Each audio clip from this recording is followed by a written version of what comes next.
Chapter 1 God's Magnificent Milkman. In a certain cafe in Tianhe City, a man and a woman, two figures, sitting opposite each other in the window seat. The woman was fashionably dressed, aged around 20, with white skin and a slender figure. Her upper body was a white blouse with a black pleated edge short skirt. The curve of her chest was hidden under the black silk edge. Bai Tao picked up his coffee and took a light sip. Looking at the man sitting across from him who was lost in thought, doubts flashed in his mind. According to the introducer, he was the son of a certain big family, with a huge waist and wealth that rivaled the country. But looking at the man in front of her, who was dressed in ordinary clothes and had a haggard face, she really couldn't connect him with the word rich. What annoyed her the most was that since the moment she came in, this man was resting his eyes with his eyes closed and didn't even look at himself. I've heard that you come from a big family, so you must be rich, right? Eventually, Bai Tao spoke up to break the awkwardness, and with a hopeful gaze, asked about the doubts in his heart. Upon hearing this, Yemo snapped his eyes open. His eyes filled with an unbelievable look. I didn't think I'd be reborn,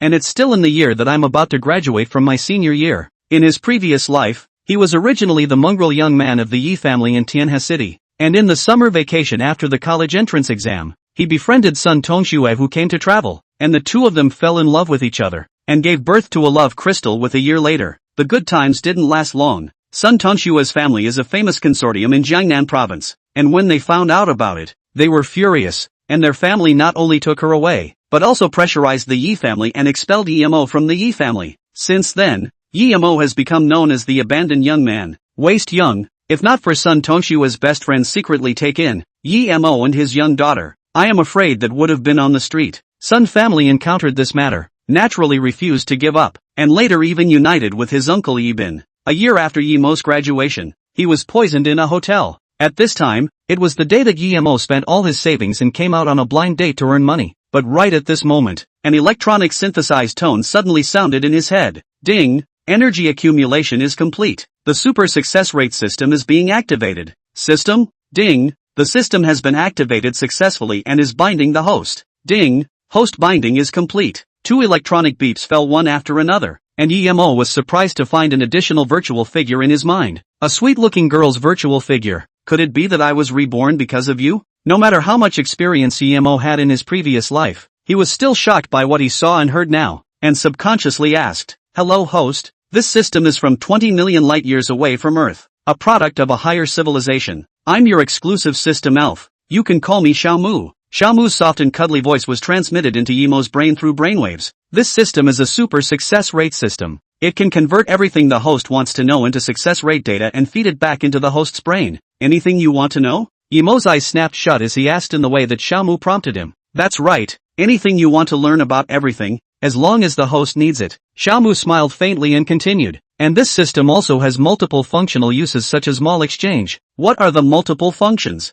Yemo's eyes lit up and subconsciously asked. This requires the host to slowly discover it. Ding! Congratulations to the host for successfully triggering the random task function. Completing random tasks will allow you to obtain rewards for skills such as treasure appreciation, medicine, cooking, etc., and a smaller chance of obtaining lottery draws. Xiaomu replied seriously once again. Under great joy, Yemo drank a mouthful of coffee to suppress his shock, and at the same time a scratch-off dropped out of his pocket, and he couldn't help but be distracted. Xiaomu, what is the winning rate of this scratch-off? This was something he had casually bought from the lottery store next door before he came to the blind date, and hadn't had time to scratch it yet. Winning data has been fed back. Please host check. As Xiaomu's words fell, several rows of transparent data appeared on the scratch-off in Yemo's hand. Scratch-off. Investment, $5. Winning rate, 100%. Yemo's eyes lit up and he continued to ask, how much can I win? This time, Xiaomu didn't respond. Yemo frowned, then reacted with a different approach and tentatively asked, what's the chance of winning $10,000 on this scratch-off? 0%. Winning $1,000? 0%. 500 blocks? Yemo asked through gritted teeth. 100%. 800 blocks? Yemo tentatively asked again. 0%. Getting this response, Yemo's face was blossoming with joy. In his previous life, this scratch-off was exactly the one that won 500 soft dollars. Clutching the scratch-off in his hand, Yemo couldn't help but kiss it. With this magical rate of return system, why worry about picking up Tong Shui? Meanwhile, the people in the cafe looked at Yemo as if they were looking at a little cutie. What's wrong with this guy? Jerking off? Looking at the two of them is like a blind date. I'm afraid this guy couldn't help himself when he saw how beautiful the blind date was. These days, psychopaths also come out for blind dates? The surrounding people were talking, with different looks, even Bai Tao. His face was embarrassed, looking at the way Emo was giggling as he clutched a scratch card, and the jeers that kept coming from the neighborhood. Bai Tao couldn't stay any longer. I'm sorry, I don't think we're right for each other. After saying that, Bai Tao picked up her bag and left with a scarlet face. For the contemptuous gazes cast by the bystanders, Emo did not put it in the least bit in his mind. Instead, he clenched his fists, and monstrous anger flashed in his eyes. Uncle, and the Sun family, you guys wait for me. In the previous life you guys joined together and poisoned me to death at all costs. Unfortunately, you guys didn't expect me to be reborn after all the calculations. The heavens don't die for me, Emo. In this life, I'm going to let you guys, these petty people, pay a heavy price. Afterwards, Emo got up and confidently walked towards the welfare lottery store. Baby girl, still waiting for herself. Meanwhile, in the lottery store, a 3 or 4-year-old little girl, staring at a man leaving, quickly went up and picked up a card that hadn't been scratched. Like a treasure, she covered it in her arms, and afterward, she even handed it to the boss with a nervous expression. Uncle Beard, please help me see if this one of mine has won the lottery. The boss bearded man pretended to take the scratching lottery. After scratching it, his eyes lit up. What luck! Not only did it win, but it also won $50. Little friend, unfortunately, you didn't win this one. The bearded boss put the scratch card into the drawer, then said indifferently. The little girl's expression darkened, then she stretched out her hand and said, then you show it to BB Blah. Your one is no longer available. Can't look at it. The bearded boss frowned, realizing that this little guy was a bit difficult to deal with. Bebe's nose twitched slightly. With a sobbing voice, Uncle Big Beard is a big liar. A big bad guy. You give the scratchers back to Bebe. The bearded man was a bit difficult to deal with. He wanted to give a random one to get rid of her, but after opening the drawer he froze for a moment, and then remembered that today, from the opening until now, only this one of hers won the lottery. Eyes a turn. Hand picked up a lollipop handed to her. Uncle open for business. Will not cheat you. Good boy. Take the sugar to the side to play. I don't want candy. I want my own one. Bebe didn't even look at the lollipop. Her eyes tearful. Boss, bullying even a little kid. Overdoing it. An old customer snickered. The boss smiled sarcastically, then scolded with a stern face. Where did the bear child come from? If you dare to mess with me again, believe it or not I'll beat you up. After saying that, he raised his hand. Bebe was so scared that her little body shrank, clenching her teeth and trying to keep the tears from falling. This scene was just seen by Emo, who rushed over. The moment he saw Bebe, Emo was violently stunned. That feeling of being connected by blood made Emo feel deeply affectionate. In his previous life, Tong Shui had sent Bebe to Emo's side, but he hadn't cherished it properly. It wasn't until the moment he lost it that he realized what it meant to regret it too late. Bebe, my good Bebe. Seeing Bebe again, Emo trembled, and the guilt from his previous life suddenly flooded into his heart. Emo still remembered that in his previous life, Bebe often pestered himself, barking poopily and wanting to ride a big horse, but Emo refused every time on the grounds that he was too tired, and even to the eve of losing Bebe, he didn't take her to the amusement park once. When he came back to his senses and saw that the bearded boss dared to bully Bebe, he was instantly enraged. Quickly stepping forward to hold Bebe in his arms, softly said, Bebe is not afraid, Papai is here. Bebe relied on Emo's arms and could no longer restrain himself from crying loudly. Baba, Bebe, isn't Bebe so useless? Bebe doesn't cry. Bebe is the best. Soothing his daughter, Emo slowly raised his head and a cold light flashed through his eyes. My Emo's daughter, is she also something you can touch? Chapter 2 100% winning. Under Emo's gaze, the bearded boss only felt a tremor in his body, then gulped and drove Emo's father and daughter away. Hurry up and lead your family's child away. Don't delay me from doing business. Doing business? Believe it or not I'll play you bankrupt? Emo said with a cold gaze. Also don't inquire about my reputation. Just you still want to play me bankrupt? The bearded boss laughed coldly, took out a cigarette and lit it up. I've been playing in this area for more than 30 years. No one has dared to talk to me like this. Listen to you. Do you want to cause trouble? Emo smiled faintly, put his hands in his pockets and said, can't talk about making trouble. Now it's a civilized society. Naturally we have to solve it in a civilized way. After saying that, he pulled out the scratch card in his pocket and slapped it on the table. This scratch card has $500 in it. Redeem it for me first. The scratch card was not yet scratched, so when the boss saw it, he let out a mocking voice. You guy won't be a blind date stupid. Taking a scratch card that is not scratched, you want to set away my $500? This statement came out, including a few people who came out from the cafe. they also surrounded over, letting out mockery. Boss, you're really right. This guy just committed a crime when he was on a blind date just now. I've been playing scratchers for 10 years, and my biggest win was only $200. $500 is so rare. Can you win? If he can win $500, I'd rather believe that sows get on trees. Hearing someone talk about Yemo, Bebe was not happy. With tears still hanging from the corners of her eyes that she hadn't wiped away, she angrily looked at the crowd and said, "You're all bad people. Don't talk about my poop. Bebe, go get a coin." Yemo wiped the tears from Bebe's eyes and said softly. Bebe nodded heavily and took a stumbling step to fetch a coin. Yemo hugged Bebe and clutched her small hand, scraping it one by one. Seeing that Yemo was not dying, the boss stood aside, wrapped his hands together and said with a disdainful smile, "If you can win $500, I'll double this money for you." You said it. The corner of Yemo's mouth lifted up in an arc, and he put the scratched card down while dropping the coins into the box with uncanny accuracy. "See for yourself." Yemo took a step back and said blandly. The crowd gathered around, and when they saw the numbers on top of the scratch card, the smiles on everyone's faces froze. The corner of the boss's mouth even twitched uncontrollably. "This, actually really won. Double, you said it yourself." Yemo stretched out his hand and said lazily. The boss didn't want to take this money, but under the watchful eyes of many people, he still transferred $1,000 to Yemo in a meaty manner. "Poop is great. Poop is the best." Bebe waved his hands and jumped.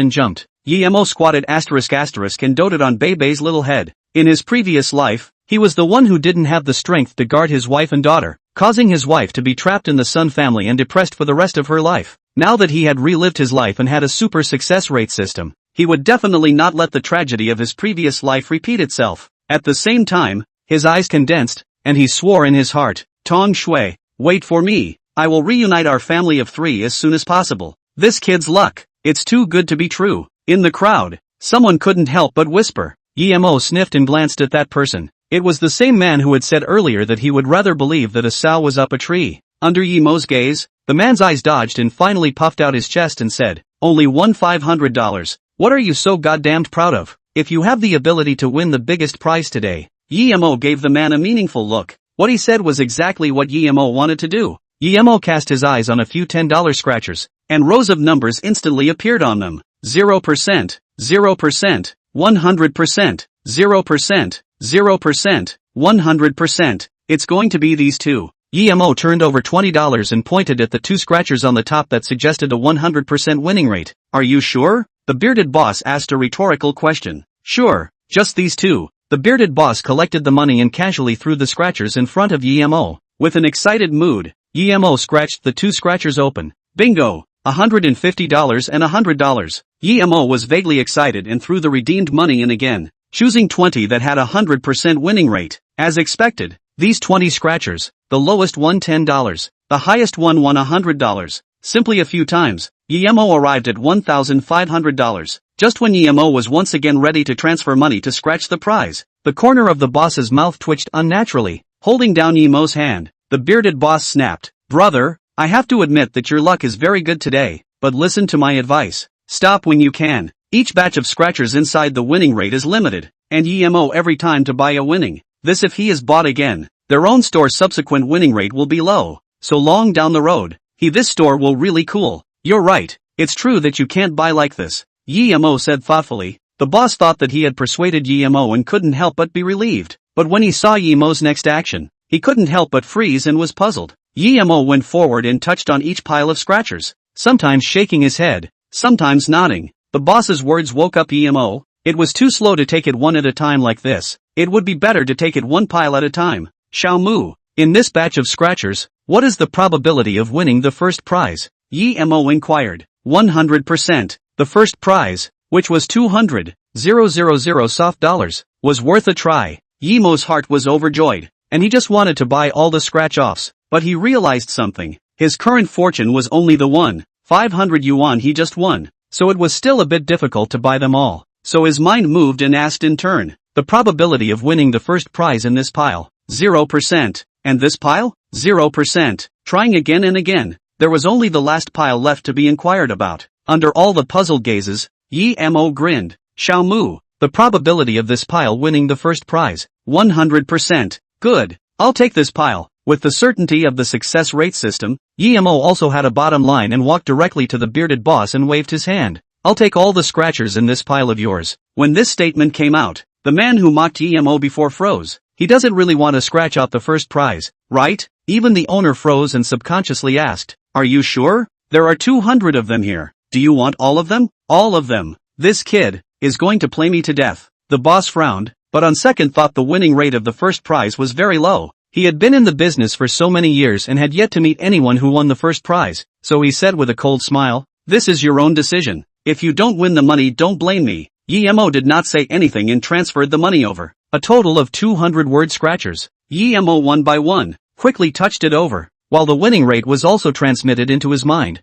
0%, 100%, 0%, 0%, 0%, 100%. Just like that, EMO scratched all the scratch-offs. In turn, the first period did not go well. The winning rate was very low. The first 100, the winning only 10, and the maximum amount was only $20. At the same time, mocking sounds rose in all directions. "Don't struggle. Give up. It's impossible for you to scratch out the first prize." The man who had previously mocked EMO continued to open his mouth to taunt. "Where is this cutie pie from? Exchanging $1,000 for 100. That's not a big discount. This person's brain is not good. What can't you do with this $1,000? Do you really think you're a European emperor? Let's go POA. POA is the best." In the whole room, Bebe was the only one who always insisted on believing in EMO. After continuing to scrape 50 sheets, the winning rate started to increase, and the people who questioned EMO gradually closed their mouths. Now there were still 20 left. EMO was still concentrating on scraping.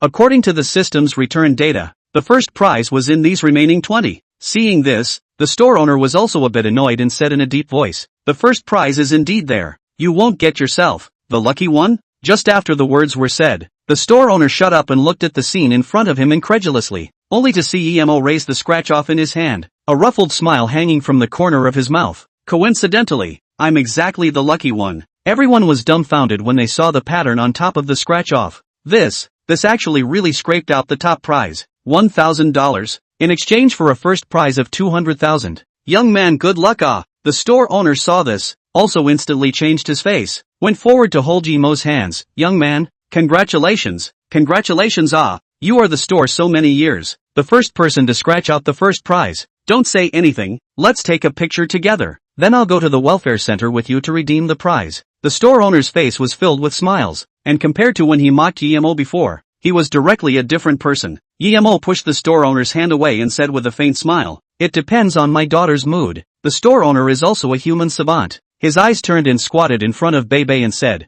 "Little friend, before it was the uncle who was wrong. Forgive the uncle, okay? Bad uncle. Bebe ignore you." Bebe snorted, turned his head away from the shopkeeper. The store owner snapped and turned his head to look at EMO. EMO touched Bebe's little head and said softly, "Let's go." After coming out of the prize redemption center, EMO and the store owner parted ways. At this time, with the first prize and the previous scratched-out winnings, the balance in his bank card instantly broke 10 digits, a whole 216,666 soft sister coins. EMO could think about how to spend this money. Chapter 3, The Snob. "Bebe, tell daddy, what do you want now?" EMO squatted *** and touched Bebe's little head and asked, "Baba, Bebe is so hungry right now, she wants to eat." Bebe's nose was slightly wrinkled, and she pouted her little mouth in aggravation. From time to time, her eyes looked across the room, revealing a gaze of reverence and longing. EMO froze at his words, and when he followed Bebe's gaze, he realized that there was an upscale Western restaurant across the street,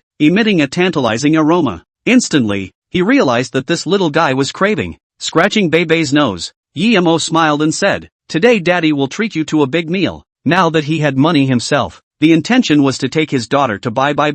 But before that, one did have to go eat something first. Otherwise where would one find the strength to splurge? And the Western food restaurant that Bebe craved for, the environment was also very good, so he chose this one. Just after taking a step, EMO felt his cuffs being tugged. Looking back, Bebe wiped the drool that flowed from the corner of his mouth, and his gaze was still glancing at the Western food restaurant from time to time. It's not easy for Papa to make money. Bebe can't be too capricious, otherwise Papa will not want me. With these words, EMO's heart was blocked. Then he pointed to the Western food restaurant across the street. "Want to go eat at that one?" Bebe gulped and nodded. "Want to? Then this is the one. Dad isn't short on money now." EMO waved his hand and without saying anything, brought Bebe towards the Western food restaurant. bringing Bebe to the front of the Western food restaurant. Yimo raised his foot and was about to walk inside. Just after taking a few steps, the door was stopped by the restaurant's people before he even entered. "Hello sir, please show your membership card. We are here for membership. If you don't have one, you can apply for it now.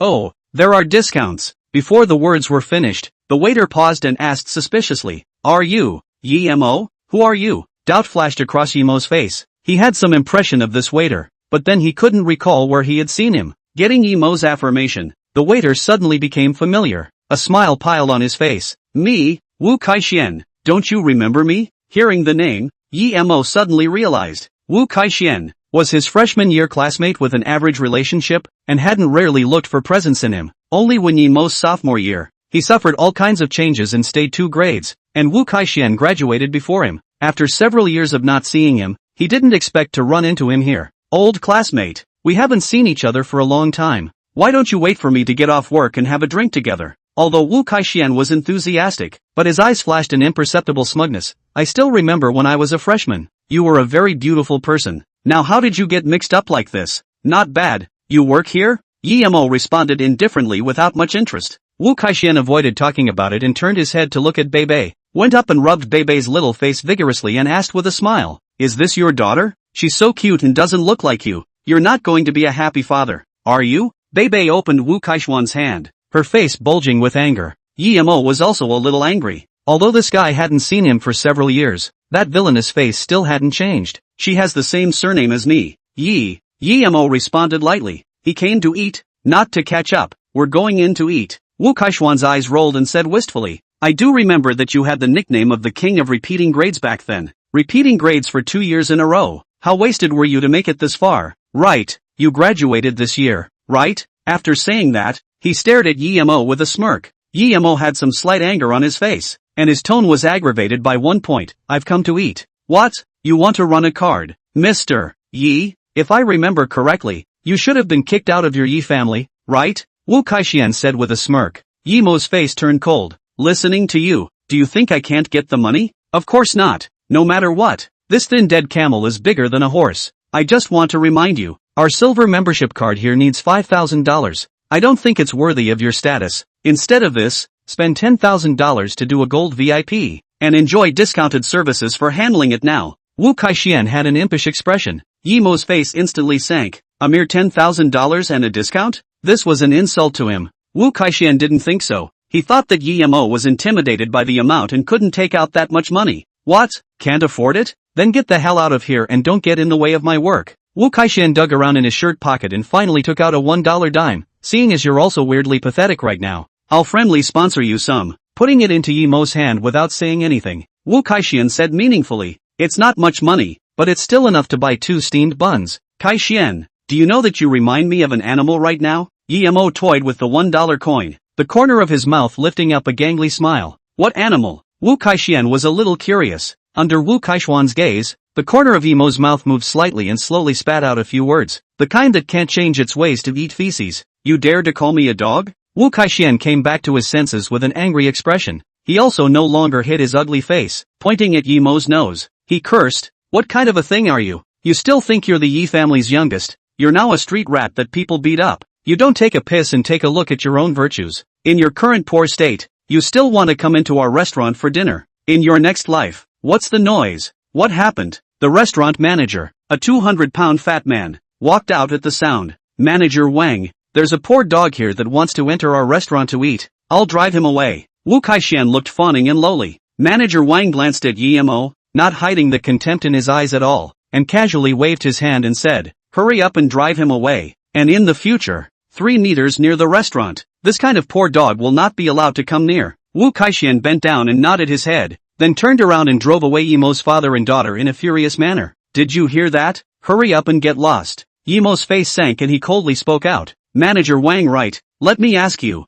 how much does it cost for your store to get the highest level membership?" "It costs $30,000. Do you have it?" Manager Wang glanced at Yimo and disdainfully lit a cigarette. "Get lost if you can't get it. Don't delay our business. Swipe the card." Yimo took out his bank card and was expressionless. Manager Wang froze in place with a cigarette in his mouth, looking at the bank card in front of him a little confused. Even Wu Kaixian froze for a moment, then came back to his senses and continued to mock. Yemo. Are you pretending to be an elephant by sticking a pig's nose in an onion? You think that if you casually take out a bank card with no money, we will believe you? Yemo didn't even pay attention to his shouting. Wu Kaixian was a bit annoyed. He came in front of Manager Wang and whispered, "Manager, I know him. He used to be a young master, but he was kicked out by his family and was raised by a woman for a year. Don't be bluffed. Don't look at him as if he doesn't have a care in the world. He's actually pretending to be calm. I'll bet that he definitely doesn't have any money in his bank card. I have my measure. It's not your turn to teach me how to do things,"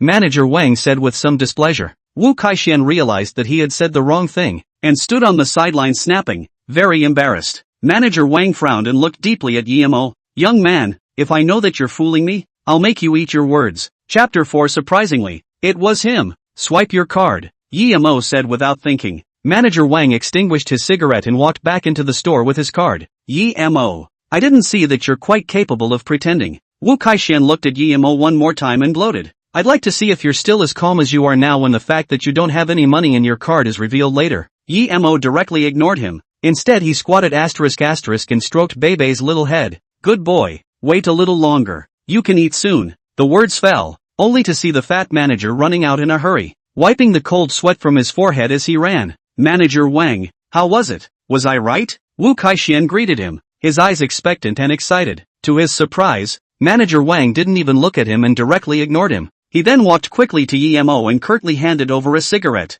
"Mr. Yi, smoke." Yemo raised his hand to reject it and said indifferently, "I'm here to eat, not to smoke." "Understood." Manager Wang nodded his head and respectfully returned the bank card to Yemo, then falsely guided, "You please come inside." This scene left Wu Kaixian dumbfounded. What was this situation? "Manager Wang, what are you doing? He's just a poor guy." Wu Kaixian rubbed his eyes and asked out loud, "Shut your stinking mouth. Mr. Yi is already the highest profile member of the store. Watch your words." Manager Wang turned around and threw out a slap. Furious, Yemo's dress was ordinary, but someone who easily took out $100,000 without even blinking could be an ordinary person? Young in age, rich and powerful. Must be some family's son out to experience life. Must not be offended. Afterward, he respectfully handed Yemo a card that was flushed with purple color, on which the 4 big words Jingming Group were engraved in gold-plated font. Wu Kaixian also froze in place. The highest specification membership in the store meant that Yemo had become the honored VIP of the parent company, Jingming Group. That is to say, from now on, in all the restaurants, stores, and major shopping malls under the Jingming Group, as well as in all the major shopping malls in which the Jingming Group had a stake, Yemo only needed to swipe his card, and then he would be able to enjoy the VIP treatment. Truth be told, he was red-eyed. "Manager Wang, the environment of your store is good, but why do I feel pandemonium?" Yemo stopped and took the card, covered his nose and turned around. "What do you think?" Manager Wang then bowed 90 degrees and apologized. "Mr. Yi, I'm really sorry, I know what to do." Turning back, he pointed at Wu Kaixian and said coldly, "You, now immediately pack up and leave." "On what grounds?" "Unbelievable." Wu Kaixian subconsciously blurted out, "Just because he has money, you're going to fire me? Customers are our god. They need to be treated with respect. Your character is not suitable for us." Manager Wang waved his hand and let the other 2 tall shopkeepers directly drag Wu Kaixian away. "Mr. Yi, I don't know if you're still satisfied with this handling result?" Manager Wang narrowed his eyes and made a 180-degree change from his previous attitude. "This upright, impartial attitude of your store is very good." Yemo put his hands behind his back and nodded in approval. "Poop, can we eat now?" Bebe at this time, however, rubbed his deflated belly and beeped out. Yemo also turned his gaze toward Manager Wang. "Look at this brain of mine." Manager Wang slapped his head and directly brought Yemo's father and daughter to the center and respectfully handed over the menu. Yemo took the menu, specializing in the expensive ones: Australian large lobster, French caviar, Kobe steak, basically the menu over 1,000, were all ordered by him. Seeing this, Manager Wang wiped the cold sweat on his forehead and asked, "Mr. Yi, although you are a customer and have the right to choose, I still want to remind you that these are already $10,000. Yemo ordered almost as much and closed the menu, saying, "I know, serve according to the menu." Manager Wang was silent for a while, or decided to follow what Yemo said. Soon, the meals Yemo ordered were served one by one on the table, and the table, which was 1 meter and 5 meters long, was directly piled up with meals. Looking at the table full of delicious food, Bebe couldn't help but gulp. "POA, so many things, it's going to cost a lot of money, blah?" Yemo peeled her favorite shrimp for Bebe and said mysteriously, secretly telling you a little secret. Papa now has a lot of money. This little money is nothing. Wow, Papa is so powerful. Bebe's eyes showed admiration, and she took the shrimp and ate it with great gusto. In less than half an hour, the father and daughter had all the food on the table in conversation. Bebe even spread out on the sofa, covering his bulging belly and said, "So full, so bracing, so want to sleep." Looking at Bebe's satisfied expression, Yemo also revealed a happy smile. But right at this moment, an untimely voice rang out from its not too far away, breaking the two people's enjoyment time. "Old man gave you all the money, now you talk to me about innocence?" Yemo sniffed and looked. Not far from the location sat a man and a woman. The man was around 30 years old, dressed like a successful man, and the woman was dressed fashionably. Surprisingly, it was Bai Tao. Bai Tao didn't say a word and the corners of her eyes were slightly red. If she didn't have a hard time,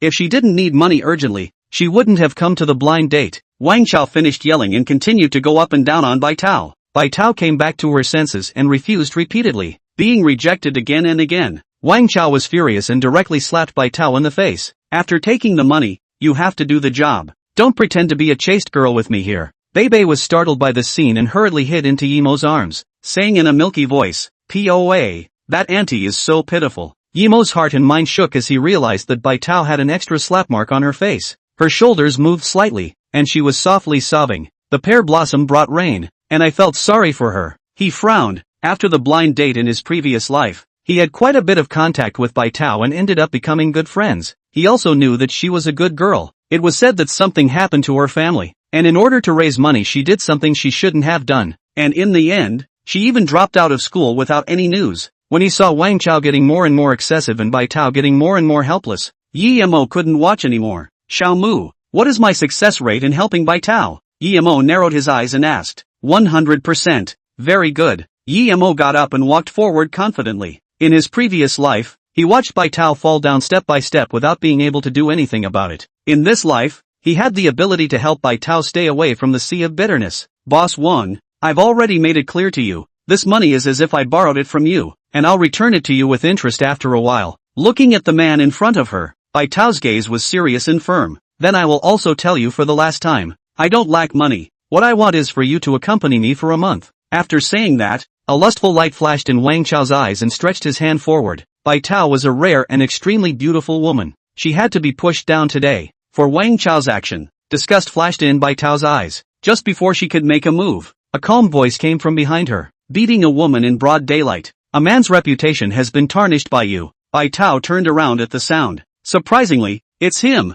Looking at Yemo who walked over, she was deeply surprised, while an inexplicable sentiment arose in her heart. Wang Chao also withdrew his hand, sized up Yemo for a few moments, and said with a disdainful smile, "Where's the poor guy from that dares to meddle in my business? Scram, don't get yourself into trouble." He had been in Tianhe City for so long, and it was the first time someone dared to meddle in his affairs. "I'd like to see what kind of trouble there will be." The corner of Yemo's mouth lifted up in an arc as he stepped forward and blocked Bai Tao behind him. Looking at the back that was blocking his eyes, Bai Tao had mixed feelings in his heart. "Are you impatient to live? Can't understand human language, can you?" Wang Chao's face sank, his gaze unkind. "Wang Chao, this money is what I borrowed from you. I will return it to you on time. If you have any anger you charge at me, don't involve others." Bai Tao looked anxious, only wanting to get rid of Wang Chao quickly. "Now I'll give you two choices. Either be good and follow me, or give me every penny of the money, and let's write it off." Seeing that more and more people were gathering, and even some people picked up their cell phones and started to video, Wang Chao had worries in his heart. Now the communication is too developed. In case someone took a video and passed it to the internet, he will instantly fire. It doesn't matter if he's on fire, he's afraid of being seen by his married wife. If his wife found out, he would be hiccuped in a minute. When this statement came out, Bai Tao panicked. This money she has urgent use. For a moment do not know what to do. And Wang Chao is also full of complacency. From the side of the introducer, he has learned that Bai Tao is in urgent need of money. It is precisely because of this, so he will be emboldened. Bai Tao lightly bit her lips and was ready to compromise when Yemo spoke out again. "How much she owes you? I'm out." "Yemo, don't interfere in this matter anymore. You can't help." After a short contact, she knew that Yemo was a good person, so she didn't want to drag him down. What's more, Yemo was dressed in a shabby outfit and couldn't get that much money at all. "Man, you're afraid you're mesmerized by this woman, right?" Wang Chao looked at Yemo from top to bottom and said with a disdainful smile, "Do you know how much money it is and you dare to boast about it? Poor kid still wants to eat swan meat."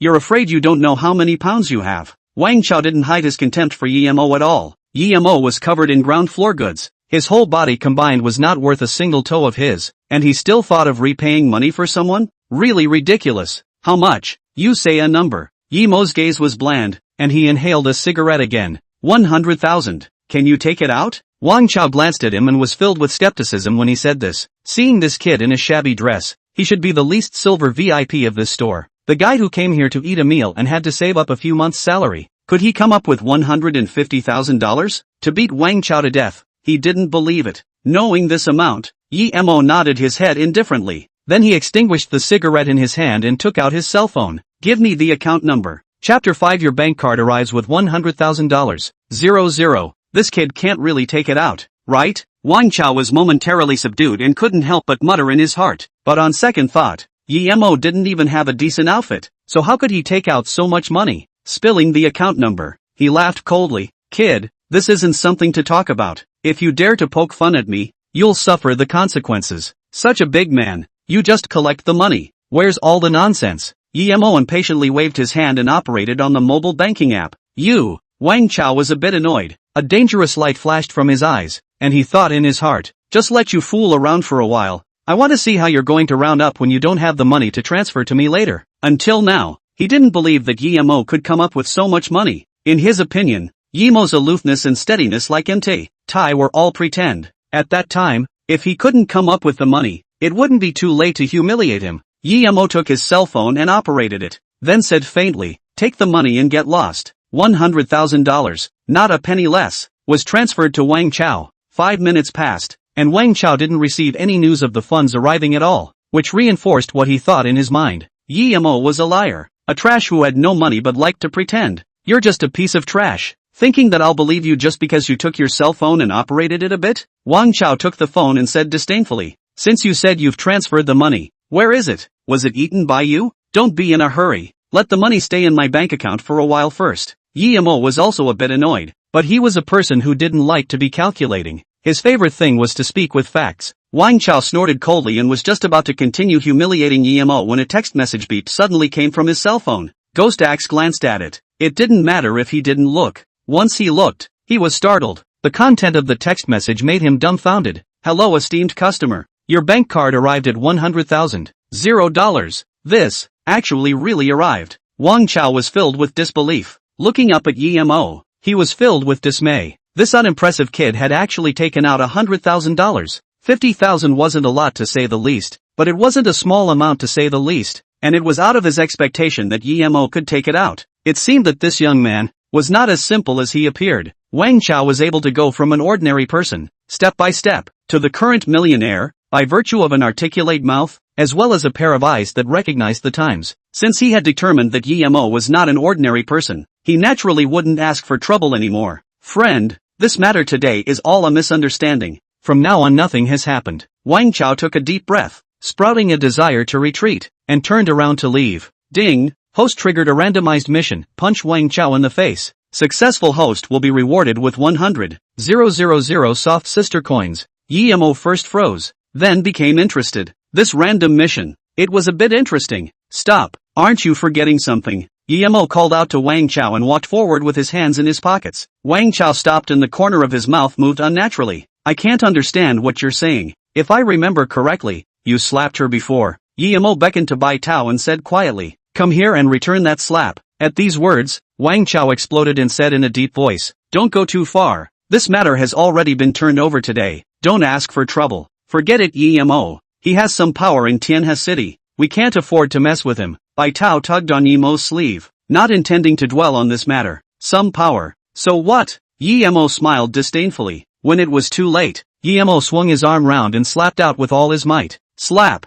With a loud slap, Wang Chao's face instantly swelled up. The entire person was even more shaky, and the immense force made him almost pass out. Yemo, on the other hand, shook his hand and said quietly, I didn't think that your girl's face skin was quite thick, and my hand was numb from the shock. The crowd of onlookers let out gasps of surprise. Bai Tao froze, and then even covered her mouth and laughed out loud. This guy, he was quite funny. Ding! Congratulations to the host for completing the randomized mission and obtaining a soft currency reward of 100,000 yuan. As the system beep sounded, A vibration came from Yimo's cell phone. Picking it up, it was a text message from the bank. China Merchants Bank, esteemed customer. Your account with tail number 8888 has completed a transaction on June 6, amounting to 100,000 yuan, with a balance of 126,666.00 yuan. Wang Chao covered the place on his face where he was hit and became irritated. Kid, you're quite bold. What? Too much of a slap isn't enough, is it? Yimo moved his wrist and spoke out faintly. Yimo, right?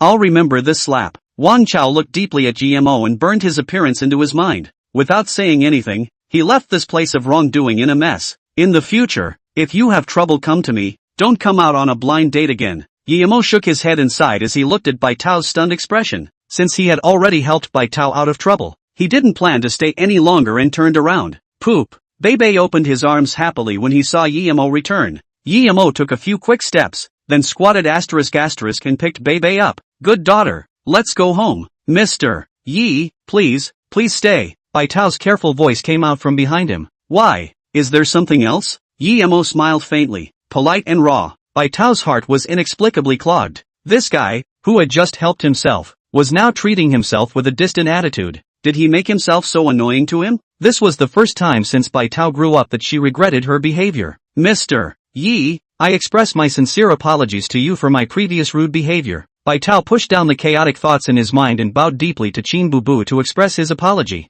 I'll accept the apology. Yimo nodded and turned around to leave. Wait. Seeing that Yimo was really going to leave, Bai Tao hurriedly shouted out. Under Yimo's puzzled gaze, Bai Tao's face blushed scarlet, like a little fangirl who had committed nymphomania. Thank you for helping me get through this today. This money will be considered as what I borrowed from you. I'll pay it back as soon as possible. There's no need to rush to pay it back. You should settle your business first. Yimo responded indifferently. Right now he didn't even have the heart to continue talking with Bai Tao. He just wanted to take his baby girl to bye to make up for all the years of apologizing. However, this little guy, Bei, had a twinkle in his eye and ambushed Yimo's ear. POA. This auntie is so pretty, and also gentler than Auntie Yuning. Let's bring her home ABA. Little brat, what are you thinking? Yimo reached out and flicked a brain crash, crying and laughing. Bai Tao was a bit surprised. Yimo seemed to know about himself? Turning her head to shake these thoughts out of her mind, she exchanged contact information with Yimo, then answered a phone call and then hurriedly called a cab to leave.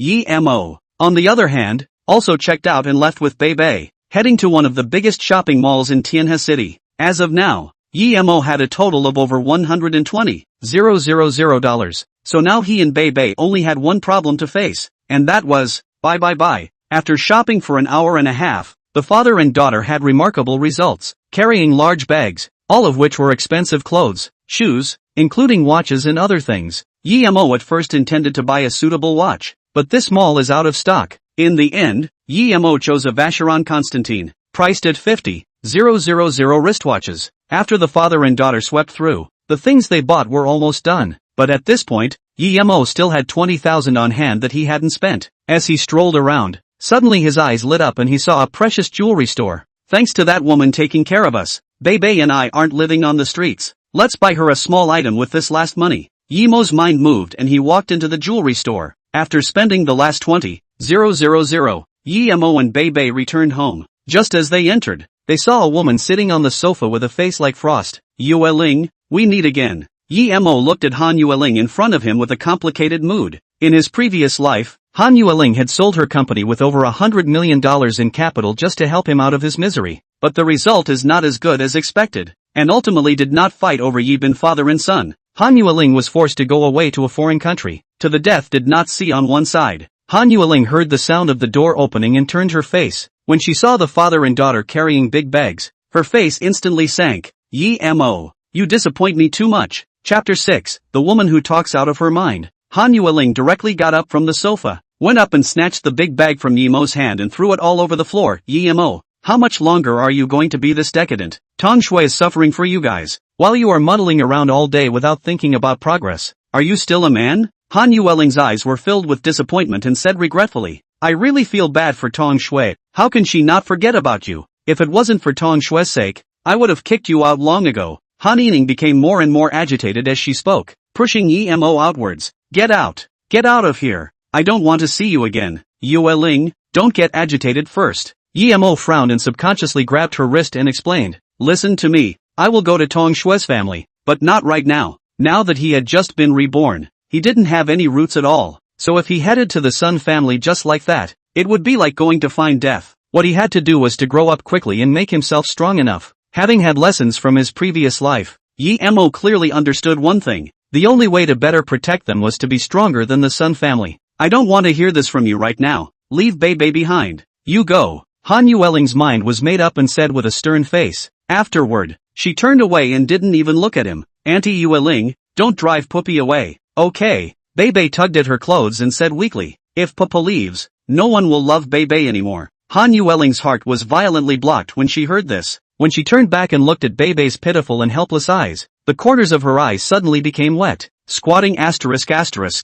she softly persuaded, Bebe is good. There's still Auntie. No, Puppy can't go. Bebe's head shook like a rattledrum. Looking at the shopping bags scattered all over the place, her eyes lit up, suddenly remembering something. Stumbling forward, she eventually found a delicate, fist-sized box underneath a piece of clothing, and joyfully held it up, saying, look, Auntie Yueling, this is what Popa bought for you after earning money today. Han Yining froze for a moment and subconsciously took the box. When she saw the logo on the box, she glanced at Yi Mo. A Cartier bracelet wasn't cheap. Where did this guy get the money? Yi Mo read her gaze, smiled and said, open it and take a look. This is what Bebe and I specially picked out for you. Bebe also nodded his head heavily, and said like a little adult, that's right. In order to buy this, me and Popa have traveled a lot. After saying that, he tried hard to open his little arms. His playful look was adorable. Han Yueling stroked Bebe's little head, then opened the box. After just a glance, she proceeded to close the box. Then with a complicated expression, she walked back to the sofa and sat down, not saying a word. Puppy, is Auntie Yueling not liking it? Bebe tilted her little head and asked out loud. Yi Mo rubbed Bebe's little face and said dotingly, of course not. Auntie Yining is very busy every day. She is too tired. Bebe contained her finger with a thoughtful look, not understanding just how busy being very busy was. Little children are not allowed to contain their fingers. Yi Mo stretched out his hand and popped a brain crash, then said, go back to your room first. Daddy has something to say to Auntie Yuning. Stinky poop, bad poop, Bebe ignores you. Bebe covered her little head and pouted her mouth milky and fierce. Then with a grunt, she hugged her newly purchased page doll and went back to the house. Looking at Bebe's back, a warm current flashed through Yi Mo's heart. Then he sat across from Han Yueling and didn't say a word. Yi Mo's calmness completely angered Han Yueling, and the anger in her eyes was close to spewing out. Yi Mo, look at your current muddled appearance. Can you stand up to Tong Shui?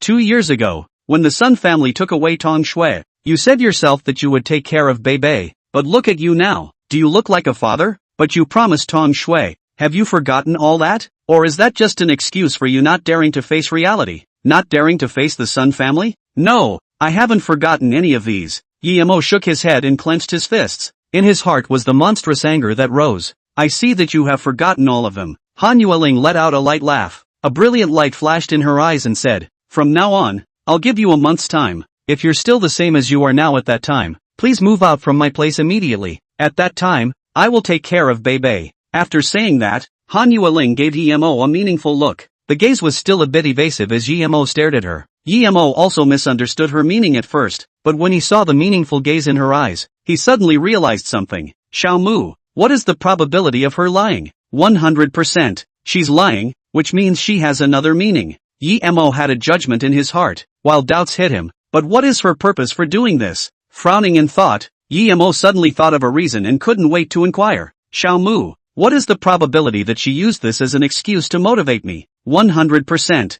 Right, that makes everything right. Yi Mo suddenly realized. Han Yueling was a mutual friend of his and Tong Shue's, and had never given up on herself in the past 2 years. Now that she suddenly made this decision, it must have been because she had bought so many things and made her misunderstand, trying to use this to motivate herself and cheer herself up again. A woman with a knife's mouth and a tofu heart. Getting this conclusion, Yi Mo knew what to do and said out loud, Yu Ning, from now on, I know what I should and shouldn't do. I've already found my path. Within a year, I'll personally visit the Sun family and bring Tong Shui back. Han Yueling subconsciously glanced at Yi Mo. His sudden transformation surprised Han Yueling. Was this still the same Yi Mo who had nothing to do, didn't dare to face reality, and escape reality by drinking away his sorrows? Surprised as she was, she still got up and said indifferently, that's your business. All I know is that in a month's time, If you're still like you are now and don't have the ability to take care of Bebe, I'll personally kick you out. After saying that, he turned around and walked towards the room, and on his way out, he didn't forget to bring that Cartier bracelet with him. I'll take this, just as your room fee for these 2 years. Yemo smiled and shook his head. This mouth is not the heart of the woman, like directly say like, why need to find excuses? The place where he was living now was one of the most famous villa areas in Tianha City, and a year's rent would be enough to cover 3 or 4 of these bracelets. Subsequently, Yemo also returned to his room, which was a 2-story, 5-room villa with 3 rooms upstairs. Yemo was the outermost room, Bei was in the center, and as for Han Yueling, she was in the innermost room. After returning to his room, Yemo found a computer and a pen and paper and started looking for ways to make money. Chapter 7 To Make Money. The next day, Yemo woke up early and went downstairs to find Bei and Han Yueling already eating breakfast. Originally Han Yueling and Bei were talking and laughing, but after seeing Yemo come down, she directly got up and touched Bei's little head and said, Bei, be good, Auntie is going to work. Bei sat on the stool, her hanging little short legs swaying back and forth, and smiled sweetly and said, Auntie Ening, bye, Bei, bye. The corner of Han Ening's mouth lifted into a smile as she picked up her bag and headed out the door. When she passed by Yemo, her face was like frost and she didn't say a word. Bang! With a slamming door, Yemo sat down on the dining table and ate his breakfast. Bei, however, had a twinkle in her eye and laboriously climbed down from the top of the stool and came to Yemo's side and asked, Pupi, let me tell you something. I just saw Auntie Yuning put that bracelet on. In that case, does that mean that Popo won't be kicked out? Yemo took a bite of the fritter and stroked Bei's little head. Auntie Ening only gave a month's time, so for the next month, POA is going to go earn money. To earn money to feed Bei. Then isn't Puppy very tired? Bibi tilted her little head and innocently asked. Daddy is Bei's big hero. He's not tired. Yemo laughed and started cleaning up after eating. After an hour, he put on his newly bought sportswear and went out. After thinking about it all night yesterday, Yemo decided to start with the antique market. After going out and getting a car, he headed to the city's largest collection of antiques with Bei. Lu Homeland Antique Market. After taking Bei for a stroll, Yemo finally chose a store called Suiqing Xian. As soon as he walked in, there was a strong sandalwood scent. The store owner was a middle-aged man in his 40s, and greeted him with a smile. Little brother, this store has everything from famous paintings of the Tang and Song dynasties, down to Ming and Qing porcelains. See what you need. I'll take a look first. After Yemo finished, he brought Bei to take a look. The store owner was still chattering at his words and kept following Yemo around, promoting some of the antiques. Little brother, take a look at this. This is a Jingdezhen porcelain from the early Ming dynasty. This store only has one piece. If you need it, take it away. Yemo ignored it. The store owner's eyes turned, and promoted a piece of Song dynasty porcelain. Then look at this. Northern Song dynasty Rukiln bowl. There was a pair. Now one is in the Gringos Museum. The other is the one in front of you. Yemo stared at the store owner with a smile on his face and said, I'll take another look. Although the store owner was talking nonsense,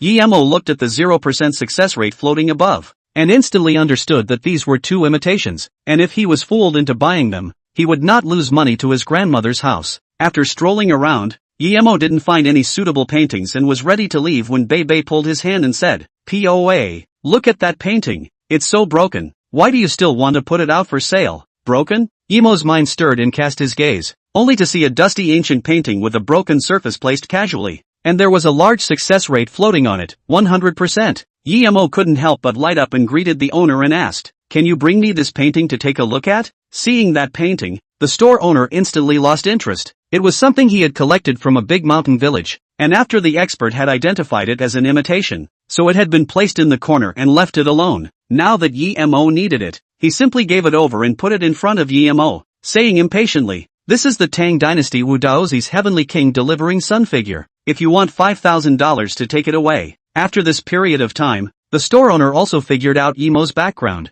afraid that he was just a guy who loved antiques but had no money, so he couldn't afford to waste time on him. Surprisingly, he only needed $5,000? Yemo leaned on his chin and pondered for a while and asked, Xiaomu, what is the probability that this Heavenly King delivering sun's picture is authentic? 100%. When this probability surfaced in his mind, Yemo couldn't help but jump wildly inside. $5,000, in exchange for a pair of authentic copies of the Heavenly King delivering sun's drawing, was definitely a profit. Restraining his inner elation, Yemo put on a calm demeanor and said, I'll take this painting, wrap it up for me. Afterward, Yemo transferred the money to the store owner. Originally, Yimo's bank card only had more than $6,000 left, and he came here just to try his luck. But he didn't think that he had really picked up a leak. The shopkeeper brought a bag, and at that moment, an old man and a young man walked into the store. The old man was wearing a red tang suit, although his hair was white, but walked forcefully, not at all like an old man in his 80s and 90s. And then its side,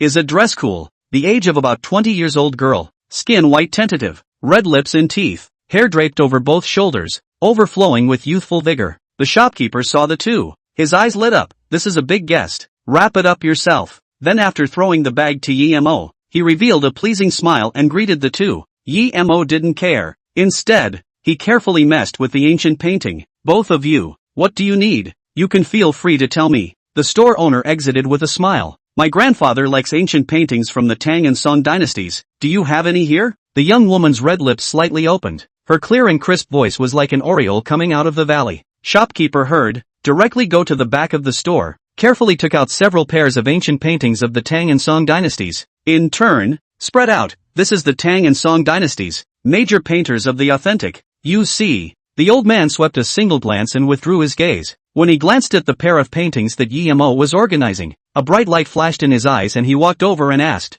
"Little brother, this painting of yours has a great deal of history. Can you let the old man take a look at it?" The old man was trembling slightly. This was the excitement of seeing a favorite painting. Of course. Yimo grinned and stepped aside to make a place. The old man took out his presbyopia glasses from his coat pocket and put them on his eyes to scrutinize it. After a few minutes, the old man took off the glasses and sighed. It's a pity. Although this heavenly king delivering the sun picture is also old, it's not a genuine painting by Wu Daozi. It's a painting imitated by a later generation. But the imitation is so forced, it is also rare. The old man pondered for a moment, gazed at Yimo and asked, "Little brother, I'll take this painting. How about $50,000? The shopkeeper was a little unbalanced in his heart. This just came off from him. The price of the painting immediately turned over 10 times. He couldn't help but say in a conspiratorial manner, "Master, you don't want to be blinded. This painting I have found someone to appraise it. It is a modern imitation. $5,000 tops the dead." The old man's granddaughter is also a puzzled voice asked, "Grandpa,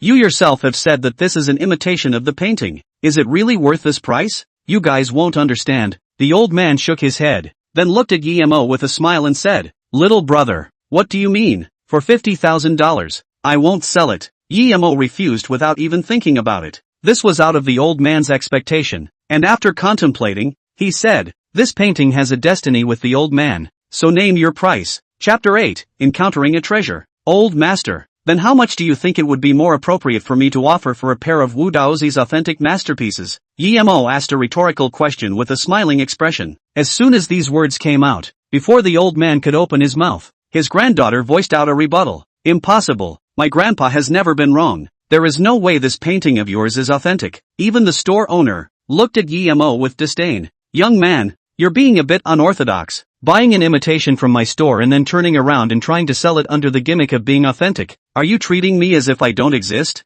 I sold you before. I have said very clear. This painting although I received from the mountain village, but after expert appraisal, it is an imitation undoubtedly. You want to pit people can, but don't pit people in my store. You are not smashing my signboard? You bad people. You are not allowed to talk about my poop." Bei's mouth puckered up, very unhappy and said. The store owner was a bit helpless. He couldn't possibly be general with a small child, so he could only aim his spear at Yimo. Go. Hurry up and take this broken painting of yours and leave from my store. Don't disturb my business." Yimo was unmoved. Instead he calmly spread the painting out. He casually took down a small piece of painting paper in the corner, dipped it in water, and gently picked it up and said, "Whether it's genuine or not, it's not clear if you look at it." The old man frowned lightly at the situation, and his gaze toward Yimo was a bit different, more glowing than before. This method he used was one that many old collectors liked to use, and it was likewise one of the most effective. Because the Tang and Song dynasties painting with paper mostly for silk paper, there will be a lot of fluff on it, and these fluff no matter what external force will not break. Only this method in 100 years ago when the technology is not yet developed more often, to the modern basically do not use.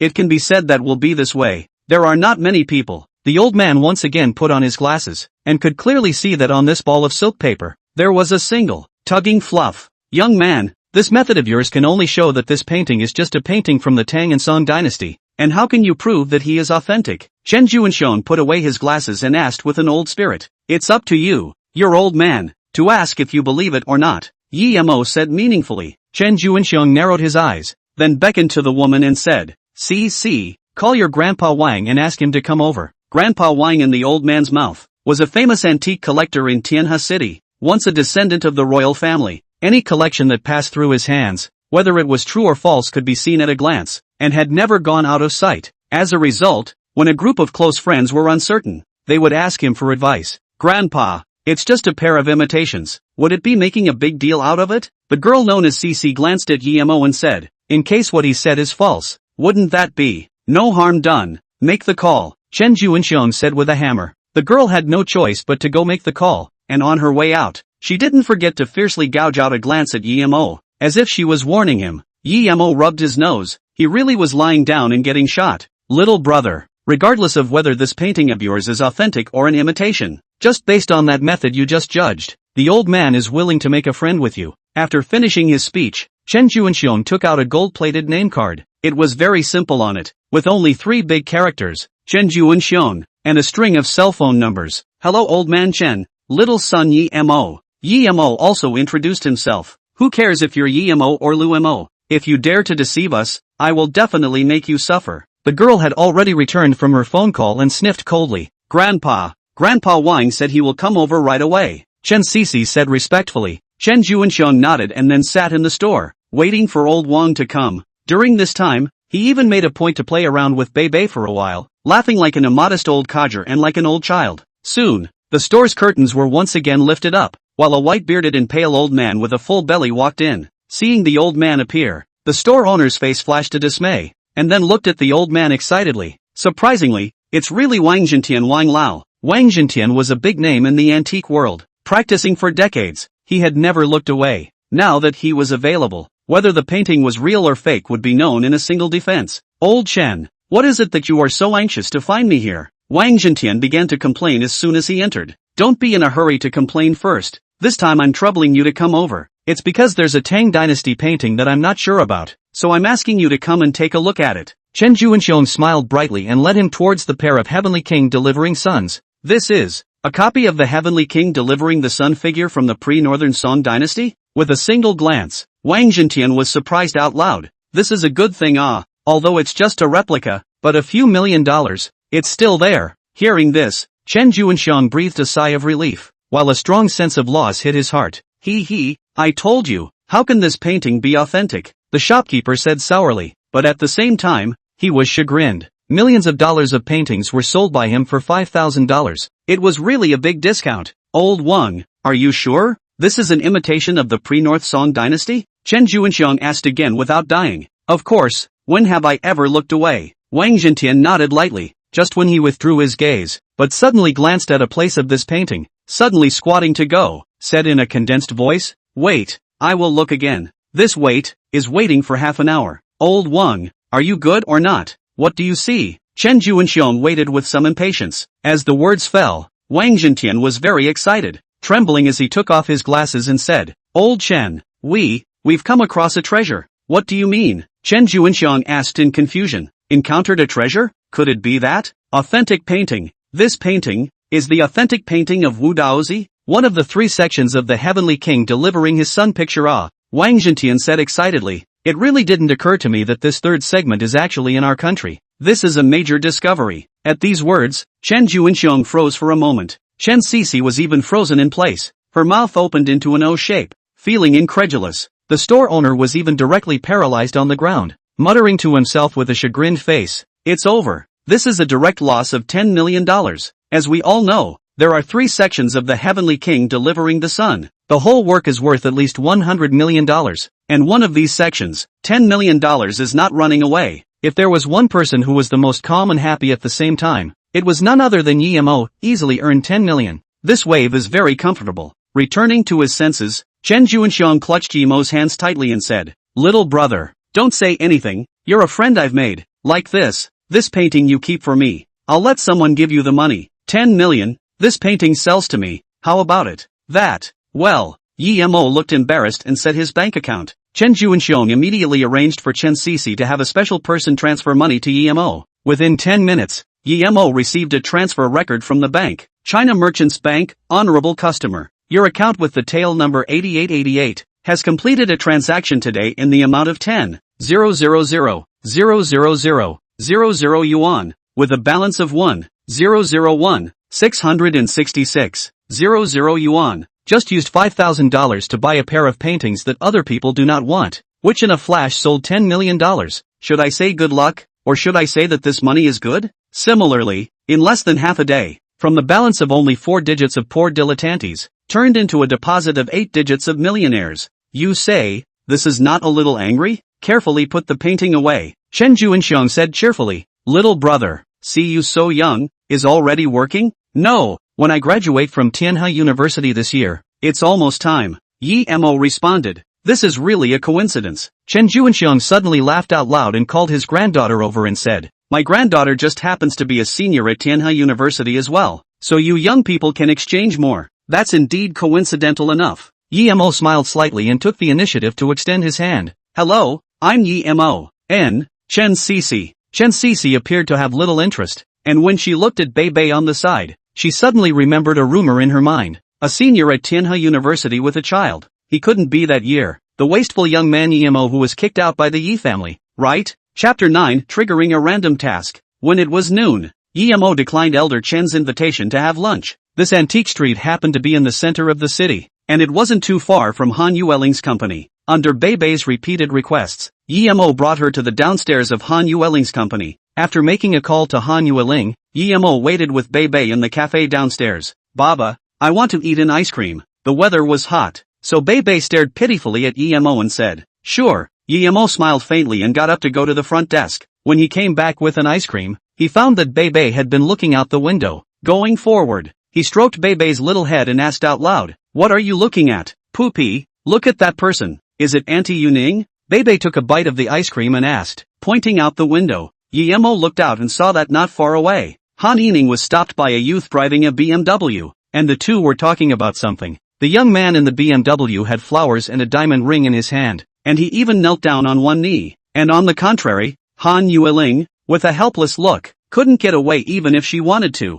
Bei, your Aunt Yueling is in trouble. Let's go help. Yi Mo's eyes narrowed and said, good, go. Yi Mo led Bei out. Before the two could even get close, they heard the young man driving the BMW say with deep emotion, Yu Ning, marry me. Wang Kuan, get up first. What are you doing? Han Yueling was very embarrassed, especially with all the people standing around her, making her lose face. The youth in front of her was called Wang Kuan, the young proprietor of one of Han Yueling's cooperative chambers of commerce. And because there was a $5 million fund that this chamber of commerce needed to help inject into it, Han Yueling often ran both ways to negotiate this business. A chance, Wang Kuan ran into her, and since then has launched a fierce pursuit. This Wang Kuan is a typical playboy, not her favorite type. Yu Ning, you should know that my love for you can be seen in heaven and earth. As long as you agree to my marriage proposal, I will immediately let the companies finance the funds you need to hit you. Wang Kuan also saw a hint of something wrong in Han Yueling's eyes. In order not to lose face, he used this to blackmail Han Yueling.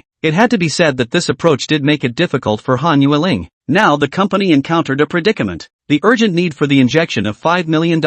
If offended Wang Kuan, this hard to negotiate down the funds, will instantly disappear without a trace. But let her agree to Wang Kuan's marriage proposal, is simply impossible. For a moment, Han Yueling was caught in a dilemma. Just when she didn't know whether she should agree or not, a cynical voice sounded not far from the two of them. Go away. Yueling won't agree to your marriage proposal. The person who came was no one else but Yi Mo. Who are you? Wang Kuan got up and turned back, looking him up and down a few times and asked, it's not important who I am. What's important is that you can disappear from our eyes. A ruffled smile hung at the corner of Yi Mo's mouth. Then from Wang Kuan's hand, he snatched the bouquet of roses, sniffed it and said, the flowers are good flowers, but unfortunately, they are mixed with too much money and have become tasteless. After saying that, he handed the bouquet to Bei and said, go, distribute a bouquet to every aunt present. Who the hell are you and what do you want to do? Wang Kuan was a bit annoyed, but in front of Han Yueling, it wasn't good enough to snap, but deep down, he already hated Yi Mo. His own marriage proposal was well and good. Suddenly from halfway killed a Chang by Jean,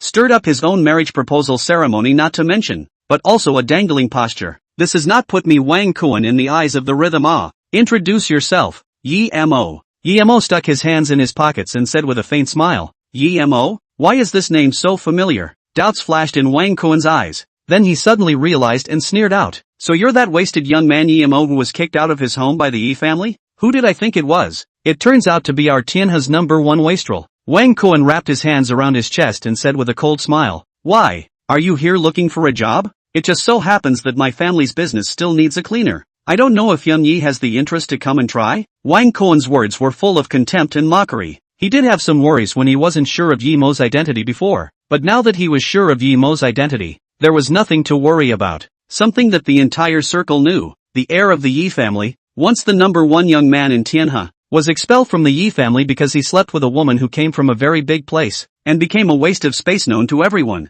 It is said that after being expelled from the family, he has been blessed with a woman's acceptance, so that he did not fall into the street. According to the current situation, Han Yueling is the woman who took him in. After realizing this, Wang Kuan continued to sneer. Yi Mo. I say you are also good enough to let a woman take care of you for several years. You are quite competent as a gigolo. After saying that, he turned his gaze to Han Yueling and said, I originally thought that you were a clean woman, but I didn't realize that you still have this kind of fetish. But it doesn't matter, as long as you are willing to be my woman. The $5 million of funds that were originally set, as usual, will be credited to you without a single penny falling. The reason why Wang Kuan was still willing to do this was only because he was looking at Han Yueling's better face. The whole Tianhe city people know Han Yueling with their own strength. Will her company under the name of the current height, Tianhe City, one of the top 10-star enterprises? She herself is recognized as the iceberg beauty. The people chasing after her can be said to be lined up from Tianhe City to the Magic City. In Wang Kuan's opinion, using $5 million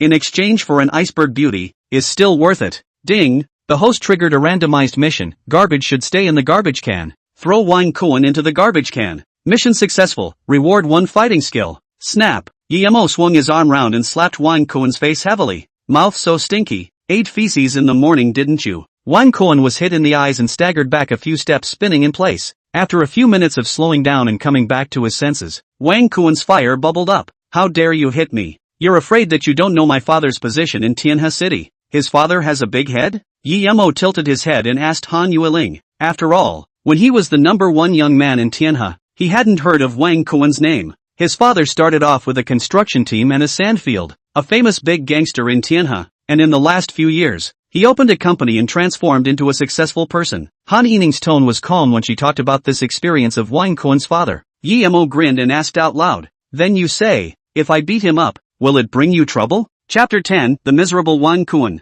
Doesn't matter. Han Yueling didn't think it mattered, pulling back the broken hair around her ears with a flare, let alone a payment of $5 million. If Han Yueling needed it, the transfer of $50 million would be a matter of the blink of an eye. The company now encountered a difficult time. This is her own thing, so do not want to use the family's help. Before is also by chance to learn. Wang Kuan's family can come up with this $5 million to help her through the difficulties. Only Wang Kuan is now getting this out. Her attitude towards the Wang family is also in tatters. Good point. He'll be handed over to me, and as for the $5 million that got lost, I'll make it up to you. Yemo snapped his fingers and faced a smile. Han Yueling nodded her head faintly. As for Yemo's claim that the $5 million would be made up to her, she only listened to it as a joke. It had been so long. If Yemo had the money, he would have taken it out long ago and wouldn't have waited until now. Yemo, you're quite capable of pretending.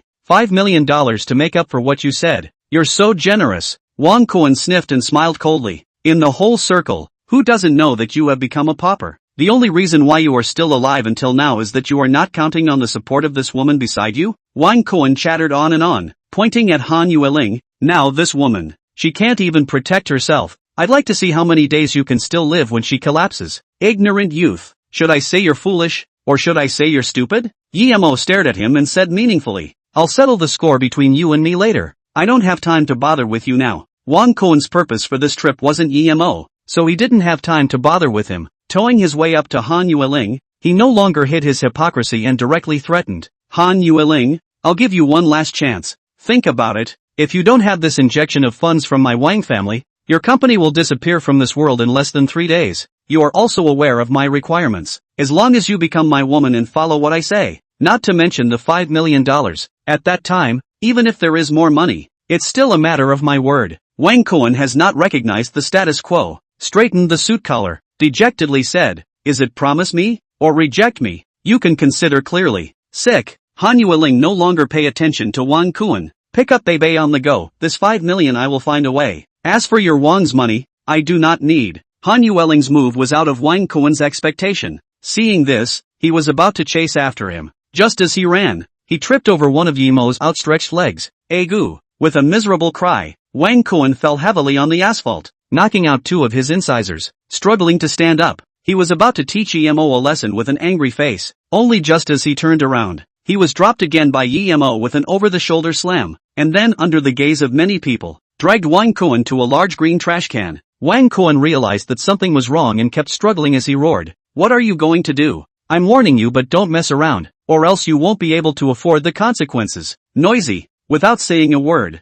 Yimo picked up Wang Kuan and threw him into the trash can. After doing this, Yimo clapped his hands and said, "Garbage. It should stay in the trash can." Ding! Congratulations to the host for completing the random mission. The mission reward has been sent to the backpack. Please check. For the system's beep, Yimo didn't have time to check, because Wang Kuan went into the garbage can. The whole person did not stop. Yimo, how dare you? How dare you do this to me? You wait for me. I won't let you go. You're really annoying. Yimo looked around and saw a girl carrying a large bag of garbage not far away. Yimo directly went forward, asked for the trash, folded back in front of the trash can, pushed Wang Kuan's head down, and then a large bag of trash was dumped towards the trash can. After finishing, Yimo closed the garbage can lid and lightly said, "If you don't want to serve there, feel free to come and find me. I'll accompany you to the end." After saying that, he quickly walked to Han Yueling's side and said, Let's go eat. Don't let a piece of trash spoil our good mood." Under Bebe's choice, the 3 of them entered a Chinese restaurant. After ordering their meal, Han Yueling was a bit distracted. She was thinking about where to find more funds after this $5 million went yellow today. While Yimo saw this, he went out. When he came back again, he already had an extra check in his hand and pushed it in front of Han Yueling and said, "Don't be embarrassed. I said I'll pay for this 5 million for you. Yimo, I should be grateful to you for what happened today, but this money concerns the survival of my company, so stop it." Han Yining was deeply helpless and shook her head. "No need to thank you. We are friends. I should help you." Yimo made a double entendre with this sentence and sipped white water. "Take it. It won't let you down." Han Yueling didn't believe that Yimo could take out 5 million anymore, but in order to not let Yimo's pride be hurt, she still chose to take the check. However, when she picked up the check, she froze when she saw the seal on it clearly as well as the amount. Where did this money come from? About the check, Han Yueling had seen a lot since she was a child, so she could tell at a glance that this check in her hand was real, and that the amount of 5 million on it could be raised at any time. "You don't have to care about that. I told you, I've already found my way." Yimo didn't say much. He just asked Han Yueling to accept this money. "This money of yours won't be robbed, right?" A worry flashed in Han Yueling's eyes as she anxiously said, "I admit that I pushed you too hard, but you can't go robbing for this. This is against the law, you know?" Han Yining looked anxious, her brows deeply furrowed. "No, go with me to the police station. Go now and you still have a chance to reduce your sentence. By then I'll find someone to operate for you, and soon you'll be able to come out." "You Ning, what kind of person do you think I am?" Yimo was helpless. He could only pacify her and explained, "Listen to me. This money is what I earned fair and square. This morning when I went next door to the antique market to find a painting, originally thought it was an imitation, but I didn't expect it to be the real thing. This turned around and sold for $10 million. You said, this is what you earned?" Han Yueling obviously didn't believe it. Really, I can testify for POA. POA bought a painting today. It was bought by a very nice old grandpa, and gave POA quite a bit of money." Bebe also said impatiently. Han Yining listened to Bebe's words and believed half of them, but still stared at Yimo's eyes from time to time. It was only when Yimo helplessly patted his head and directly took out the transfer records that Han Yueling really believed it. Receiving the check, Han Yueling said seriously and gruffly, "Yimo, this money of yours is very important to my company. If the company can get through this difficult time, from now on, you will hold 30% of the company's shares." Chapter 11, Riding the Tiger. "This stroke of yours is a bit big." Yimo sucked in a breath of cool air and shook his head. 30% of the shares is not a small amount. You'd better think about it again. In his previous life, Han Yueling's company had achieved a market capitalization of tens of billions of dollars, and this 30% share would be at least $10 billion. However, Yimo forgot one thing. At this time, Han Yueling's company was facing bankruptcy. $5 million in exchange for 30% of the shares was indeed not much. "Yimo, why do you look strange?" Han Yueling asked with some puzzlement. "You invested $5 million in my company, in exchange for shares, no more no less than 30%. What's wrong with you today? After Han Yueling's reminder, Yemo came back to his senses. He also realized that he was out of line, and immediately smiled and joked. Nothing, I was just thinking, in case your company goes public one day, when it's worth tens of billions of dollars, won't I make a fortune then? Han Yueling rolled her eyes and said in a bad mood, wait until it really comes to that time. Looking at Han Yueling's somewhat tired look, Yemo said in his heart, Yueling, all the effort you're doing right now is worth it because you really did it. After eating, Han Yueling was ready to go back to the company. But in the morning, Bebe was too tired and boring to follow Yemo around, so he clamored to be with Han Yueling. You little guy, don't you know that Auntie Yueling is busy? Yemo sank his face and pretended to scare Bebe. I want to be with Auntie Yueling. Bebe's eyes were haunted and he didn't know what he was thinking. Han Yueling is in love with Bebe. Seeing this, she directly picked her up. Now that the matter of funds is resolved, I'm not very busy, so let Bebe follow me, and I'll bring her home at night. That is fine. Yemo nodded his head in agreement and said to Bebe, be good, don't cause trouble for Auntie Yuning. What are your plans for the afternoon? Han Yining looked at Yemo and subconsciously asked, only to regret it after saying it, then added, don't think too much, I just hope you still remember the agreement. If you can't return home before 9 o'clock, then you don't have to enter the house. Yemo didn't think much about it and directly said, I'm going to go to the antique market again. An hour later, Yemo reappeared at the Lu Jiayuan antique market, thinking about picking up another leek. However, after shopping in a big circle, there were no desired antiques, either modern imitations or a few worthless knickknacks. When Yemo was disappointed and ready to leave, he suddenly found a group of people gathered not far away, and from time to time, there were also sounds of discussion. Listening to the meaning, should be someone is buying a jade bracelet, and then the boss opened the price is too high. Some people think that the bracelet is a piece of imitation. This attracted Yemo's attention, and he couldn't help but walk up to check it out. When he got closer, he couldn't help but be happy, because the person who bought the jade bracelet was not someone else. It was the old man who bought that painting from him in the morning at a high price. Chen Juanxion, Old Master Chen, only to see Elder Chen frowning at this moment, looking at the jade bracelet in his hand, very entangled. His granddaughter, Chen Cece, was also standing on the sidelines, and when she spotted Yemo, she let out a petulant grunt and said, how can I run into you everywhere? Obviously, Chen Cece didn't have a very good impression of Yemo. This world is so big, being able to run into you guys again means it's fate. Yemo said smilingly, who cares about having fate with you? Chen Cece skimmed her head and no longer bothered with Yemo. However, this caused old man Chen Juanxiong to raise his head, and when he saw Yemo, his eyes lit up and he beckoned. Little brother Yi, you've come at the right time. Come over and give the old man my check. Old man, what's the situation? Yemo had a very good impression of Chen Juanxiong and directly walked up and asked. Chen Juanxiong handed the jade bracelet in his hand to Yemo, smiled and said, this is not a granddaughter just came back from abroad. Want a jewelry? There is no preferred one at home, so I want to come here to take a look. In the morning when because of your painting didn't buy into the jade bracelet, come over to take a look again this afternoon. You give the gatekeeper. See how this Ming Dynasty jade bracelet. Chen Juanxiong handed over the jade bracelet, the top inlaid with rubies also carved a peony flower. A single look, like the characteristics of the Ming Dynasty candidate jade bracelet. With these words, Yemo had some realization. No wonder this little girl didn't have a good impression when she saw herself. It turned out that she was blaming herself for delaying her in the morning. Okay, I'll show you. Yemo took the jade bracelet and answered. After all, in the morning, Elder Chen had bought the painting from himself, so this time it would be considered an additional service. Holding the bracelet, Yemo pretended to scrutinize it. He was unable to see it and could only turn to Xiaomu for help. Xiaomu, what is the probability that this bracelet is from the Ming Dynasty? 0%. 0%? Wouldn't that mean this jade bracelet is an imitation? Seeing that everyone was looking at him with bated breath, Yemo frowned and said, looking at the carvings and features, it is indeed undoubtedly a Ming Dynasty technique. At these words, the store owner sighed in relief and said with a winking smile, Master, the things I have here are all genuine Ming Dynasty items. It's impossible to cheat you. Pretending. Chen Cece skimmed her mouth and said, Grandpa, since this is genuine, then I'll take this. Wait, I haven't finished. Yemo glanced at Chen Cece and stopped and said, although the workmanship is very similar, this really isn't from the Ming Dynasty, but rather an imitation from the recent times. When he said this, Yemo was drumming in his heart because he only knew that this jade bracelet was not from the Ming Dynasty, but he didn't know exactly when it was from, associating it with the treasure appreciation program he had watched before. Those experts above often said a sentence that Yemo imitated uttering. Afterward, pretending to be calm, He looked at the boss and said with a smile, "Boss, do you think so?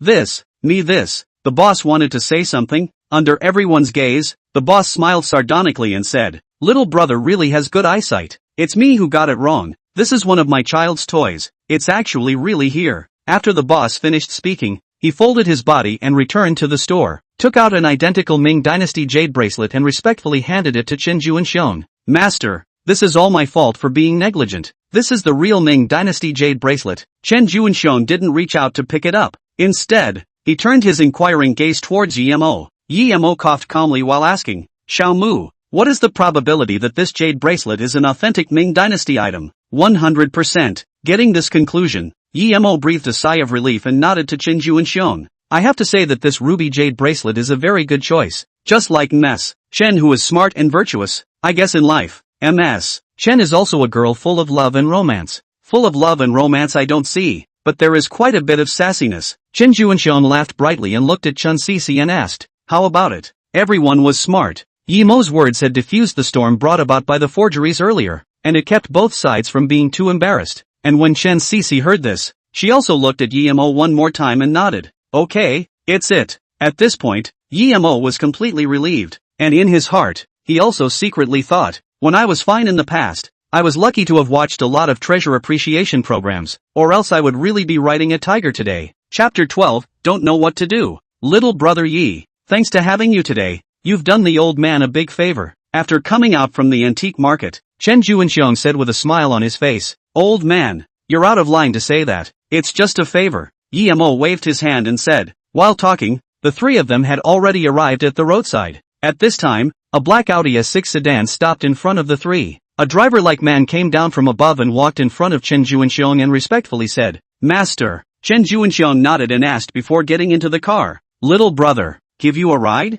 Yi Mo originally wanted to refuse, but looking at Chen Juanxiong's sincere gaze, he couldn't refuse, so he answered, "Then I'll be respectful. Ha ha, we are all our own people. It's out of line to say that." Chen Juanxiong responded, "Master, where are we going now?" The driver inquired through the rearview mirror. Chen Juanxiong first glanced at Yi Mo beside him and looked at him with an inquiring gaze. "Where to?" "Send me to Bihai neighborhood." Yi Mo reported the address where he lived. "Then go to Bihai neighborhood," Chen Juanxiong said calmly. Bihai neighborhood was exactly where Yi Mo was currently living, and it was also a famous villa neighborhood in Tianhe City. Hearing this address, Chen Sisi, who was sitting in the co-pilot, was a bit surprised and couldn't help but look at Yi Mo one more time and said, "I didn't see it. You're quite low-key. Just temporarily staying at a friend's place." Yi Mo grinned and said. The sedan drove smoothly, and just after driving out of an intersection, he saw a large truck rush out violently, blocking the sedan's path. Seeing this, the driver braked sharply while poking his head out and cursing,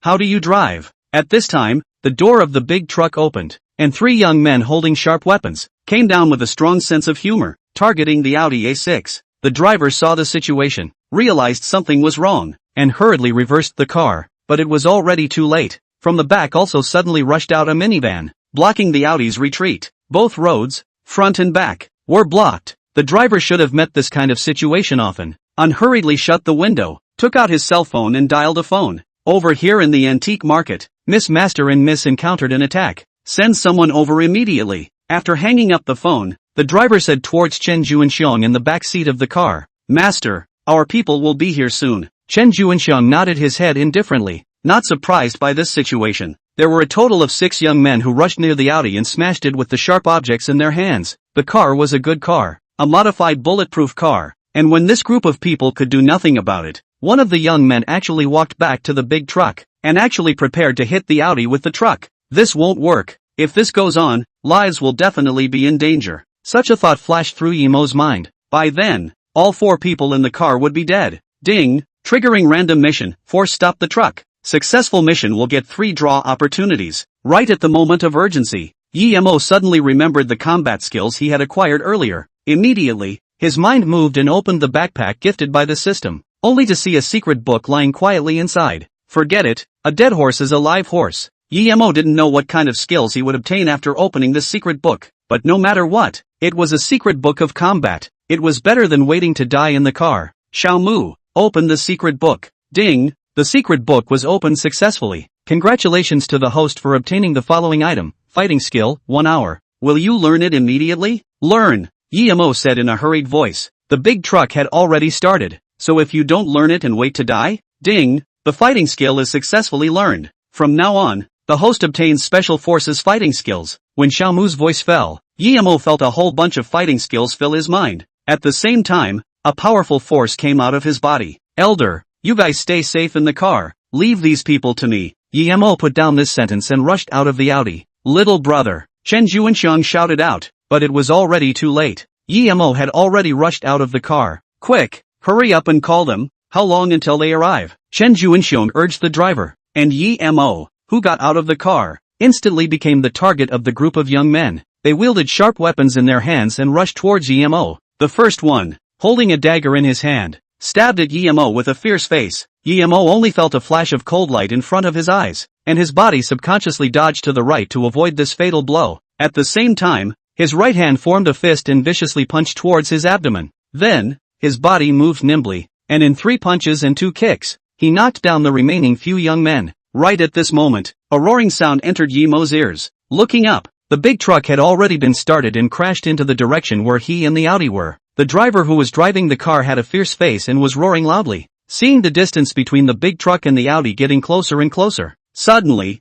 Yemo's heart hardened and he ran straight towards the big truck. In front of the several-meter-tall truck, Yemo's figure was incomparably small, and this action of his was also seen by the young man driving the car. Despising him, he spat and roared, "I'll run you over." Only when he crashed through, he didn't find Yemo's figure. Just as he looked around, suddenly from his ears came a ghostly voice, "Are you looking for me?" The young man turned around violently, only to see that Yemo had arrived in the cab at some point, and was currently looking at him with a smile on his face. The young man was shocked, and just as he was about to resist, he was knocked out by Yemo's punch. Pushing his body aside, Yemo sat in the driver's seat. Seeing that he was getting closer and closer to the Audi, Yemo gave a hard kick and stepped on the brakes. Squeak! The ear-piercing sound of the brakes rang out, and the speed of the big truck slowed down, and at this time, it was less than half a meter away from the Audi. Phew! Yemo took a deep breath. Hooray! It was only that little bit short. Ding! Random task completed. Get 3 chances to draw prizes. Exchange points 10 points. After stopping the big truck, the sound of brakes rang out one after another in the neighborhood, only to see dozens of luxury cars parked nearby. One black-clothed sunglasses man quickly got out of the car and gathered around the Audi A6.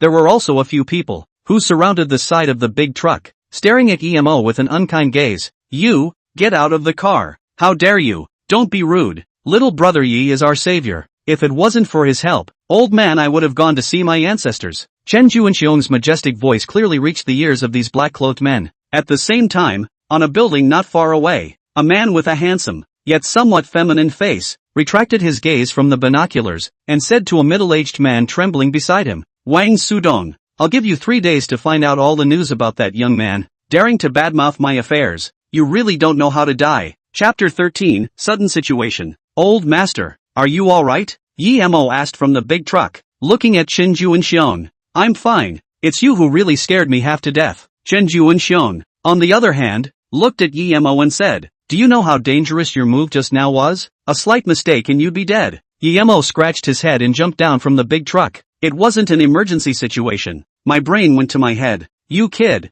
enough balls." Chen Juanxiong suddenly smiled and patted Yemo's shoulder. "A match for me when I was young. Very good." At this time, a person who resembled the head of the men in black came over and whispered something in Chen Juanxiong's ear. Chen Juanxiong's face instantly sank. Waving his hand, he called Chen Cici over and said, "Cici, you stay with Yemo first. Grandpa is going to take care of some things." After saying that, he and the head of the black-clothed men walked to the other side of the room. The very assailant who had been captured. Chen Cici and Yemo hadn't crossed paths before, so it was a bit awkward for a moment. Only she had been sizing up Yemo with a face full of curiosity. "What, do I have flowers on my face?" Yemo grinned and asked jokingly. "No." Chen Cici looked at Yemo seriously and asked curiously, "Are you a special forces soldier?" Yemo was a bit stunned and froze for a moment. "Why do you ask?" Chen Cici pointed at the big truck and said, "Just now, your clean maneuver was very cool. I've seen it on an uncle's body." At the end, she added, "He is a special forces soldier, and your stance is very similar to his. If you say I am,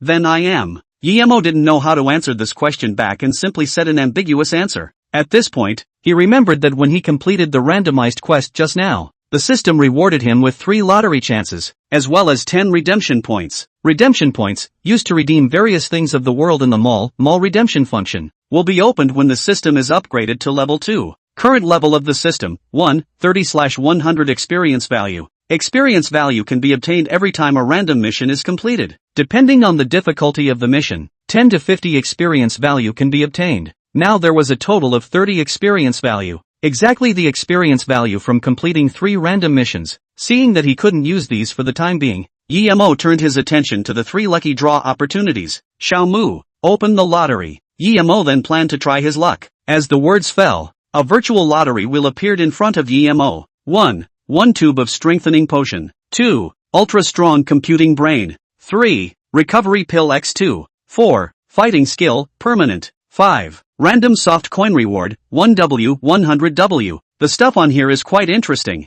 Let's try a shot first to see if we can draw a permanent fighting skill. Yemo's hands itched and jumped at the chance. It was just at this time that the 1 hour of fighting skill experience time had expired. After experiencing the benefits of the fighting skill, Yemo couldn't get enough of this skill. If he could draw it, he would have earned it. Xiaomu, draw. As Yemo's words fell, the virtual carousel began to spin. Under Yemo's hopeful gaze, the pointer stopped on a random soft currency reward. Ding! Congratulations host, get 50,000 soft currency reward. $50,000. Not bad at all. Yemo reassured himself, looking at the fact that there were still 2 more chances to draw. Yemo was incredibly torn inwardly. Should I try another round? Maybe I'll win the fighting skill. Under the trend of this thought, Yemo simply used both of his remaining 2 lottery chances. The needle on the roulette wheel spun rapidly. Under Yemo's gaze, it slowly came to a stop. Ding! Congratulations to the host. Awarded 10,000 soft coins. Ding!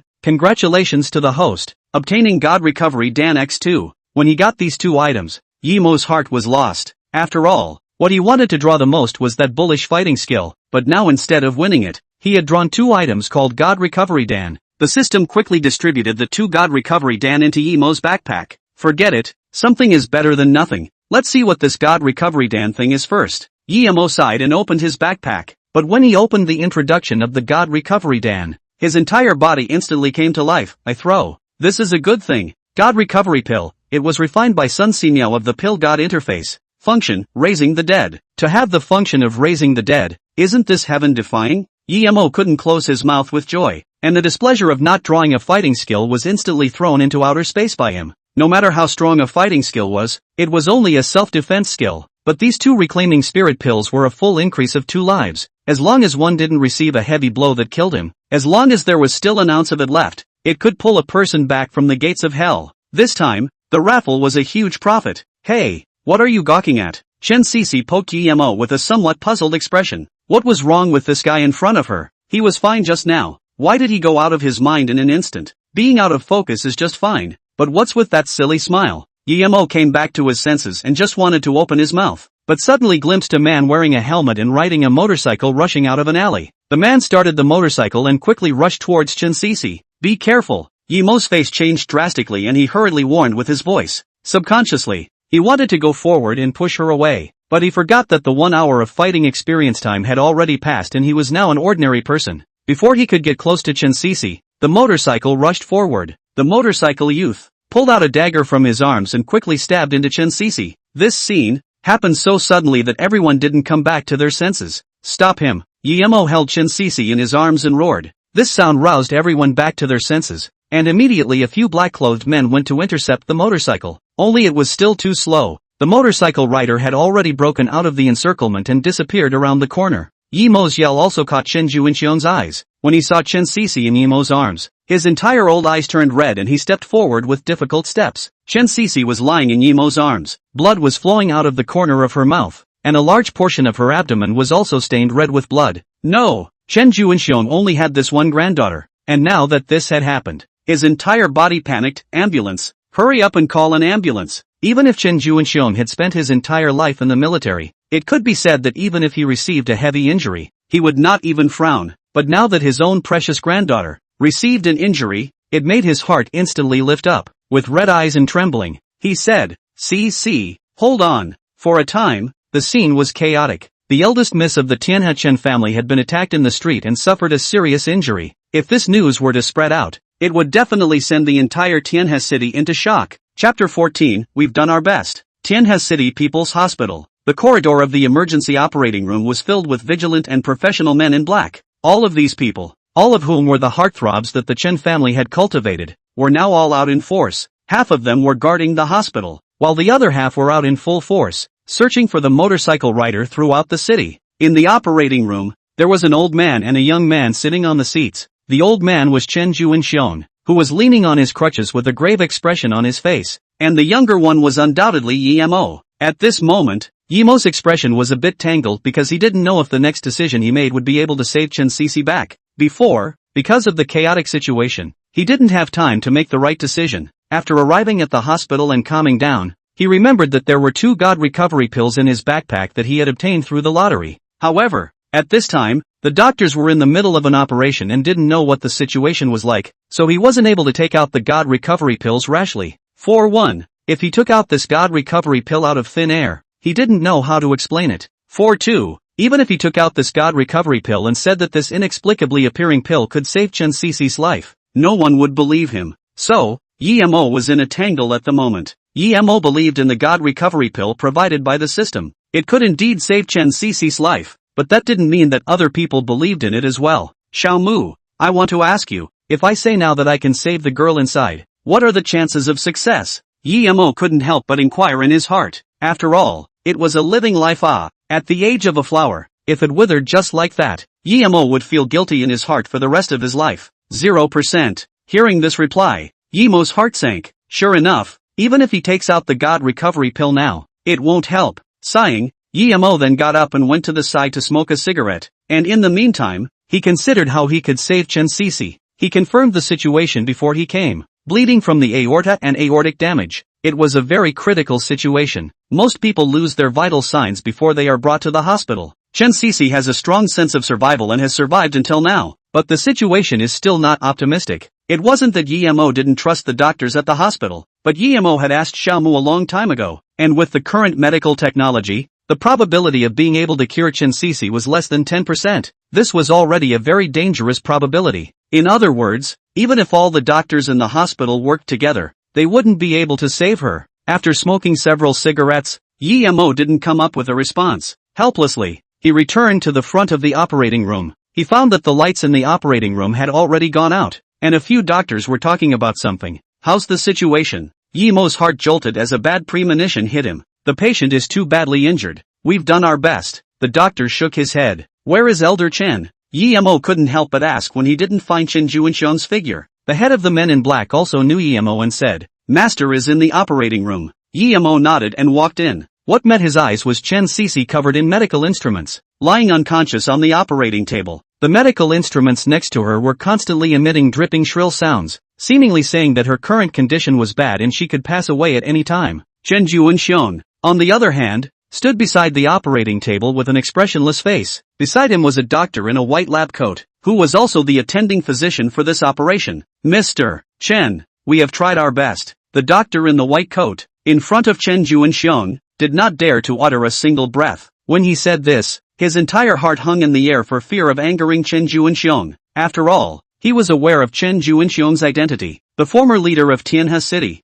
Although he had retired to the second line, but he had many disciples under him, belonging to the kind that could cause an earthquake in Tianhe City by stomping his foot. I know, you go out. Chen Juinxiong waved his hand, his voice somewhat low. In this instant, it was as if Chen Juinxiong had aged a dozen years, no longer the thunderous, decisive old man. In just one day's time, he had turned into the current state. It had to be said that the creation of the world was unpredictable. Looking at Chen Juinxiong's back, Yimo's heart was also a bit blocked, as if he had seen the time in his previous life when he was trying to break free from his destiny. But in the end, he was unable to do anything about it. Elder Chen, perhaps, I can save CC. Yimo considered it over and over again, but he still said these words, although Yimo's voice was very soft. In the operating room, when Chen Juinxiong heard it in his ears, it was nothing less than hope, only to see Chen Juinxiong jerk his head back, a bright light flashing in his eyes. Little brother Yi, this is no joke, is what you said. Serious? I can try.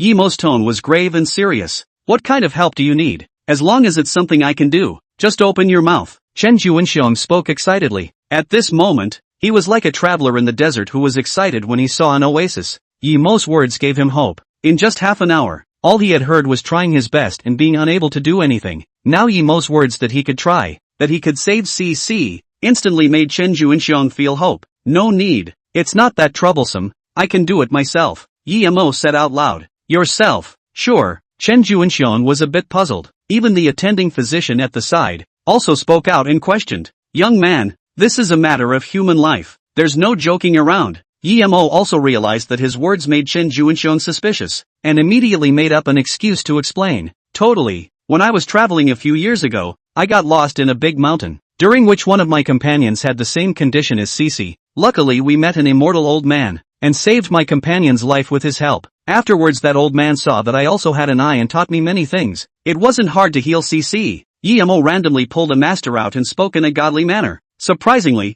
he is the disciple of a worldly old man. Now CC is saved. A bright color flashed in Chen Juinxiong's eyes. In his position, he also knew about people and things that were beyond ordinary people's perception. So he didn't have a single bit of doubt when Yi Mo said these words. It's not too late. Elder Chen, you can move to the door first. Yi Mo nodded and prepared to start the healing preparations. Well, little friend Yi, CC's safety is in your hands. Without realizing it, Chen Juinxiong's address to Yi Mo changed. Don't worry. Yi Mo cast an expression of direction and watched as the two left the operating room. Chapter 15, Deeply Hidden Feats and Fame. It's a bit troublesome. Looking at the quail egg-sized God recovery pill in his hand, Yi Mo was a little difficult for a moment. Chen Cici had already fallen into a coma at this time, and it was simply impossible for her to swallow such a large God recovery dan. However, time was urgent. If she didn't take the elixir, she was afraid that she wouldn't be able to hold on for much longer. That's just it. I'm doing all this to save people. I couldn't care less right now. Yi Mo was ruthless, stomped his foot, and put the God recovery pill into his mouth. The God recovery pill, which instantly melted in his mouth, instantly turned into a gas in Yi Mo's mouth. Leaning down and looking at Chen Cici's pretty face, Yi Mo closed his eyes and brought his lips over. The cold touch hit his heart, making Yi Mo a little distracted. Inadvertently, he inhaled a portion of the medicinal effect of the God recovery pill. Hastily coming back to his senses, he ferried the God recovery pill in his mouth into Chen Cici's mouth. Just after doing this, Yi Mo hadn't even gotten up yet when he only heard Chen Cici let out a delicate hum, then opened her eyes in confusion. When she saw Yi Mo who was close by, her eyes widened and a whimper escaped her mouth. What do you want to do? What's that? Don't misunderstand. It's all for the sake of saving you. I had no choice but to do this. Yi Mo got up and hurriedly explained. Chen Cici struggled to get up, but was held down by Yi Mo's shoulders. You're still weak. It's not easy to do strenuous exercise. You denizen, rascal. Chen Cici couldn't get up and was filled with anger. I won't let you go. Originally, she thought Yi Mo was a good person, but she didn't realize that he was a beastly fellow. He even took advantage of his unconsciousness to do something so excessive. It was truly abominable. Things really aren't what you think. Yi Mo shrugged his shoulders and said helplessly. Chen Cici, however, didn't listen to Yi Mo's explanation and kept struggling, but because of her weak body, she fainted again. After the medicinal effect of the God recovery pill entered her body, it quickly took effect, only to see that where she was injured, she gradually started to stop the flow of blood. The pale face caused by excessive blood loss also gradually took on a reddish hue. It wasn't until the medical instruments signaled that her condition was stable that Yi Mo breathed a sigh of relief and looked at the unconscious Chen Cici and muttered to himself, I was really compelled to do this in order to save you. Then realizing that no matter what he said now, Chen Cici couldn't hear him, he had no choice but to walk out of the operating room, preparing to find a suitable time later to explain this matter to her. Little friend Yi, how is it? Chen Juinxiong, who was originally waiting anxiously, inquired in an expectant tone. Yi Mo nodded his head and put on a weak look and said, there's no longer any major problems. If nothing unexpected happens, he can wake up within an hour. After saying that, he even acted like he was weak and directly collapsed into a chair. Little friend, what are you? The big stone in Chen Juinxiong's heart landed on the ground, and seeing Yi Mo's weak appearance now, his heart was overwhelmed. It's not a problem. I'll just rest for a few days. Yi Mo smiled miserably and said. Looking at Yi Mo's current appearance, Chen Juinxiong's heart felt very bad, even though he was used to seeing big storms. But Yi Mo had paid such a big price in order to heal Cici. He must repay him properly. Right at this moment, the head of the black-clothed men, that is, Chen Juinxiong's personal bodyguard, Lu Yuan, sank his face and came over. Master, we've found out. The person who attacked the young lady is an unemployed hobo, and just now was found tragically dead in an alley. A good one. Destroying the corpse. Go check. Find out the person behind it. Dare to hit the idea to my head. Don't know how to die. Chen Juanxiong exuded a sense of majesty. His tone was flat but full of killing intent. Lu Yuan nodded and pushed down again. An hour's time passed and Chen Cece woke up from her coma. Chen Juanxiong couldn't wait to enter the operating room. Yi Mo, on the other hand, chose this time to quietly retreat. Running into Chen Juanxiong's grandparents and grandchildren was nothing more than a fluke, and all of the things he encountered, including these things, were all unanticipated circumstances. Now that Chen Cece wasn't in any serious trouble, there was no need for him to stay any longer. When Yi Mo left a few minutes later, Chen Juanxiong came out and realized that he had already left. He first froze for a moment, then to the people around him, he said appreciatively, "Not bad, this little doll has ability, but is low-key. He saved someone and didn't try to get anything in return. He is a person worth befriending. How good it would be if it's a descendant of my Chen family. If my Chen family has a descendant like little friend Yi, why worry about having no one to follow in his footsteps?" After Yi Mo came out of the hospital, he originally planned to take a taxi home, but when he passed through a corridor, he suddenly heard a familiar voice. "Wang Chao, how did you know I was here? I've already made it clear to you on WeChat that I won't agree to your request. I'm not the kind of girl you think I am." Hearing this angry female voice, Yi Mo froze. Wasn't this Bai Tao's voice? Why was she here? Also, the Wang Chao she said just now, could it be the small boss who pestered her that day? Yi Mo was originally going to leave, but after hearing this, he changed his attention and walked in the direction of the stairwell. Bai Tao's face was a bit haggard. She was very tired these past few days. Now she just wanted to leave this stairwell as soon as possible. And across from her was a middle-aged man who was not tall and wearing a suit. It was Wang Chao who had been slapped by Yi Mo that day in the Western restaurant. Bai Tao originally thought that after that time, Wang Chao wouldn't pester Bai Tao anymore. I didn't expect that he wouldn't die, but he didn't know what method he used and chased him to the hospital. Bai Tao, I know what I did yesterday was a bit wrong. I apologize to you. Give me a chance for us to get to know each other and get in touch, okay? Wang Chao played the spirit of people don't want face, trees don't want skin, pestering Bai Tao. Bai Tao let out a deep breath, somewhat helpless, and forced down the anger in her heart. Big Boss Wang, I beg you to just let me go. You already have a family, so don't come back to pester me, and I've already made it very clear to you that I won't agree to your request. You talk to me, do you think the money is too little? How about this? I'll give you $200,000 a month, and you'll only accompany me 1 day a week. How about it? Wang Chao took out a bunch of money from his own briefcase and handed it to Bai Tao. Here is $50,000. You take it first, how about I call you later? To be honest, when she saw this $50,000, Bai Tao was a little moved. Just as she was about to reach out and pick it up from him, a sentence Emo said to her suddenly rang in her mind. Girls, learn to love yourself. Don't be blinded by some benefits in front of you. Otherwise when you figure it out, it will be too late to regret it. It was also this sentence that made Bai Tao come back to his senses, and slapped the $50,000 in front of him on the ground. Take your stinking money away. I don't care. Wang Chao's original confident smile instantly froze, narrowed his eyes, flashed a dangerous light, said, What do you mean? Look down on me is not it? It's not about looking down on.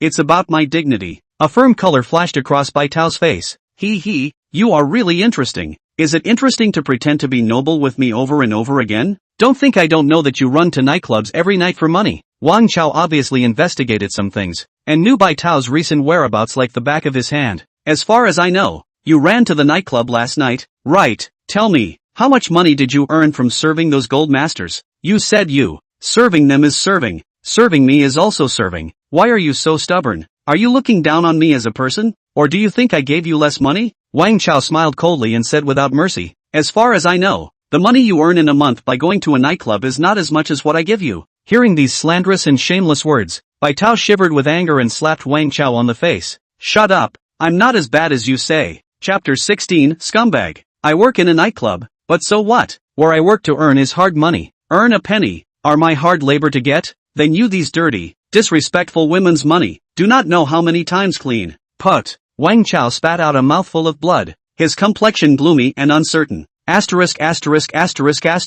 Dare to hit me. Are you tired of living? Wang Chao grabbed Bai Tao's hair and said coldly, Let me tell you, don't think I don't know about you. As far as I know, your sister is hospitalized in this hospital, right? And she just had an operation yesterday. The money given to you by that kid surnamed Yi, it's all pretty much spent, right? From the next surgery, it can only be 7 days. Is it hard for you to think that with your ability, you can gather enough money for the surgery? Wang Chao's eyes flashed with a grim color. colorfully looked at Bai Tao and said, $200,000, even if you go to sell. You can't come up with enough money for this. Now I'm merciful and gave you such a chance. You only need to accompany me 4 times in a month. Then you can easily get this money. I tell you, the only one who can help you now is me. Besides me, there won't be any other person who can come up with $200,000 for you. After saying that, his hands were still pulling hard. Bai Tao's expression was a bit painful, and she kept slapping Wang Chao, but to no avail. Wang Chao had now fallen into a demonic barrier. What he didn't dare to say or do in front of his wife was all vented on Bai Tao's body at this time. You let go. If Yemo knows you did this to me, he won't let you go. Bai Tao was now very helpless, so she moved Yemo out. Hopefully, she could use Yemo's name to scare Wang Chao. It was better if he didn't say it, but as soon as Yemo's name was mentioned, Wang Chao became even more aggravated and said in a sardonic voice, "Are you talking about that punk who was kicked out of the family? It just so happens that I still have a score to settle with him. This kid even dared to lie to me. If he were in front of me right now, I would definitely teach him a hard lesson and let him know what the price of lying to me is." Wang Chao said arrogantly, "Is that so? Then what price are you going to make me pay?" Yemo's ghostly voice suddenly sounded in the stairwell. The sudden sound startled Wang Chao, and when he turned around and saw the expressionless Yemo, he still couldn't help but gulp. Afterward, he let go of Bai Tao's hair and said coldly, "Good wow you kid, I haven't even looked for you yet, and you just sent yourself to the door. Just in time, let's settle the score between us." Being disturbed by Yemo again and again, Wang Chao hated him to death. Now that he happened to run into him in the hospital, he couldn't let him off easily. "Just in time, I also have a score to settle with you." After Yemo finished speaking, he wrapped his arms around Bai Tao and then blocked behind him. "Don't be afraid, as long as I'm here, no one dares to hurt you." Bai Tao was originally choking softly, and when she heard these words, her entire body froze first. Looking at Yemo's back in front of her, her heart jumped violently. This was the feeling of heartbeat, and Yemo's sentence, "Don't be afraid, as long as I'm here, no one dares to hurt you," kept haunting her mind for a long time. "Kid, up to now you're still pretending in front of me. Don't think I don't know that your real name is Yemo. If I'm not wrong, the young master that the Yi family kicked out a few years ago was you, right?" Wang Chao wrapped his hands together and said coldly. In order to inquire about Yemo's identity, he had gone through a lot of trouble. Fortunately, when he used to play mahjong, he knew a few gangsters in Tianhe City, and it was with the help of their pads that he was able to find out Yemo's identity. When he got this news, Wang Chao's teeth itched with hatred, but more than that, he was still angry. He was a multi-million-dollar big boss, but he was actually fooled by a kid who drove him out of his house. If this was spread out, he would lose all his face. At the same time, he was unwilling to give up on Bai Chao, so he used some means to find out where Bai Chao was in the hospital and came over. Originally, he wanted to use Bai Tao's difficulties to blackmail her into submission. I didn't expect to run into Yemo. Since this was the case, the two things would be resolved together. With his ability, it was still more than enough to deal with a wasted young man who had been kicked out of his home. "Kid, I didn't expect you to be a lover." Looking at Yemo and Bai Tao's intimate appearance, anger erupted from Wang Chao's eyes and he said coldly, "You're afraid that you still don't know, right? This woman you want to protect behind you, the so-called goddess in your heart, works in a nightclub? What kind of person is she? There's no need for me to say more about that, right?" "No, Yemo, listen to my explanation. I am innocent." Bai Tao was flustered at the words. She didn't know why. She was afraid that Yemo would misunderstand and thought of explaining. "No need to explain. I believe you," Yemo said with a faint smile. After all, for Bai Tao, he was still clear. Otherwise he wouldn't have chosen to help her. "Wang Chao, how can you say that you're also a big boss with a small success? You said that you used some despicable means to threaten a girl who was like a flower. How shameless are you to do such a thing?" Yemo asked as he stuck his hands in his pockets and calmly looked at Wang Chao. "Kid, you don't have to try to sidetrack the topic. See what you mean, you still want to help her, right?" Pointing at Bai Tao, Wang Chao coldly asked. "So what, you have an opinion?" Yemo glanced at him and said, "If you have an opinion you keep it. Yemo, do things, whatever I want to do. It's at my pleasure. Let's take Bai Tao for example. As long as I'm willing, I can help her to the end. Another example is you. I don't see eye to eye with you. Right now I want to beat you up violently and throw you in the trash." After Yemo finished speaking, he also purposely pointed to the sweeping tool on the side and said, "If you didn't grow too big, I'd sweep you away as garbage right now and dump you into the trash can." These words enraged Wang Chao and mocked without leaving any room for doubt. "Worthy of being from a big family? You really have a heart that doesn't skip a beat and a face that doesn't blush when you tell lies. If I guessed correctly, The $100,000 that you helped her get last time was all your savings, right? Wang Chao took out his cell phone and pointed to the transfer record on it. I've checked. That $100,000 is your last savings, and after transferring it to me, you only have single digits in your card. Your news is really outdated. Guillermo shook his head and couldn't help but feel sad for Wang Chao. You really are quite arrogant and equally ignorant. These words poked Wang Chao's sore spot. Especially the word ignorant was like a sharp sword, stabbing deep into his fragile little heart. I'm worth millions while you're just a poor kid. What qualifications do you have to call me ignorant? Chapter 17, Foot Treading Service. Seeing as you were once a young lord, I'll give you a chance. Wang Chao straightened the collar of his suit and said in a lofty manner, my leather shoes are dirty. As long as you obediently wipe them clean for me, I can forget about today's matter. Otherwise, with my power in Tianhe, I can get you killed in minutes. Wang Chao, what are you doing? You've gone too far. Bai Tao was a bit annoyed, and was angry for Yemo. Excessive? I do remember when I was in the Western restaurant, this guy slapped me and made me lose my reputation, Wang Chao said meaningfully. Then, looking coldly at Yemo, he took a leg forward and said, as long as you wipe the old man clean, I can stop counting anything about you. After you wipe it off, disappear from my face and don't let me see you again. Otherwise, before Wang Chao could finish his words, he was interrupted by Yemo. It's not just a shoe shine, it's simple. Yemo waved his hand and walked forward with a smile. Convinced, Wang Chao snorted coldly and said, count on your kid's good sense. Hurry up. At the same time, the smug gaze looked at Bai Tao, dejected, as if to say, see, Wang Chao, as long as I have money, I can make anyone do anything, as long as you behave yourself, guaranteed to make you eat good food and drink hot water. No longer worry about anything. For Wang Chao's complacency, Bai Tao didn't even pay attention to it. Instead, she tugged on Yemo's sleeve and said in chagrin, Yemo, don't listen to him,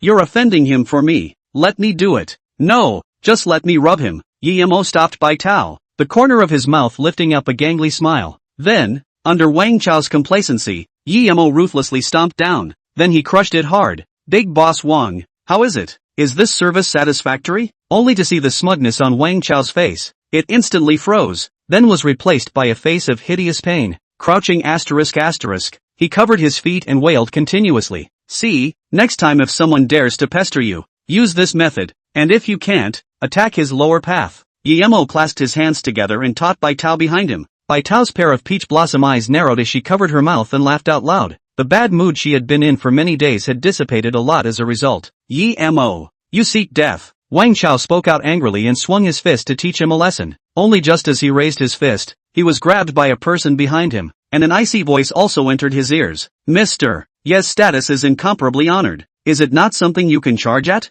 Who are you dare to meddle in my affairs? Wang Chao despised out. Only when he saw the person behind him, the whole person almost peed in fear. The arrogance disappeared without a trace, replaced by a face of fear. Shivering his legs and said, Mr. Lu Yuan, why are you here? The person who came was no one else but Juanxiong Chen's personal bodyguard, the head of the men in black. Lu Yuan, you recognize me? Lu Yuan looked at Wang Chao one more time, but had no impression. Recognize? Of course I do. Wang Chao's face was piled up with a pleasing smile as he said, there was an investment promotion meeting some time ago. I've seen you before, and, since you know me, that's good. Lu Yuan still had no impression and said coldly, Mr. Yi is my good friend. You know what to do, right? What should I do? Wang Chao was somewhat at a loss for words and asked sardonically, make amends and apologize. Be sincere, Lu Yuan said in a deep voice. Wang Chao's brows furrowed and his face changed again and again. He had come to teach Yemo a lesson, and now that he was being asked to apologize, and in front of Bai Tao, he was a bit embarrassed.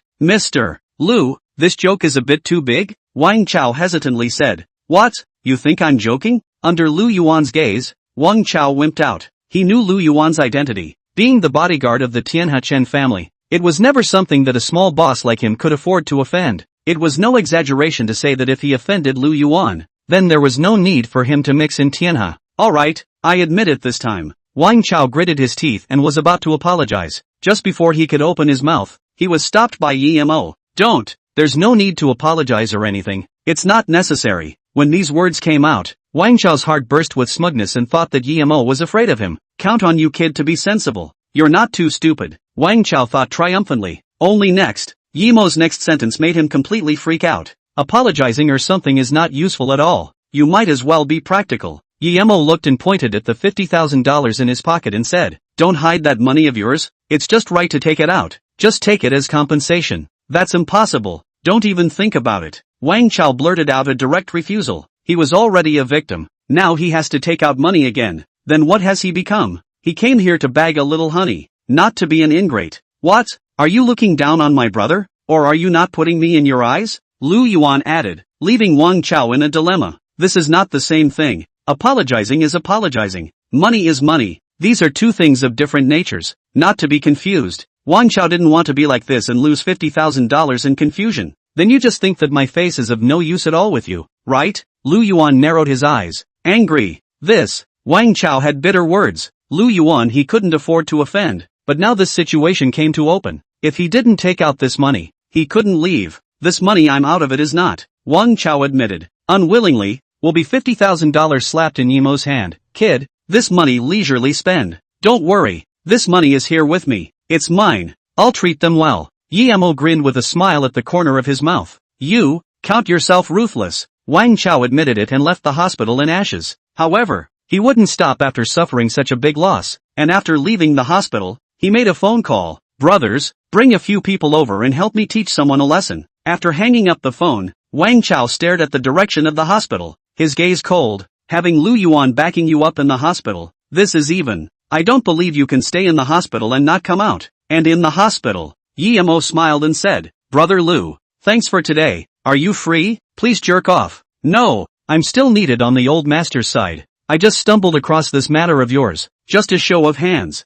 Lu Yuan smiled. "Not so icy, and you are the savior of the master and the young lady. In reason is what I should do." Afterward, looking at the time, Lu Yuan lifted his foot and left. "It's getting late. The master's side is still waiting for me." After saying that, he smiled at the two of them, turned around and left. Yemo, on the other hand, patted the $50,000 in his hand and was in a happy mood. Not bad, still made $50,000. Chapter 18, Bai Tao's Difficulties. Yemo, thank you for today. Bai Tao looked at Yemo with a grateful gaze, vaguely worshipping him. "It's nothing, I don't see eye to eye with him anyway." Yemo scratched his head, then asked, "Right, why are you in the hospital? Did you encounter something?" Speaking of this, Bai Tao's expression darkened and said, "It's my family that had something happen. I'm here to take care of it. You can talk to me, maybe I can do you a favor." Yemo really said, "I can still handle it for now. If it really comes to help, I will open up with you." Bai Tao forced out a smile. Now that Yemo had already helped her several times, she really didn't want to trouble him again. If Bai Tao didn't say anything, Yemo couldn't force himself. After thinking about it, he put $50,000 in cash in his hand and slapped it in Bai Tao's hand and said, "I can't get any other money right now, so this $50,000 you can take first." Yemo still had millions in his bank card, but at noon, in order to help Han Yueling, he had already raised all of today's amount. If he wanted to use this money, he could only wait until tomorrow. Moreover, after Wang Chao's words just now, Yemo also learned that Bai Tao is now in a difficult situation. "If you can help a little, it's a little." "No, you've already helped me a lot. I can't take this money." Bai Tao refused repeatedly. Yemo had already used $100,000 for himself earlier. This money hadn't been paid back yet, so she couldn't let Yemo pay for it again. Moreover, she had found a part-time job at a nightclub, and she could go there every day after class to help out, and the money she earned would still be able to handle it for the time being. "Take it. I heard that little boss say before. What with the surgeries and such, this needs money." Yemo forced the money into Bai Tao's hand and said, "There's no need to be polite with me. Take it." What exactly was going on? Yemo didn't understand, but since it was a surgery, it definitely needed money. Bai Tao was in a difficult position. "Well then, I'll give you an IOU, plus the 100,000 from before. It's a total of 150,000. Bai Tao couldn't argue and proposed such a solution. Yemo believed Bai Tao and definitely didn't need the so-called IOU. If he was running for an IOU, he wouldn't have taken so much money out at all. It was only because he felt that Bai Tao was a very good girl and was worth getting along with. But Bai Tao's attitude was also very firm. It had to be an IOU. If Yemo didn't accept it, she didn't want the $50,000. In the end, Bai Tao still typed an IOU, and Yemo didn't even look at it and casually put it in his pocket. Bai, why are you still here? Your sister woke up and cried for you." Just then, a woman dressed as a nurse found Bai Tao, complaining a bit. "Sorry, I'll go over first." Bai Tao gave Yemo an apologetic smile and ran away. "Nurse sister, I want to ask you something. Looking at Bai Tao's back as she left, Yi Mo spoke out. What did you call me? I'm so old and you call me sister. You're such a good kid. The nurse was an aunt in her 40s and smiled brightly when she heard this. Ask, what is it? Sister, you just said that Bai Tao, her sister, is looking for her. What's going on? Yi Mo asked, the doubt in his heart. Young man, you look so handsome. You should be Bai Tao's boyfriend. She didn't talk to you? The nurse was a bit surprised and said to herself, that's right, after all, such a big thing, it's normal not to talk to you. I'm telling you, Bai Tao is a good girl, working several jobs in a row for her sister. It's really too difficult. The nurse sighed with emotion, then realized that she was off topic and said quietly, I'm talking to you. You have to be mentally prepared. Bai Tao, her sister, is in our hospital. It's a very difficult disease to treat, a malignant tumor. Hearing these words, Yi Mo was violently stunned for a moment and also instantly understood.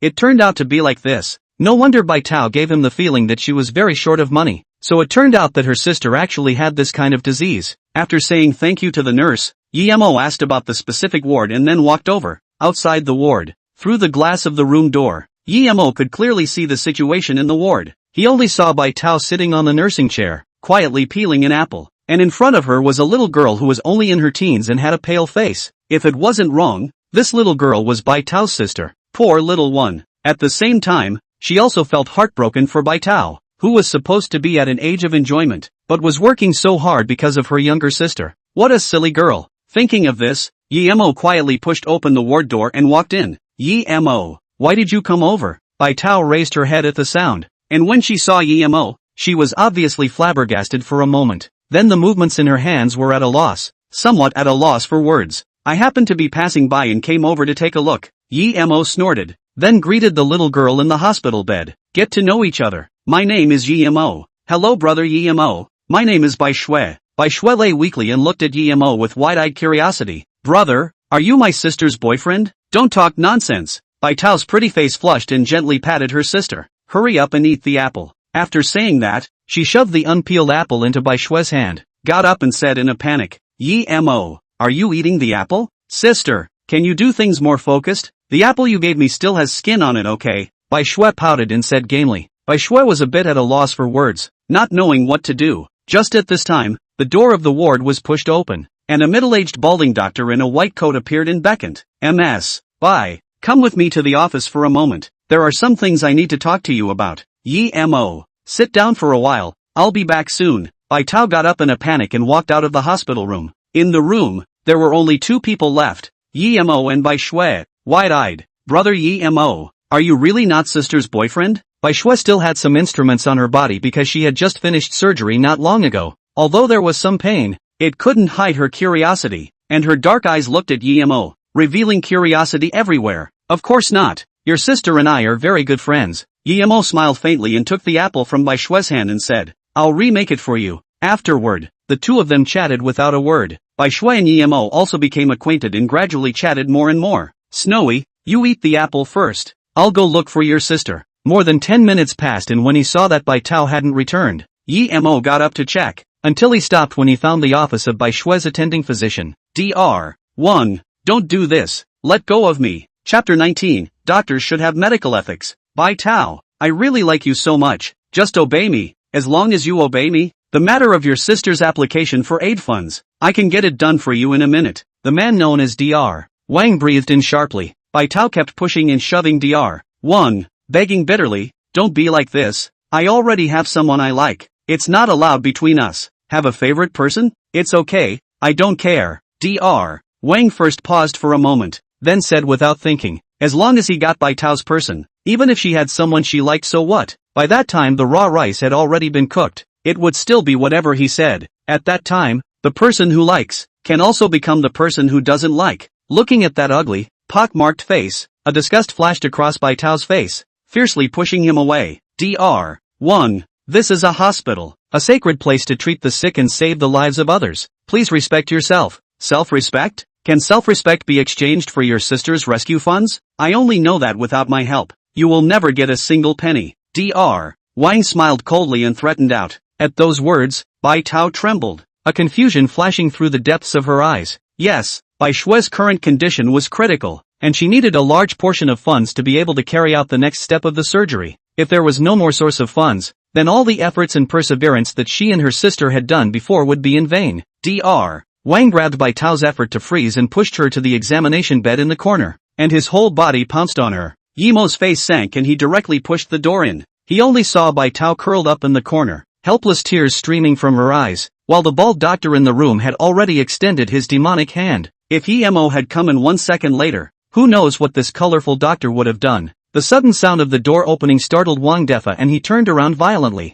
When he saw the unfamiliar Yimo, he was furious and directly rebuked. Who are you? Don't you know that no one is allowed to enter the office's important land? Hurry up and get out. In broad daylight, a doctor of the Hallowed People's Hospital wants to do something untoward to a patient's family member in his office. If this gets out, I think it will instantly occupy the headlines of tomorrow's newspapers. Yimo sat nonchalantly in his office chair, crossed his legs and said, Dr. Wang, what do you think? Wang Defa frowned and stared at Yimo and asked, what do you mean? Want to extort me with this? With your little family fortune? I can't look at it. Yimo smiled faintly and beckoned. Bai Tao, don't be afraid, come to me. Bai Tao looked agitated and ran to Yimo's side, unable to suppress her trembling body. If Yimo hadn't come in time, her innocence would have been ruined. You guys know each other? Wang Defa was stunned, realizing that this matter was a bit difficult to handle. Yimo was silent and instead looked at him calmly. Wang Defa had more expressions on his face, some chagrin, some viciousness, and some anger at the same time,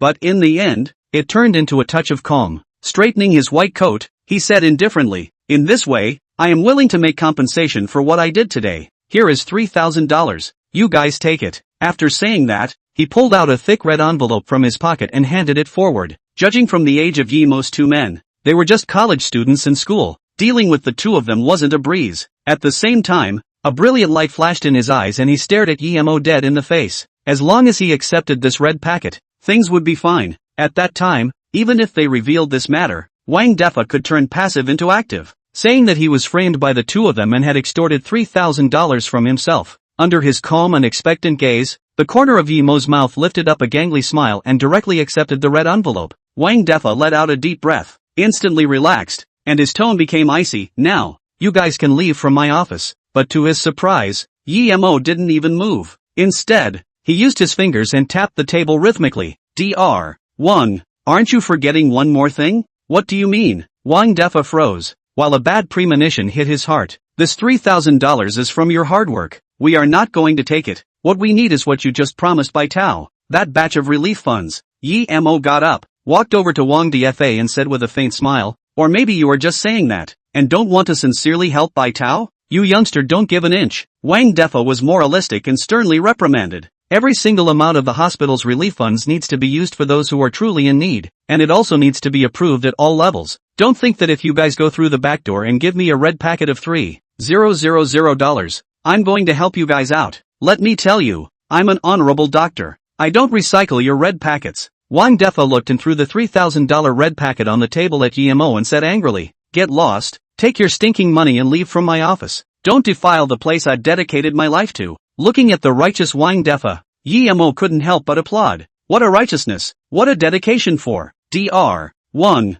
It's really a pity that you don't go to be an actor. It would be a shame. If you joined, the acting world would definitely be able to win another Oscar Villain Award. If it wasn't for the fact that Yimo had seen it with his own eyes, and if it wasn't for the fact that he had also left some evidence behind, he would have really been fooled by his sincere acting skills. If another person came in at this time and saw Dr. Wang acting like this, they would definitely believe what he said and think that Yimo and Bai Tao were the ones with ill intentions. I can't understand what you're saying. Wang Defa looked calm and went into a state. I'll give you guys one last chance. Take your stinking money and get out of my office. Or else I'll call security. If it really gets to that point, no matter if it's for me or for you guys, it's not beneficial. Wang Defa said meaningfully. It had to be said that Wang Defa lied at a very high level. His face was not red and his heart was not jumping. Obviously he was an experienced master. Dr. Wang, a person should have medical ethics. Do you think it's really appropriate for you to be like this? Yimo inserted his hands into his pants pockets and asked quietly. Wang Defa now turned passive into active. His mindset was long gone from the panic he felt at the beginning, only to see him calmly place his hand on the phone and threaten,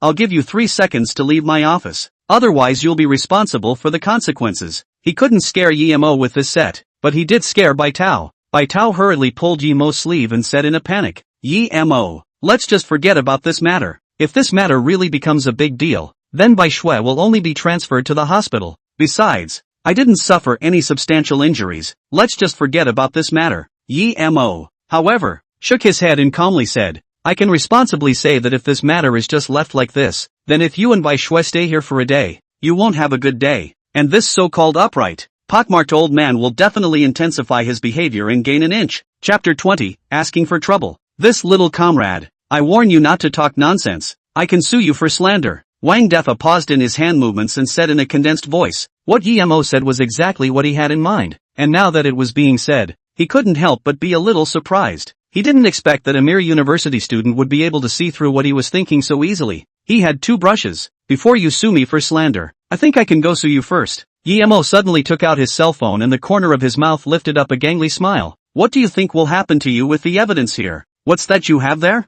You just recorded it? The expression on Wang Defa's face instantly froze and became gloomy. If Yi Mo had recorded what happened, then his career would really be at an end. But on second thought, Yi Mo had never played with his cell phone since he came in, and he didn't have time to record. Can't it be that this kid is scamming me? Kid, don't think I don't know what you're thinking. This playbook of yours, I played it when I was young. Wang Defa snorted and laughed disdainfully. I know you're scamming me. It doesn't work with me. Is that so? Then we'll see. By the time these ugly things of yours are revealed, hopefully you'll still think like this. Yi Mo beckoned and with Bai Tao in tow, he was ready to leave. Let's go. Staring at Yi Mo's back, Wang Defa's expression was sometimes tightly frowned, sometimes soothed, and his face was uncertain. As he watched the two about to walk out of the office, Wang Defa said loudly, Young man, stay back. Why? Dr. Wang, what else do you have to do? Yi Mo stopped and said with a playful smile, Youngster, since you've come all the way here, don't be in a hurry to leave first. Let's sit down and have a good talk. Wang Defa laughed loudly, a cold light flashing in his eyes every now and then. Regardless of whether what Yi Mo said was true or not, and regardless of whether it was recorded or not,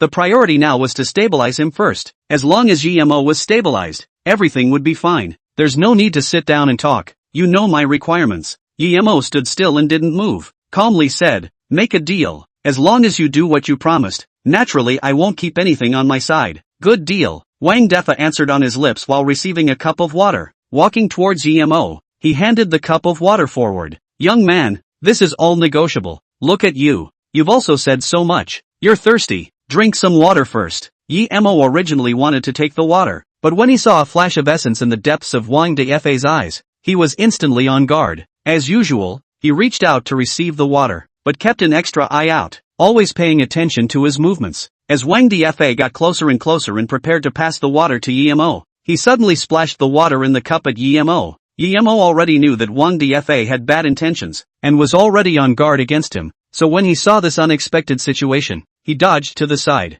Wang Defa, on the other hand, pounced forward and hugged him, one hand groping around Yi Mo's pants pocket. When he touched the cell phone, Wang Defa's face flashed a joyful color. Holding the phone in his hand, he couldn't wait to open it and look for the recording. Kid, I didn't expect that you really recorded the audio. It's really an ulterior motive. I'd like to see what you're still capable of when I delete the recording. Wang Defa had a fierce smile on his face and was about to press the delete button. After the recordings were all deleted, Wang Defa turned back and sneered. Now I'd like to see what other evidence you have. Just as he turned his head back, he saw an increasingly large fist coming towards him. Agoo! The cell phone fell to the ground, and Wang Defa covered his punched eye and wailed, randomly grabbing a cell phone without the owner's consent. Do you think you owe a beating? Yi Mo bent down, picked up the phone, and said quietly. As for the recording being deleted, he appeared to be in no hurry at all. Kid, you dare to hit me in my territory, when really you don't know how to die. Wang Defa roared angrily and pounced on Yi Mo once again. Yi Mo, be careful. Seeing this, Bai Shui shouted anxiously from the side. At the same time, her heart lifted. Although Wang Defa was over 40 years old, he had the advantage in stature. If Yi Mo didn't dodge in time, he would definitely be pounced on. At that time, it would be troublesome. Wang Defa was thinking the same thing, and could even see the time when Yi Mo would be crushed to the ground by himself and taught a lesson to his heart's content. As long as he was pinned to the ground, he had to be taught a hard lesson. He had to be taught a big lesson for breaking his own good deed over and over again. Just as Wang Defa fantasized about teaching Yi Mo a lesson, he didn't notice the corner of Yi Mo's mouth lifting up in a faint arc. Dr. Wang, are you ready? What?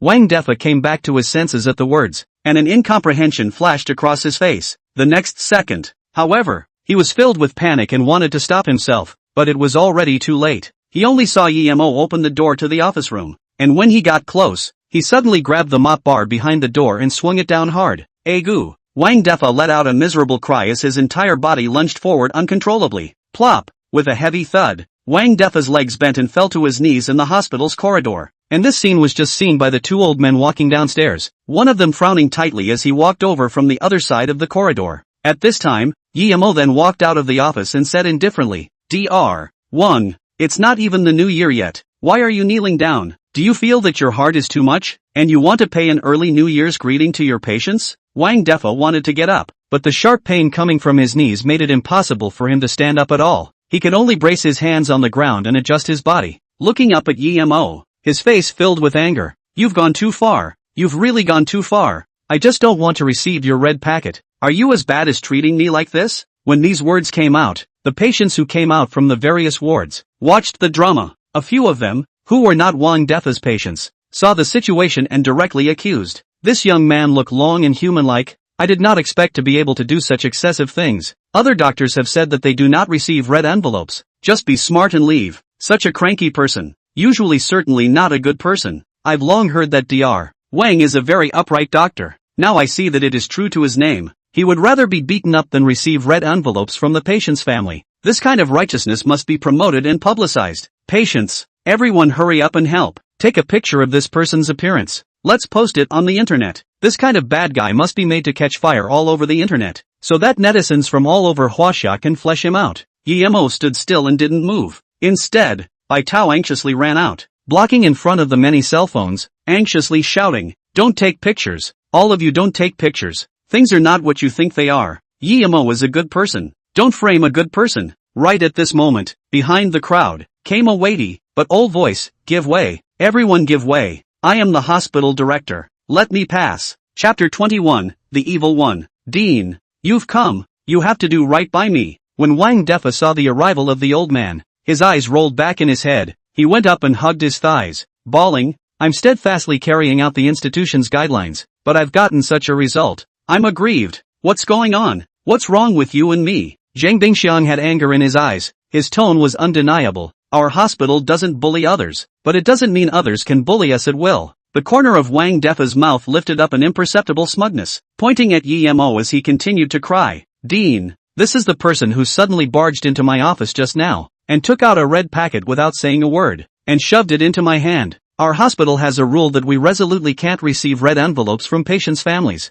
and I firmly enforced it. I refused his good intentions, and also told him that our hospital is equal treatment. No matter how big or difficult the condition is, we will do our best to cure it." Wang Defa was wicked and pushed everything onto Emo. "You did a good job. You didn't bring shame to the hospital. You are our pride." Zhang Bingxiang coldly glanced at Emo with anger. "Go on, tell me everything. I'll give you justice." Wang Defa sniffed, looked at Emo and smiled coldly, continued to sell himself short and told all the ins and outs of what had just happened, but omitted what happened before Emo appeared. Said that he used his cell phone to record a video in order to prove his innocence, only to have an infuriated Emo snatch the phone and beat him up. Regarding Wang Defa's self-editing, Emo stuck his hands in his pockets and quietly waited for him to speak, not panicking in the slightest. During this time, he saw a familiar face in the crowd and fixed his eyes to see that it was none other than Elder Chen Ju and Xiong Chen. In response, Emo didn't say anything and just nodded. Elder Chen also nodded slightly in response. "This patient's family member of yours. What in the world do you mean? Our doctor has made it very clear that he will not accept your red packet. Why are you still pestering and injuring our hospital's doctor?" After listening to the ins and outs of Wang Defa's explanation,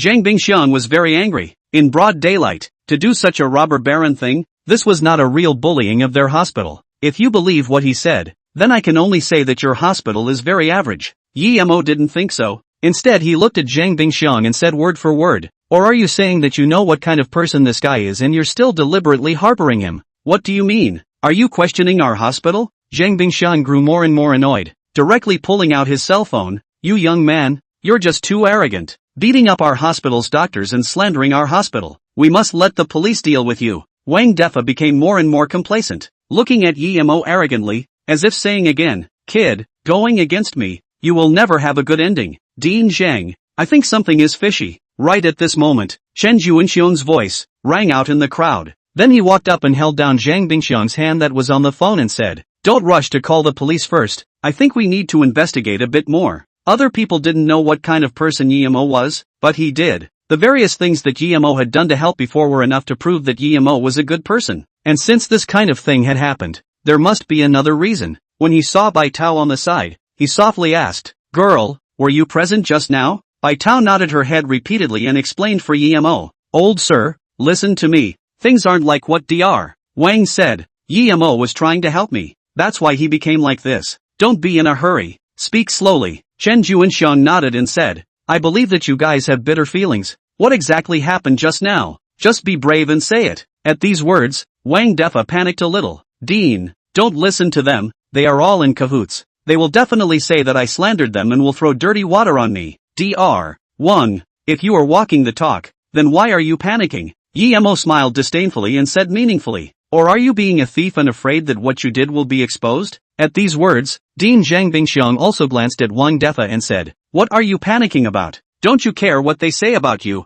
As long as you walk the talk and sit up straight, I'll definitely give you a statement on this matter today." "I didn't panic. I didn't panic." Wang Defa smiled sarcastically, his gaze looking at Bai Tao, vaguely chilling. Bai Tao was scared by Wang Defa's gaze and stepped back in fear. At this time Yemo held her and whispered in her ear, "Don't be afraid. So many people are watching. No one dares to do anything to you." Bai Tao took a deep breath, which inexplicably added a lot of strength, and then said what happened in the office before. One by one, right when Bai Tao uttered the first word, Wang Defa realized that something bad had happened, but he was still holding on to the last trace of luck. "Luckily, I deleted the recording right before. I'd like to see what evidence you can come up with. In this hospital, I'm a veteran doctor for more than 10 years. I don't believe that without evidence, the dean will believe you guys over me." After listening to the facts recounted by Bai Tao, Chen Juanxiang voiced out, "Old Zhang, if what this little girl said is true, then this hospital of yours, it's really serious." When Zhang Bingxiang heard this,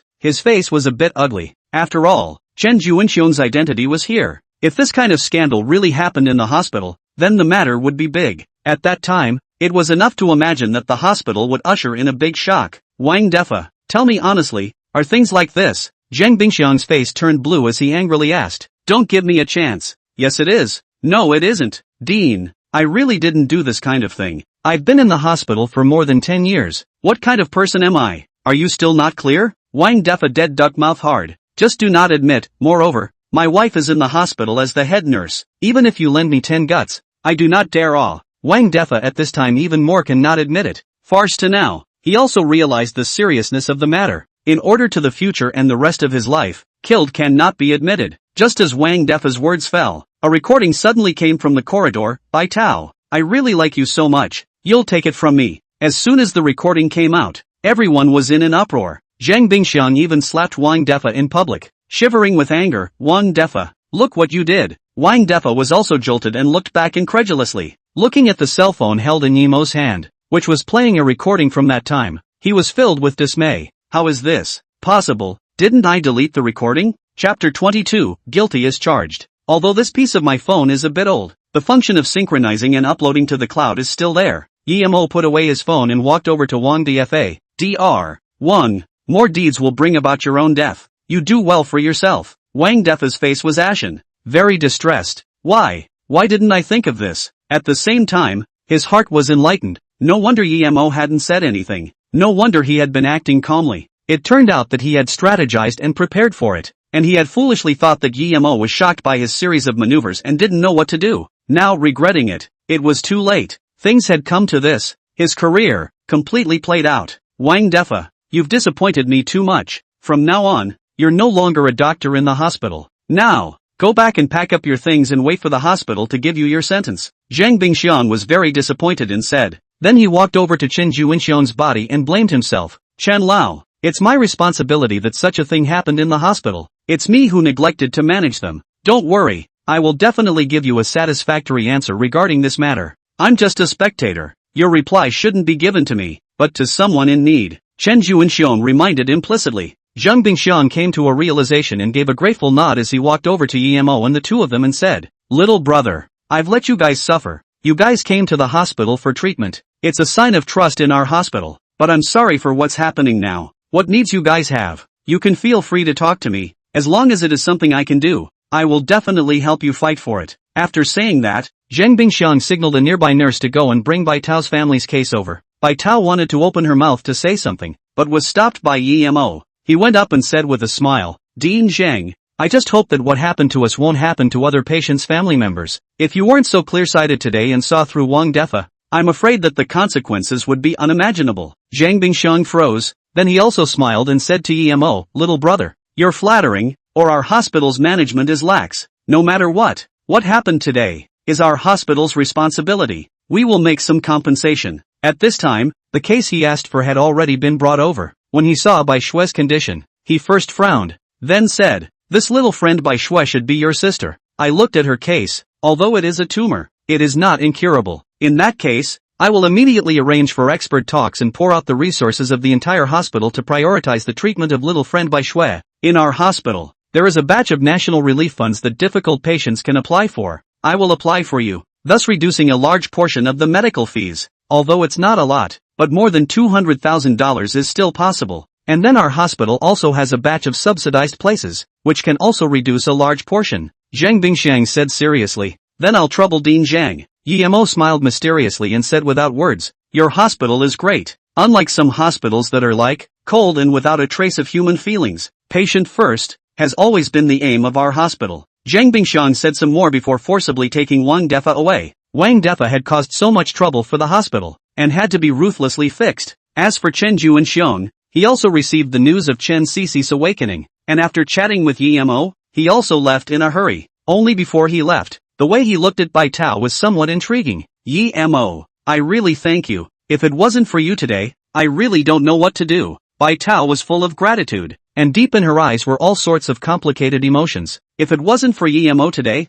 there was no telling what kind of things would have happened. And the fact that Yemo had stepped in and reduced hundreds of thousands of dollars in medical bills with a few simple words. This sentiment was too big. She really didn't know what way she could repay it. "It's nothing, we're all friends, it's only right to help. If it were me in this situation, I think you'd also do your best to help me." Yemo didn't think so and said with a smile, "Yeah, it would." Hearing Yemo's answer, Bai Tao was a bit lost and at the same time a bit distracted. "Just treating me as a friend? Or is it our first meeting where I left you with a bad impression?" Bai Tao was bitter, her heart rambling. "It's getting late, I should go. You go back to the hospital room and get ready. If there are no surprises, I will be able to finish the surgery for Bai Shue today." Yemo looked at the time and couldn't stay any longer. After explaining some things, he turned around and left. "Yemo, actually Bai Tao gathered her courage and called out to Yemo, "Is there anything else?" Yemo stopped and asked in confusion. Looking at Yemo's perplexed expression, Bai Tao immediately lost her nerve, took out the $50,000 in her arms and muttered in a small voice,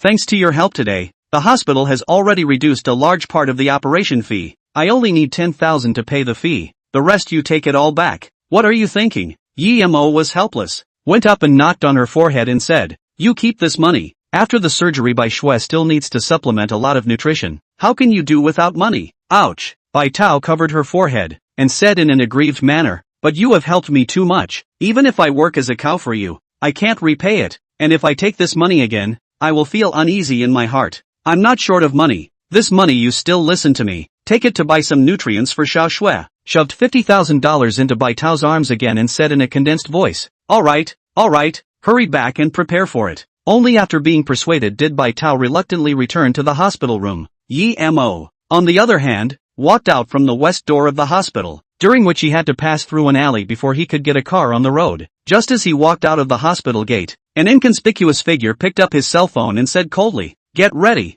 people have come out and are walking towards you." For all of this, Yemo was unaware. Today's day in general, or very beautiful, humming a cheerful tune, about to take a taxi home. Only when he walked to the middle of the alley, he stopped abruptly, only to see that in front of him, 4 or 5 figures appeared at this moment, each with a weapon in hand, aggressively blocking his way. Yemo frowned and continued walking forward while shouting, "Brothers in front, are you guys shooting a movie? If you're making a movie, bring me one. I can give you guys a friendly cameo." Chapter 23, Self-Inflicted Suffering. "Brothers, is not a movie, at least say ah." Seeing no response from the opposite side, Yemo grinned broadly and continued, "Is it a remake of the Goodfellas series? I'm telling you guys, I'd love to play the role of chicken inside." At the same time, in his heart, he quickly asked Xiao Mu, What's the likelihood that this group of people are targeting me? 100%. Getting this probability. Yemo's heart sank violently. There were at least 5 or 6 figures on the opposite side,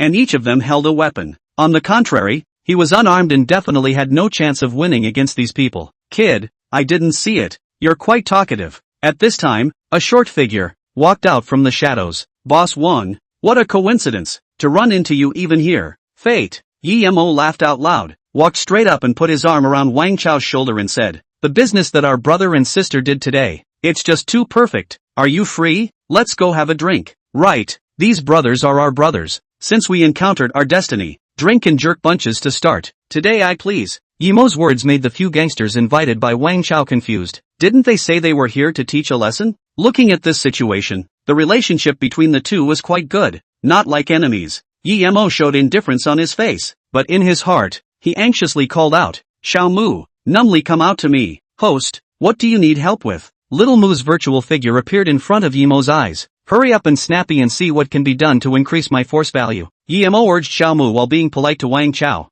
Ding, received host's strong desire to survive. Open skill task, flick Wang Chao's little bird 3 times. Successful task will receive a copy of fighting skill, permanent. Seeing this task, Yemo immediately had an urge to curse his mother. Isn't this making things difficult for himself? That's just it. It's better to die than to wait for death. Yemo sighed and continued to get close. Boss 1, do you know that in this world, there is a very powerful martial art? What?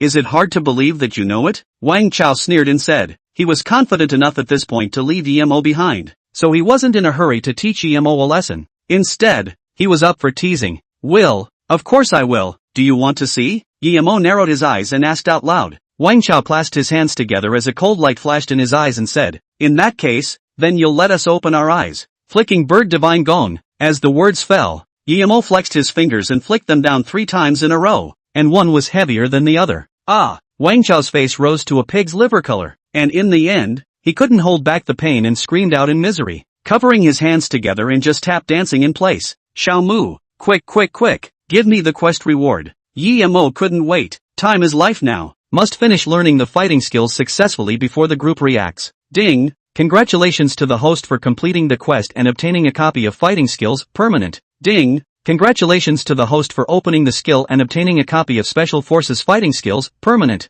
When he got here, Yemo was excited in his heart, but with Xiao Mu's next sentence, it gave Yemo an immediate urge to hit someone. Ding! Special Forces fighting skills is being activated. Current progress, 1%, 3%, 5%, and at this time, Wang Chao gradually recovered and said with a gloomy face, Yemo, it seems like you really want to find death. Since that's the case, I'll fulfill you. Then with a wave of his big hand, he said angrily, brothers, teach him a hard lesson for me. Wait, I still have something to say. Yemo but suddenly stretched out his hand and stopped a few people. Just now I was just joking with you guys. Don't pay too much attention to it, and for the sake of your safety, I feel that I need to remind you of one thing. My true identity is actually the personal disciple of a deep-seated martial arts master. If you guys dare to make a move against me, I guarantee that you guys will be beaten up very badly. But my master's sect has mercy as their ancestral training and doesn't allow us to take it easy. But if you guys make the first move, I can't guarantee it. After saying that,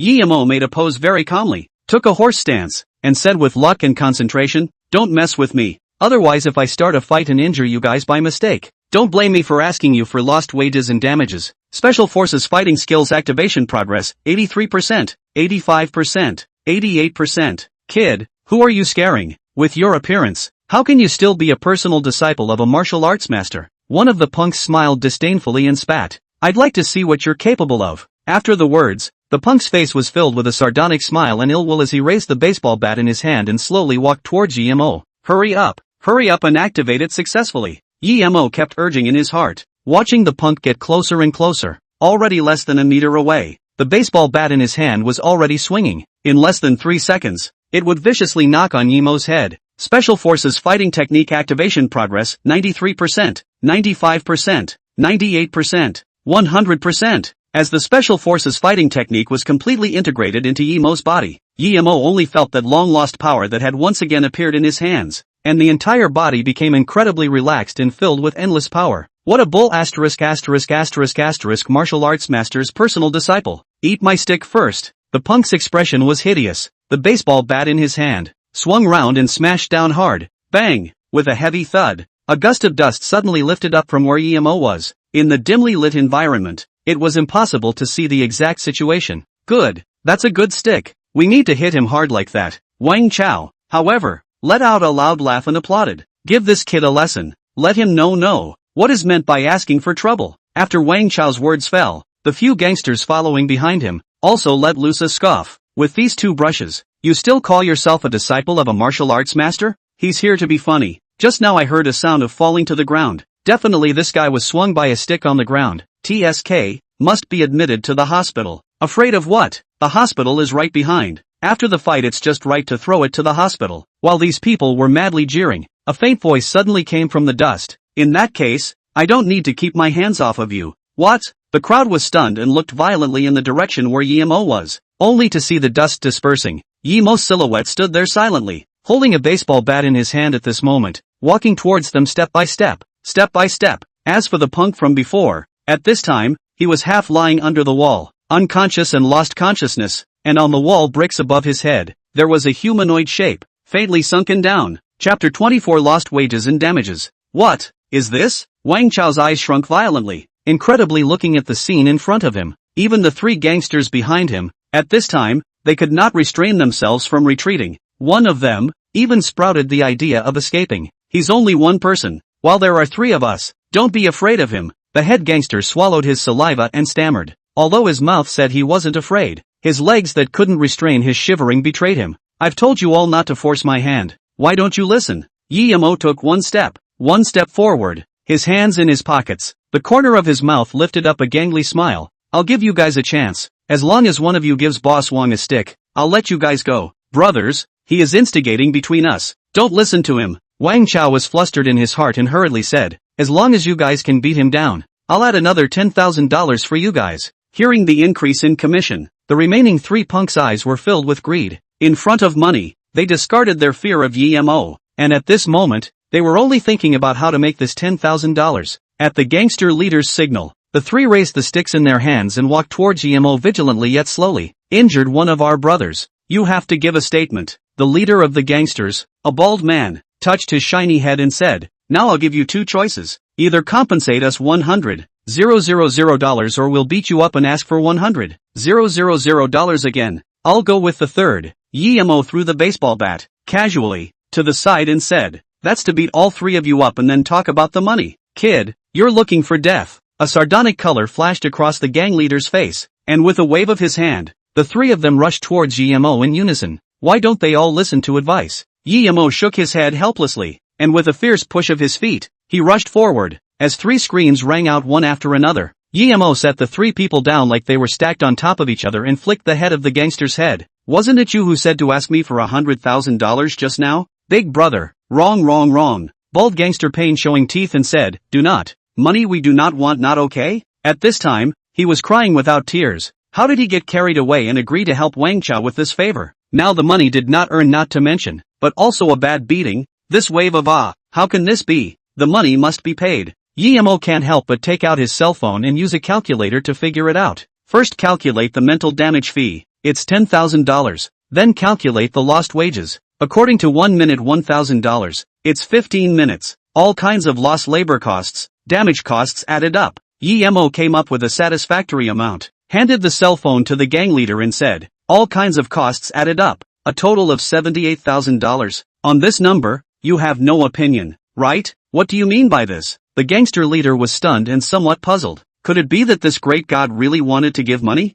I'm asking if you have an opinion. Yemo slapped at the shiny head and said, hurry up and give me an answer. No opinion. The head of the gangster cried and said, big brother, in fact, I think, you don't have to give us this money. We don't want it. Can you let us go? Called what? Yemo crossed his legs and faintly asked. The gangster leader was even more confused. But when he saw Yemo's swung fist, his heart jolted and he said with a wintry smile, big brother, little brother Zhang Wenbao, you can just call me Xiao Bao. So it's brother leopard, long time no see. Yemo stretched out his hand and shook Zhang Wenbao's hand and said, since this is the case, then don't mope. Hurry up and bring the money. I'll let you guys go. What? Zhang Wenbao looked stunned and surprised as he looked at Yemo. It was only after looking at Yemo's gangly smile that he came to a realization and couldn't help but mutter in a low voice. So you were just counting, not the money you gave us, but the money I'm going to give you. Right at this moment, Yemo suddenly felt a strong wind coming from behind him. The sudden sense of crisis caused him to bow his head forward, and a baseball bat swung along his head. Yemo got up and turned around to see that it turned out to be Wang Chao, who had picked up the bat he had discarded and wanted to take advantage of the opportunity to sneak attack. Just now, if he hadn't realized it in advance, he was afraid that he was going to be succeeded by Wang Chao. Seeing that one strike didn't work, Wang Chao quickly swung his baseball bat and smashed it at Yemo again. Yemo dodged one of the blows and then kicked out. This kick knocked Wang Chao down, half kneeling on the ground, vomiting bile. Looking at Wang Chao's current appearance, Yemo waved his hand in disgust and said, "Little leopard, I'll give you a chance to reflect your value. As long as you satisfy me, I can give you half price for the $78,000 you owe me for lost labor." Zhang Wenbao was also a smart person and instantly understood what Yemo meant. He was also a man who recognized the time, and with a twinkle in his eye, he picked up the baseball bat on the ground and turned towards Wang Chao, and his two little brothers also followed behind. "What are you doing? We are a civilized city. What are you three doing with a baseball bat?" Yemo stood on the side and said with hatred. When these words came out, Zhang Wenbao's three people were puzzled and looked back at Yemo in confusion. Not using a baseball bat? Then what? Cutting? You three are preparing to cut with Boss Wang. Understand? Yemo reminded while saying, "I'm talking to you guys. I have limited time. Don't make me wait too long." Zhang Wenbao's trio heard this and uniformly threw their baseball bats to the ground and with their bare hands, walked towards Wang Chao. Zhang Wenbao took the lead and swung the first punch. "Brother Panther, what do you mean by this? We are friends." Wang Chao once again half-kneeled on the ground, his face agonized and said, "Who is a friend with you? If it wasn't for the fact that you often contribute soft coins in our territory, who would bother to take care of you?" Zhang Wenbao once again slammed his fist on Wang Chao's stomach and said, "Also, you ungrateful guy, causing us to offend Brother Yi as well. Who do we not look for you?" Zhang Wenbao held a bellyful of fire, and at this moment, he let it all out. The mutual sparring went on for a total of more than 10 minutes, until Wang Chao's head swelled into a pig's head when the three talents to stop. Zhang Wenbao smiled wintry and walked to Yemo's side and said, "Brother Yi, you see this sparring session, are you still satisfied? Not bad, make do." Yemo pulled out a cigarette and said. Zhang Wenbao's eyes were quick, stepped forward to light Yemo's cigarette and said, "Since this is the case, then what you said before, the lost labor damage fee is halved. Okay, since you guys have satisfied me, I won't make things difficult for you." Yemo snapped his fingers and said flatly, 39,000. Make it a whole and charge you 30,000. The rest of that 9,000, let's take it as the Comatose brothers' medical expenses. Subsequently, Yemo took his cell phone out and smiled a harmless smile. No more, no less 30,000. WeChat or PayPal. Chapter 25. This spirit, worth learning. Cash. Let's use cash. Zhang Wenbao walked over to Wang Chao and picked up his briefcase. Taking out $30,000 from it, he respectfully handed it to Yemo and said, "Brother Yi, I blame my little brother for this incident today. This $30,000 for lost wages, please accept it with a smile." Receiving the $30,000, Yemo patted Zhang Wenbao's shoulder and said, "Not bad, you're very promising. Since the matter is settled, I won't disturb the brothers. You guys play, I'll withdraw first." Yemo finished and walked towards the alleyway entrance without looking back. It was getting late and it was time to take a taxi home. "Brother Yi, you go slowly." Zhang Wenbao bent his head and waved his hand goodbye with a wintry smile, while saying to the two little brothers behind him, "See, being a man should be like Brother Yi. One size fits all. This kind of spirit, it's worth learning from us." Seeing Yemo leave by taxi, Zhang Wenbao's face instantly became gloomy, walked towards Wang Chao and said, "Boss Wang, today you caused the brothers to lose so much in this matter. The account between us, it should be counted." After saying this, he dragged Wang Chao and walked towards the corner. Yemo hurried and finally returned to the villa before the agreed time. As soon as he opened the door, he only saw Han Yueling and Bei Bei, a large and small person, sitting cross-legged on the sofa, watching a famous animated movie. When Yemo came in, Bei Bei's face flashed with happiness. She didn't watch the TV show anymore, and ran off the sofa with her bare little feet. "Poop, you're back. Want to hug? Good daughter, daddy hug." Yemo overflowed with a doting smile and held Bei Bei in his arms. Afterward, he also walked over to the sofa and sat down, and opened his mouth to ask, "How's it going? How's the company handling things? Thanks to that injection of funds from you, it's been resolved." Han Yining was pondering, looking at Yemo's side face. She still couldn't help but ask out loud, "What exactly have you been doing lately? The old you never came back this early." Originally, I could have come back even earlier, but on the way back, I encountered something small, and then I made a small profit.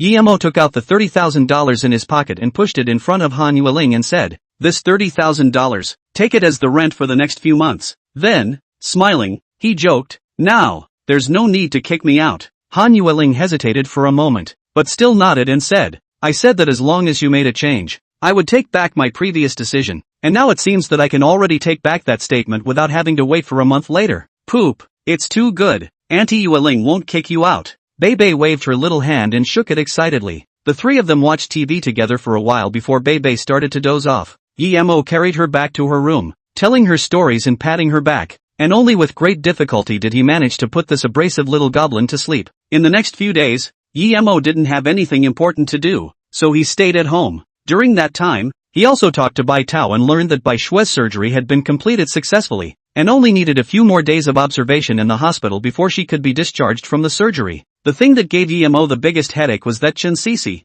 this bratty young lady, didn't know where she found his contact information and kept sending him messages, many of which were making Yemo helpless. Yemo looked at the hundreds of unread messages a day. His head was almost too big to hold up, and he directly pulled her black, no longer paying attention. Chen Sisi was not relentless and continued to call him to harass him. At first Yemo had the patience to explain, but in the end he was annoyed and simply stopped answering her calls. That night, Yemo had just returned from taking Bebe to workout when his cell phone rang again. "Poopy, your phone keeps ringing. Is there something important?" Bebe tilted his little head and asked innocently. "It's a very breathless and spiteful young lady. Poopa is going to talk to her and is not allowed to call again." Yemo touched Bebe's little head, picked up the phone and said, "Ms. Chen, you're still finished. I've already explained to you many times. That day in the hospital was indeed a misunderstanding. What the hell do you still want?" The person on the other side of the phone froze for a moment. Then a nice female voice rang out. "Yemo, have you encountered something recently?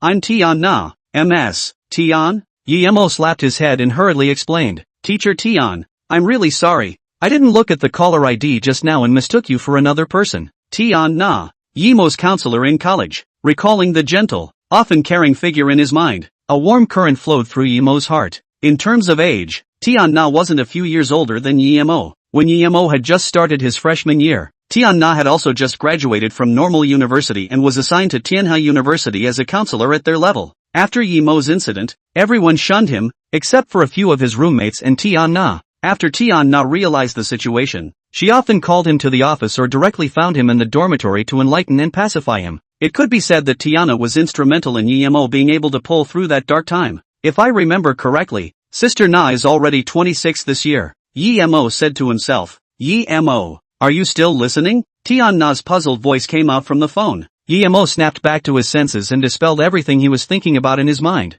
"I'm here. Sister Na, are you calling? Is there something wrong? I knew you guys couldn't remember." Tian Na complained. "Tomorrow is the day for your levels back to school statistics. Tell me the truth. Did you forget again?" Didn't forget. Just that I've been too busy this recent period of time. Of course I can't forget such an important matter." Yemo haha laughed. His tone became a bit sad. "Sister Na, long time no see. How have you been? Why are you this guy weird?" Tian Na muttered. "You wouldn't have lost another bet with a few of them and thought of some way to wreak havoc on me, right?" Between the words, there was some affection while blaming. "You tell them a few. If they dare to hold back any bad thoughts, don't blame me for being rude to you when I see you tomorrow." Tian Na, on the other end of the phone, waved her pink fist and reminded. "Sister Na, I actually want to talk to you." Yemo hesitated again and again, but was still prepared to remind Tian Na. After all, in the next few years, some of the things that happened to Tian Na, Yemo still knew. "Hold whatever you have to say for now. Wait until you see me tomorrow. Tian Na's side should have something important said in a hurry. "There's nothing else to call you. Just reminding you to remember to go back to school tomorrow. I won't talk to you first. I still have some things to do. We'll talk tomorrow when we meet." Looking at the phone that came with a busy tone,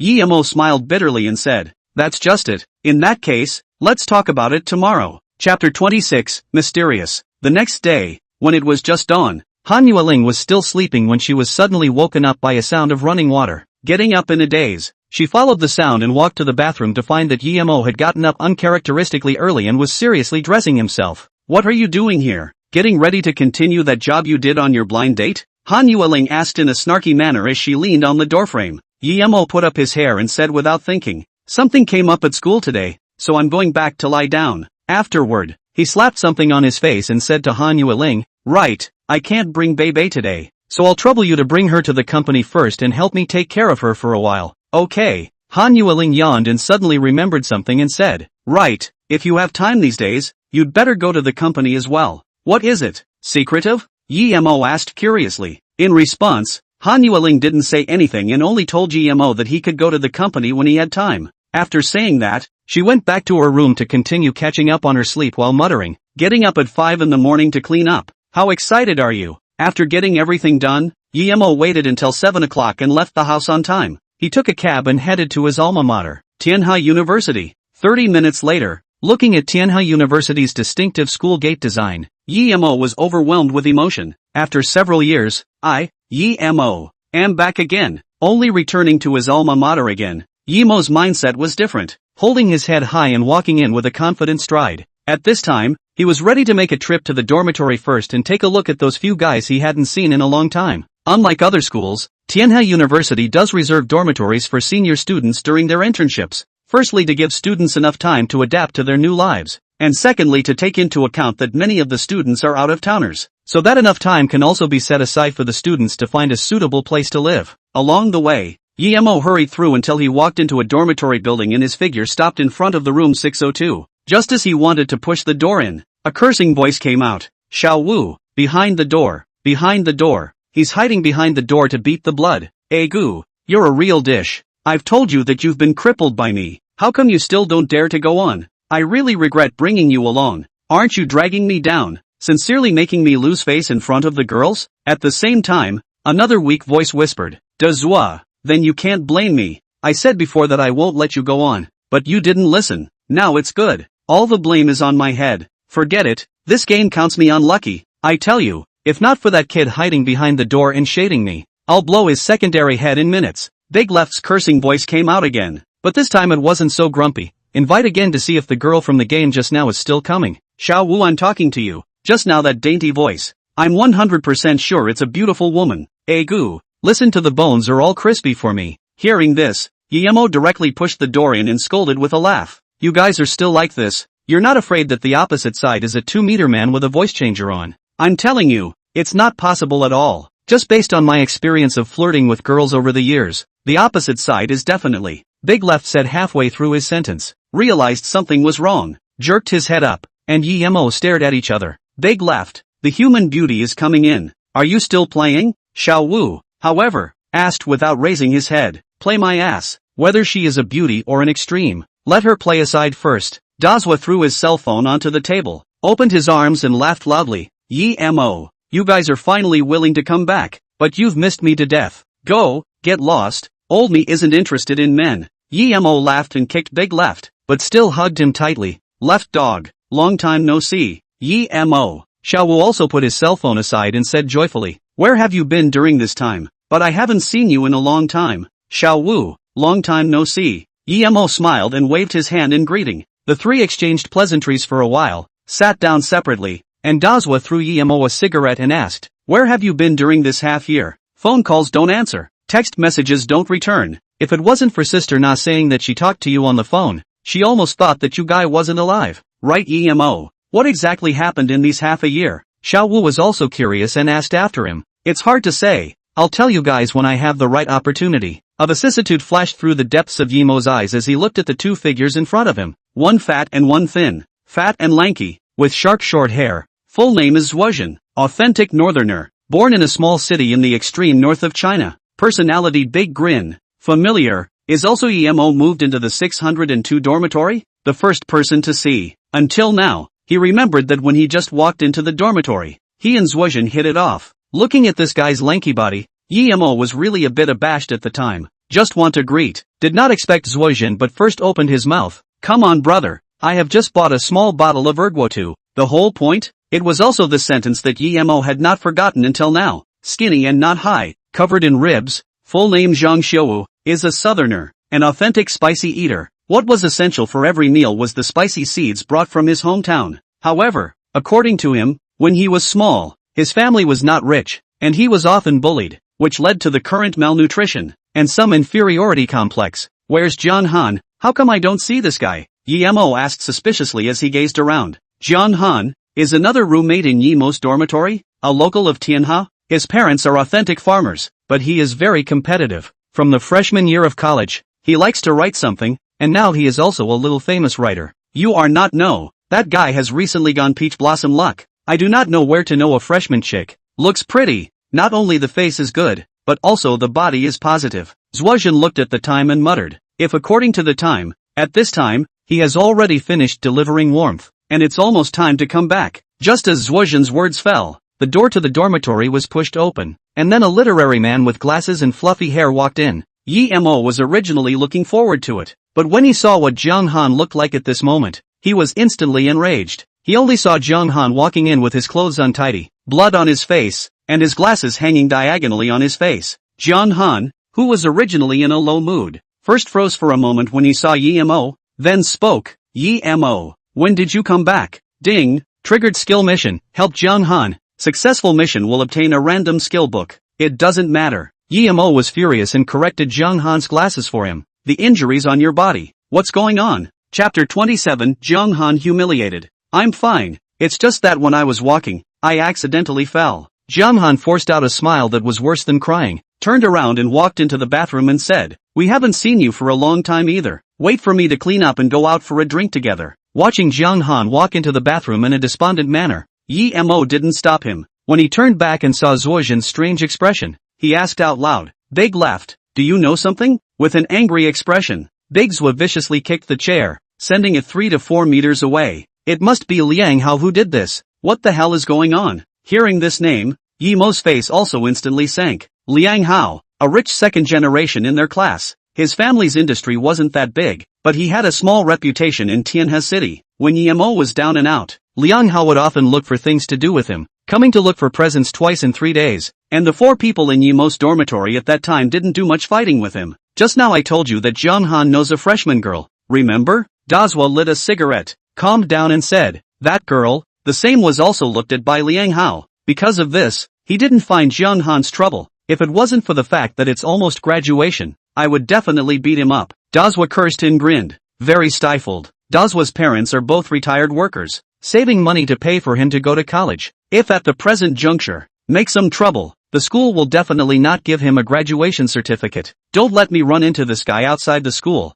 or I'll hammer him to death. Dazhua fiercely inhaled a mouthful of cigarettes and said with a low expression, forget it, it's almost graduation. It's better not to ask for trouble. Xiao Wu was on the side, said weakly, no, Jiang Han can't be bullied for nothing. Yemo's gaze chilled and said, I'll handle this and won't let you guys suffer for nothing. When you guys are done, wait for me at the school entrance. I'll go out for a bit. While Jiang Han was washing up, Yemo went to Tian Na's office first, but it was not the right time to go and did not find anyone. After waiting for a long while, he didn't wait for Tian Na to come back, and when he walked out of the office building, he happened to run into Zhuozhen's 3 people walking over. They hadn't gotten together for more than half a year, so the 4 of them decided to go to the tavern across the street from the school to have a drink. Brothers, it's been a long time, let's go one. Inside the private room, Yemo raised his glass and said, the 4 of them raised their glasses, clinked them, and then they talked and laughed about some recent anecdotes as well as the current situation. Only Jiang Han, who had been moping around. Jiang Han, what exactly happened? Speak up, don't hold it in your heart. Dazhua said with a big grin, we've been together for 4 years, what else can't we say? No matter how Dazhua pressed, Jiang Han was just not willing to open his mouth to tell, and finally drank a cup of mulled wine, got up and left. I'll go out for a while, and come back soon. The 3 people thought that Jiang Han was in a hurry to urinate, so they didn't care about him. A full 10 minutes passed and Jiang Han still didn't come back, which couldn't help but make Yemo's trio mutter, where did this guy go? Just at this time, outside the private room suddenly came a burst of smashing sound. At the same time there is an arrogant and sharp voice, Jiang Han, you kid also don't take a piss and look at yourself, what kind of virtues? On you're this poor and sour, do you think you can match up with Shan Shan? Forget it Xiao Liang, let's just go. At the same time, a female voice continued to dissuade, bad. Yemo's 3 looked at each other and violently rushed out of the private room. After rushing out of the private room, Zhuozhen became furious, shivering with anger and said, Liang Hao, I'll get your grandma, I'll beat you to death today. Afterwards, he swung his fist aggressively and rushed towards the man in front of him who was dressed in Armani and had an airplane head. Dazhua, calm down first. Yemo shot out to stop Zhuozhen. and his eyes also carried anger. Only to see Jiang Han lying on the ground in a sorry state, just changed clothes, covered with footprints, and his body was wet and full of beer, especially on the messy hair, which was wet at this time and was dripping water downwards. And in front of Jiang Han was a man and a woman, two figures. The girl is tall, painted with thick makeup. At this time, to stop the sight of the man, but also to Jiang Han roared, "What are you still here? Hurry up ah!" As for the man, it was Liang Hao, holding a beer bottle in his hand with half of the alcohol still inside. When he saw Yi Mo, he threw the beer bottle on the ground and casually smeared it on the exposed skin of the woman beside him. Then a cold light flashed in his eyes and he said in a conspiratorial manner, "Yo, isn't this our young master Yi? Haven't heard from you in half a year. Where have you gotten rich recently? Last time I heard from Wu Kaixian, you seem to be doing pretty well lately?" Liang Hao wrapped his hands together and said coldly, "Why?" With an angry look, "Are you trying to avenge your shabby brother?" "Liang Hao, what do you mean? Bullying someone like that, it's a bit too much." Yi Mo stepped forward, helped Jiang Han up, and said in an icy tone. Liang Hao was disdainful and took the woman beside him in his arms, rising up and down and said, "This brother of yours is not eye-catching. He even dares to chase after my woman. Don't you think it's time to teach him a lesson?" Pan Shanshan was a bit unnatural. Her face flashed with embarrassment and, then she leaned intimately in Liang Hao's arms and said, "Liang Xiao, people are tired. Let's just go. What's your hurry, you little wannabe hoof?" Liang Hao intensified, pinched his hand and said, "When this young man solves this matter, he will naturally love you well." Pan Shanshan's face flashed with a painful expression, but she didn't dare to say anything more and could only hold on alone. This scene, Jiang Han all watched in the eyes, flashed a flash of pain. "Shanshan, how did you become like this now? You were not like this before. You said that you would wait for me to become a great writer and then marry me. Have you forgotten all this?" A ray of hope flashed in Jiang Chen's eyes, and he said undyingly, "You give me some more time. I will work hard to write a breakout novel. Don't leave me, okay? Jiang Han, we are not suitable. The life I want you do not give me. I am now Liang Xiao's person. In the future you do not come back to pester me." Pan Shanshan lightly bit her lips and ruthlessly said these words. At the same time, in her heart, she secretly thought, "Jiang Han, I'm sorry, I can't stick to our agreement. I can't wait for you anymore. You're lying. You're all lying to me, right?" Jiang Han shook his head, staggered forward, grabbed her arm and said, "Tell me the truth. You're all lying to me. You're with this guy. You all have bitter feelings, aren't you? We have known each other for a long time. You are not a gold-digging girl, ah. You have bitter reasons, is not it?" Jiang Han was hysterical. The last dignity, also completely discarded. "Get lost." Liang Hao disgustedly pushed Jiang Han and threatened in a stern voice, "If you dare to touch her again, believe it or not, I'll make you a wreck in minutes." Chapter 28, You Can't Move Him. Jiang Chen fell violently to the ground, then slowly rose again and continued to extend his hand, with no one in his eyes but Pan Shanshan. "Are you looking for death? Didn't I hear what I said to you?" Liang Hao was furious, and casually shunned a beer bottle, about to smash it on Jiang Han's head. Just as his hand was raised, it was stopped by Yi Mo's quick eyes. Grabbing Liang Hao's wrist, Yi Mo said coldly, "If you touch him again today, I'll make sure that you won't be able to eat." "Yi Mo, I haven't seen you in half a year. You've gotten a lot bolder." Liang Hao smiled grimly, and the beer bottle in his hand violently smashed towards Yi Mo's head. "What I, Liang Hao, do, is nobody's business, including you, this punk." Yi Mo had a chill in his eyes. When the beer bottle smashed down, his head flew to the left. Now that he was harboring special forces fighting skills, his whole reaction was very sensitive. Just now Liang Hao's move, in his opinion, was twice as slow. Liang Hao's eyes flashed a surprise, not expecting Yi Mo to dodge it, and immediately sneered, "Lucky to dodge it once. I don't believe you can dodge it a second time." Afterward, he swung the beer bottle and was about to smash it on Yi Mo. Only this time, Yi Mo didn't give him a chance. Instead, he kicked out and kicked Liang Hao out. Liang Hao's center of gravity was unsteady, staggering back, and just as he was about to fall to the ground, Pan Shanshan screamed and came forward to assist him. "Young Liang, are you okay? Get lost." Liang Hao casually slammed Pan Shanshan to the side and kicked a few feet with a crazy face. "I don't need you to help me." Then he stepped forward and gripped Pan Shanshan's hair. Hysterical, "You just felt sorry for me, didn't you? Liang Xiao, you misunderstood me. I don't mean that." Pan Shanshan's expression was painful, pushing Liang Hao. "You're hurting me." Instead of letting go, Liang Hao intensified, continuously slapping Pan Shanshan. "Stop, you let go of her." Jiang Han, who was originally muddled, saw this and became furious, as if he was a raging bull, directly crashing into Liang Hao. Liang Hao was toppled by the sudden rise of gravity, and his whole body lost its center of gravity. crashing headlong into the wall. By the time he got up again, blood was flowing out of his head and his expression was painful. Shan, you come with me. Let's talk about what's going on.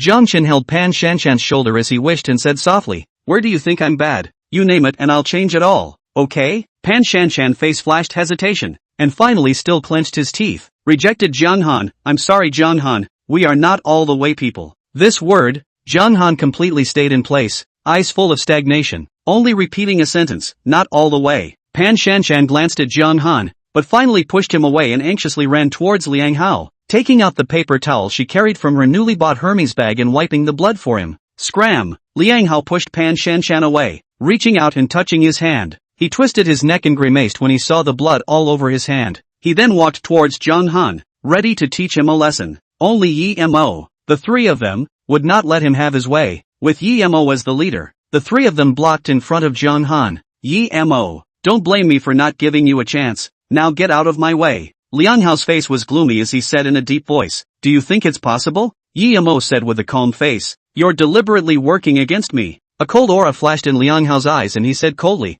I'll give you one last chance. Get out of my way or don't blame me for not being polite. Yi Mo didn't move at all. As long as I'm around, you can't move him. Then let's try. Liang Hao snorted coldly and took out his cell phone and dialed. Brother Leopard. This is Liang Hao. I've come across something. Bring a few brothers over for a bit. Good. The address is just opposite Tianhe University. After Liang Hao hung up the phone, he said coldly, wait, dare to go against me? I'll let you have it. And that brother of yours who doesn't know how to die. Later on I will let him know what it means to mess with someone who shouldn't be messed with. Liang Hao clasped his hands together in arrogance. This guy, I want to beat him up. Zhuozhen muttered in a small voice, looking disgusted. Then let's beat him up first and take out the anger for Jiang Han. Yi Mo grinned and nodded his head. Seriously? Zhuozhen rubbed his fists and was eager to try. Yi Mo nodded and smiled. Really? Go teach him how to behave. But, look at his stance on the phone just now. It seems like he shook people. Zhuozhen still had some concerns. Then his eyes turned and said, shaking people is not afraid of him. Beat him up and we'll run. After saying that, Zhuozhen aggressively walked up. Will Liang Hao pick up, ear scraping one by one. The more you hit the more vigor. Let you be proud of yourself. In the past half a year, I've had enough of you. Let you dog bully others. Your father is not just a bit of money. What is the spirit? Let you bully Jiang Han and steal his woman. I'll beat you to death. They fanned until their hands were numb. Each time they used their full strength, directly swollen Liang Hao's face. After more than 10 minutes, Zhuozhen shook his left hand. Very comfortable. Then pulled Mo 4 people to run. Brothers, hurry up and run. If you don't leave the opposite side will come. Zhuozhen's words fell. A white SUV parked in front of the store. When the first a bald, with sunglasses big gold chain of the big man, the first to walk down. See this car? Zhuozhen is a change of face. Chagrin, finished, just focusing on playing cool. How to forget the time. Now even if you want to leave, I'm afraid it will take some effort. I'm here today. No one can move you guys. Mo stuck his hands in his pockets and laughed rudely. Zhua, was it comfortable just now? Comfortable. Thief comfortable. Zhuozhen was a bit more naive, then scratched his head and said, but next, it might be a bit troublesome. At this time, the people on the SUV have all come down, almost 5 or 6, and each person is holding something in their hands. Zhuozhen looked left and right, picked up a chair and blocked in front of Yemo's 3 people and said, you guys will all hide behind me. I have thick skin and am resistant to being beaten up. Resistant to being punched? Liang Hao's face was red and swollen. He let out a cold laugh, then said vaguely, today, even if you guys are resistant to beatings, I'm going to blow you guys away. And at this time, the man known as Brother Panther had already walked in, full of concern. Xiao Hao, just these few guys bullied you into this? Brother Panther, you have to do it for me. Brother, I've been bullied by them. When Liang Hao saw Brother Panther, it was like he saw his backbone. As long as you can help me get these guys down. At night at the Heavenly Palace. My brother's treat. Good talk. Leave it to me. Zhang Wenbao took off his sunglasses and looked at Zhuozhen with disdain.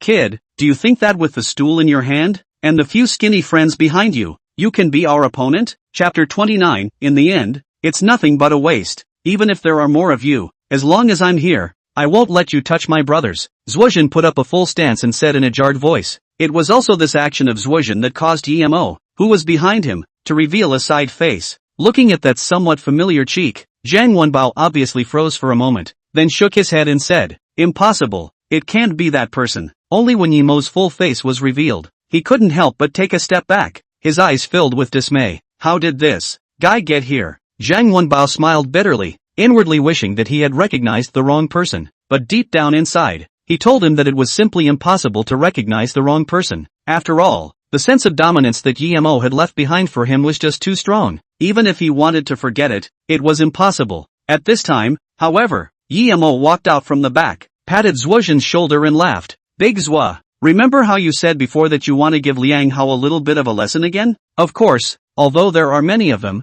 I'm not afraid in the slightest. As long as I'm given the chance, I'll definitely teach Liang Hao how to behave. Dazhuo looked at Zhang Wenbao and his group vigilantly, but now is not the time. After today, I will definitely make him look good. No need to wait for later. Right now you can realize this little dream. Yemo took the stool down from his hands and said with his hands in his pockets, there's no need to show mercy when educating him. Zhuozhen was a bit at a loss for words for a moment and looked at Yemo with a strange gaze. Even Liang Hao, who was laughing unabashedly, mocked to his heart's content. Yemo, I think you have water in your brain. In front of my brother Panther, you even said you want to teach me a lesson. Don't you find it funny? Brother Panther, this guy is questioning your ability. How about letting the brothers teach him a lesson and recognize the truth? Liang Hao stepped forward and took Zhang Wenbao's shoulder, saying unkindly, just out of his expectation. Zhang Wenbao calmly pushed his hand away, seemingly in a hurry to get rid of the relationship. This move made Liang Hao a bit puzzled. Brother Pao, what do you mean by this? Zhang Wenbao's every move revealed perversity, which gave Liang Hao a bad premonition inside.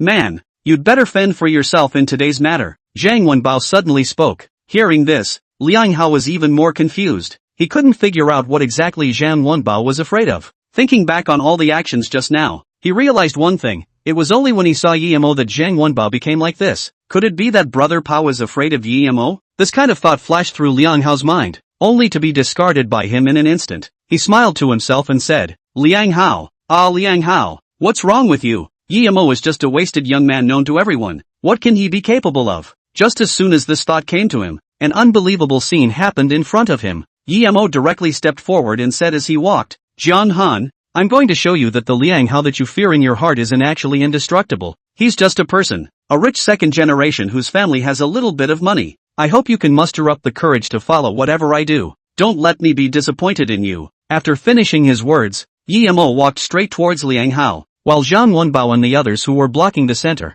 they made away with fear on their faces. Brother Pao, he's just a wasted young man who was abandoned by the Yi family. What exactly are you guys afraid of him? Liang Hao was incredulous and roared out. Zhang Wenbao, however, didn't bother with him. Instead, he turned his back and faced the wall, not wanting to experience the feeling of being educated by Yemo again. That feeling, once was enough. Liang Hao Liang Dishao, it seems like you're already isolated. The corner of Yemo's mouth lifted up a gangly smile as he walked forward. Looking at Yemo's smiling but not smiling gaze, Liang Hao shivered and suddenly had a feeling of fear, which he had never had before. Gulping, the corners of Liang Hao's mouth involuntarily twitched. Suddenly, he pushed Pan Shanshan beside him out. This is all a misunderstanding. Don't you guys just want this woman? In that case, I can give her up. If he couldn't see anything by now, then he really was a cutie. Anymore, as the saying goes, a good man is not forced to do anything, as long as he was allowed to get away and leave. He naturally had 100 ways he could get Yemo killed.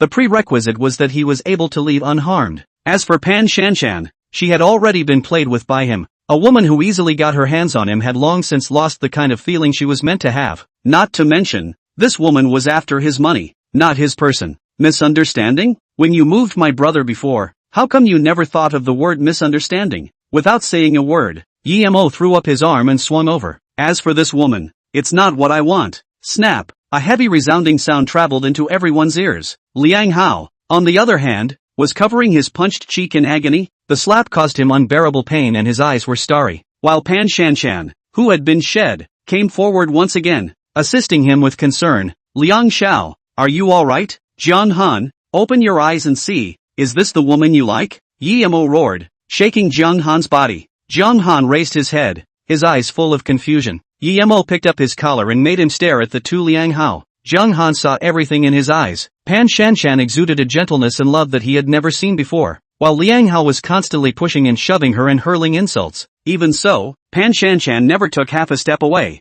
This scene completely chilled Jiang Han's heart, and with his eyes closed, 2 lines of clear tears flowed from the corners of his eyes. Before, he still had a trace of fantasy about Pan Shanshan, but now, he had already died. What is the company of the night and day? What the oath of the sea and the mountains? In the end is nothing but an empty. What long days? What old age? But just talk. Ultimately cannot withstand a word of money. Thinking of all the previous. Thinking in the rain. For her to send umbrellas. But they are soaked to the skin scene. Jiang Han laughed. Laughing very bitter. Laughing very bleak. I gave you my all. And you are indifferent. Poor me still want to impress your heart. Now it seems. It turns out to be all delusion. From now on, you walk your sunny path. I'll walk my one-wood bridge. Jiang Han's eyes gradually calmed down, and at the same time, filled with grayness. My name is Jiang Han. From today onwards, I only live for myself. Ding! Congratulations to the host for completing the skill quest and obtaining a random skill. This time, the system's beep sounded in his head, but Yemo didn't have the elation he had before. Seeing this, Liang Hao's eyes rolled and he wanted to sneak away while he wasn't paying attention, but he was stopped by Zhang Wenbao. Brother Yi, what to do with it?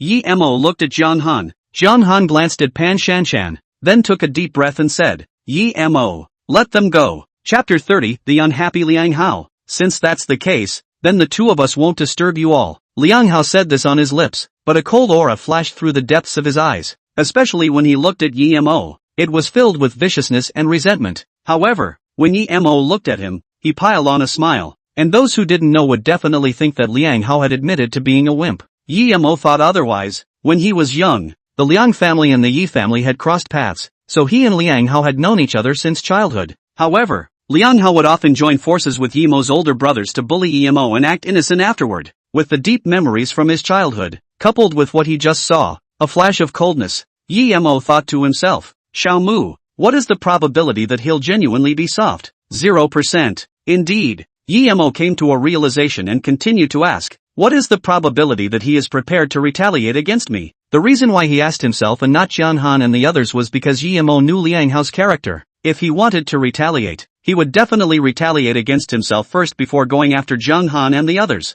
100%. Ding! Triggering random mission. Teach Liang Hao a lesson. Reward 100,000 soft sister coins and 10 exchange points for mission completion. I didn't expect that after so many years have passed, you're still the same as you were as a child. Vindictive and good at hiding. Yemo narrowed his eyes while being a bit thankful. In that case, it's not my fault. Seeing Yemo's expression, Liang Hao realized that something was wrong and turned around to leave. Stop! Yemo faintly uttered. Hearing this, Liang Hao hurriedly accelerated his steps and prepared to escape from this small restaurant. However, he was grabbed by the quick-eyed Zhang Wenbao. You can't leave before Brother Yi lets you go. Liang Hao hurriedly turned around and pretended to be innocent. Still, is there anything else? Young Master Liang, I've been thinking about it and still think that you should do one thing. Yemo's mouth was full of snark with a smile. Understood. I understand. Liang Hao's eyes dodged and directly let go of Pan Shanshan's hand. This woman. From now on, I don't want it. Whoever of you wants to take it away can. Pan Shanshan was stunned, never expecting Liang Hao to abandon her at this time. You don't seem to understand what I mean. Yemo sat on the chair and snapped his fingers. What I want is your apology to my brother. Apologize? Liang Hao was instantly displeased and said with a gloomy face, Yemo, don't go too far. It's not true that I've admitted defeat today, but if you push me too far, neither one of us will have a good time. No matter how he said it, he was still the young master of the Liang family. If he apologized to a poor boy, who was also a loser, where would he put his face? Cut the crap. Let you apologize. Where's the fuss? Zhang Wenbao, however, was not accustomed to him, stepped forward and slapped him, coldly said, Yi said you do it, otherwise you won't be able to walk out of this door today. Liang Hao's face was cloudy, but looking at the crowd of unsuspecting punks, he was somewhat abashed. Apologizing is impossible, but I can take out some money as compensation. Liang Hao chose a compromise to save face. Yemo, however, pulled out his ears and said with full concern, as far as I know, the number of times you've bullied Jiang Han is a total of 9 times, and based on 10,000 at a time, it's a total of $90,000. In this case, just make up a whole, take out $100,000 and you can leave. That's impossible. Liang Hao refused without even thinking. 1,000 at most, no more. $100,000. This was already his pocket money for a whole year. 1,000? Are you sure? Hearing this amount, Yemo asked a rhetorical question. 1,000. Not a penny more. Liang Hao insisted on this amount and said, Little leopard. It seems like young Master Liang hasn't recognized reality yet, so you and he can discuss it again. Yemo waved his hand and spoke out. Zhang Wenbao understood and immediately brought a few of his men and walked forward with a fierce smile. Understood. Under Liang Hao's horrified gaze, a few people dragged him into one of the private rooms, and in no time at all, there were screams, as well as wailing sounds. During the time Liang Hao was being negotiated, Pan Shanshan had been standing at the same place in fear, and every time Liang Hao emitted a miserable scream, her body couldn't help but tremble, as if she thought of some indescribable images. 10 minutes later, Liang Hao was rushed out in disheveled clothes. His nose was blue and swollen, and there was a black circle around one eye, covering his eyes. Liang Hao immediately walked to Yimo's body, shivering, pulled out his cell phone, and transferred $100,000 through money transfer. Alipay arrived at $100,000. Ding! Congratulations to the host for completing the random task, obtaining a reward amount of 100,000 yuan and 10 points for exchange points. China Merchants Bank, esteemed customer, your account with tail number 8888 has completed a transaction today in the amount of 100,000 yuan, with a balance of 566,000,000 yuan. As the three beeps sounded one after another, Yimo waved his hand indifferently. You can leave, but I have to remind you, you can find me to your heart's content if you have any grudges, but if you let me know that you're looking for trouble from the three of them, I guarantee that you'll regret it. Liang Hao's mouth said he didn't dare, and he retreated grayly, but as soon as he sat inside the Audi, he instantly changed into a different person. The fearful dread on his face was replaced by resentment. His hands clenched the steering wheel, and he coldly said, Yimo, you wait for me. If I don't report today's revenge, I, Liang Hao, will take your name. Pan Shanshan, who was sitting in the co-pilot, was a bit scared, and her whole body shrank together. Liang Hao glanced at this move and gripped her hair, his gaze frantic. Even you are laughing at me, aren't you? When you asked me for money, you were like a licking dog. Now that you see that I've been humiliated, is it that even you want to fall on your sword and leave me? Liang Hao's expression twisted, frantically holding down her head and smashing it against the car seat. Tell me, do you want to leave me? Liang Xiao, I didn't mean that. Pan Shanshan's brows were furrowed, filled with a pained expression. Lousy is in a bad mood right now. I'll give you 1 hour. Open a room, wash your body and wait for me. Liang Hao opened the car door, kicked Pan Shanshan out and said, remember, I will come to you in an hour. If you don't let me be satisfied, you will know the consequences. After saying that, he stepped on the gas and took off. Now Yimo's transformation made him very uneasy. Thinking about all the things he had done to Yimo before, he had a very bad premonition. This was no longer the Yimo he remembered. He must strangle him in the cradle before he grows up. Otherwise, the consequences would be very serious. Pan Shanshan, on the other hand, got up with the help of her well-wishers. Thinking of what Liang Hao had just said, her face changed violently, took off her high heels, and quickly ran to the nearest hotel. She had experienced Liang Hao's methods. If she disobeyed him, she would definitely get very cruel treatment. This scene, Yimo and the others in the tavern, all watched, looking at Jiang Han's agonized expression. Yimo walked up and was just about to say something when the cell phone in his pocket suddenly rang. Chapter 31, Charming Counselor. Yimo, you should have returned to school by now. Is it convenient for you to come to my office? As soon as the phone was picked up, Tian Na's voice came into his ears. Listening to the sweet voice coming from his ear, Yimo answered without even thinking.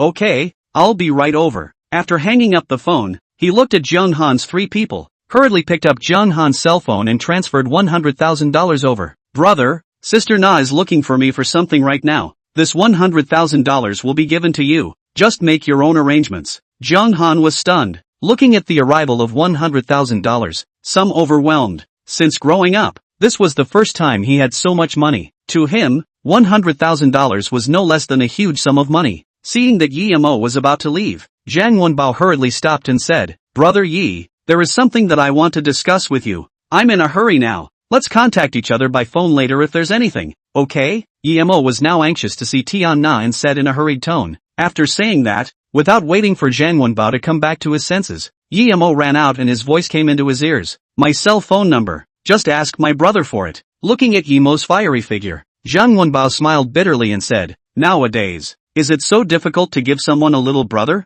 Despite saying this, he still got Yimo's cell phone number from Jiang Han. Yimo ran all the way back to the school, stopped in front of Tian Na's office, took a deep breath, and then knocked on the office door. Please come in. Tian Na's elegant and sweet voice came out. Yimo adjusted his mind and pushed open the door of the room with inner excitement. What met his eyes was Tian Na's serious figure who was working. Tian Na was wearing a very pretty dress today, a goose yellow dress, showing her perfect figure to no end. At this time, the tip of her pen was placed on her red lips, Her brows were lightly knitted. Obviously she had encountered something that was difficult to solve. Hearing the sound of the door opening, Tian Na raised her head. Seeing Emo, she smiled. Her eyes curved into a crescent moon. It's not something important. What's the point of running so fast? Look at you gasping. Haven't seen you in half a year. You still have a hairy look. Tian Na complained as she got up, took a cup of water and handed it to Emo. Drink some water to slow down. It's not that I missed you and was anxious to see you. Emo took the water and said with a smile. Tian Na didn't know what was happening to Emo,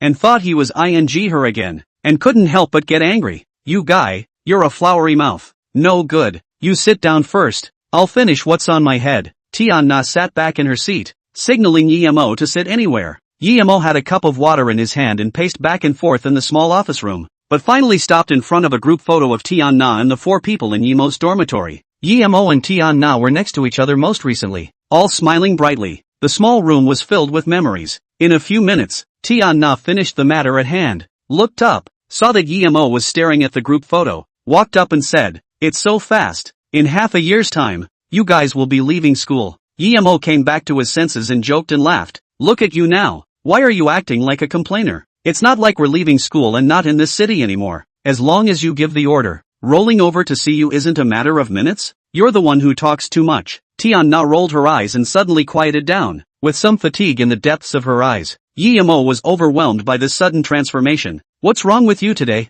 Dressed so beautifully. It can't be that you're going on a blind date, right? Do you have time tonight?" Tian Na opened her mouth and asked. "You can't be. You're my most beloved counselor adult. I take you as my sister. You even want to ask me out?" Emo's expression was exaggerated. "This can't be. How can you give me some time to think about it?" "Think about what?" Tian Na chided and patted Emo, then said in a worried tone, "Remember what I told you, the boy I liked during my college days?" Emo's expression also became serious. "The one you said dumped you in your college days and then left the country with a rich white girl?" Tian Na nodded, her tone a bit low. "He's back in China and wants to see me." "Can't see him," Emo blurted out without even thinking. In his previous life, Tian Na was pitched out of her home because she met that man, and eventually, under disillusionment, she went to Africa to teach and never returned to Huaxia. Previously, he didn't know the exact reason, but now it seems that it was because of this one side today that Tian Na had her later misery. "What are you doing with such a big reaction?"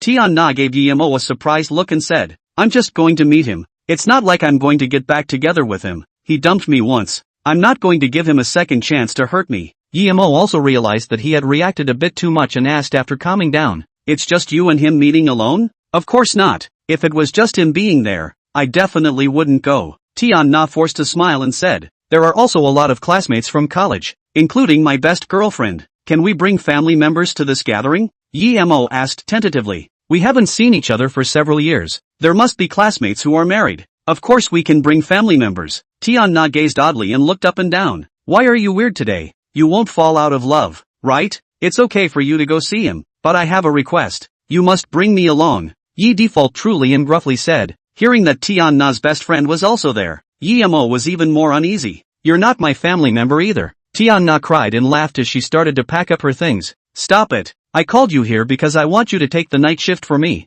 I'll be back in 2 hours at the latest." When Tian Na packed up and was ready to go out, Emo stopped the door and wouldn't let him go. "No, it's okay for you to go today, but you have to bring me with you." After more than 20 minutes of stalemate like this, Tian Na lost the battle and said helplessly, "Really can't do anything with this guy of yours. Forget it, I'll reluctantly bring you along then." "That's right, there's no harm in bringing me along." Emo grinned. Tian Na rolled her eyes and said in disgust, "You guy, can I still let you impersonate my current boyfriend?" Half an hour later, Emo and Tian Na stood in front of the Mango KTV, looking at the pairs of men and women coming in and out, especially when they stood outside the KTV to greet the tall, 2 figures of a man and a woman. Tian Na smiled bitterly and said, "Emo, I might really have to let you impersonate my boyfriend for a bit." Emo understood and guessed the identities of those 2 figures and took the initiative to take his arm and said, "Beautiful lady, it's an honor to serve you." Chapter 32 Acquisition starts with KTV. "Emo,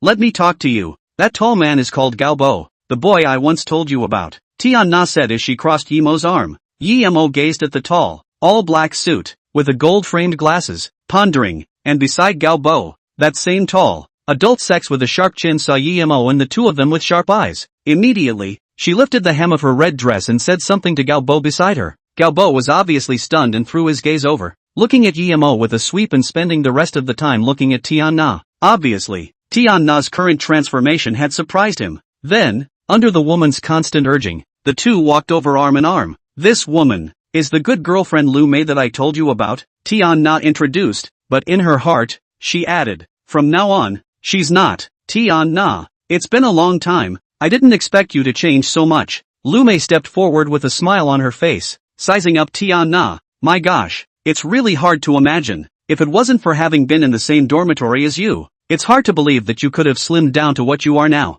After saying that, she also stabbed Galbo beside her, and said angrily, Galbo, you and Tian Na were once together for a period of time. You have the most right to speak. Do you still remember, when Tian Na used to look like 200 pounds? Galbo came back to his senses and smiled bitterly, even regretting it a little. Honey, you're not bad now. Tian Na also pretended to be shocked and responded, your chin is really sharp now. I'm really envious. There's also your double eyelid. It's really good to look at after it's done. In which organization did you do the double eyelid lift? The effect is really great. You can't tell the slightest trace that you once had single eyelids. She was no longer the simple girl she once was, seeing that the two best people ever were together. Even more stupid, she knew that Galbo had gone abroad with whoever he was in the first place. You. Lu Mei's heart flashed with anger. She hated it when others revealed the fact that she had plastic surgery, but when she looked at Tian Na's smiling expression, her eyes rolled and she cast her gaze on Yemo, covering her mouth and exaggerating. Shao Na, is this your boyfriend?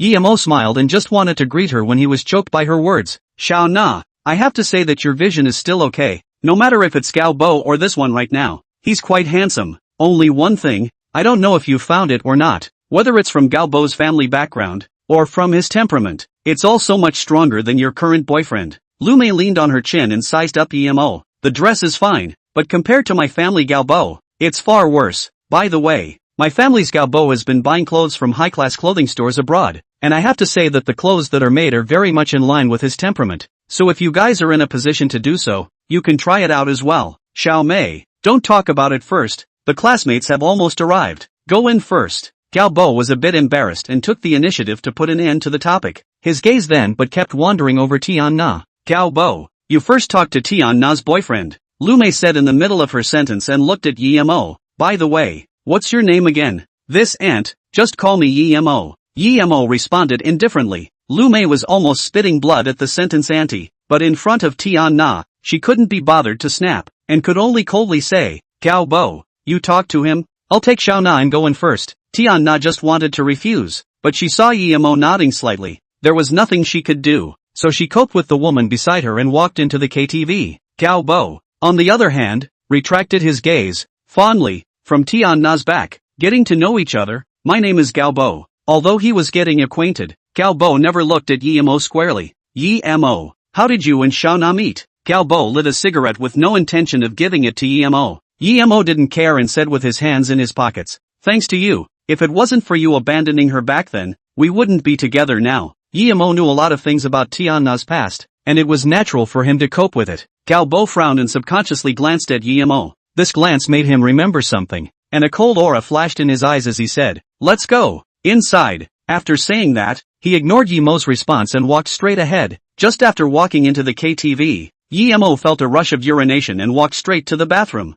And Galbo also stopped at this time, staring at Yemo's back with a chilling gaze, took out his cell phone from his clothes and dialed out. Wang Sudong, Wang manager, what I explained to you before. How is the investigation going? Yemo turned around 7 times to find the location of the bathroom, and after relaxing and preparing to leave, he just opened the door but was hit head-on by someone. This kind of small thing Yemo was not bothered. After all, it is understandable that people have 3 urgencies, but when he saw the man with a big 100% on top of his head, he froze for a moment. On second thought, he stopped. I've already told you guys, this KTV of mine is definitely making money. If it wasn't for the fact that I've been in dire need of a sum of money lately, I wouldn't have sold him out at a low price. A few minutes later, the man who had gone in before, at this time, walked out with a phone call. I definitely didn't scam you guys, and KTV definitely didn't commit any crime. It's just that I desperately need money. That's all. The man kept explaining into the phone. The person on the phone, however, didn't seem to trust him and kept talking to him about something. Xiao Mu, what is the probability of the veracity of him needing money urgently to sell the KTV? 100%. What's the probability that I'll buy it for $5 million? 100%.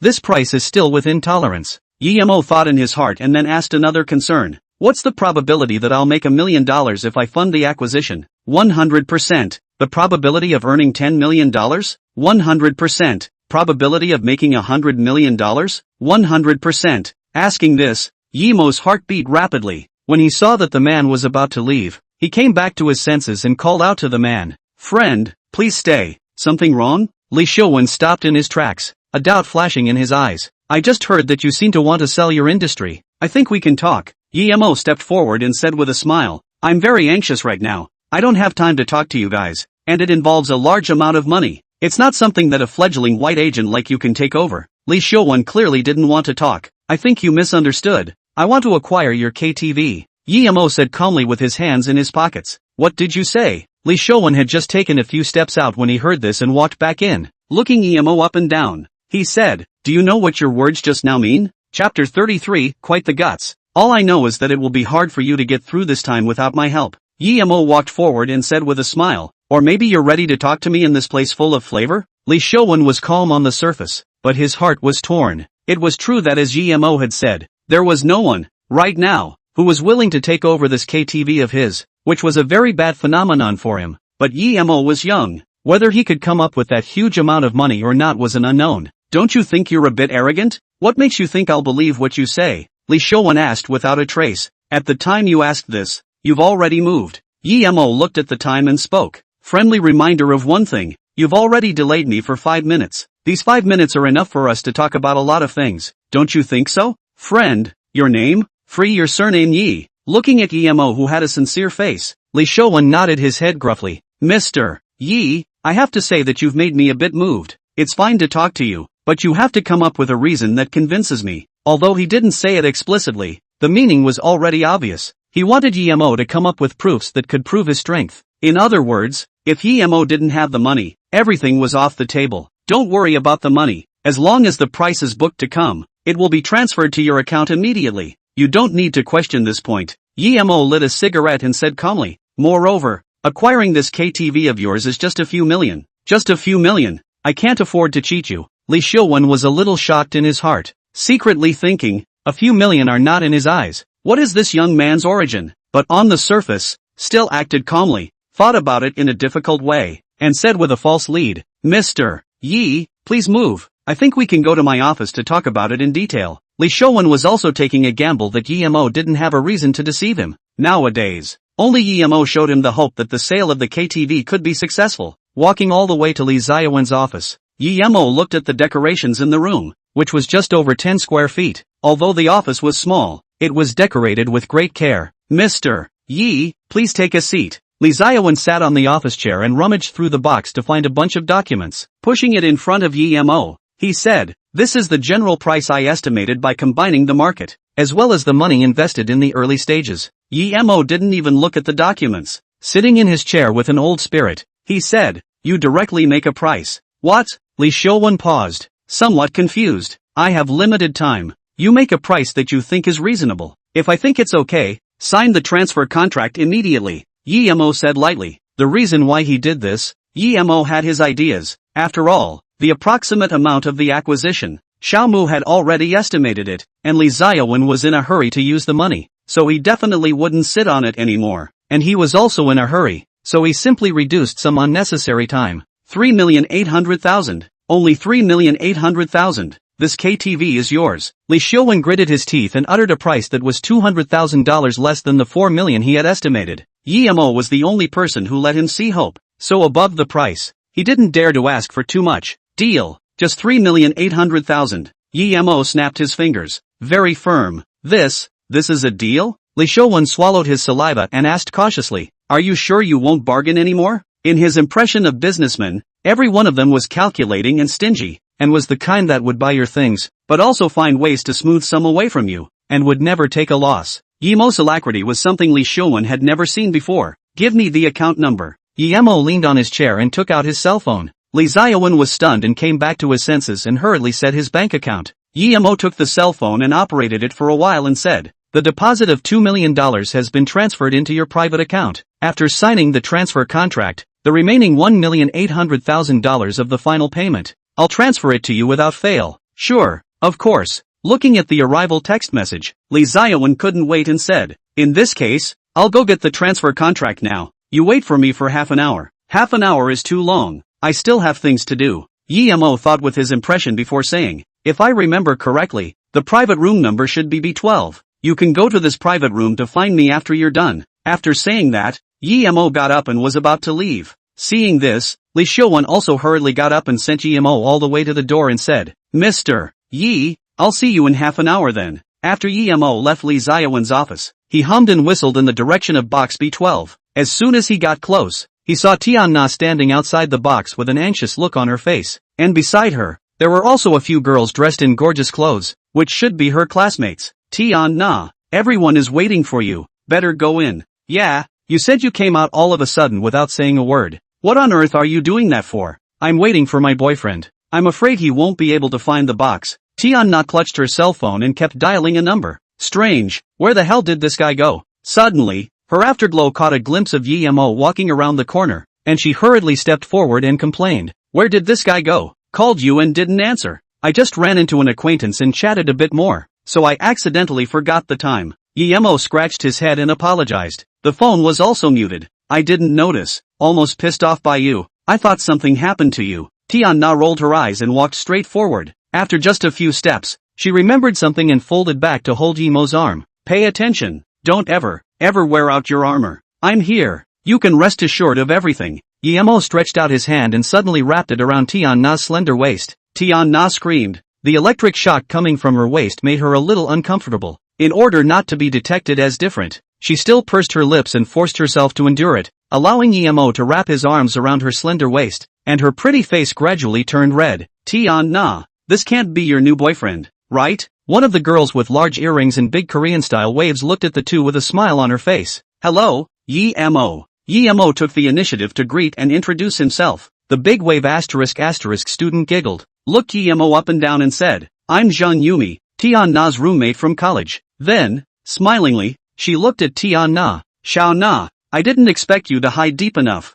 You don't even tell us when you have a boyfriend. Tian Na smiled sarcastically. She couldn't say that Yi Mo was temporarily pulled in by her to save the day. We also haven't been together for long. Besides, don't you guys know by now? Zhang Yumi nodded thoughtfully and poked fun at Yi Mo. Little handsome, look at you. Do you have a job? My sister's company recently lacked a male secretary. Are you interested in applying for a job? At this time, the door of the box was pushed open and Galbo walked out. When he saw Yi Mo, his face instantly sank. However, after hearing Zhang Yumi's words, his eyes rolled and he said in a conspiratorial manner, Yumi, I have to say that you're still quite bold. If it was me, I wouldn't dare to let him be my secretary. Chapter 34, as far as I know, he likes to eat soft food. Galbo, what do you mean by that? Tian Na was very unhappy and looked at Galbo angrily. If you have something to say, just say it straight. Don't vilify Yi Mo by pinning him down. TSK, you don't know anything and you're still defending him here. I really feel sad for you. Galbo's eyes narrowed and he said wistfully, Tian Na, I'm helping you expose this man with a heart of gold. Do you know that? There's no need for you to pretend to be a good person here. A cat crying for fake mercy. Tian Na's expression was icy cold, pulling Yi Mo into the box. Yi Mo, let's go. Don't bother with him. Tian Na, I'm telling you, you'll regret it. Galbo was still undeterred and yelled towards the back of the two, but it was a useless endeavor. No matter if it was Tian Na or Yi Mo, no one was paying attention to him. Dog man and woman, I will definitely embarrass you later. Galbo gritted his teeth and a haze flashed in his eyes. Galbo, what exactly do you mean by what you just said? Zhang Yumi asked in confusion. In an instant, the gloom on Galbo's face disappeared and was replaced by a look of regret. I just wanted to remind Tian Na, I didn't expect it to turn out like this, but it's understandable. After all, it was me who failed her when I was young and unintelligent. It's normal for her to have a grudge against me. Yumi, if you have the chance, you should still help me persuade Tiana more. Galbo then sighed and said sadly, that person beside her is not a good person. She doesn't listen to what I say, but what you say still has an effect. I don't want to see Tiana get hurt again. What exactly is the situation? Zhang Yumi's pretty face grew more and more puzzled as she pulled on Galbo's arm and said, you should say it clearly. Galbo shook his head. His gaze lowered as he said, no, if I say it, Tian Na will definitely resent me for talking nonsense. And I also heard it from someone else. Whether it's true or not, I'm not too sure. When these words came out, Jung Yumi became even more curious. Galbo, you're only being the most irresponsible to Tian Na if you don't say anything. You also said just now that what I said still has some effect. If you don't tell me exactly what's going on, how do you want me to persuade Tiana? Jung Yumi looked anxious and said, for Tian Na's sake, you have to tell me what you know. This was just what Galbo wanted. His heart was full of complacency, but on the surface, he put on a sad and compassionate expression inside. For Tian Na's happiness in the future, I'll be the villain who chews people's tongues behind their backs for once. You're doing this for Tian Na's future happiness. How can you say you're a villain? Jung Yumi was uncertain and took the initiative to speak out to comfort her. The current her, because she was overly concerned about Tiana's matter. She lost her rationality to think and let Galbo lead her by the nose. I have a friend who used to be from Tianhe University and knows some things about GMO, and when I called today, I talked about this matter, so he told me some tidbits of information. Galbo's eyes rolled and he started to tell some of the things he had learned. As far as I know, GMO, he likes to eat soft food the most. It was indeed a fact that he had inquired about, but it wasn't what he had said. It was what he had been told after his men had inquired about it. But now in order to convince Jung Yumi, such a character had to be fabricated. Tianhe University, isn't that where Tiana works? Jung Yumi was stunned and suddenly realized something and exclaimed out, this GMO, he can't be a student of Tianhe University, right? Indeed, not only is he a student of Tianhe University, but he is also a student under Tian Na's hand. The corner of Galbo's mouth lifted up an unknown smugness as he continued. GMO used to seem to be a young master of a big family, but a few years ago he got a girl's belly pregnant. The child was given to him, but that girl was abandoned by him. I didn't expect this matter to become a big deal. The family he was in was pressured to kick him out, and he was homeless, so he stayed at another woman's house all the time. When he said this, Galbo deliberately observed Jung Yumi's expression. When he saw Jung Yumi gritting her teeth, he knew that this matter was a done deal and once again added more fuel to the fire. Tian Na definitely knows about this matter. I'm afraid she's stupid and was blinded by Yemo's pretense of innocence. Then after that, he made up some false things and things that tarnished Yemo's reputation, combining them with his own personal experience. It molded Yemo into a scum who had abandoned his wife and children and was inhuman. It's so infuriating. On the surface he looks quite civilized, but I didn't think that behind his back he would be this kind of scum. Jung Yumi huffed and was about to rush into the box to expose Yemo's true colors. However, she was stopped by Galbo. Yumi, don't be impulsive. We have to consider Tian Na's face in this matter. We can't be too hasty. We have to slowly let Tian Na recognize his true face. Jung Yumi, after some persuasion, agreed. You're right. It's better for you to think it through. Luckily you know about these things. If you hadn't told me, I was really planning to recruit him as my male secretary. Jung Yumi patted her chest and said with some trepidation, if I really recruited him, something irreparable might happen. Galbo, what do you think should be done about this matter? As long as I can reveal that guy's true colors, I'll cooperate with you in everything. Jung Yumi puffed up, itching to dismantle Emo right now. There's no rush. You follow what I say. Galbo smiled smugly and came over to Jung Yumi's ear, whispering something. Afterward, the group of several people walked back to the box. As they passed by Emo, the corner of Galbo's mouth smiled smugly and his eyes were full of ill will. Emo noticed it, but didn't put it on his mind. However, next, Jung Yumi's several women walked in and looked at Emo with a gaze full of resentment and disgust. This made Emo puzzled, but there was no need to ask or explain anything. Jung Yumi made it to the middle of Tian Na and Emo, isolating the two. Tian Na wanted to say something when she saw this, but she was stopped by Jung Yumi, who chatted with her about some interesting stories from her school days. Tian Na had no choice but to deal with it while keeping an eye on Emo. Emo was isolated and had nothing to do, so he relied on the sofa, closed his eyes and opened his system backpack, looking at the book of random skills that he was rewarded for completing the skill quest earlier. After thinking about it, Emo opened the skill book, and then the system's beep sounded in his head. Ding! Congratulations to the host for opening the random skill book and obtaining a copy of the Song God skill. Song God skill? Emo was a bit stunned and couldn't use this book of skills for the time being, so he simply let it lie in his backpack. Just as he was about to squint for a while, Galbo's unkind voice came from his ears. Students, today I want to announce two good news with you. The first news is that the beauty beside me, my woman Lu Mei, and I will be getting engaged next month. At once, the box resounded with blessings and cheers. Galbo pressed his hand to signal for silence, looked at Emo wistfully, and said into the microphone, the second thing, I want to bless our good classmate Tian Na, who has been single for 6 years, and has finally found a new boyfriend again. Once these words came out, the atmosphere in the box was odd. First there was a silence, then there was a lot of talk. Chapter 35, Your Singing God is Online. Dame Tian, say a few words. Galbo handed the microphone forward and said with a smile. Tian Na waved her hand, slightly embarrassed. Galbo, who had been rejected, obviously didn't want to stop there and turned his gaze to Emo, saying into the microphone, let me introduce to you all, this is Tian Na's new boyfriend, the Yi family's great young man, Emo. Emo? He's Emo? I really can't figure out how Tian Na got a crush on him. Someone who was kicked out by the Yi family, and still has the face to come to this party of ours? Stop it, maybe he has a unique specialty. Tian Na's face was a little embarrassed, signaling Galbo to take it as it comes. Since Galbo did so, he naturally wouldn't let it go and waved his hand at Emo. Young Yi, I heard that you've been known as the little singing god of Tianhe. Why don't you and I have a competition? Emo smiled and waved his hand and said, no, I can't sing very well, so I'd better not make a fool of myself. How can this be? Galbo smiled grimly and said, moreover, I don't sing very well. Today we all gathered together. Isn't it just to have a good time? As Galbo's words fell, there were a few people clamoring. Sing one. It's okay.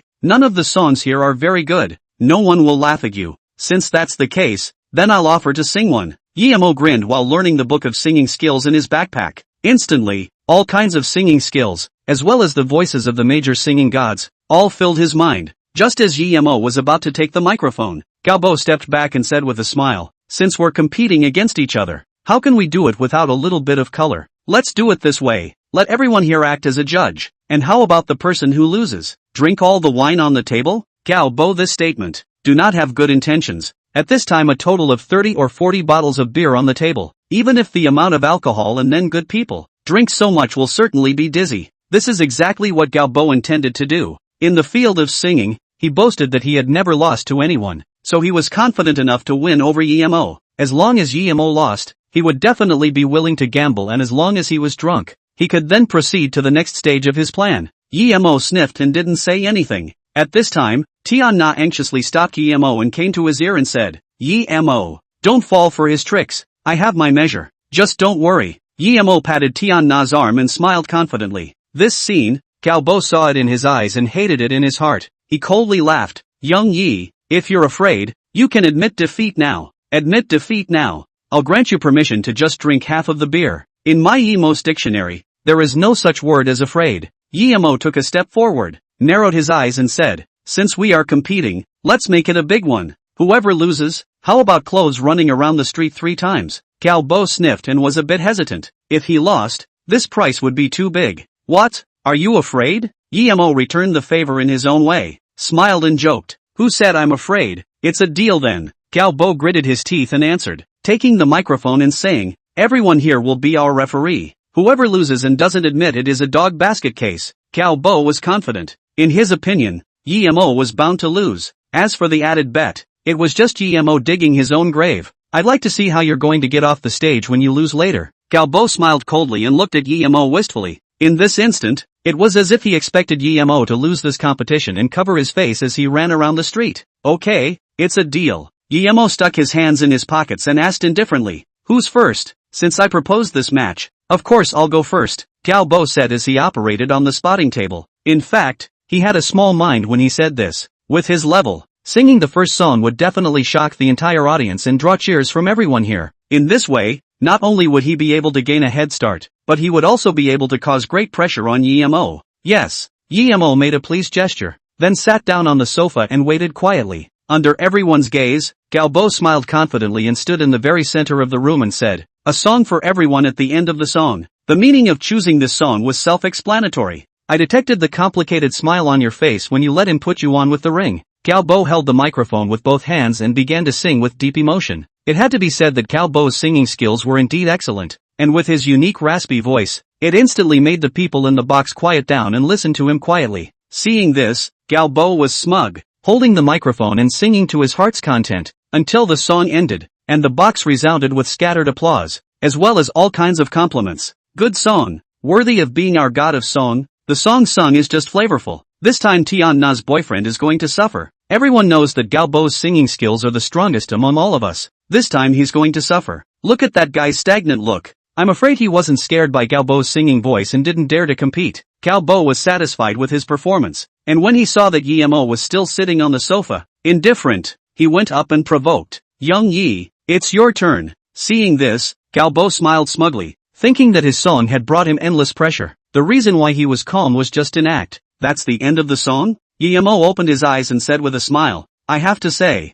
the hypnotizing effect of the song you sang is still pretty great. If you hadn't called me, I would have almost fallen asleep. Stop talking big words. Galbo snorted coldly and handed the microphone over. Now it's your turn. I'd like to see how you're going to beat me. Otherwise, you might as well give up. You can't beat me. Galbo spoke out and sneered. Whether I can match or not, we won't know if we try. Guillermo grinned and took the microphone and said to the girl by the spotting table, please help me order a song for Whitehead to old age. Since Mr. Cow and his fiancée are about to get engaged, I'll dedicate a song to wish the two of you a Whitehead to old age. Guillermo smiled faintly, and as the beautiful accompaniment sounded, he gradually entered the state. Last night's dream was wonderful. The stars were blinking their eyes and smiling. As soon as Guillermo opened his mouth, the people who had questioned him earlier all closed their mouths and looked at him with dismay, listening to the song that surrounded their ears. All of them had only one thought in their hearts. The aftertaste surrounded their ears and reverberated. A simple song, sung by Guillermo,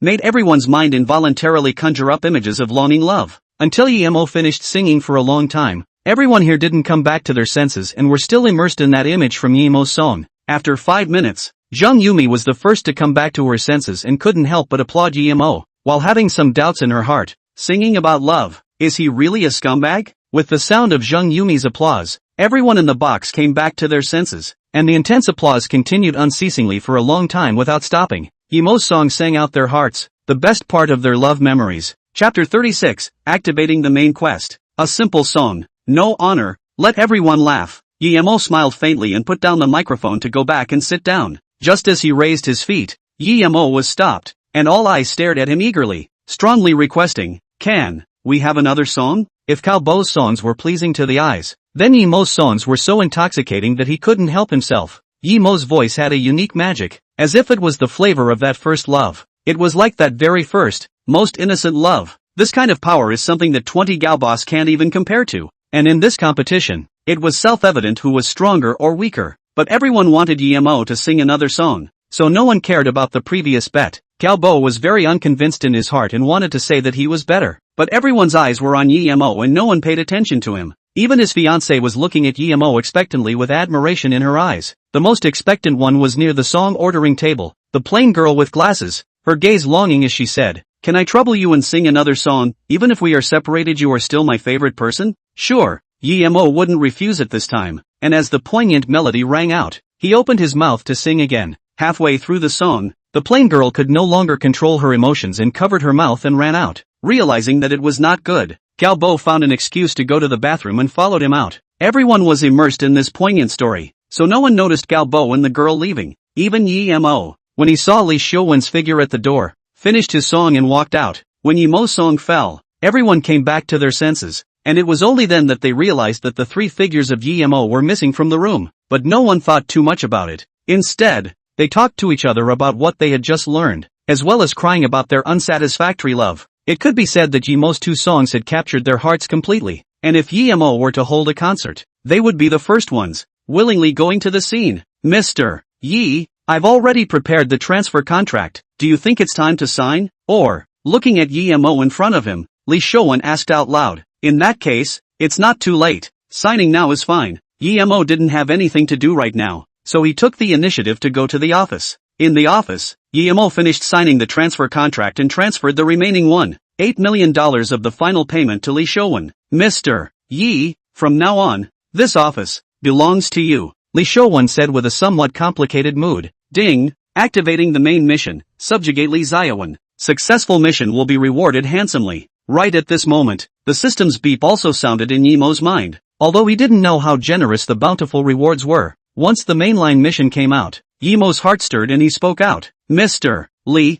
I don't know if you're interested in managing this KTV for me? If you are willing, this office will still be yours. What do you mean by that? Li Xiuwen raised his head at those words and looked at Guillermo incredulously. Truth be told, I'm still a college student, so I definitely don't have any extra time to take care of this KTV. But I also don't have any talent around me in this area. Guillermo shrugged his shoulders and said truthfully, so, if it's convenient for Mr. Li, the piece of annual salary is not a problem at all. I consider it. Li Xiuwen's heart was a bit moved. After all, This KTV was his heart and soul. Even if he sold it, he still had feelings in it. If he hadn't encountered a difficult matter, he wouldn't have sold this KTV at all. But Yemo's words made his heart think. Of course, Yemo smiled and exchanged contact information with Lee Ziawan. If you figure it out, you can contact me. Lee Ziawan nodded and didn't say anything more. Instead, he was preoccupied with doing the handover. Since the system prompted to take in Lee Ziawan, and it was also a main quest that had never appeared before, it was enough to show that Lee Ziawan was trustworthy.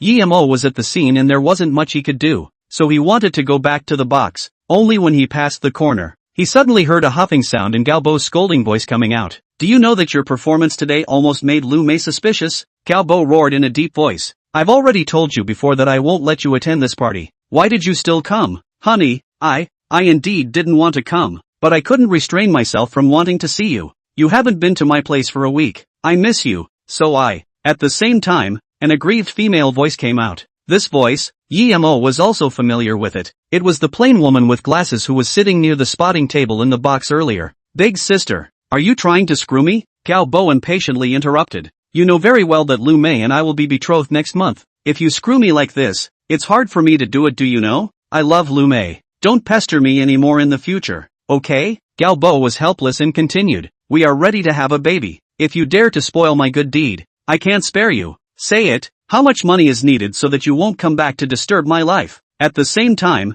Galbo was chagrined in his heart. How could he not control himself in the beginning and have a relationship with this woman in front of him? At first, he just wanted to play around and find a sense of freshness and excitement, but he didn't realize that this play is a 3-year period of time, and it is still hidden from Lu Mei. A week ago, when he set the marriage contract with Lu Mei, he realized that he could not go on like this, so he ruthlessly broke off the relationship with her. Originally, he thought it would go smoothly, but he didn't expect to steal a chicken and instead be pestered by this woman. Galbo, I really love you. I'm not with you for your money. The plain girl pushed her glasses and said weakly. Moreover, we also had a love crystal before. It was you who said that it wasn't suitable yet and made me abort the baby. Have you forgotten all these? Right at this moment, Galbo suddenly heard a sound of footsteps and hurriedly covered the girl's mouth. Then in the corridor, he saw Yemos departing back. In this instant, Galbo suddenly had a bad premonition in his heart. Looking at the aggrieved and pitiful girl in front of him, he turned his eyes and held the girl's shoulders and softly said, Shujin, I haven't forgotten any of this, and I love you, but you have to know that my family is in a very difficult crisis right now, and I have no choice but to be with Lu Mei. I need you to understand me. Really, you still love me? Hope and elation rose in Li Shujin's eyes. Of course, I do love you. I promise you, as long as my family survives the crisis, I will divorce Lu Mei and be with you. Seeing this, Galbo began to sell his misery. But right now there's one more thing that's blocking us from being together. I need you to help me. You say, as long as we can be together, anything I can help you. Li Shujin was naive, so foolish that it was regrettable. Since that's the case, then I won't hide it from you. I need you to help me fix Emo. Otherwise, it will be hard for my family to survive this crisis. And by then, it will be hard for us to be together. Galbo's gaze was sad and his tone was low. But, I'm just an ordinary girl. How can I help you? Li Shujin said with difficulty. At this moment, she was immersed in the fantasy of being with Galbo, caught up in the beautiful blueprint Galbo drew for her, and even lost her ability to think. In the depths of Galbo's eyes, a resolute and ruthlessness flashed through, and he leaned down *** and said, It's very simple. Later on, you only need to cooperate with me like this. Chapter 37, Planting and Framing. Yemo returned to the box first, and when they saw him, all the girls gathered around and asked Yemo for his contact information, and there were even bold girls who reached out and groped Yemo's body. This made Tian Na, who was on the side, a little unnatural and muttered in her heart, Strange, he's not my boyfriend, but why is there an uncomfortable feeling in my heart? Where are Galbo and Li Shujin? Someone exclaimed out in shock. As soon as these words came out, Galbo's fiancée, Lu Mei, also realized that something was wrong. Frowning, she was just about to make a call when the duo, Galbo and Li Shujin, walked into the box one after the other. Look everyone, Shujin seems to be crying. What's going on? A girl with sharp eyes, whispered. This word came out, attracting Lu Mei's angry gaze, and he could not help but say in a sarcastic manner, I didn't say that Galbo and Li Shujin are having an affair. Galbo, explain, what's going on? Lu Mei's gaze was icy cold as she asked out loud. Galbo is worthy of being a power acting school. In an instant he entered the scene and said with pathos, It's really too infuriating. You guys can't absolutely imagine. As he said this, his eyes glanced at Yemo from time to time. Yemo was unimpressed and was talking to Tian Na about something. What is this saying? A doubt flashed through Lu Mei's eyes. Don't tell me that there is innocence between you and Li Shuzhen. My honorable wife. You are really misunderstanding me. I love you. So how could I do something to wrong you? Galbo's face was full of grievances. Then he angrily pointed at Yemo and said, if I hadn't seen it with my own eyes, I would never have believed that this man was so hateful. Just now, I was about to go to the bathroom, when I suddenly saw Yemo and Shuzhen both talking about something. This hateful guy, it's not even enough that he's with Tian Na, he's even secretly with Shuzhen, Galbo said with great righteousness. Moreover, just a moment ago, he even wanted to dump Shuzhen in order to maintain his image. Tian Na, listen to my advice.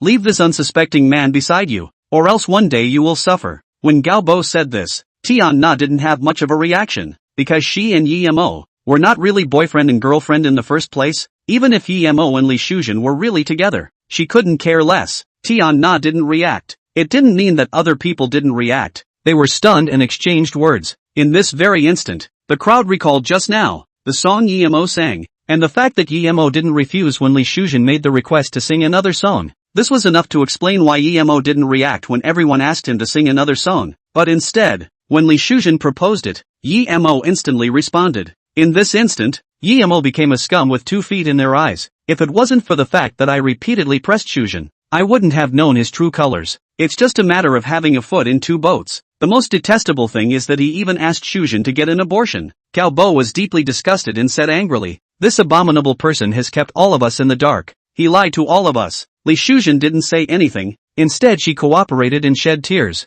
not pretending, but Galbo's words spoke to her pain. Yemo, I didn't expect you to be this kind of person. Thanks to me thinking you were a good person before. Zhang Yumi's impression of Yemo completely deteriorated, and said with a cold smile, letting a woman who loves you abort. This kind of abominable thing can be done. Are you still a person? What an abomination. I originally thought he sang well and was a civilized gentleman, but I didn't expect him to be a wolf in sheep's clothing, a beast in sheep's clothing. If I knew he was this kind of person, I would never have asked him for his contact information. What's more, the ones who got Yemo's contact information directly pulled black and deleted it. Seeing that everyone was blaming Yemo and cursing him out, Li Shuzhen had some regrets in her heart. It wasn't Yemo's cause, but now she was suffering from an undeserved disaster. Seeing this, Galbo realized that it was not good and came to Li Shuzhen's ear and whispered, for the sake of our future happiness, you can't be soft at this time. After saying this, he loudly scolded, Li Shuzhen is our best classmate. We can't see her suffer like this. These words completely aroused everyone's anger,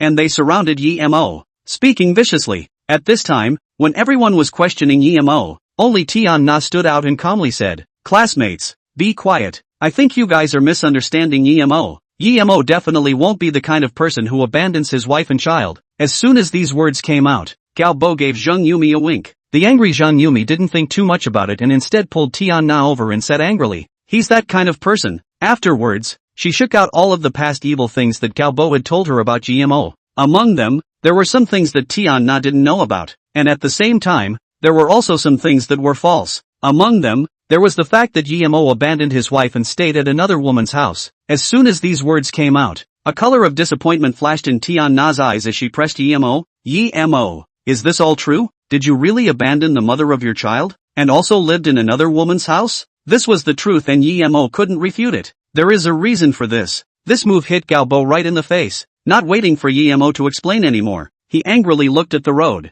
Everyone saw it. He admitted it. Then, to Tian Na, he comforted, Shao Na, this kind of person who has had a precedent. How did you see it? And you still don't know, right? A few years ago, it was because of this matter that he was kicked out by the Yi family. Now he's a homeless, penniless poor man. What do you think he's looking for when he approaches you? Although Galbo didn't say it explicitly, the meaning was already self-evident. This was slandering Yemo. The reason why he and Tian Na were together was because he was only looking for money. Tian Na was also a bit angry and looked at Yemo and asked, Yemo, what happened between you and Shuzhen? Is it true? If it's true that you did it, admit it to me. I don't know her. How do you want me to admit it? Yemo was helpless and pointed at the Galbo duo. If I say that it was the two of them who joined forces to slander me, do you believe me? This was the truth, but no one believed it. You're a dead duck. I see that you can't wait to slander me because I've dismantled your true colors, right? A brilliant light flashed in Galbo's eyes as he said coldly, a dog jumps over the wall in a hurry and bites when it catches someone.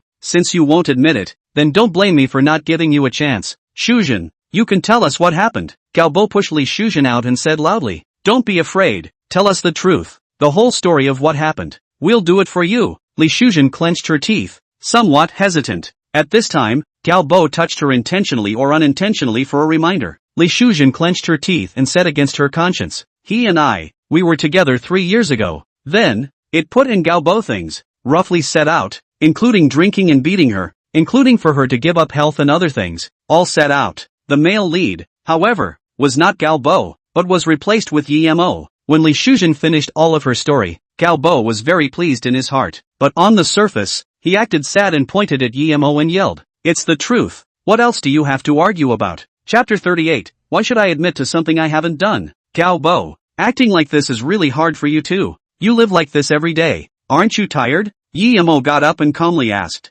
Being exposed by Yemo, Galbo didn't panic in the slightest. Instead, he pretended not to understand, his eyes fluttering as he said, I can't understand what you're saying. Afterward, with a wave of his hand, he said, classmates, those who want to take it out for Shujin, come with me. The atmosphere in the box had long reached its peak under Galbo's provocation. As soon as these words came out, some of the boys who couldn't stand to watch, rolled up their sleeves and walked towards Yemo, ready to teach him a lesson. Galbo, on the other hand, retreated to the side silently after the shouting ended, prettily lighting a cigarette in anticipation of that scene of Yemo being taught a lesson. As for Li Shufan, after finishing those words that went against her conscience, she was very uneasy inside, and now when she saw that everyone was going to find trouble with Yemo, she wanted to raise her courage and tell the truth of the matter, but she didn't dare. She was afraid that once she said it, she would completely lose Galbo. For the upcoming scene, she didn't want to see it, or she didn't want to face the scene of Yemo being taught a lesson, and ran out of the box in fear. This scene was seen by Zhang Yumi,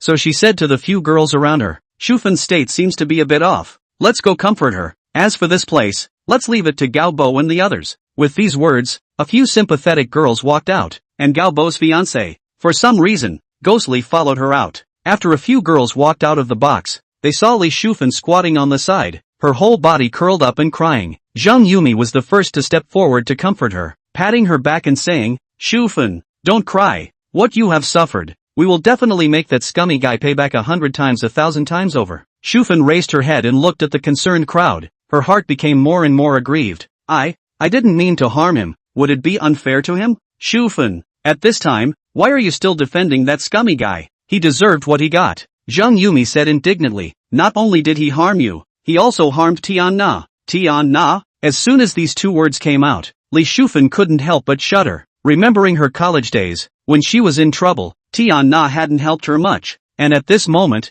but for her own selfish desire, to destroy Tian Na's love, chagrin once again hit her heart, actually. Meanwhile, in the box, more than a dozen boys were slowly walking towards Yemo, shaking their fists in hatred. Kid, you said you have Tian Na, why don't you know enough? You still have to go and ruin another girl. How can you bear it in your heart if you do that? Originally thought you were a good person. I didn't expect you to have such a cruel heart. Won't your heart hurt if you do this? Yemo stood in place, looked at the 10 or so righteously angry boys, and calmly said, it wasn't something I did. Why would my heart hurt? On the contrary, it's you guys who are being kept in the dark and don't realize it. Don't you feel ignorant? Cut the crap. Today we're going to teach you a lesson and take it out on Shufan. A tall man roared out, and under his leadership, more than 10 men all rushed towards Yemo. I didn't want to fight you guys. Don't force me. Yemo warned out loud. These people, all of them were Tian Na's classmates, and based on the principle of loving the house, he didn't want to bully these people, beat him up, let him be arrogant. More than a dozen people, in one brain, rushed towards Yemo. Why bother? I've said I don't want to fight you guys. This is all because you guys forced me. Yemo brought his hands out and took a defensive stance. He didn't take the initiative to attack. These people were all deluded and innocent in their own right. Yemo couldn't let the person instigating behind the scenes have his way. Although they were only passively defending, these 10 or so men didn't manage to get close at all, and instead, one by one, they were knocked down while Yemo was defending. However, they didn't use their full strength, they just made them temporarily lose their mobility. After putting down more than a dozen people, Yemo's gaze rested on Galbo. Galbo's mind shook and realized that it wasn't good. Seeing Yemo walking towards him step by step, he couldn't help but shout, classmates, stop this scum. I've already called the police. Let's send this scum to the station in a while. The so-called alarm, but it was just his delaying tactic. The purpose was to let the women stop Emo, so he could leave quietly. To this point, there is no way to end it. Now the only way to leave quietly is the best policy. As expected, some of the women in the box stopped Emo, talking, scratching and clawing. Only Tian Na, standing not far away, watched this farce with a complicated heart. When Gao Bo saw that the time was right, he wanted to quietly leave. However, when he just walked to the entrance of the box, he was stopped by a woman who suddenly came in. Gao Bo looked up and saw that it was none other than his fiancée, Lu Mei. Lu Mei's face was cold and angry. Gao Bo didn't know why, and pulled Lu Mei's hand and wanted to leave. Wife, let's hurry and go. Go, where do you want to go? Lu Mei uncharacteristically shook off his hand and said coldly, Gao Bo, I didn't expect you to be quite capable of pretending. You're simply too disappointing to me. Gao Bo pretended to be innocent and said, Xiao Mei, what are you saying? How come I don't understand what you mean? Pa! Lu Mei threw out a slap with a heavy ringing sound, causing everyone in the box to stop their movements and look at the two in disbelief. After the slap, Lu Mei picked up her bag and was about to leave. Gao Bo stopped her and asked in a deep voice, Lu Mei, what do you mean? Gao Bo, don't you have any points in your own heart for the things you did yourself? I have to say, your acting is quite real. Lu Mei laughed coldly and shook off Gao Bo. Let me remind you of one more thing. From now on, you and I no longer have any relationship. As for our engagement ceremony, it's also cancelled. Everyone in the box looked at me and I looked at you, all of them not understanding what had happened. How did this become like this when it was so good? Gao Bo froze, then wanted to go after him, but just after taking a few steps, he was stopped by Emo. You can't go anywhere until things are clear? Get the hell out of my way. Gao Bo wasn't in the mood to care about Emo and shoved him. My daughter-in-law has run away, and you're talking to me about this now? Didn't you hear it just now? Lu Mei wants to cancel the engagement ceremony with me. This is about my life's work. Can you afford to delay it? Gao Bo broke into a loud, anxious voice. Then when you were slandering me, did you ever consider if the consequences are something you can afford? Emo was unmoved, not giving Gao Bo any chance to leave. What consequences do I need to bear for the bad things you did yourself? Gao Bo's gaze fluttered as he threatened. I'm warning you, get out of the way right now, or I'll make you pay a serious price. Chapter 39, The Exasperated Gao Bo.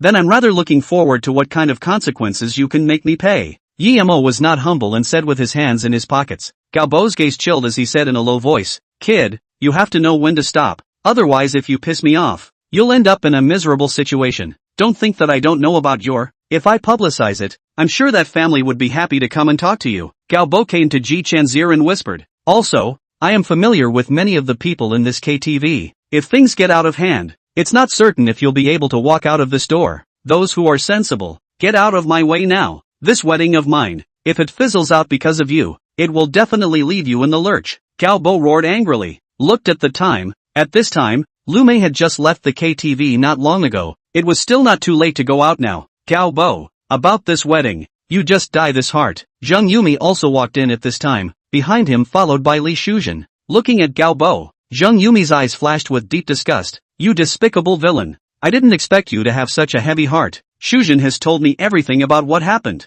Gao Bo sniffed and fiercely looked at Li Shuzhen. Li Shuzhen lowered her head and didn't dare to look at him, and even took a few steps back in fear. You even spoiled my good deed. Gao Bo's face was livid and he was about to go forward to slap Li Shuzhen. However, just as his hand was raised, it was stopped by Emo, pushing Gao Bo out a few meters away. Emo said indifferently, although you're Tian Na's classmate, you have to come up with an argument for this matter today. Want an argument is it? Gao Bo was furious, walking back and forth, venting the anger in his heart. Suddenly, without anyone expecting it, Gao Bo suddenly rushed towards Emo, waving his sandbag-sized fists and roared, Old me's life plan has been ruined by you, and you still want to ask me for an argument? In that case, I'll do as you wish. In Gao Bo's opinion, the culprit for things getting to this point was Emo. The punch, which was easily blocked by Emo, was followed by a light kick that sent Gao Bo out of the way, saying quietly, it's your own fault that your wife ran away, so why blame me? Moreover, the way you are now, it's entirely your own fault.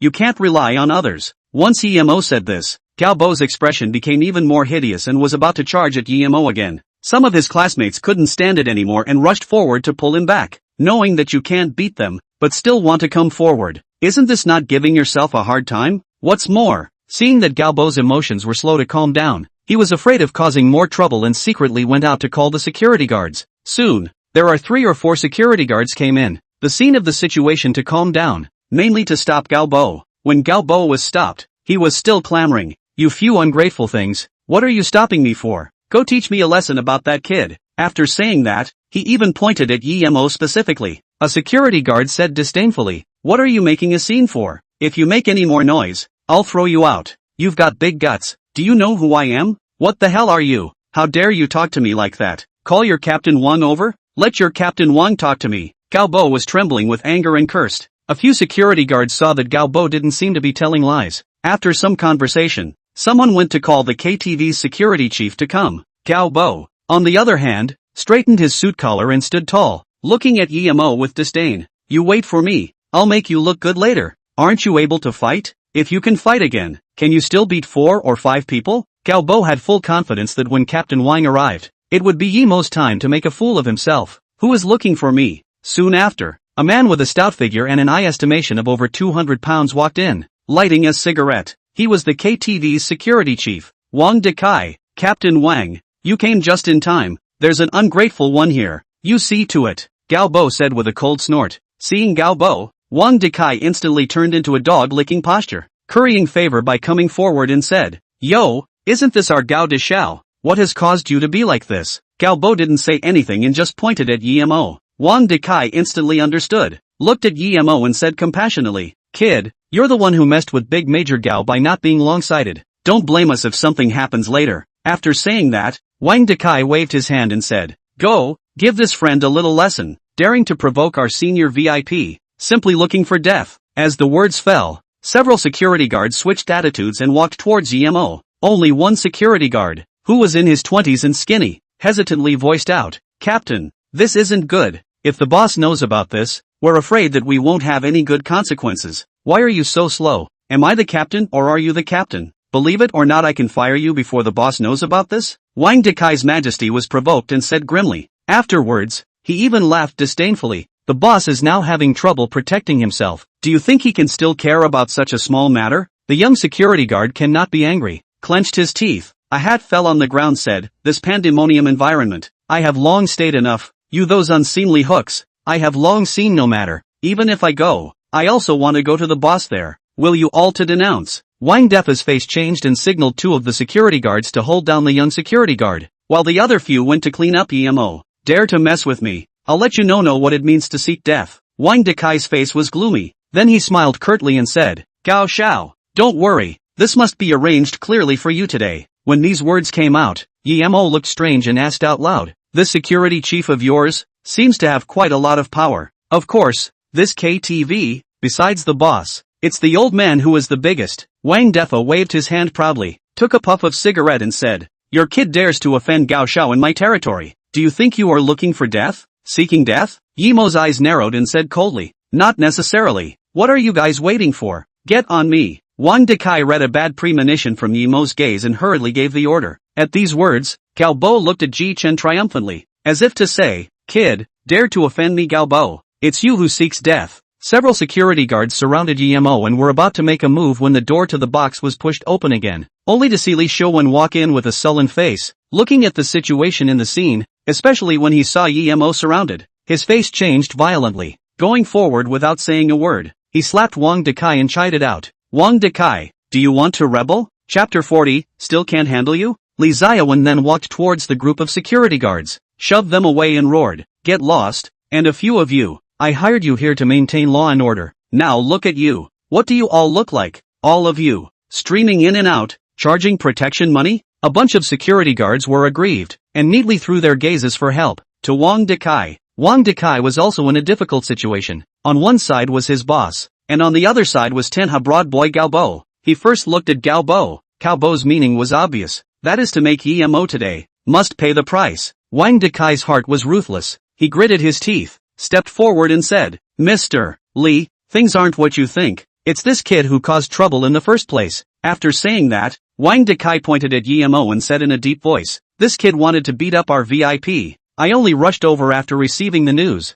Li Shouwen also froze and couldn't help but look at Emo. When he saw Emo exuding a smirking expression, he realized that this matter was definitely not that simple. Mr. Li, in this matter, you should be able to distinguish right from wrong, Emo said meaningfully from the side. Li Shouwen's heart shook as he once again slapped Wang Dekai's face and said in a deep voice, blind your dog's eyes, What the hell is going on? Wang Dekai gritted his teeth and continued to stick to his previous statement, flatly admitting that it was Yi Mo who caused the trouble in the first place. Mr. Yi, what the hell is going on? Li Shouwen could do nothing about it and asked Yi Mo. It's simple. This VIP, Mr. Gao Bo Gao, wanted to try his hand with me, but found a few helpers to come. That's all. Yi Mo smiled faintly and told the story in general. Mr. Li, this kid is bull ****** ting. He was clearly the one who caused trouble in the first place. Wang Dekai realized that it was not good, while there was still some hope in his heart. In his opinion, Li Shouwen should agree with what he said,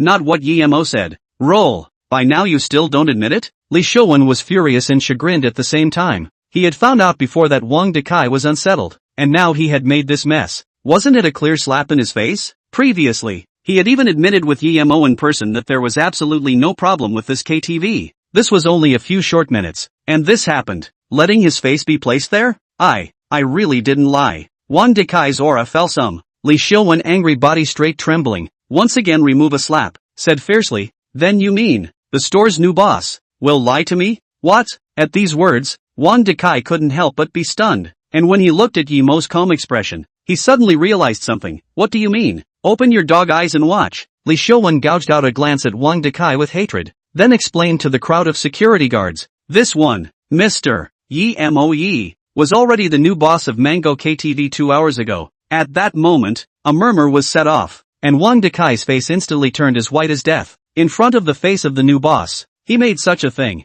Is not that? Realizing that the situation was not good, Wang Dekai then converted his attitude and went forward to pleasingly make amends to Yi Mo. Mr. Yi, this matter is a misunderstanding. You see why you didn't say it earlier. It's not a big water rushing to the Dragon King temple. Then, compensating for the mistake, he slapped himself and said, it's all my fault. It's all my fault for being blind and not recognizing your honor. I'll now send someone to invite young Master Gao. No, invite Gao Bo out. Wang Dekai still had the last glimmer of hope in his heart and made a look and said, no need. Yi Mo waved his hand and spoke out faintly. Instead, he beckoned the skinny security guard from before over. You, what's your name? Pang Jinhui. The skinny youth puffed out his chest and said clearly, very good, Pang Jinhui, from now on, you are the new security chief of this KTV. Yi Mo nodded and looked at Wang Dekai, who was ashen-faced, and said, as for you, from now on, you'll take Pang Jinhui's place. Wang Dekai instantly sat paralyzed on the ground.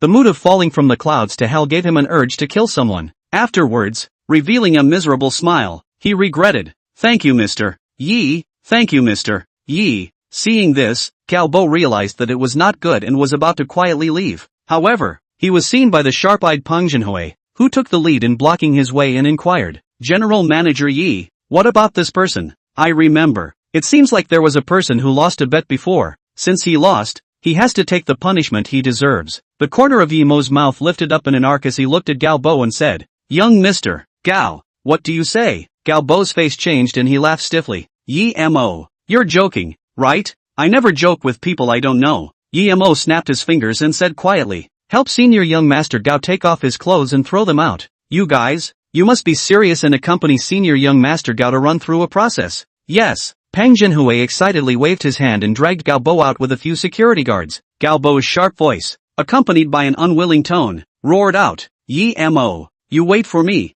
I won't be able to spare you. Gao Bo's voice, from strong to weak, until it was inaudible. After doing all this, Li Shouwen looked at the time and saw that it was getting late, so he immediately said to Yi Mo, Mr. Yi, there are still some important things waiting for me at home, so if you can't figure something out, just feel free to give me a call. Yi Mo nodded and said to Li Xiaowen's back, how have you considered the offer I gave you earlier? Li Shouwen shuddered, then said, give me a little more time. After saying that, he left the KTV in a hurry. Until this time, everyone in the box hadn't come back to their senses. A person quietly said, what is this situation? Simply more bloody than a TV series. And, between Gao Bo and Lu Mei, what happened? We all wronged Yi Mo. The truth of the matter is like this. Zheng Yumi signaled everyone to be quiet and told the truth of the matter. After the explanation, everyone revealed unbelievable expressions, especially Tian Na, who looked at Yi Mo with multiple complex emotions such as chagrin, regret, and apology. Zheng Yumi,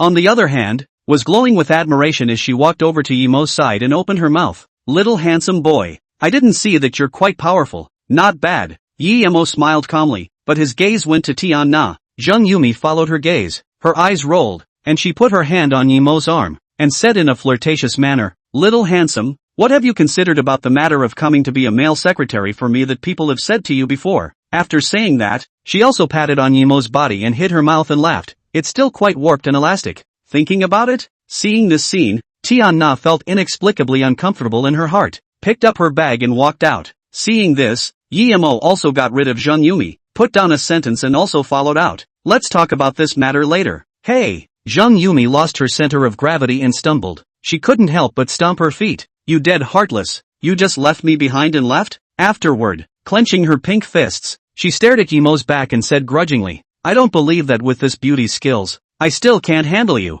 Chapter 41, Are you sure you want to get it here? Emo ran out of the KTV just in time to see Tian Na stop a cab. Seeing this, Emo hurriedly accelerated his pace and got into the backseat of the cab when it was about to pull away. "Handsome, someone is already there." The driver master apologized. Emo pointed to Tian Na in the front seat and smiled. Together, the driver master turned his gaze to Tian Na, who gave a slight nod. "Let's go." Tianhe University. Along the way, the car was extraordinarily quiet. Even the chatty driver master also saw that something was wrong, and couldn't help but concentrate on driving. More than 20 minutes later, the cab stopped at the main entrance of Tianhe University. Tian Na did not leave in a hurry after getting out of the car. Instead, she waited quietly. "Sister Tian Na, what are you doing in such a hurry to leave?" Emo got out of the car and asked Tian Na with a smile. Tian Na pursed her lips tightly and apologized. "Emo, I have to apologize to you for what happened today. I shouldn't have suspected you without knowing the truth." After saying that, Tian Na was blaming herself. Originally Emo helped himself today out of good intentions. And how did she get carried away and believe Galbo's bull ********?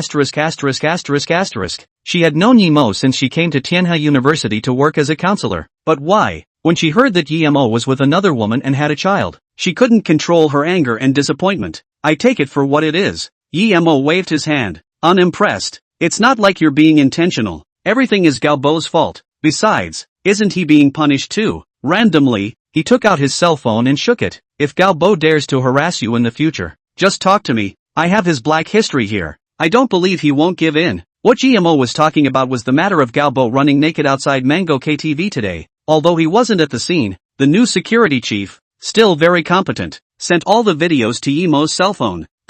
Tian Na's original guilty mood was inexplicably happy after hearing these words and burst out laughing. This time Galbo's reputation is all ruined. When these words came out, the two of them laughed and then fell back into silence. "It's not too late now. Why don't we go to my dorm room for a drink?" Tian Na lightly clenched her teeth and took the initiative to issue an invitation. "I won't go. Save some people from gossiping." Emo smiled and refused, while pointing at his wristwatch. "And it's getting late. I should go back." Tian Na had rented an apartment on campus since the time she came to Tianhe University. If people found out that she brought a boy, and also her own student back, it would always be bad for her reputation. "Going back to take care of your daughter?" Tian Na pulled back her ear-broken hair with a complicated expression. Emo didn't know what was going on in Tian Na's mind and scratched his head to admit it. "Let's go. Let's go. Hurry back." Looking at Emo's admission, Tian Na felt even worse in her heart and pushed Emo. "Hurry up and disappear from my face. Don't let me see you in these days." Emo was confused, didn't know where he did wrong, but the time left for him was indeed not much. Just as a cab came,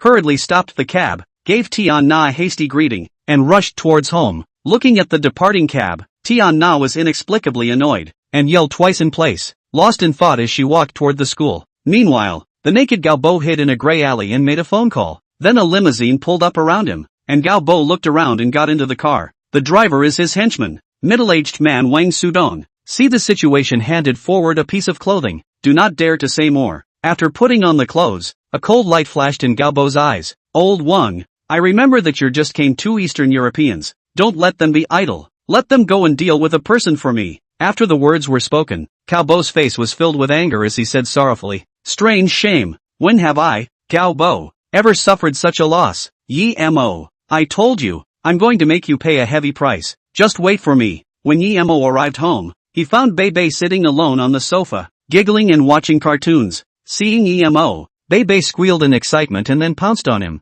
Poop, you're finally back. Bebe misses you so much. Good boy, Daddy misses you too." Emo smiled softly, picked up Bebe and kissed him on the forehead, subconsciously looking around. he asked out loud. Bei, are you alone at home? Where's Auntie Ening? Bei's eyes rolled, and she came over to Yemo's ear and whispered, Baba, Auntie Ening just gave Bei a bath, and she's taking a bath by herself right now. If Pupa is looking for Auntie Yueling for something important, I'll go get her now. After Bei finished speaking, she jumped down from Yemo's arms and with wobbly steps, she was about to open the bathroom door. Seeing this, Yemo hurriedly pulled Bei, then picked her up and placed her on the sofa, helplessly laughing. You little guy, if you dare to go and disturb your Auntie Yueling now, I guarantee that both of us will have no good fruit to eat today. What do you mean? What kind of fruit is good fruit? Is it tasty? Bei bit his finger and asked expectantly. Kids aren't allowed to eat their fingers. Yemo lightly patted Bei's little head and pretended to threaten. As soon as the words fell,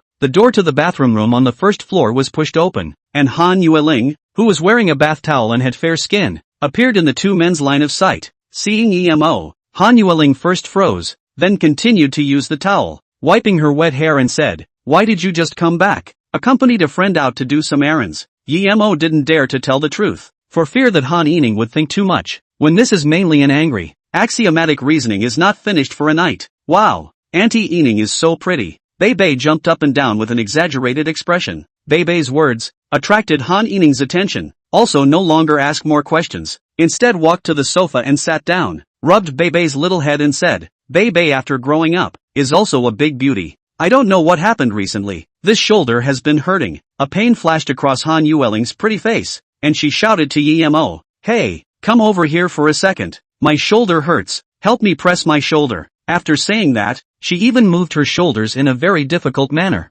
Yemo froze for a moment, then let out an "oh," and also walked over to the sofa and sat down behind Han Yueling. When he saw Bei's curious little eyes, he beckoned to Bei and said in his ear, Bei be a good boy. Go to your room first and play with Piggy Pachy, and after Daddy helps Auntie Yueling, he'll go to the room to find you. Okay. Bei was a little lost, but still walked back to her room obediently. What are you waiting for? Hurry up and help me out. It hurts. Han Ening had already put on a mask at this time and urged. Looking at the smooth white tender beautiful back in front of him, Yemo swallowed his saliva and said, Are you sure you want to get it here? Chapter 42. Jung Han was beaten. Why are you so inky? Hurry up and finish. I still have to sleep. Han Yueling was a bit displeased and said angrily. Afterward, the whole person flopped down on the sofa, eyes tightly closed, preparing for the upcoming enjoyment. I'm coming then. Yemo rubbed his hands together while closing his eyes, constantly hinting to himself, this is just helping, a simple matter of helping each other. Don't have evil thoughts, don't have evil thoughts. After reading a few sentences, Yemo snapped his eyes open and smiled bitterly. Who invented the heart comforting method? It's not useful at all. With such a living, breathing, big beauty in front of you, can you not have evil thoughts? Sin, sin, sin, sin. In his heart, he once again read 2 sentences in silence, and stretched out his pure and flawless hands to the white and tender back in front of him. Just when he was about to touch Han Yueling's shoulders, the phone in Yemo's pocket suddenly rang. Asterisk asterisk asterisk asterisk. Who's calling at this time? Yemo cursed and didn't prepare to pay attention, but at this time, the Han Yueling underneath him was a delicate hum. Her face had some words of redness and said, Can you turn off the cell phone vibration? Yemo did not know why. Fixed his eyes and found that the pants pocket with the cell phone, at this time is tightly attached to Han Yueling's abdomen. The vibration, clear and incomparable through the skin, into the mind. Seeing this, Yemo smiled awkwardly. Just at this time the cell phone was also hung up by the other party and no longer vibrated. Just now, it was a small misunderstanding. I'm officially starting now. Yemo grinned, rubbed his hands together, and was about to get down to business. God seemed like he wasn't ready to do as he wished. Whenever Yemo was ready to start, his cell phone would ring in an inopportune manner. You better see who's looking for you. Han Yueling breathed a little sharply and said. The multiple cell phone vibrations shook her a bit, so she couldn't help but clench her teeth and her pretty face filled with a reddish hue. Maybe it's something important. Yemo smiled apologetically and got up from the sofa, pulling out his phone to see that it was Zhuozhen calling. Glancing at Han Yueling, Yemo quietly retreated to the side and picked it up. Zhuo, calling me so late, what happened? As soon as the words fell, Zhuozhen's anxious voice came from the phone. Something's wrong, and something big has happened. Where are you now? I'm at home. Ah, don't be anxious. What's going on? Slowly. Yemo comforted. Don't be in a hurry, my ass. If you don't hurry, Jung Han will be killed soon. Zhuozhen was in a hurry. He should have gotten a cab. And after talking to the driver master about an address, he continued to say to Yemo, you hurry up. put down all the things at hand. Hurry up to the night mansion bar. Jung Han had an accident there. After saying that, Zhuojin hung up the phone. Before hanging up, his voice could still be heard as he kept urging the driver master. Master, hurry up, please hurry up again. After hanging up the phone, Yemo walked out with a gloomy face, just in time to meet Han Yueling face to face. Han Yueling hadn't taken off her mask yet. Instead she threw Yemo a set of keys and said flatly, although I don't know what happened, I think it should be something more important. It's not good to take a taxi this late. Drive my car. Yemo looked at the keys in his hand and couldn't help but freeze. Then with a grateful nod, he opened the door and left. Thanks. Maybe the door slamming was too loud. A minute later Bebe came down from upstairs and stood at the corner of the stairs, holding a piggy paichi that was about the same size as her in her arms, and asked with a beaked mouth, Auntie Yun Ning, where did Poop go? Baba's not here. Bebe can't sleep. Han Yining's heart was soft. She went up and touched Bebe's head. Her red lips slightly opened and said, Bebe is good. Daddy has something very very important. So, tonight Bebe will be in Auntie Yining's room. How about sleeping with Auntie Yining? Aha. Bebe aggrievedly nodded her head, unwillingly gazing, retracting from the door of the room. Although Yemo was in a hurry, by the time he arrived at the night mansion bar, it was already 10 minutes later. Parking his car, he was about to walk towards the bar. Just when the call came, Yemo, wait for us. Yemo turned his head to see that the two, Zhuojin and Xiaowu, had also gotten out of the cab and were running towards him. What the hell is going on? Yemo couldn't wait to ask. I don't know the specifics. An hour ago, John Han answered a phone call and suddenly left from his dorm room. Xiaowu and I didn't take it seriously, but half an hour ago, I received a call from Zhang Han, but it wasn't Zhang Han who called. It was Pan Shanshan who called, saying that Zhang Han had been beaten up here, and as soon as I heard that things weren't good, I hurriedly called you.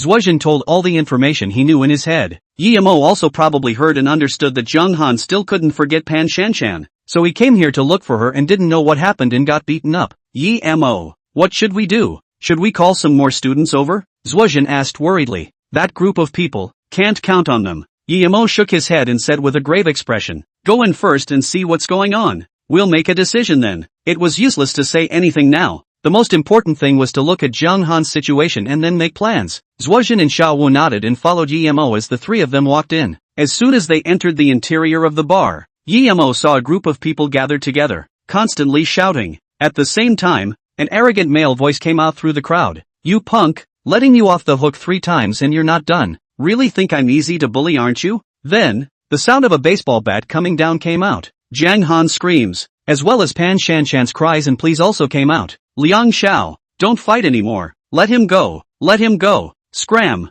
I haven't kicked you yet. You can't wait to hook up with this guy. Really think I, Liang Hao, am easy to bully, aren't you? Hearing this, Yemo's 3 faces changed violently and hurriedly pushed through the crowd and walked in. What met their eyes was 7 or 8 bar security guards with baseball bats in their hands as well as Liang Hao's fox and dog friends, followed by Liang Hao's arrogant figure, who at this moment was trampling Zhang Han under his feet and tearing Pan Shanshan's hair in his hands. I don't know what Pan Shanshan said, but Liang Hao was enraged, and swung the baseball bat in his hand, about to hit Zhang Han's body. Seeing this, Yemo's 3 men directly rushed forward. Zhuojin was completely enraged and kicked Liang Hao away, saying with reddened eyes, Liang Hao, I'll kill your ancestors. Yemo, on the other hand, squatted *** and held Zhang Han in his arms. At this time, Zhang Han was covered in injuries. His face was bloody and red. Zhang Han, can you hear me? Yemo anxiously shouted. At the sound, Zhang Han struggled to break his eyes open a slit and said miserably, you guys are here. When Liang Hao saw Yemo, his expression instantly became hideous. Patting the footprints on his body, he let out a cold laugh and said,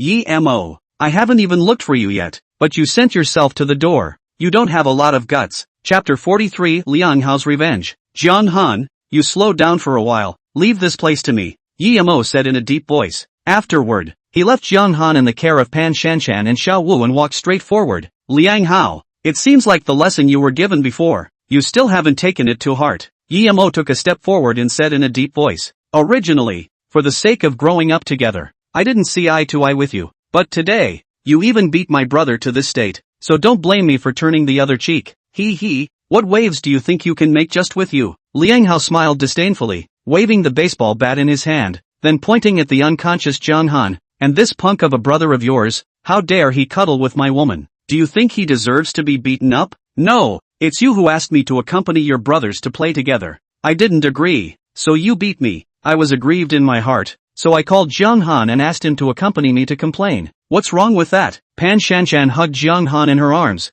heartbroken. Liang Hao, you are a beast that is worse than a human animal. From now on, break up. I want to break up with you. The moment these words came out, the spectators gathered around let out gasps of shock. Even Yi Mo frowned. Jiang Han was just too pure, or rather, he was too infatuated with this woman. If you keep talking nonsense, believe it or not, I'll even beat you up too? Liang Hao became infuriated and made a move to teach Pan Shanshan a lesson. However, he was stopped by Yi Mo. Looking at Liang Hao's fiery eyes, Yi Mo calmly said, I don't care who's right or who's wrong about what happened, but you beat my brother up like this today. You have to come up with a statement. Yi Mo, you think that just because you know Zhang Wenbao, you can have no one in your sight, right? Liang Hao smiled disdainfully and said contemptuously, I'm telling you, not only am I going to beat up your punk brother today, even you, I'm going to teach you a lesson. Old scores and new scores, we'll settle them together today. Do you think that with these few people around you, you can do anything against me? Yi Mo calmly said, now I'll give you a chance to come up with a sincere attitude to apologize to my brother. Otherwise, you'll have to bear the consequences. These words caused an uproar and a lot of talk. Who is this person? How dare he provoke young Master Liang? Is he living out of patience? How dare he openly threaten Liang Hao? Doesn't he know that Liang Hao is the major shareholder of this bar? This time he is afraid to be in trouble. Who says it's not? But I remember 2 years ago, also in this bar, someone who was ungrateful angered Liang Hao, and had his legs broken on the spot. Listening to the words in his ears, Liang Hao was very proud and puffed out his chest. Hear that? Daring to say these words to me in my territory. You're afraid that you're really looking for death. However, there is a sentence you said is very right. For the sake of the two of us growing up, you crawl over to me and lick your shoes clean for me. I may be able to consider and let you go. Between the words, it was full of complacency and disdain. Someone said the same thing to me last time, but his end was a bit miserable. Do you want to experience it too? Yi Mo was not humble and said with his hands in his pockets, what's so arrogant about you, kid? If you don't apologize to Liang Xiao again, believe it or not, I'll make you not walk out of this door. One of Liang Hao's lapdogs stretched out his finger to point at Yi Mo and chided out loud, can't you talk properly? Why do you think you're reaching out and pointing at me? Yi Mo shook his head and said with some regret, I'm not only pointing at you today, I'm going to beat you up. This dog-legger's words fell, raised the baseball bat in his hand, and swung it at Yi Mo. Why bother? Things that can be solved by apologizing. Why do you have to ask for pain? Yi Mo sighed, then accurately and incomparably caught the baseball bat that swung down. Snatching the baseball bat, the corner of Yi Mo's mouth lifted up a gangly smile as he stared at him. If I remember correctly, you just pointed at me with your right index finger. What do you want to do? The dog-legged man looked at the flash of cold light in Yi Mo's eyes and couldn't help but take a step back in fear, stuttering as he asked, I'm warning you, if you dare to do anything, you'll definitely not be able to get out of this door. Whether you can get out or not, you don't get to say. As the words fell, Yi Mo swung the baseball bat down hard towards his right arm and said, as for now, you're going to pay a heavy price for your inappropriate words. With a miserable scream, the dog-legged man covered his right arm and lay on the ground, rolling around continuously, wailing and screaming, my arm, don't scream, it's just a misalignment. Yi Mo threw the baseball bat in his hand onto the ground and calmly looked at Liang Hao. I have to say, this underling of yours is quite useless. Screaming like this for this little pain, really useless. Liang Hao's face wasn't very pretty either, waving his hand and letting someone bring this dog leg down. Then, staring gloomily at Yi Mo, he said, looks like you're giving me a hard time. Or rather, you think that with this, I won't dare to do anything to you, right? Liang Hao's eyes narrowed as he said coldly, as I said, if you don't kneel down and apologize to me, none of you few will be able to leave here. Then try. Yi Mo lowered his eyes and didn't raise his head. Liang Hao's majesty was provoked, making him very upset, and he immediately waved his hand and said angrily, all of you. I don't want to see him still standing and talking to me. As soon as these words came out, the 7 or 8 henchmen behind Liang Hao rushed towards Yi Mo in unison, surrounding the several people, and at this time, in an inconspicuous little corner on the second floor, there were 2 figures. Sitting there was a pretty girl with pretty features, while next to her stood a burly man. Seeing that Yi Mo was in danger, the burly big man bent down and bowed his head. Mr. Yi is in trouble. Do you want me to go down and help? No need. Let's let him suffer a little bit more when the time comes. The girl lifted the wine glass in her hand and said calmly. At the same time, in her heart, she secretly thought, I'll go down when you can't take it anymore. Dare to ignore me for days and black out my contact information. I must make you suffer a bit. Yemo. What should we do? Should we call the police? Zwojin and Yemo leaned together and said with a gloomy face, call the police? Can't use it yet. Just with these guys, they can't afford to make any big waves. Yemo grinned, beckoned to a few people around him and said, who among you will come up first to get beat up? Carrying special forces fighting skills, Yemo to 1 against 10 special forces are not a matter of words. As for the few punks in front of him, but just let him practice and move his muscles. Kid, arrogant to the extreme. One of the first punks couldn't bear to be insulted, and waved his weapon in his hand and smashed it down on Yemo's head. Chapter 44, you guys aren't qualified for the baseball bat that came whistling in front of him. Yemo didn't even move. Instead, he revealed a disdainful smile. However, the bystanders didn't think so, especially Zwojin, who saw the baseball bat getting closer to Yemo and couldn't help but cry out in alarm. Yemo, be careful. Yemo didn't move. Zwojin looked in his eyes and was anxious in his heart. Gritting his teeth, he stepped forward and blocked in front of Yemo, resisting the bat stiffly. Yemo's face changed and he kicked the punk away, while anxiously saying, Dazwa, what are you being so stupid for? This stick can't hurt me. Zwojin scratched his head and said in a jar, I'm fine, I have thick skin. This stick is not a big problem for me. After saying that,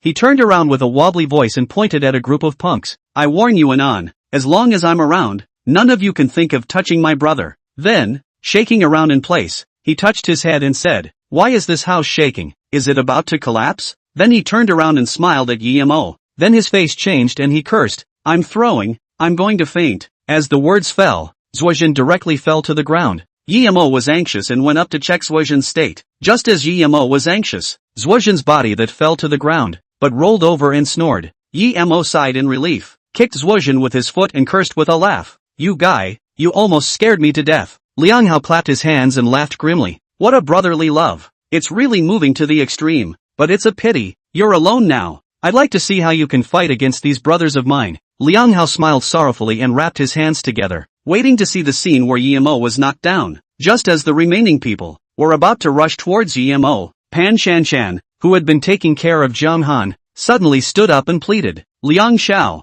for the sake of the month we've been together, just let us go. Let you guys go? Not possible at all. Liang Hao laughed coldly and waved his hand at Pan Shanshan. And you, hurry back to me and I'll forget about the past. Otherwise, you know the consequences. Pan Shanshan sighed and waved her cell phone in disappointment. Young Liang, in that case, it's not my fault. I've already called the police. Counting the time, the police will arrive soon. You screwed me. Liang Hao's gaze sank, and he said in a condensed voice, how dare you call the police? As soon as these words came out, the several punks under him all stopped their hand movements and cast their inquiring gazes at Liang Hao. Liang Hao's face changed again and again, and finally said viciously, count yourselves ruthless. Get lost. Liang Hao, do you think I'll leave so easily? Yemo then calmly asked. Yemo, we'd better go. Jiang Han needs to be saved urgently now. Xiao Wu said weakly. Yemo frowned and turned back to take a look, realizing that Jiang Han's state was indeed not optimistic and had to be rushed to the hospital. So he nodded and said,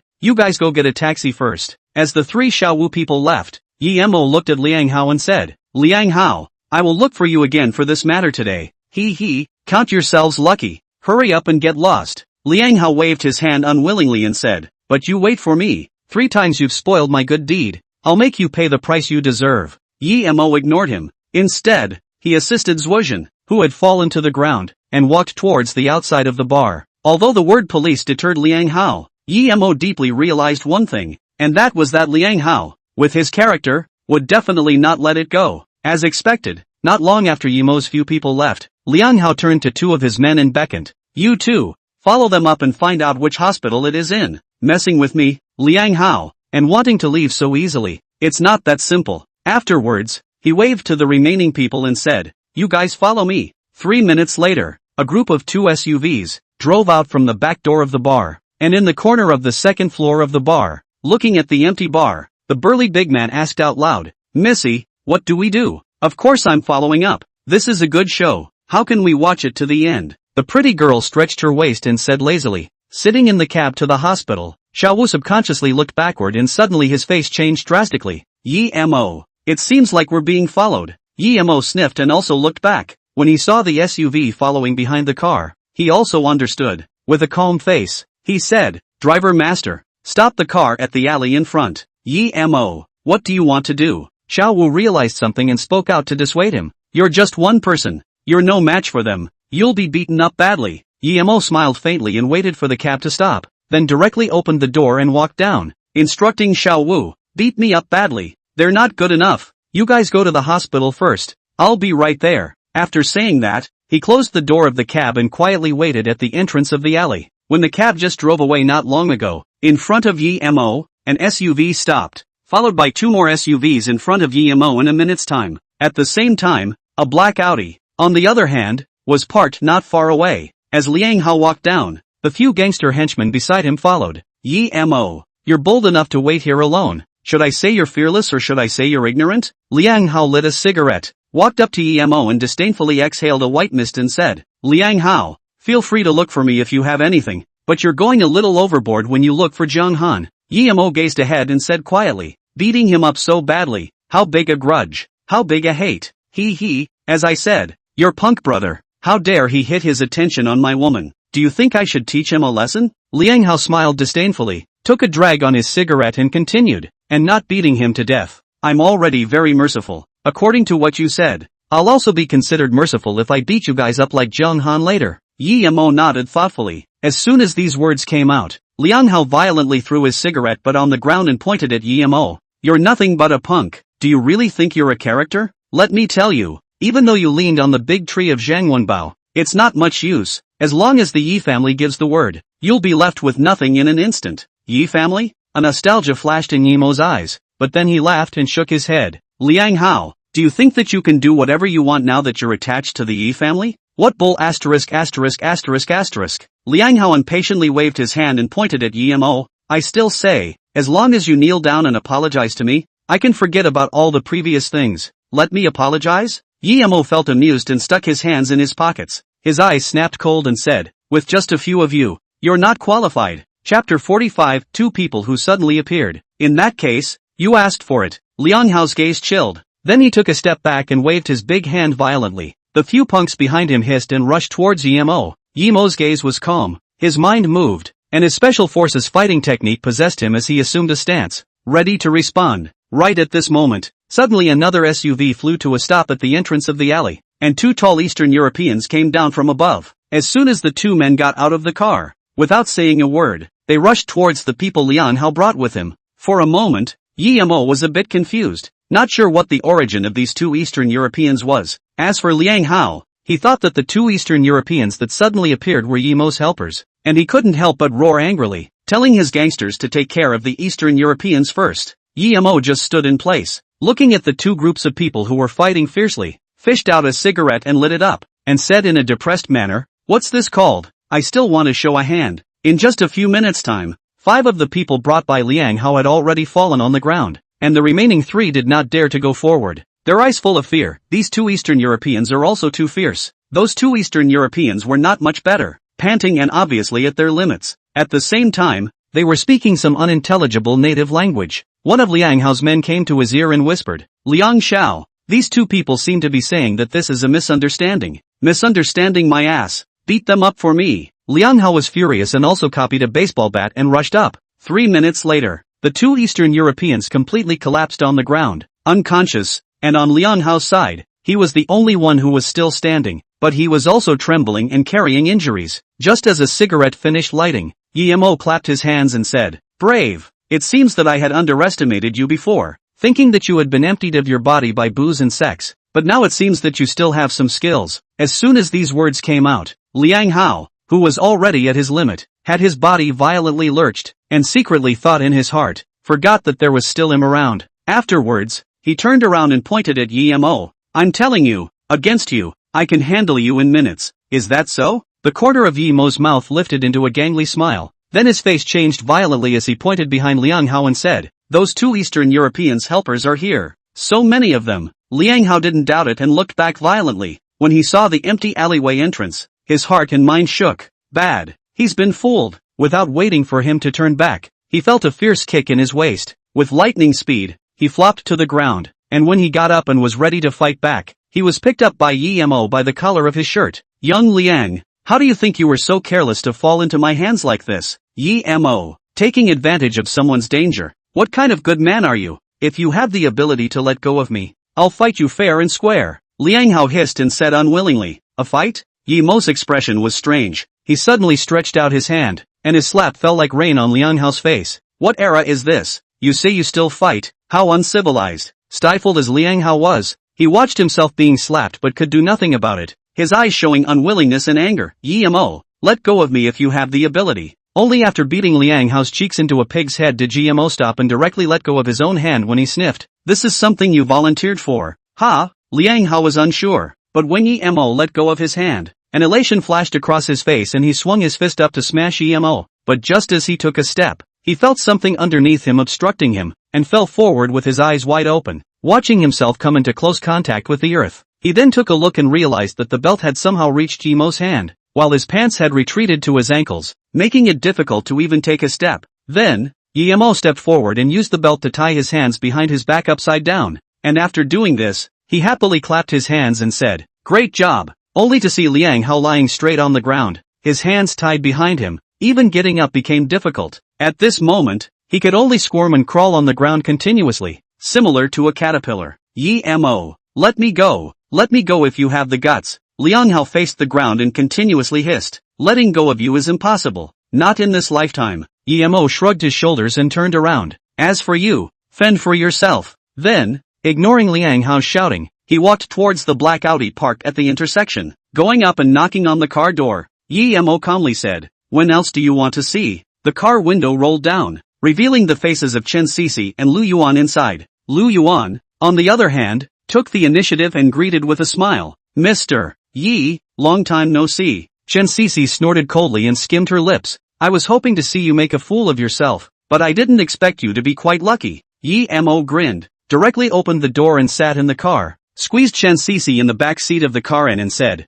"Brother Lu, it's been a long time watching the show since the bar. I won't ask you for the ticket money, just send me to the hospital." After saying that, she took out her cell phone, found out the text message, and gave Lu Yuan a look at the address sent by Xiao Wu. Lu Yuan glanced at Chen Sisi, then smiled bitterly and started the car. "Hey, what's wrong with you guy? Did I agree for you to get in the car?" Chen Sisi slapped Yi Mo with her hand and said unhappily, "This damned guy, the matter of stealing a kiss from himself in the first place, has not yet been settled, and now he even forcibly commandeered his car. What an abominable bad guy. It's useless if you don't agree now." Yi Mo ignored Chen Sisi. Instead, he took a few pictures of the outside of the car, a mess, and sent them to the Tianhe City Public Security Bureau's online alarm platform. "Why are you such a bad guy? Not only did you get out of your own way, but you also had to send someone else into the Public Security Bureau." Chen Sisi skimmed the content on her cell phone and bristled. "Also, what makes you this guy black out my contact information? I'm doing the people a favor. Fighting and brawling is a very bad thing. As a good citizen, I have the obligation and responsibility to report it to the security authorities when I come across this incident, to give the bad guys the lesson they deserve." Yi Mo didn't lift his head and said after operating on the online social networking platform, "I mistakenly recognized you as a liar before, and now I've removed you from the blacklist." "You." Chen Sisi was furious and said gamely, "Who cares if you do this? You think I will forgive you if you do this? I've already done it. Whether I originally forgive or not is your business, not mine." Yi Mo looked at the time. In a few minutes he should be able to arrive at the hospital. "You asshole." Chen Sisi gritted her teeth in hatred. She couldn't wait to kick Yi Mo out of the car right now and teach him a hard lesson. But thinking of Yi Mo's previous display of skill, she thought better of it. For a while, the atmosphere in the car was a bit awkward. Chen Sisi, on the other hand, couldn't hold back the little agitation in her heart and kicked Yi Mo with her foot. "Hey, seeing as you took the initiative to admit your mistake and re-added me as a friend, I'll forget about your previous faults, but you have to give me a guarantee that you won't be allowed to pull the wool over my eyes in the future." Chapter 46, Abrasive Goblin. "This depends on the situation. If you keep annoying me 24 hours a day, maybe I'll be in a bad mood. When I'm in a bad mood, I like to pull the plug on some scammer like friends." Yi Mo put his cell phone into his pocket and grinned. "You." Chen Sisi clenched her pink fists, somewhat annoyed. Just at this time, Lu Yuan stopped the car and turned around. "Mr. Yi, it's here, Brother Lu." "Thanks." Yi Mo finished and opened the door to get out of the car. Seeing this, Chen Sisi also walked straight out of the car and said to Lu Yuan, "You go back first. Tell Grandpa that I'll go back later." Lu Yuan originally wanted to remind Chen Sisi to pay attention to safety, but on second thought, with Yi Mo by his side, nothing would happen. He couldn't help but nod his head and looked at Chen Sisi's back, and said thoughtfully, "It's the first time I've seen Missy so interested in a man." Afterward, smiling and shaking his head, he drove away. Bad guy. Wait for me. Chansisi was wearing high heels, and when she got off the car, she was a bit anxious and broke her foot. Yemo turned around at the sound and looked at Chansisi following her down, somewhat surprised. "What are you following over for? People broke their feet. You guys can't be a gentleman. Come and help me." Chansisi beamed and said with a grudge. Yemo shook his head helplessly, stepped forward to help Chansisi and urged, "Hurry up, I'm in a hurry." Chansisi squatted *** for a while, raised her head and said pitifully, "My foot is broken. I can't walk. I need you to carry me." "Take you no way." Yemo sighed, squatted ***, clutched Chansisi's foot, and after examining it for a while, he exerted a fierce force with a swift momentum. The sudden pain that came from her caused Chansisi to scream miserably, slapping Yemo with the bag in her hand, looking agonized. "What are you doing?" Instead, Yemo didn't say anything and turned around. Seeing Yemo walking farther and farther away, Chansisi was a little anxious, and in her haste, she raised her foot to chase after him, and only then did she realize that her broken foot didn't even hurt anymore. Looking at Yemo's back, he said with some novelty, "This guy even understands this. Wait for me." Then he came back to his senses and hurriedly chased after him. Yemo entered the hospital and asked about Jung Han's specific ward. Then after saying thank you, he took Chansisi around left and right and found the ward where Jung Han was. Pushing the door in, he attracted the attention of several people in the room. Other than the unconscious Jung Han, only Zhuozhen and Pan Shanshan were there. Seeing Yemo enter, Zhuozhen smiled nervously while Pan Shanshan lowered her head in fear, not daring to meet Yemo's eyes. "How's the situation?" Entering the hospital room, Yemo asked out loud. "The doctor said the situation isn't too bad. A few days of recuperation will be enough." Zhuozhen scratched his head and said in a jar. Then, seeing Chansisi following behind him, he spoke out and joked, "Yemo, this is your sister-in-law, right?" "Sister-in-law my ass. Don't call her that." Yemo slapped Zhuozhen and said breathlessly, "Just a friend." Zhuozhen, however, revealed an expression that everyone understands and took the initiative to greet him.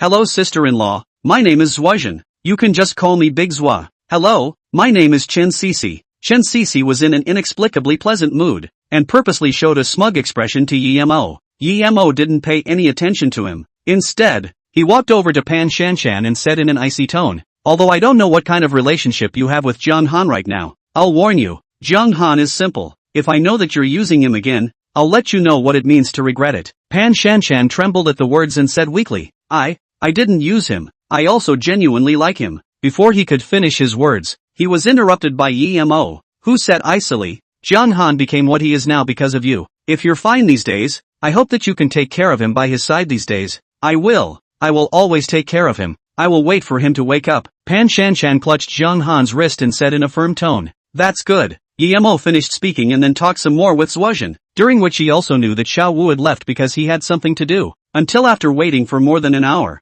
Jung Han also woke up. There was no more serious problem, so Yemo was ready to leave. Just after walking out of the hospital, he remembered one thing and slapped his head in chagrin. "It's over. I left Yu Ning's car in the bar parking lot." At the same time, his phone rang, took it out and saw that it was Han Yining who called. Yemo picked up the phone and before he could say anything, an aggrieved voice came out of the phone. "POA, when are you coming back? Bebe misses you." Hearing his daughter's voice, Yemo's heart instantly melted, and he said lovingly, "Baba is done now. He'll be back soon." Bebe's voice on the phone instantly rejoiced. "Then POA come back soon. If POA isn't there, Bebe can't sleep." After hanging up the phone, Yemo then called a cab and took Chansisi and Zhuozhen and went to Nightman's KTV. He had to pick up the car now. Just after getting out of the car, Chansisi kept following him while Zhuozhen took a cab and went back to school first. "I didn't expect you, a big man, to drive a pink car." Seeing Yi Missouri drive out a pink car from the parking lot, Chansisi laughed unabashedly. Yemo rolled the window down and calmly said,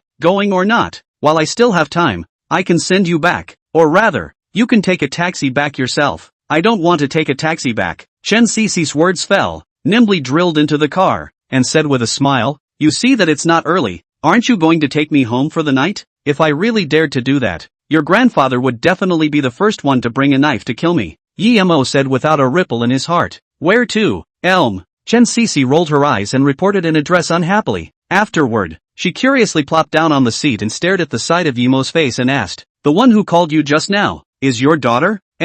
So then, you're married? Then where is your wife?" This car wouldn't be your wife's, right? Chen Cece said with a face full of curiosity. I'm not married. I'm currently living with my daughter in a friend's house, and the car is also my friend's. Yi Mo calmly spoke out. Hearing this, Chen Cece was not satisfied and continued to ask, what about your wife? This friend of yours must be a woman, right? There's nothing between you guys? When these words came out, Yi Mo braked sharply and turned around to say indifferently, if you don't shut up, believe it or not, I'll throw you down right now? Alright, I won't ask is all. What a cheapskate, Chen Cece muttered in a small voice, and was also sure of one thing, Yi Mo was Tianhe University, the well-known wasted young man. At the same time, there was another question that always haunted her mind, making her wonder, what exactly happened in his body back then? Chapter 47, Bai Shui discharged from the hospital. It was night, and inside a luxurious villa on the outskirts of Tianhe, the lights were suddenly lit up. A young man in a robe walked towards the living room with a gloomy face. At this time, in the living room,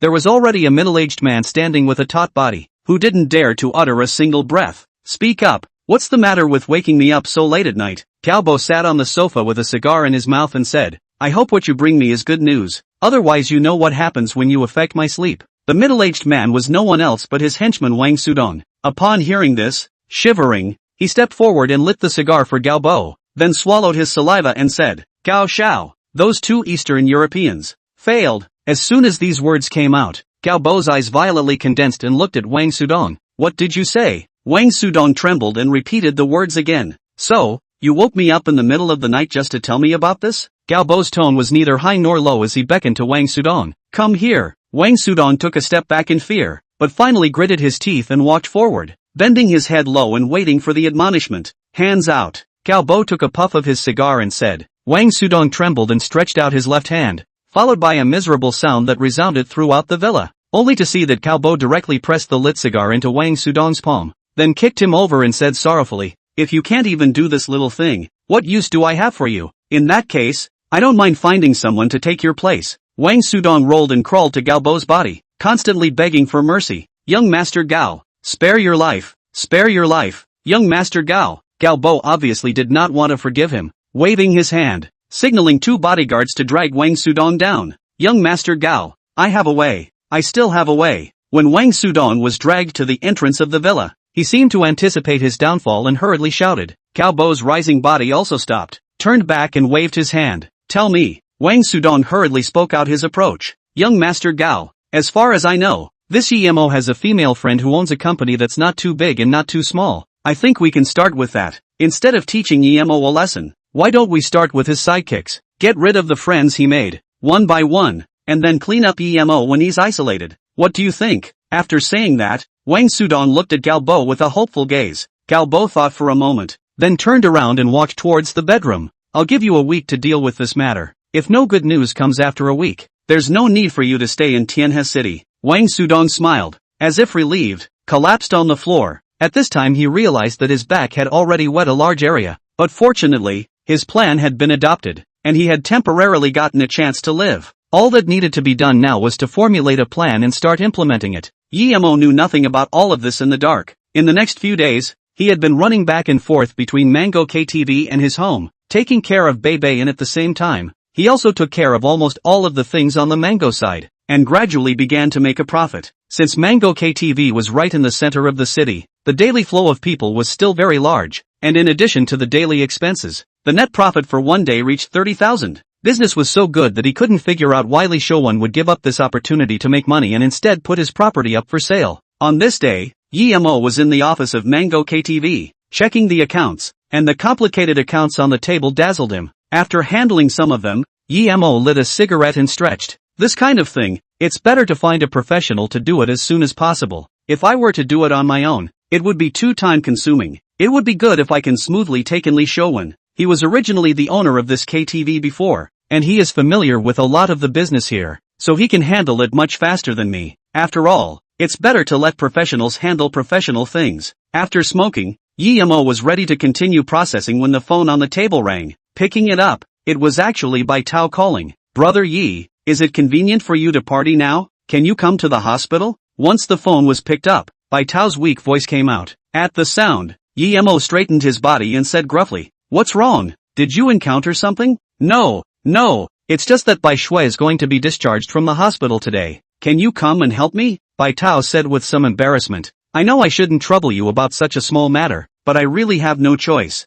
I'm alone. I can't handle it, it's all my fault. I've been so busy and dizzy these past few days that I forgot about this matter. Yemo slapped his head and blamed himself. These past few days have been dealing with and running the KTV thing. He was getting busy and dizzy. As for the matter of Bai Shui to be discharged from the hospital, if it wasn't for Bai Tao's call, he would have forgotten about it. Wait for me. I'll go over now. Yemo pacified Bai Tao and hung up the phone. Then without saying a word he took a taxi to the People's Hospital. When Yemo arrived at the hospital, it was already half an hour later, and when he arrived at the hospital room, he found that Bai Shui had already completely recovered, and although there were still small scars on her neck and other places from the surgery, her life was no longer in danger. Seeing Yemo come, Bai Shui was very excited and took the initiative to greet him. Brother Yemo, you're here. How is it? Wherein your body is still uncomfortable. Yemo touched Bai Shui's head and asked with concern. At this time, Bai Tao, who was packing up her things, came over and gratefully looked at Yemo and said,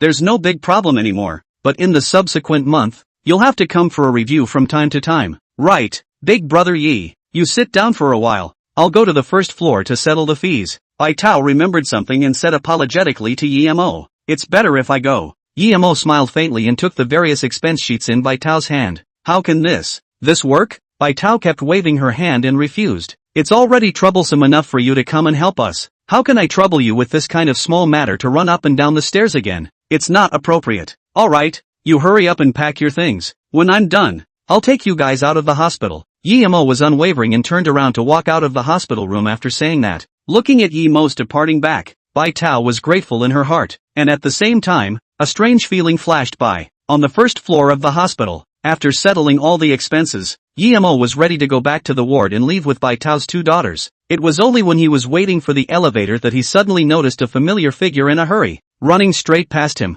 Looking at the familiar figure, Yemo frowned. He then followed, while a doubt flashed through his mind. Why is he here? Chapter 48, he's lying to you. Doctor, how much longer can we fight after this surgery? In a doctor's office, a low, male voice came out. Then, another sharp, doctor's voice came out. It's hard to say. Everything depends on the subsequent medical treatment. After 12 o'clock today, if the situation improves, it can be extended for another half a year. At the sound of the voice, after the low male voice said thank you, lost his mind and walked out, but he ignored Yemo who was walking towards him. At this moment, he was in no mood to pay attention to anything else. Then, the two of them bumped into each other, and Li Xiuwen hurriedly apologized. I'm sorry, I'm really sorry. Then he raised his head and when he saw Yemo, he was surprised and said, Mr. Yi, why are you here too? I came to pick up a friend. Yemo smiled and looked at Li Xiuwen with a puzzled gaze and said, Elder brother Li, what's wrong with you? Lost in thought?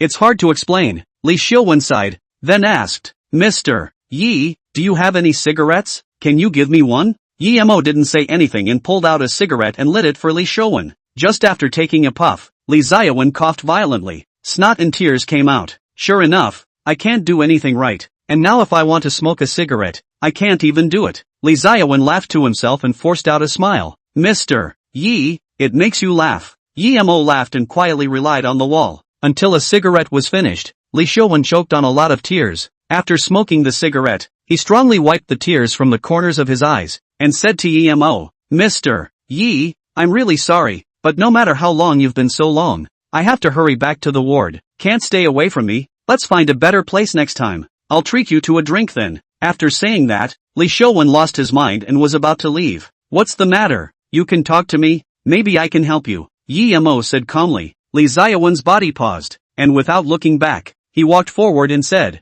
No one can help me with this matter, but we are considered acquaintances, so since you want to know, I can tell you. Li Xiuwen then brought Yemo to an ICU ward. In the ward, there was an older, wrinkled old lady lying, and at this time, her body was full of various tubes and medical instruments. This one is? Yemo asked out loud through the window of the ward door. My old mother, suffering from uremia. It's been half a year. The corner of Li Xiuwen's mouth pulled. Then his gaze darkened. It's also my fault that I'm incapable. I seldom cared about it on weekdays, and I didn't know about it until the moment before the onset of the disease. In these 6 months, in order to cure my old mother, all the savings have been spent. Li Xiuwen sighed and said, It's not just a dialysis yesterday. To wait for a suitable kidney. I don't know how long it will take. In order to raise money, I have no choice but to sell the KTV. After saying that, Lee Showon squatted and hugged his head and cried, "It's all my fault. If I go home a few more times and bring my old lady for a few more checkups, it wouldn't be to this extent now, and my old lady doesn't have to suffer this kind of pain when she's old."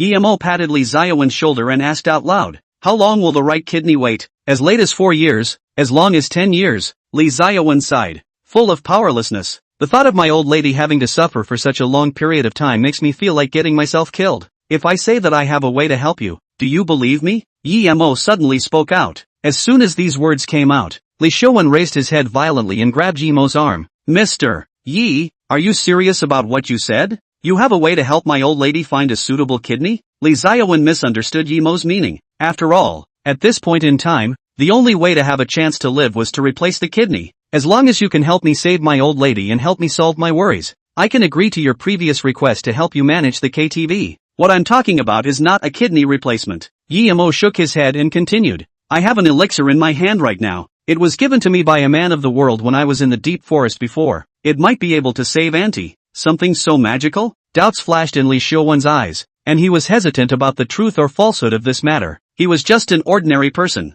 and suddenly knowing about such a magical thing, his first reaction, Yemo must be a liar. However, he still had a trace of rationality in him and knew that there was no need for Yemo to lie to him. So for a moment, he was caught in hesitation. "Mr. Lee, your mother's dialysis results are out." At this time, a bald doctor in a white lab coat walked over and handed him a pile of documents in his hand. "The results of this dialysis are very good. Your mother will be able to last at least until half a month, when she will be dialyzed again." The white lab coat doctor's eyes were slightly averted and unnatural as he said this. Yemo saw this and realized that something was wrong. "Xiao Mu, what is the probability that this doctor is lying?" 100%. "What?" A bad premonition flashed through Yemo's heart. "What is the probability that Lee Showon's mother can last 10 days? 0%. 1 day? 0%. 10 hours? 0%. As he asked, Yemo became more and more shocked, and after being ruthless, he directly compressed the time into a very small range. The probability of holding on for 2 hours,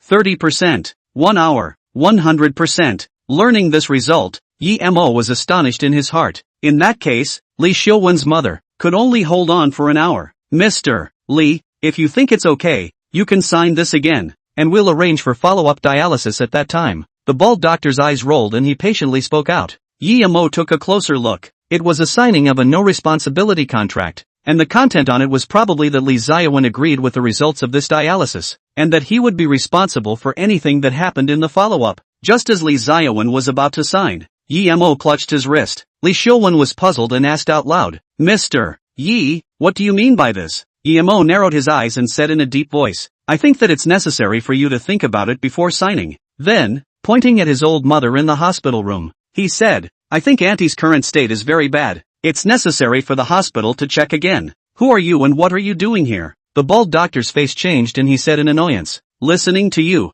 Are you questioning our hospital?" "It's not a matter of questioning or not." Yemo looked the bald doctor dead in the eye and questioned, "What are you panicking about? Why did you become so agitated when I said recheck? Where did the bastard kid come from that dares to talk nonsense in our hospital?" The bald doctor shouted in order to hide his panic. "Mr. Lee, I can warn you, our hospital is a regular one. If you don't believe in our hospital, you can transfer out now. Besides your hospital, where else can I go?" Lee Showon was a bit helpless and said to Yemo, "Mr. Yi, I know that you are also doing this out of good intentions, but my old mother is old now and can't withstand the tossing and turning, and I don't have any other way but to trust the hospital now." After saying that, he was about to sign the no-responsibility contract. Unbeknownst to him, deep in the bald doctor's eyes, a trace of relief flashed. "That's right, trust our hospital. We won't let you down. Time is urgent." Yemo knocked the contract out of Lee Showon's hand on the ground and said in a condensed voice, "He is lying to you. The real situation they don't dare to tell you. Auntie now, I'm afraid that there is less than an hour left. If you sign this contract, you will definitely regret it." Once this word came out, the atmosphere instantly became gloomy. Chapter 49, Hopelessly Completing the Mainline Quest? Nonsense. What kind of person are you? How dare you be in the hospital, openly slandering us doctors? What exactly are your intentions? The balding doctor loudly rebuked, while indignantly saying, "We doctors all have medical ethics. To blatantly slander us, you're a person with a devious intent." Even Lee Showon was also a bit slightly angry. "Mr. Yi, originally, Our previous cooperation was very pleasant, and I also have a good feeling about you. But why did you make such a bad remark, and actually cursed my old mother so much? I'm just being honest. Right now if I make a move, there's still a sliver of hope of survival. But if it's an hour later, even if the great Luo Golden Immortals are alive, I'm afraid there's nothing I can do. Moreover, listen to me, this doctor is indeed lying to you. Yemo softly whispered what he had in mind.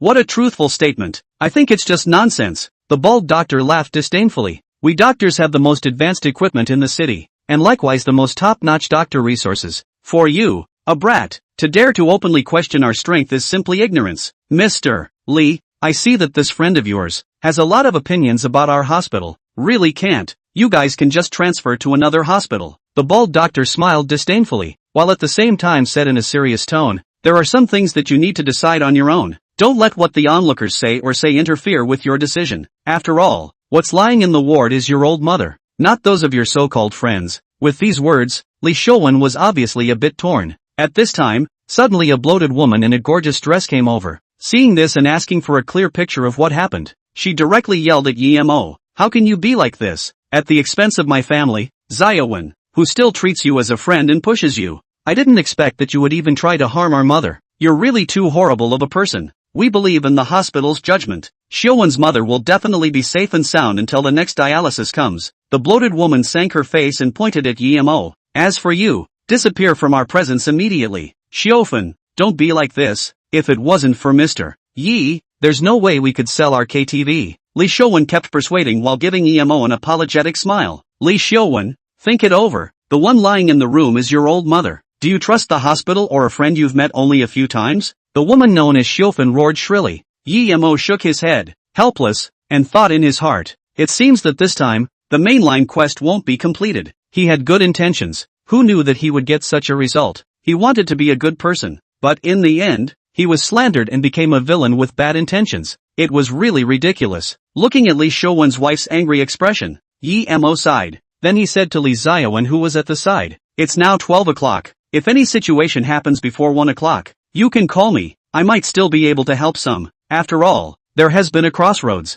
It is also considered a friend. When the time comes, I can help a hand. You go. By now you still dare to curse Xiaowen's mother. What kind of mentality is this person of yours? Xiaofen opened her teeth and claws and cursed with her mouth. With these words, there was no need for Yemo to stay. Shaking his head, he turned around and left. At the same time, the doctor's meaningful voice came out. Mr. Lee, you and your wife are good. Sometimes you just have to be bold and not be confused by the foxes and friends around you. Don't worry, I can fully assure you that your mother will definitely be able to hold out until the next dialysis comes. With that said, he lulled Li Shouwen into signing the responsibility form. Up to this point, an expression of triumph flashed across the balding doctor's eyes, and his attitude instantly changed. Alright, since there's nothing else to do, you can stay with your old mother, and while you can take one more look, it's just one more look. Doctor, what do you mean by that? Li Shouwen suddenly had a bad premonition. The balding doctor also realized that he had missed his words, and hastily lied. I mean, the old man has reached this age now. What he needs most is the company of you as children. So take advantage of the time you have now, and spend more time with her. After saying that, he left the ICU ward on the pretext that he still had things to do. Li Xiaowen did not doubt him, and through the door of the ward, he looked at his old mother in the room and firmly said, Mom, no matter how much money is spent, my son will make your old man get better. Just the next second, the instruments in the ICU ward suddenly shrilled. Li Xiaowen's face changed, hurriedly shouted, Doctor, doctor. When Yemo returned to Bai Shue's ward, he found that the two girls had already packed up, and Bai Tao was looking at the ward's door over and over again. When she saw Yemo return, she hurriedly greeted her and asked worriedly, Big brother Yi, why did you go for so long? Nothing, just met an acquaintance and chatted a bit more. Yemo smiled faintly, saw that everything was packed, picked up the two heaviest suitcases and said, Let's go, let's leave the hospital. After saying that, he and Bai Shui jostled and headed out. The three of them stood outside the hospital, looking at the traffic that kept driving by. Yemo asked out loud, Where are you guys going to go now? Brother Yemo, my sister said for me to stay in her dormitory first. Bai Shui tilted her head and innocently said, Live in your dormitory? Yemo was a bit surprised and looked at Bai Tao. Bai Tao touched her sister's head and smiled sarcastically. Snowy's illness has already cost too much savings. We don't have any extra money left over to be looking for a place to stay. What I'm thinking is that we'll let Schwer stay in my dormitory for the next few days, and I'll go out to work to save some money. How can this be? Yemo refused without even thinking. The school is too far away from the hospital, and in the next month, Schwer will have to come back for a review, so going back and forth is too troublesome. Subsequently, Yemo looked and found that not far away, there is an express hotel. Immediately shot the board. This way, these days, you and Schwer will first live in the hotel. This money I give you out. No, this is never okay. Bai Tao's face changed drastically and refused one after another.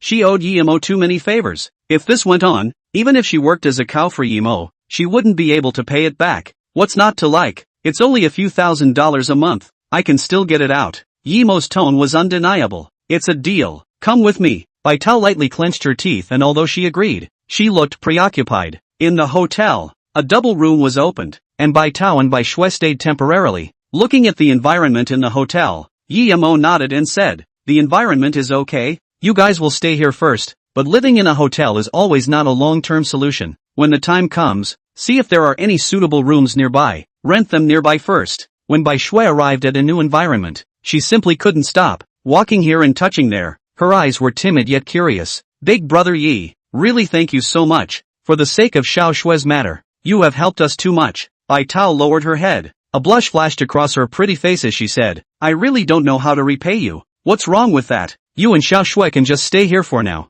Yemo smiled faintly and was ready to leave when he saw that it was getting late. But right at this moment, Yemo's phone rang. Picking it up, he saw that it was Li Xiuwen calling. Chapter 50, There's Still a Silver Lining. "Mr. Yi, where are you now? I need your help urgently." As soon as the phone was picked up, it was Li Xiaowen's anxious, as well as choked voice, my mother, she's dying." Yemo just wanted to say something, but a sharp female voice, but clear and incomparable into the ear. "What are you calling that person for? Young age?" At a glance there is no ability to call him useful. The hospital has just come to say, "Your mom has already died." If I say have this effort, might as well contact the funeral parlor earlier. Let this old undead early cremation is. Your mom's illness in the past 6 months has been our family money to empty. Early death we worry less. On hearing this, he knew that it was the voice of Li Xiuwen's wife. "Xiufen, shut up. What's lying in the ward is my mom. Even if I'm in debt, I still have to save her life." Li Xiaowen was so angry that he was shaking. "Mr. Yi said before that there is a way to save my mom, so there must be a way." At the same time, a beep sounded in Yemo's head. Ding! The mainline mission is upgraded. Help Li Xiaowen save his mother and successfully subjugate Li Xiaowen. The mission is successful. Great rewards. With the mainline mission upgraded, this made Yemo see the hope of completing the mission, while pacifying Li Xiaowen. "Don't be in a hurry. I'll rush over there now." After hanging up the phone, Yemo instructed Bai Tao to say a few words and left some living expenses for the sisters before leaving the hotel. The hotel was not far from the hospital, only a few hundred meters away. Within 5 minutes, Yemo arrived at the floor where the hospital's ICU intensive care unit was located. Li Xiaowen had been pacing back and forth anxiously, and when he saw Yemo, he hurriedly greeted him and said anxiously, "Mr. Yi, what you said before, there is a way to save my mother. Now please, save my mother. As long as you can save my mother, I promise your request." Li Xiuwen panicked at this point, making a move to kneel down to request Yemo's help. Yemo hurriedly helped him up and said, "My people are here. I will definitely help if I can. You don't have to be like this." At this time, Xiufen's sharp voice mocked from the side, "Li Xiuwen, are you still not a man? How come I was blind and married such a coward like you? And who's that? Named Yemo, right? You can save that old undead in there?" Xiufen exposed her nature at this time, disdainfully sizing up Yemo. "Look at your young age. You don't look like a doctor either. Even the hospital has no way to cure uremia. Are you sure you can?" "Shut up. What time is it? Can't you say a few words less? Just think of it as accumulating some virtue for yourself, can't you?" Li Xiuwen was so furious that he was shivering, and said angrily, "Mother is not too kind to you on weekdays. If you have this kind of effort, can't you pray and pray for mother?" Xiufen bristled and muttered in a low voice, "If it wasn't for the fact that your mother still has hundreds of thousands of dollars in savings, I would do my best to serve her." At the same time, to Li Xiuwen yelled, "And you, don't give me another shout here. Piss me off. I'll contact the funeral parlor now, believe it or not." When these words came out, Li Xiuwen froze a bit. With his understanding of Xiufun, he would definitely do something like this. "Mr. Yi, please, you must save my mother." Li Xiaowen continuously begged Yemo. He couldn't do anything about Xiufun, but his mother could, and Xiufun was most afraid of her mother, and the hospital had already given notice. There was only an hour left. By this time, the hospital wouldn't be asking for trouble and medical treatment. He now regrets. Repenting his intestines are green. At that time, why did not listen to Yemo's reminder? Obsessed with signing the responsibility letter Otherwise, the hospital wouldn't have done nothing now. So much so that he watched his old mother wait for her death. Surname Yi, didn't you claim to be able to save people? Seize the time to save it. If you can save it, save it. If you can't, beware that my mother will make you look good. Xiaofun, at this moment, was still playing a small game in her heart. Saying this was just to stabilize Li Ziyawen, but in her heart, she hoped that she wouldn't be able to save him. As long as it is not saved,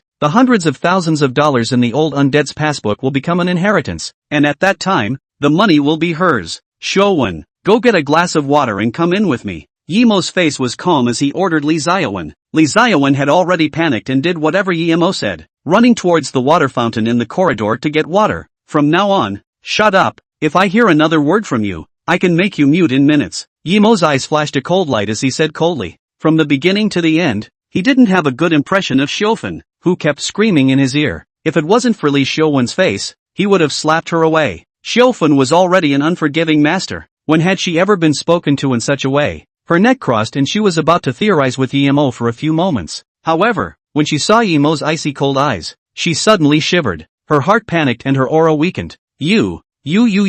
At this time, just as Li Ziyawen came over with a cup of water, Xiaofun pulled his arm and complained. Li Ziyawen, look what kind of friend you have. He just said that he wants to make me mute. A look of disgust flashed in Li Xiaowen's eyes, as he shook off her arm and walked over to Yemo, respectfully saying, Mr. Yi, the water is here. What should I do now? Come in with me. After Yemo finished speaking, he pushed open the ICU room door. Seeing this, Li Xiaowen was just about to remind Yemo that ICU was not something he could just enter, but when he thought that his old mother was dying, where else could he say so much? So with a crossed heart, he also followed and walked in, and on the way, he instructed Xiaofun, you stand guard here. If someone comes later, you must stop them. Walking into the ward, Yemo realized that the old man was already out of breath more and in breathless. If it was another 10 minutes later, even if he had the God recovery pill, there wasn't the slightest thing he could do. Seeing Yemo frozen in place, Li Xiaowen was holding water in his hand and carefully asked, Mr. Yi, are you sure? Yemo's mind moved, took out the God recovery pill from his backpack, and said, the situation is dangerous. If it's 10 minutes at night, even if it's me, there's nothing I can do. Then what to do? Li Xiaowen's face changed drastically, while chagrined. It's not a problem, there's still a chance of survival. Yemo put the God recovery pill in his hand into the disposable paper cup in Li Xiaowen's hand, and after the pill melted, he spoke out, now, give this cup of water to the old lady. Although this was the last God recovery pill in Yemo's hand, which was precious and incomparable, it was nothing compared to a human life. If the God recovery pill was gone, it could be acquired again, but if a son was left without his mother, it would truly be irreparable. Will this do? Li Xiaowen hesitated in his heart, but when he looked at Yemo's firm gaze, his heart was hardened and he took the water in his hand and fed it to the old lady. Mom, you must come back to life. Make sure nothing happens. Chapter 51, Mainline Task Completion. Time passed by, and the old lady on the hospital bed still showed no signs of waking up. Li Xiaowen was a little anxious, constantly walking back and forth asking, Mr. Yi, why hasn't she woken up yet? Wait a little longer. It will take some time. Yemo looked at the time. There was still half a minute left before 10 minutes. It was different from Chen Cici's condition last time. The old lady was not only old, but she was also suffering from a serious illness, and it would take a bit of time for the reclaiming spirit pill to cure her even if it did. But right at this moment, the ICU room door was suddenly pushed open, and Xiaofun directly led the bald doctor from before in. Xiaofun, what's wrong with you? Didn't I tell you to stop the doctor? Li Xiaofun was a bit annoyed and went forward to stall the bald doctor. Doctor, I think there are still some things that I need to talk to you again. What are you doing? The bald doctor blocked away Li Xiaowen and directly scolded. Do you guys know that this is against the law? Once something happens, you'll be held legally responsible. Doctor, our family Xiaowen is innocent in this matter. It's all because of this one called Yemo, who had to instigate my family Xiaowen. For this kind of person, it must be dealt with seriously. Xiaofun's eyes flashed a brilliant light and said in a shrill voice, my old lady is dying. This person is not done yet. I suggest that your hospital immediately call the police and arrest this person. The bald doctor sniffed and questioned Yemo. What the hell are you doing? If you cause a death in our hospital, you're going to be in for it. I'm just saving people. I'll save those that your hospital can't save. Yemo said with a calm gaze. These words completely enraged the bald doctor, and he said indignantly, "What kind of person are you? How dare you make a big deal out of questioning our hospital's ability? Let me tell you, this old lady's diagnosis is clear. There is no salvation. Even our hospital can't do anything about her condition. What ability do you have to save her? Yellow-haired child, not self-important. Think you are Hua Tua in the world? And you, as a patient's family member, you let an outsider act recklessly. You are extremely irresponsible. Do you know that?" After the bald doctor disliked Yemo, he disliked Li Xiaowen. Li Xiaowen held his breath and directly exploded at this time. "Your hospital has issued a death notice. I just want to resuscitate my mother before she passes away. Is this wrong? Your mother is already hopeless. Even if you guys have great skills, it's impossible to save her," the bald doctor said with a disdainful smile. "I've been a doctor for so many years, and I haven't seen that patient who was given a death notice still come back alive. If your mother can come back alive, I will immediately take the blame and resign. Resignation is not necessary. If the old lady can live over, I just need you to apologize to Xiao for your previous behavior." Yemo spoke out and looked at the time. "There are still 3 minutes left." "What do you mean? What 3 minutes? The bald doctor waved his hand and said mockingly. "Saved? Something that's simply impossible. If it can't be saved, I want you to apologize to me, to our hospital. Our reputation is not something you can tarnish. It's a deal. It's a deal." The corner of Yemo's mouth lifted into a confident smile as he quietly waited. "Ignorant person." The bald doctor laughed coldly. As for Yemo's confidence, it was nothing more than a display of ignorance in his eyes, and immediately wrapped his hands together, secretly saying in his heart, "I'd like to see what else you have to say after 3 minutes. After this old lady fails to wake up." Being questioned by Yemo's ability over and over again made the bald doctor very angry. Immediately, he made up his mind that after 3 minutes, if the old lady didn't wake up, not only would he make Yemo apologize, but he would also send him to the station. Those who dared to question his ability had to pay the price. 3 minutes passed in a flash, and in contrast, the old lady still showed no signs of waking up. The bald doctor coldly grunted. 3 minutes have passed. What else do you have to say? 3 times insulting our hospital and questioning my decisions. It's time for you to pay the price. As the words fell, he took out his cell phone and prepared to call the police. Xiaofan on the side also flashed a bright light in her eyes and said, "Now, that several $100,000 of inheritance can finally come to hand." Just when the two were complacent, the old lady who was lying down, her fingers suddenly moved unconsciously. This caused Li Xiaowen, who had been observing, to be shocked and exclaimed out, "It's moving. My mom's fingers just moved." As the words fell, the medical instrument connected to the old lady gradually returned to the data that a normal person should have. Then, the old lady slowly sat up from the hospital bed, and her eyes, which were reasonably cloudy, were incredibly clear at this time. "Mom, you finally woke up." Li Xiaofan flung himself in front of the hospital bed and let out a cry. Seeing this, Xiaofan on the side, an unwillingness flashed in her eyes, but for the sake of the legacy, she still pretended to pounce in front of the bed and cried as well. This scene, let the bald doctor is very surprised. This actually really well. At first, he thought that this condition of the old lady was nothing more than a flashback, but until the old lady got out of bed and walked, he trembled and said, "Miracle. Simply a medical miracle. This friend, how did you do it?" he said, looking at Yemo with an excited expression, the corners of his mouth trembling uncontrollably. If one could learn from Yemo the method to save the patient, this would greatly increase the chances of survival for uremia patients. In this way, there would be no need to make every uremia patient waiting for a suitable kidney pay for years of time.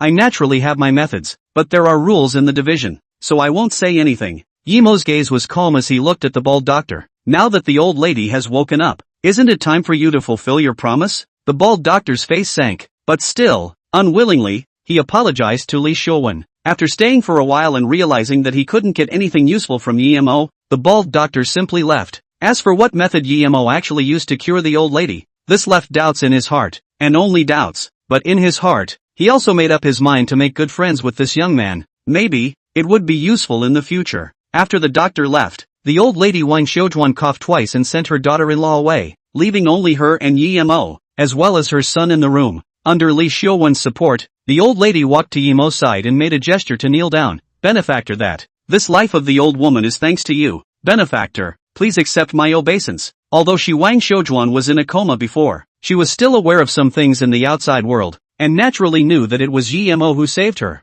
"Auntie, this can't be done. You're not breaking my life?" Seeing this, Yemo hurriedly held Wang Xiaojuan and said, "Moreover, I'm good friends with Xiaowen. in public and private. I can't watch your old man suffer. When these words came out, Lee Showon's eyes were filled with gratitude, and at the same time, the system's beep sounded in Yemo's mind. Ding! Congratulations to the host for completing the mainline mission and obtaining a generous reward. Ding! Congratulations to the host for completing the first mainline mission, doubling the reward. As the words fell, a package with a flashing golden light appeared in Yemo's system backpack. Chapter 52 Generous Reward. No, never, never. The favor of saving my life cannot be repaid, Wang Xiaojuan insisted. Her wrinkled face was full of obstinacy. No matter what Yemo said, she had to give Yemo a big salute. Yemo couldn't do anything about the old lady, so he directly knelt down and kowtowed 3 times to Wang Xiaojuan. Mom! Yemo's behavior directly confused Wang Xiaojuan, shivering her hands to help him up and said, Benefactor, why are you doing this? I'm very good friends with Xiaowen. His mother is my mother. Fate makes it so. Why don't I recognize your old man as my godmother? Yemo grinned and said, a son healing his mom. A matter of course. So can you feel better in your heart? So, I have another good son? Wang Xiaojuan sat on the hospital bed, looking at Li Ziyawen with a smile on her face, then at Yemo. Very happy. Rightfully so, rightfully so. With this, the old lady didn't insist on giving Yemo a big salute. Instead, she recognized Yemo's status as his godson. Supporting Li Xiaowen, she called Yemo to her side and whispered in his ear, I can't let you call me mom for nothing. I'll whisper to you, mom still has a few $100,000 in savings here. When we get home, we'll give you this money. It's not much money, just consider it a red packet saved for you over the years. When these words came out, Yemo cried and laughed, but at the same time his heart was filled with emotion. A few $100,000 was just a small amount of money to Yemo, but to Wang Xiaojuan, it was an entire lifetime savings. Mom, my son is not short of money. You keep this money and just buy some food and drinks on weekdays. Yemo said in a serious manner. You don't want this money. Are you looking down on mom? Do you think this money is too little? Wang Xiaojuan instantly became unhappy and looked at Li Ziyawen and said, Ziyawen, get me some more money from you. I want to make up a whole amount for my good son. Yemo didn't have such thoughts. He just felt that it wasn't easy for the old lady to save this money. He couldn't take it. Mr. Yi, take this money if you don't want it. Otherwise my mom she won't feel good in her heart, Li Ziyawen said helplessly. Although the old lady's voice was small, but in this closed space, the voice was small enough to be heard. At the same time of being helpless, he was also very relieved. Since his old mom was sick, this was the first time he had seen his old mom smile so happily. All of this was Yemo's credit. Moreover, although Yemo didn't say it explicitly, the mysterious elixir that could cure uremia must have a price, and a mere several $100,000 would definitely not be able to afford it. In this case, how about this money is put at your place and saved for me first? Yemo had no choice but to think of a compromise and said, at that time, if I'm tight, then I'll look for you to get this money, okay? Save it with me first, not don't? The old lady was shrewd and naturally knew what Yemo meant, but knowing that this was also to please her, she cooperated and laughed. Then it's a deal. This money is stored for you by godmother. You can come and take it at any time. Okay. Yemo also laughed. Afterwards, the old lady pulled Yemo and kept chatting about family matters. Do you have a date? Do you need godmother to go to the park to find you a blind date after a while? Is work going well? Do you need to let your brother Xiaowen find you one? When you're off in the future, you should come to see your godmother more often, and chat with her more often. Having been chatting for more than an hour, the old lady was a bit tired, so she couldn't help but do the formalities and transfer the old lady to the general ward first, until after the old lady fell asleep. Li Xiaowen and Yemo quietly left the ward. Looking at the ward, the old mother sleeping peacefully, Li Xiaowen had mixed feelings in his heart, and gratefully said to Yemo, Mr. Yi, I really thank you for today. Saying thank you can be out of line. Besides, the one lying inside is my godmother. You are rightfully my brother. What's the point of being so raw? Yemo grinned. Okay, then I'll be bold and call you my brother. Li Ziyawen also smiled brightly and said, wait for me for a few days. When I get our moms settled, I will return to the KTV and help you take care of it. Brother Ziyawen, there's no rush. Just take care of our mom first. Yemo looked at the time and realized that it was also not too early, and said out loud, it's also not too early. I'll go back first. When the time comes, you say a word to my godmother for me. Okay, good, then call again at that time. After coming out from the hospital, Yemo originally wanted to go to the hotel to see the 2 White Peach sisters, but the time was also a bit late, so it would be inappropriate to go there again, and after thinking about it, he prepared to come over the next day. Immediately stopped a cab and prepared to go home. Lying on the back seat of the cab, Yemo closed his eyes to rest his mind and suddenly remembered that the parcel with a generous reward that he had just obtained by completing the main quest. Immediately, his mind moved and chose to open the package. Ding! Congratulations to the host for opening the quest rewards and obtaining the following items: 1 body forging Dan, 1 god recovery Dan, 1 million soft sister coins, and 20 quest experience value. Ding! The reward is doubled. Then, there were 2 body forging pills, 2 god returning pills, $2 million on his bank card, and 40 quest experience values lying in his backpack. Body forging pill. Taking it can increase the host's strength by a random multiple, the highest being 10 times, the lowest being double, taking limit, once a month. As the mission experience value was used, the system's beep sounded in Yemo's head once again. Ding! System upgrade, current level, 2, tan/200. Ding! Congratulations to the host for reaching the conditions and successfully activating the mall exchange system. Current exchange points, 40 points. This newly appeared function made Yemo elated, and he immediately checked and found that in the mall, there was a lit-up redemption function, and there were many more functions behind it, but they were all grayed out, proving that they hadn't been turned on yet.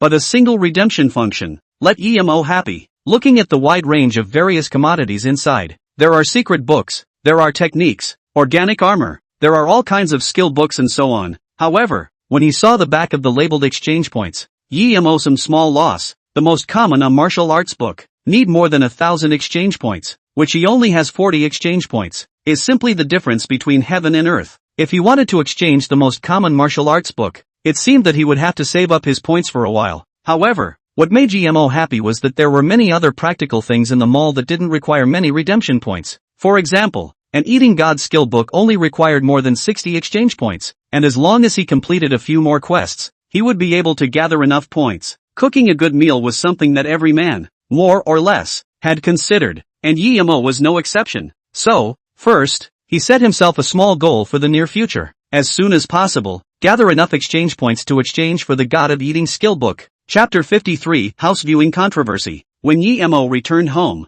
the time was already evening. As soon as he pushed the door, he smelled the aroma of a burst of food, made so many delicious things. What day is it today? Yemo walked to the dining room and found several colorful and fragrant meals on the table. And in the kitchen, the sound of cooking was still coming out from time to time. At the sound, Han Yueling poked her head out of the kitchen and said, "Just wait a little longer. Dinner will be ready soon." At this time, Bebe also ran down from upstairs and directly drilled into Yemo's arms, rubbing his little head from time to time. Half an hour later, Han Yueling brought up the last pot of fresh soup, took off her apron and said, "Taste it. Does it fit your appetite?" Yemo picked up his chopsticks and took a bite. His eyes lit up and he appreciated. "Your craftsmanship is nothing to write home about. When I learn how to cook, I'll show you a hand too." "I can't praise your cooking skills." Han Yining laughed and joked. "I do remember that when you first came to my place, you said you wanted to show me your hand, and you almost didn't blow up my house. What kind of day is it today? Why do you want to get up and cook?" Yemo snorted and sidetracked this black history. "It's just that I got off work early today and wanted to make something to eat." Han Yueling shrugged her shoulders and said without thinking, "It just so happens that you came back just in time, which means that you also have a mouthful." During the meal, Han Yueling suddenly remembered something, opened her mouth and said, "Right, tomorrow, no matter when you have time, you must take time out. Come to the company. Before the share book I have nearly gotten good. You come to sign a word. This matter must be implemented as soon as possible. It can't be delayed any longer." "Okay, then I'll try to go over tomorrow afternoon." Yemo responded with a smile. The reason why he chose this time was because he still had to go to see the house with Bai Tao tomorrow morning, so how could he not have time until the afternoon? Just arrange it and don't forget again. The next day, Yemo woke up early and directly took a taxi to the hotel where Bai Tao was staying, because she had already made an appointment the day before. Bai Tao came down quickly and directly took out her cell phone and showed Yemo the several sets of rooms she had chosen. Yemo didn't even look at it and directly took Bai Tao and headed to the nearest sales center. As far as he knew,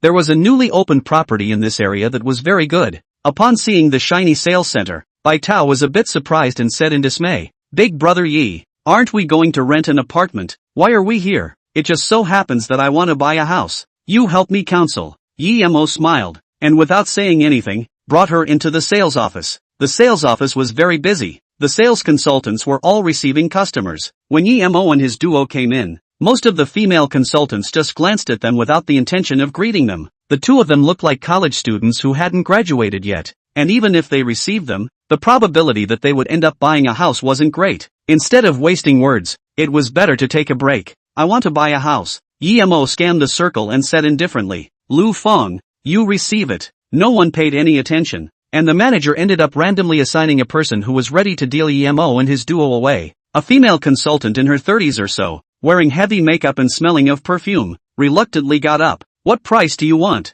Lu Feng walked in front of the two, her head not lifting, full of perfidy. What price do you have here? Yemo didn't move and watched in front of the nearest property model. There are 300,000, 400,000, and 500,000. Lu Feng said casually. So cheap? Yemo froze and blurted out. Then, only then did he realize that it was a stable period for the property market, and it wasn't yet the later years, when the property market was going crazy. However, it was also this sentence that came out. The advisor Lu Feng snorted coldly and said with a disdainful smile. Cheap? You can't afford it even if it's cheap. You have an attitude problem. Can't you talk properly? Yemo disliked back. Sorry, just this attitude. If you want to buy it, buy it. If you don't want to buy it, please move. Turn around 5 meters. Turn right at the gate. Advisor Lu Feng smiled disdainfully and said, such a big person. Can't be reading stupidly. Want me to talk properly? You also need to have that capital. Just at this time, the door of the sales office was pushed open again. A middle-aged man wearing a suit with a big belly,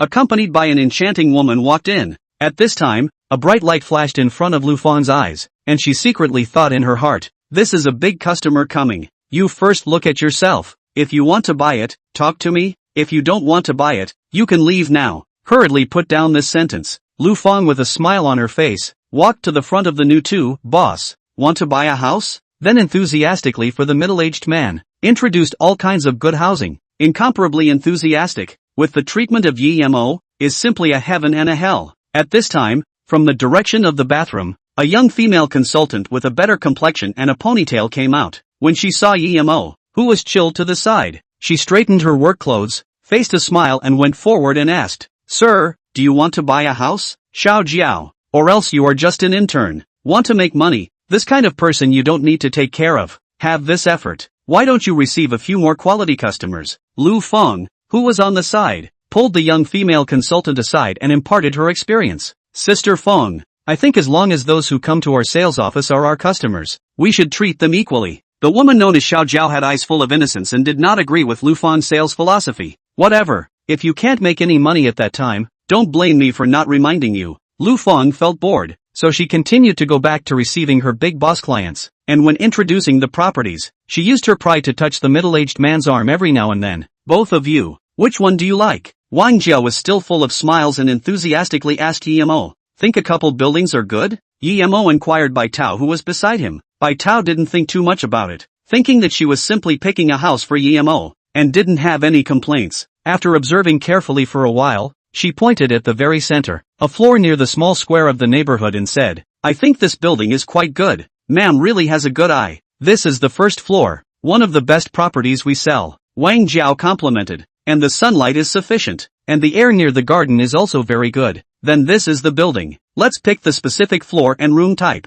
Yemo smiled and said, two of you please wait. Sit down and drink some water first. I'll go get the room type map. Wang Jiao was delighted, and after pouring water for Yemo and the two of them, she hurriedly went to get the house type map. And at this time, that client of Lu Feng's seemed to have already settled. He happened to pass by Yemo and the two of them, and couldn't help but let out a sharp voice of contempt. These days, what kind of person dares to come out and buy a house, and doesn't look at himself to see if he has that kind of strength? It's just that I pity my little disciple Wang Jiao. I'm afraid this order is going to be another wasted endeavor. Chapter 54, Yemo can't afford to buy a house? Mr. Wang, you sit down a little bit first. I'll go get the purchase contract for you. Lu Feng smiled fawningly. The middle-aged man with a big belly following behind her was her gold master at this time, so she had to serve him well. If this single is successful, the bonus alone will be enough to top her salary for 3 months. Wang Junkai nodded, and with the enchanting woman at his side, sat aside. From time to time, he looked at Bai Tao with a hint of greed in his eyes. This made the woman beside Wang Junkai unhappy, rubbing against his arm and saying in a whiny voice, Honey, do you see how people put on makeup today? In order to accompany you to buy a house? I have spent more than 2 hours. Wang Junkai was not very interested. He just took a look and then turned his gaze to Bai Tao again, and said perfunctorily, Good looking, really good looking. The enchanting woman Wang Ping was disgruntled and hummed, Vixen. Soon, Lu Feng came out with the purchase contract that she had gotten. and it was still in Yemo's face, directly carrying out the signing of the contract. When Wang Junkai signed the contract, he also pulled up his sleeves from time to time, revealing the large gold watch inside that was priced at a high price. For Wang Junsai showing off, Bai Tao didn't even look at it and instead asked Yemo, "Big brother Yi, why did you think of buying a house? If I tell you that in less than 3 months, the house price will increase exponentially, do you believe me?" Yemo said with a smile. For the big events of the next few years, more or less some of them he still knew. For example, the house price now looks like a pool of stagnant water, but near the end of the year, there will be a sudden and persistent rise. Now a 300,000 house, by then can be speculated to 600,000, or even 800,000. How is this possible? House prices haven't risen for more than a decade. Bai Tao was a little less convinced. Of course this is impossible. According to my understanding, in the next 5 years, house prices won't even increase too much. Wang Junkai spoke out in disdain for Yemo's house price growth theory. From his briefcase, he pulled out a business card and handed it to Bai Tao. "Charming beauty, get acquainted. My humble self Wang Junkai. Beauty, do you have time tonight? Is it convenient to have dinner together?" Wang Junkai squinted his eyes and said, for Bai Tao's breath full of youthful vigor. The lure to him was too great. Looking at the white peach overflowing with youthful body, looking back at their own adopted, already 30-year-old honey, suddenly gave birth to a feeling of nausea. "Honey, what are you doing?" Wang Ping riled and said with a beaked mouth. In the past, Wang Junkai quite enjoyed this feeling, but now looking at it again, suddenly committed nausea. He could not help but sink his face and said, "I'm doing something, I don't need you to care." Wang Ping is a little angry, but see Wang Junkai really angry, also do not dare to say anything more, can only secretly curse the white peach in the heart, vixen, seducing people's men vixen. She had been with Wang Junkai for 10 years, if she had less support from Wang Junkai, she wouldn't have survived in this world for more than a month. Although annoyed, she didn't dare to say anything. "Sorry, we have plans for the evening." Not only did Bai Tao not take the business card, she even voiced her refusal. "Beauty, you say you are so pretty, why do you have to follow a poor boy with no money?" Wang Junkai flaunted his wealth everywhere, revealing his big gold watch every now and then. "Your beauty is your capital. You have to use it in the right place. Just for example, the matter of buying a house. You follow the kid beside you. He can afford to buy you a house?" Although Wang Junkai didn't show too much obviousness, the contempt that flashed in his eyes from time to time betrayed him. "Of course, at your age, buying a house is possible, but do you want to spend the next 20 years, or even 30 years, following this man beside you to pay off your mortgage? If you ask me, it's better to know the time, and with the right person, you can enjoy your youth straight away instead of wasting it." Wang Junkai touched his almost bald head and said, "I, for example, have some small abilities. As long as you follow me, wouldn't it be a matter of minutes to buy you a house?" "Boss Wang, right? Are you rich and showing off recklessly?" Yemo grinned, leaned on his chin and said, "If you're really rich, instead of wasting it here, why don't you take out a few million or so to help the children in those mountain villages? There is no part for you kid to talk here." Wang Junkai casually waved his hand, not putting Yemo in his mind at all. Continuing to look at Bai Tao, he said colorfully, "Pretty girl, think about it. Do you want to have a casual dinner with me tonight? The kind where you don't have to labor to go to work and all have money to spend?" "Scram!" Yemo directly responded for Bai Tao. The simple word made Bai Tao recognize it and nodded. "I agree with Big Brother Yi." These words caused Wang Junsai's face to look a little ugly. Coincidentally at this time, Wang Jiao walked over with a bunch of houseplans and said with a smile, "Sir, ma'am, I'm really sorry to keep you waiting." Yemo and Bai Tao looked at the houseplans and finally selected a 3-room one, a good one on the 8th floor, East Hill. Yemo immediately clapped his hands and said, "This is it. Yo, isn't this a swollen face? This set of listings isn't cheap. It's $400,000. Can you afford it?" Lu Feng happened to finish all the formalities as well, and seeing this scene, said sourly, "If you ask me, it's still our boss Wang's atmosphere. The house is bought when he says it's bought, and it's still paid in full." Lu Feng said fawningly, constantly pleasing Wang Junkai. Since she had bought the house, it was her client, and might even bring more potential clients in the future. So for this kind of big boss, it was important to receive him well and not be slowed down. As for a poor student like Yemo, who couldn't bring in the slightest potential client, he didn't even have to be pleasing. "Is it any of your business if I can take it out?" Yemo said calmly, not putting the slightest bit of thought into the taunts and provocations of a few people, let alone $400,000.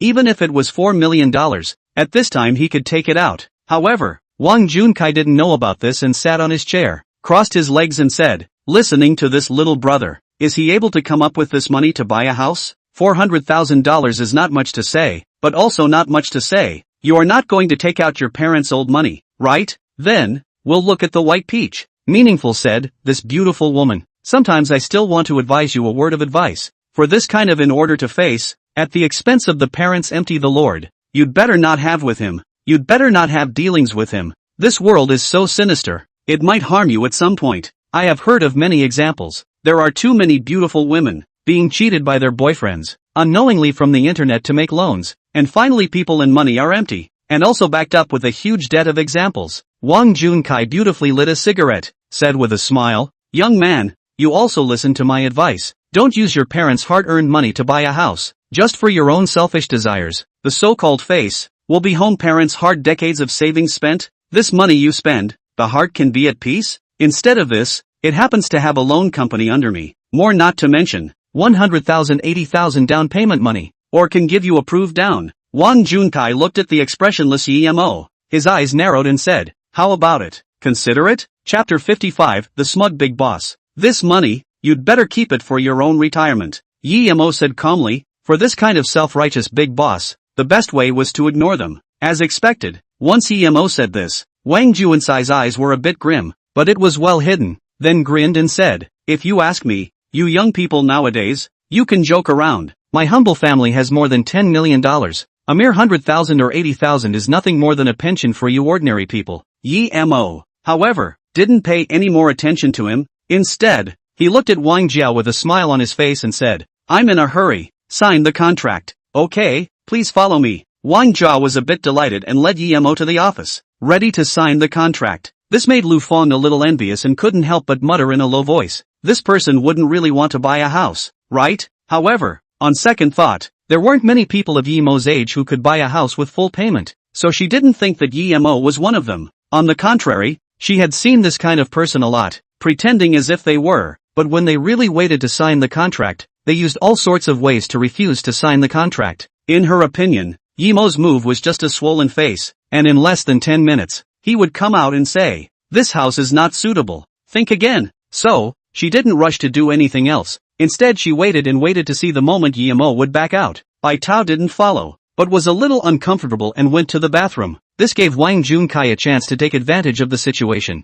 and with a twinkle in his eye, he followed. 10 minutes later, Yemo walked out by himself. Seeing that Wang Jiao didn't follow him out, this further verified what Lu Feng thought, and she couldn't help but coldly taunt. You're not backing out and don't want to buy this house, are you? Yemo didn't pay any attention to her. This made Lu Feng more certain and said with undisguised contempt, I knew you couldn't afford the house. Fortunately I didn't waste time on you before, otherwise it would have been another wasted endeavor. I realized that you are a woman with a very dark heart. Yemo glanced at Lu Feng and said in disgust, are you unable to afford a house? So when you look at anyone, they don't look like they can afford a house? You. Lu Feng was poked in the sore spot and snorted coldly. I'm just being honest. I just don't want to buy a house, and it's not like house prices will go up in the next few years, so there's no need for me to buy it now. A word of advice. Buy it or you'll regret it after some time. Yemo said meaningfully. You'd better mind your own business. You can't afford to buy a house yourself, and you have the face to talk about me here? Lu Feng looked contemptuous and said, if you ask me,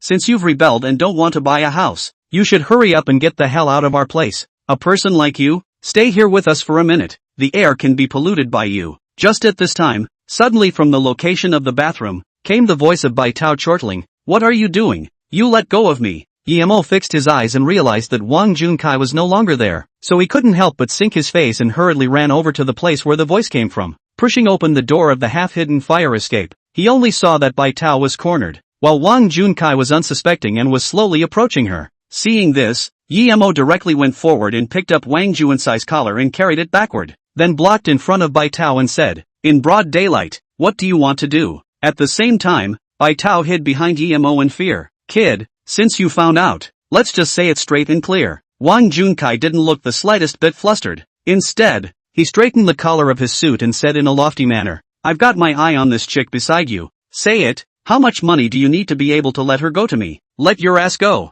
Yemo already didn't have a good feeling about Wang Junkai, and when he heard this, he directly punched him in the cheek. The sudden force of gravity made Wang Juansai's body unsteady and he directly staggered to the ground. When he got up, half of his face was already swollen, spitting out a bloodied tooth. he viciously said, giving you faces not it? I'll give you one last chance. $50,000 for you. Leave this girl beside you. Otherwise, the consequences of offending me. You can't afford it. $50,000. You are really generous. Yemo coldly smiled and said, do you think that with a little bit of money, you can do whatever you want? I'm sorry, in this world nowadays, as long as you have money, you are a grandpa. I have money. I can just do whatever I want. Wang Junkai dejectedly smiled. His look was full of contempt. As for poor people like you, you can't experience what it's like to do whatever you want for the rest of your life. I'll give you one last chance. Take $50,000 and leave this chick beside you. Otherwise, don't blame me for coming hard. Wang Junkai shouted.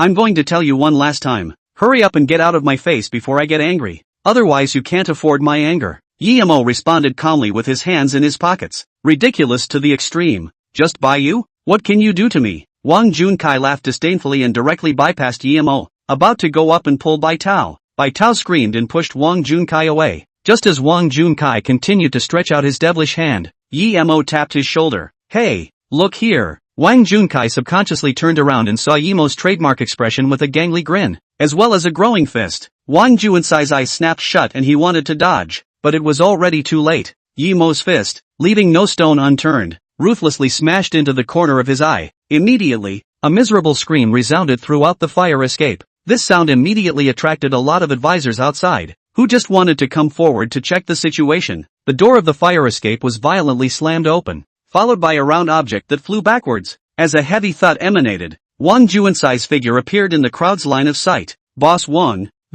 what's the situation? Lu Fang's face changed as she hurriedly went forward to help Wang Junkai up and inquired. Quick, save me, hurry up and save me, that kid inside, he wants to kill me. Wang Junkai got up and shouted urgently. This statement immediately attracted a few security guards from the sales office to come in and guard in front of the fire escape with conviction. Afterward, Yemo's figure, unwavering, walked out, and behind him, followed by the pearly white peach. It's him, he just tried to murder me. You guys hurry up and catch him, hurry up and call the police. Wang Junkai covered his eyes, terrified, when he thought of the scene in the fire escape just now, where he was violently beaten by Yemo and had no power to fight back. He couldn't help but shiver, but when he saw the several security figures in front of him, he immediately came to his senses and arrogantly said, I'm a senior member of your place. Quick, hurry up and take this kid down. Chapter 56, Rich, can you do whatever you want? The moment Wang Junkai said these words, the few security guards in front of him didn't make a move. Instead,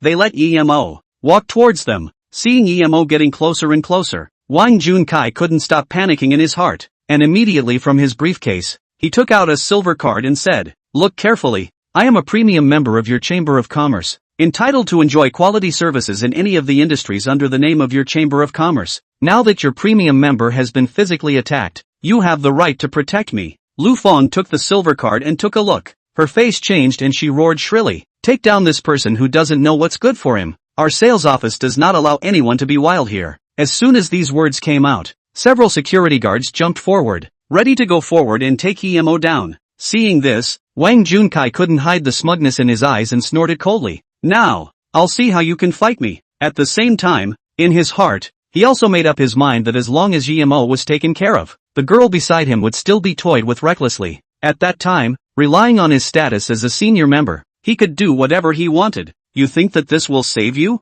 Yemo was unmoved and said with his hands in his pockets. Wang Junkai was smug and a coldness flashed in his eyes. Kid, dare to offend me. You're afraid you don't know how to write the word death. I'm a senior member of their Chamber of Commerce. As long as I give the order, I'll let you go in minutes. Do you believe me? Subsequently, straightening his chest, he coldly grunted and said, I'll tell you with practical actions now. Having money means you can do whatever you want. For a while, Wang Junkai arrogant, his adopted honey, is also pleasing to come to his body. Holding his arm worship said, Dear, you really are handsome. Although Wang Junkai at this time panda eyes, and gray face appearance, let her fight inside dislike, but for the sake of money, she had no choice but to speak with a clear conscience, even though these words had a feeling of wanting to vomit after she said them. Just like the way you worship me. Wang Junkai's ego was greatly satisfied, and he puffed out his chest and said, Kid, I'll give you one last chance. Leave the chick beside you, behind, and as for you, disappear from my eyes, and I can spare your life. Otherwise, what awaits you is to be taught a lesson and then thrown out of this sales office. At this moment, the commotion here startled the manager of the sales office. and couldn't help but come out and ask, "What's the noise? What's happening?" Lu Fang charmingly went forward, said in the ear of the fat manager, said the ins and outs of the matter. Upon hearing this, the fat manager's eyes flashed a displeasure and reprimanded. "You don't know that I am receiving the leader. How did you handle it? And even made things into such a mess. Do you know that if this alarms the leader, I'll be unable to take it in my stride?" Manager, but this boss Wang is a senior member of the Chamber of Commerce on our head, Lu Fang said with some aggravation. The Chamber of Commerce has a rule that we have to do our best to fulfill the requirements of senior members. As she said this, Lu Fang was smug in her heart. It's still me who has a good eye, receiving a client who holds a senior member. As long as we curry favor with him, why worry about not making money? As for that stupid disciple of mine, this matter will be a lesson for her. Not listening to advice, she deserves to suffer a loss. Senior member? The fat manager's face changed, immediately adjusted his emotions, walked to Wang Juansai's body and said, "Boss Wang, introduce yourself. My humble self is the manager of this sales office. What can I do for you? I want this person in front of me to immediately disappear from my face." Wang Junkai was satisfied and glanced at Yimo, seemingly saying again, "Kid, see, this is the benefit of having money. As long as I have money, I can make anyone serve me, whereas poor people like you will never be able to enjoy this kind of service in this lifetime. When I give the order for them to drive you away, they must drive you away. Poor little guy. This time I'm afraid I've kicked the iron plate. It's not good to offend anyone, but even dare to offend the senior members of this Chamber of Commerce. Originally just buy a house. This time not only the house did not buy into, on the contrary, it is a loss of a wife and a soldier. Pathetic. If it were me, I would apologize to this boss right now, maybe with a sincere attitude. I can still redeem myself." Some of the people gathered in the vicinity were talking. They all had a mentality. Yimo had offended someone he couldn't mess with this move, and he was afraid that he would have to pay a heavy price. Even Bai Tao, who had a slow fear in her eyes, couldn't help but tug on Yimo's sleeve and said, "Big brother Yi, otherwise, let's give them an apology. We won't be able to handle this matter well if it becomes a big deal. Want me to apologize? Just by virtue of them, they don't have this qualification yet." Yimo's gaze chilled and he said disdainfully, "I'd like to see what they can do to me today. What an arrogant brat. In our place, not only did he beat up our honored guests, but he even dared to speak out of turn." The fat manager's face stared as he said in a deep voice, "Friend, do you really think that our place is a vegetable market? You can be as wild as you want? Security guards, I'll give you the right to throw this kid out of our sales office." The fat manager clasped his hands together and said coldly, "Our sales office is open for business. We welcome you to buy a house, but if you come to cause trouble, we are not easy to bully." As soon as the words fell, several security guards walked towards Yimo in unison as if they had been ordered. They had an intolerant heart, but for the sake of their work, they had to go against their conscience and prepare to carry out the fat manager's orders. "Friend, I'm sorry, you're impeding the normal order of our sales office." One of the security guards sighed and said, "Are you going to leave on your own, or are we going to send you out?" "Go," Yimo said with a strange expression. "Why should I leave? In that case, then don't blame us for not being polite." The security guard waved his hand and signaled a few colleagues to join him, ready to throw Yimo out. At this time, Wang Jiao, a simple intern, happened to finish getting the contract and walked out. Seeing Yimo's current situation, she immediately stepped forward to relieve him. "What are you guys doing? This is our client. You can't do this." "Xiao Jiao, what are you doing? This person is not our client, and he also messed with our senior member. Stay out of this matter, or you won't be able to keep this job." Lu Fang stepped forward to pull Wang Jiao and fell on her sword. And this kind of swollen face pretending to be a fat man, he should be given a taste of his own medicine. "No, this gentleman has already paid a deposit and is ready to buy a house from us," Wang Jiao said anxiously, waving the contract in her hand. "This is proof that he is also our guest. You can't treat him like this." Once these words came out, several security guards did not know what to do, and could not help but cast their inquiring eyes towards the fat manager. The fat manager also realized the difficulty of the matter, and after pondering over it again and again, he decided to defend the rights and interests of the senior members. So, sinking his face, said in a condensed voice, "All the senior members are the most important thing. The deposit is returned to him. Throw him out." At once, several security guards received orders and once again walked towards Yimo. Chapter 57, The Spring of Internship. "This kind of move by your Chamber of Commerce really disappoints me." Yimo shook his head, very dissatisfied. The reason why he chose this sales office and purchased the property was because Yimo knew that it was a subordinate property of the Jingming Group. Jingming Group, on the other hand, was the property of Chen Cici's grandfather, Chen Juinxiong's Chamber of Commerce.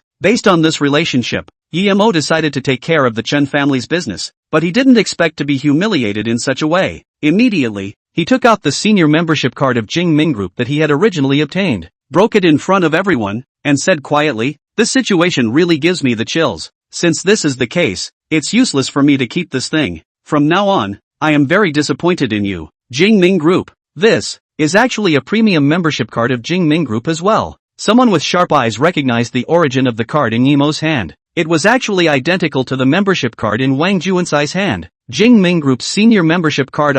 Said don't, so impulsive for what? Don't want can also give me Someone said with envy. This matter, I'm afraid there is going to be a reversal. Someone said with deep meaning. Even the fat manager was born a bad premonition. In this instant, he somewhat regretted his impulsive decision, but words spoken were water thrown out. Things had already gotten to the point where he had no room for redemption and could only go one way. Looking at Emo's increasingly calm demeanor, the fat manager's heart became more and more flustered, and he couldn't help but chide. You guys, what are you still standing there for? Hurry up and drive him out. Stop. I'll see which one of you dares to touch him. Right at this moment, a thick voice suddenly came out from the location of the office. Under everyone's gaze, a man with a sturdy figure, aged around 30 years old, appeared in front of them. At this moment, the man's face was as frosty as frost. Seeing the man, Wang Juansai's face changed again and again, and finally revealed a pleasing smile as he came forward and said, Mr. Lu, it's been a long time. Who knew?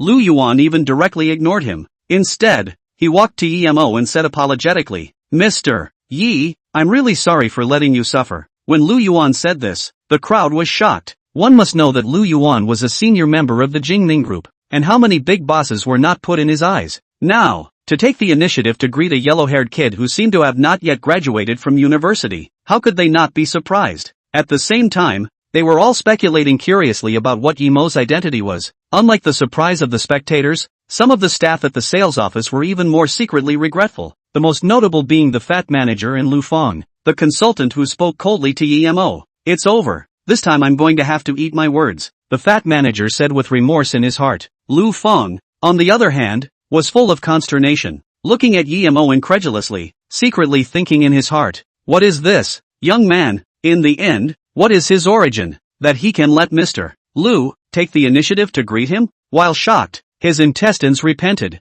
Had I known, from the beginning, I would have received him. However, there is no buying regret pills in the world. In regret also can't change the fact. Just when everyone was immersed in this scene, Lu Yuan's next sentence completely petrified the crowd. Mr. Yi, this is what the old master asked me to give to you. I forgot to give it to you the other day due to my negligence, only to see Lu Yuan from his bosom, pulling out a purple gold luxurious business card, handing it to Emo, saying, now, this supreme golden dragon card that belongs to you, should also return to your hands. What? It's actually the supreme golden dragon card. Now, everyone was nonplussed. The supreme golden dragon card was the most valuable type of VIP card in the Chamber of Commerce where the Jingming Group was located, and the holder was a symbol of money or power. And most importantly, most of the people who could obtain this card were friends of Elder Chen Juanxiong. At this scene, the fat manager trembled uncontrollably. Lu Feng was frozen in place, shocked and unable to speak, remembering what she had said to Emo earlier. She couldn't wait to slap herself twice now. Lu Feng, why is your mouth so indebted? This is causing trouble. Even the big boss, Wang Junkai, gulped, and it was only then that he realized something. Seems like, messed with someone who can't be messed with. But to everyone's surprise, the supreme golden dragon card, which symbolized status and wealth, was turned down by Emo. Brother Lu, I appreciate Elder Chen's feelings, but this supreme golden dragon card, you'd better take it back, Emo said indifferently. His behavior at the sales office today had already disappointed him, especially this membership system. It annoyed Emo even more. Please tell Master Chen that I don't need the card. I came here today just to buy a house, but because of your membership system, I've suffered so much. To be honest, I'm a little disappointed. When these words came out, Lu Yuan's icy face involuntarily twitched, turned around, and fiercely glared at the fat manager, as if to say again, look at what you did. You wait to pay for this. Mr. Yi, I think you have misunderstood. Our Chamber of Commerce's membership system is very strict. As for what you encountered today, I stated that it was all a misunderstanding. It was our poor management. Lu Yuan is Chen Juanxiong's bodyguard, but also the manager-level figure of Jingming Group, has a lot of power in his hands. In front of the crowd, immediately dismissed the fat manager's manager position. Subsequently, Lu Yuan respectfully bowed and said, Mr. Yi, I wonder if this result can satisfy you. If that doesn't remove your anger, you talk to me and I'll do what I can. This little girl, very good. From the moment I came in, until now her attitude is very good. Yi Mo pointed at Wang Jiao, the intern who had frozen on the side, and said in a faint voice, I understand what you mean. Lu Yuan waved his hand and announced in front of everyone, from now on, this girl is the new manager of your sales office. In view of her outstanding performance and excellent standard reception to our VIPs, she is hereby awarded a bonus of $30,000, and will enjoy a half-yearly bonus every 6 months. When these words came out, Wang Jiao froze, full of incredulity, not understanding that this kind of good thing, just like this, suddenly descended on her body, and her master, the veteran consultant Lu Feng, sniffing was full of chagrin, with deep regret, blame it on your foul mouth. All this, originally belonged to you However, the next second, a scene that made her even more regretful happened. Yi Mo just faintly pointed at her and said calmly, as for this kind of woman, she should pay the due price for what she did. Lu Feng's face snapped when she heard this, then she hissed and pleaded, Sir, this gentleman,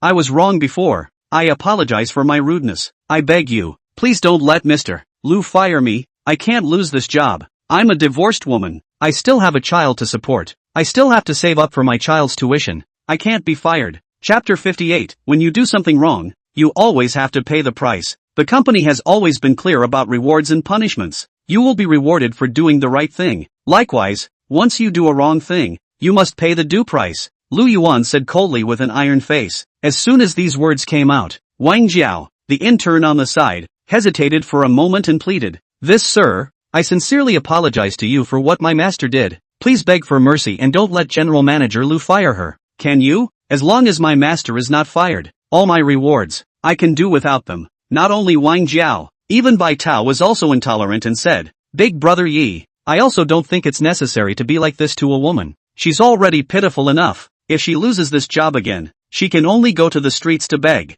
This woman is certainly hateful, but her child, who is not yet capable of survival, is innocent. If in turn Wang Jiao alone had opened her mouth, Yi Mo probably wouldn't have opened his mouth to plead for mercy. But since Bai Tao had opened her mouth, Yi Mo had to show something. He couldn't help but look at Lu Yuan and spoke out. Brother Lu, I think you have a saying that is right. To make a mistake, you must receive a punishment. But this punishment, we can also depend on the situation. What do you say? Lu Yuan frowned and instantly grinned. I think those words are reasonable. Although Yi Mo wasn't a member of their Chamber of Commerce as well as their subordinate collective, he was Chen Lao's savior. So this face, still had to be given. Thus, Lu Yuan coughed twice and announced once again, in view of the special circumstances, the following decision is made for Lu Feng. Firstly, exempt Lu Feng from the position of gold medal consultant and go down to the grassroots level to relearn. And secondly, deduct the bonuses for the next 1 month as a warning to others. Once this decision came out, Lu Feng was relieved and said gratefully,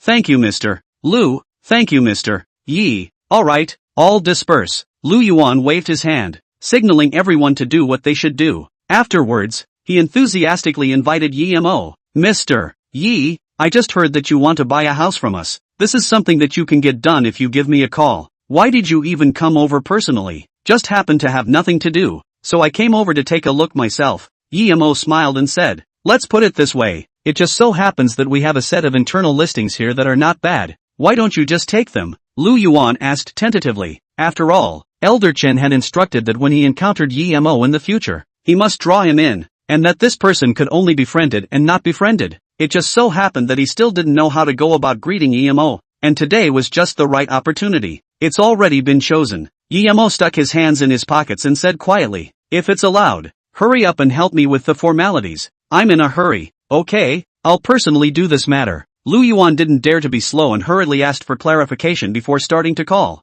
This house that Yi Mo had chosen was already renovated, and the furniture and other things inside were also complete, so all that was needed was to get all the formalities done, and then he could move in directly. When this statement came out, the crowd was once again staggered. What was the origin of this young teenager? Lu Yuan was a senior member of the Jingming group, and he even personally went to implement the young teenager's matter. This also made the big boss Wang Junkai on the side envious, but at this time, he had not dared to utter a single breath, knowing that he had messed with someone who couldn't be messed with. After quietly completing the formalities, he directly brought his little honey and left this sales office gray. He is not little cute. If he stays any longer, instead of getting back his feelings, he will offend Lu Yuan because of it, which is not worth it. Lu Yuan personally dealt with all the formalities smoothly, just half an hour's time. Yi Mo got the real estate certificate belonging to him as well as a series of items such as keys. After he was done, Lu Yuan wanted to invite Yi Mo to have tea, but he was turned down by Yi Mo.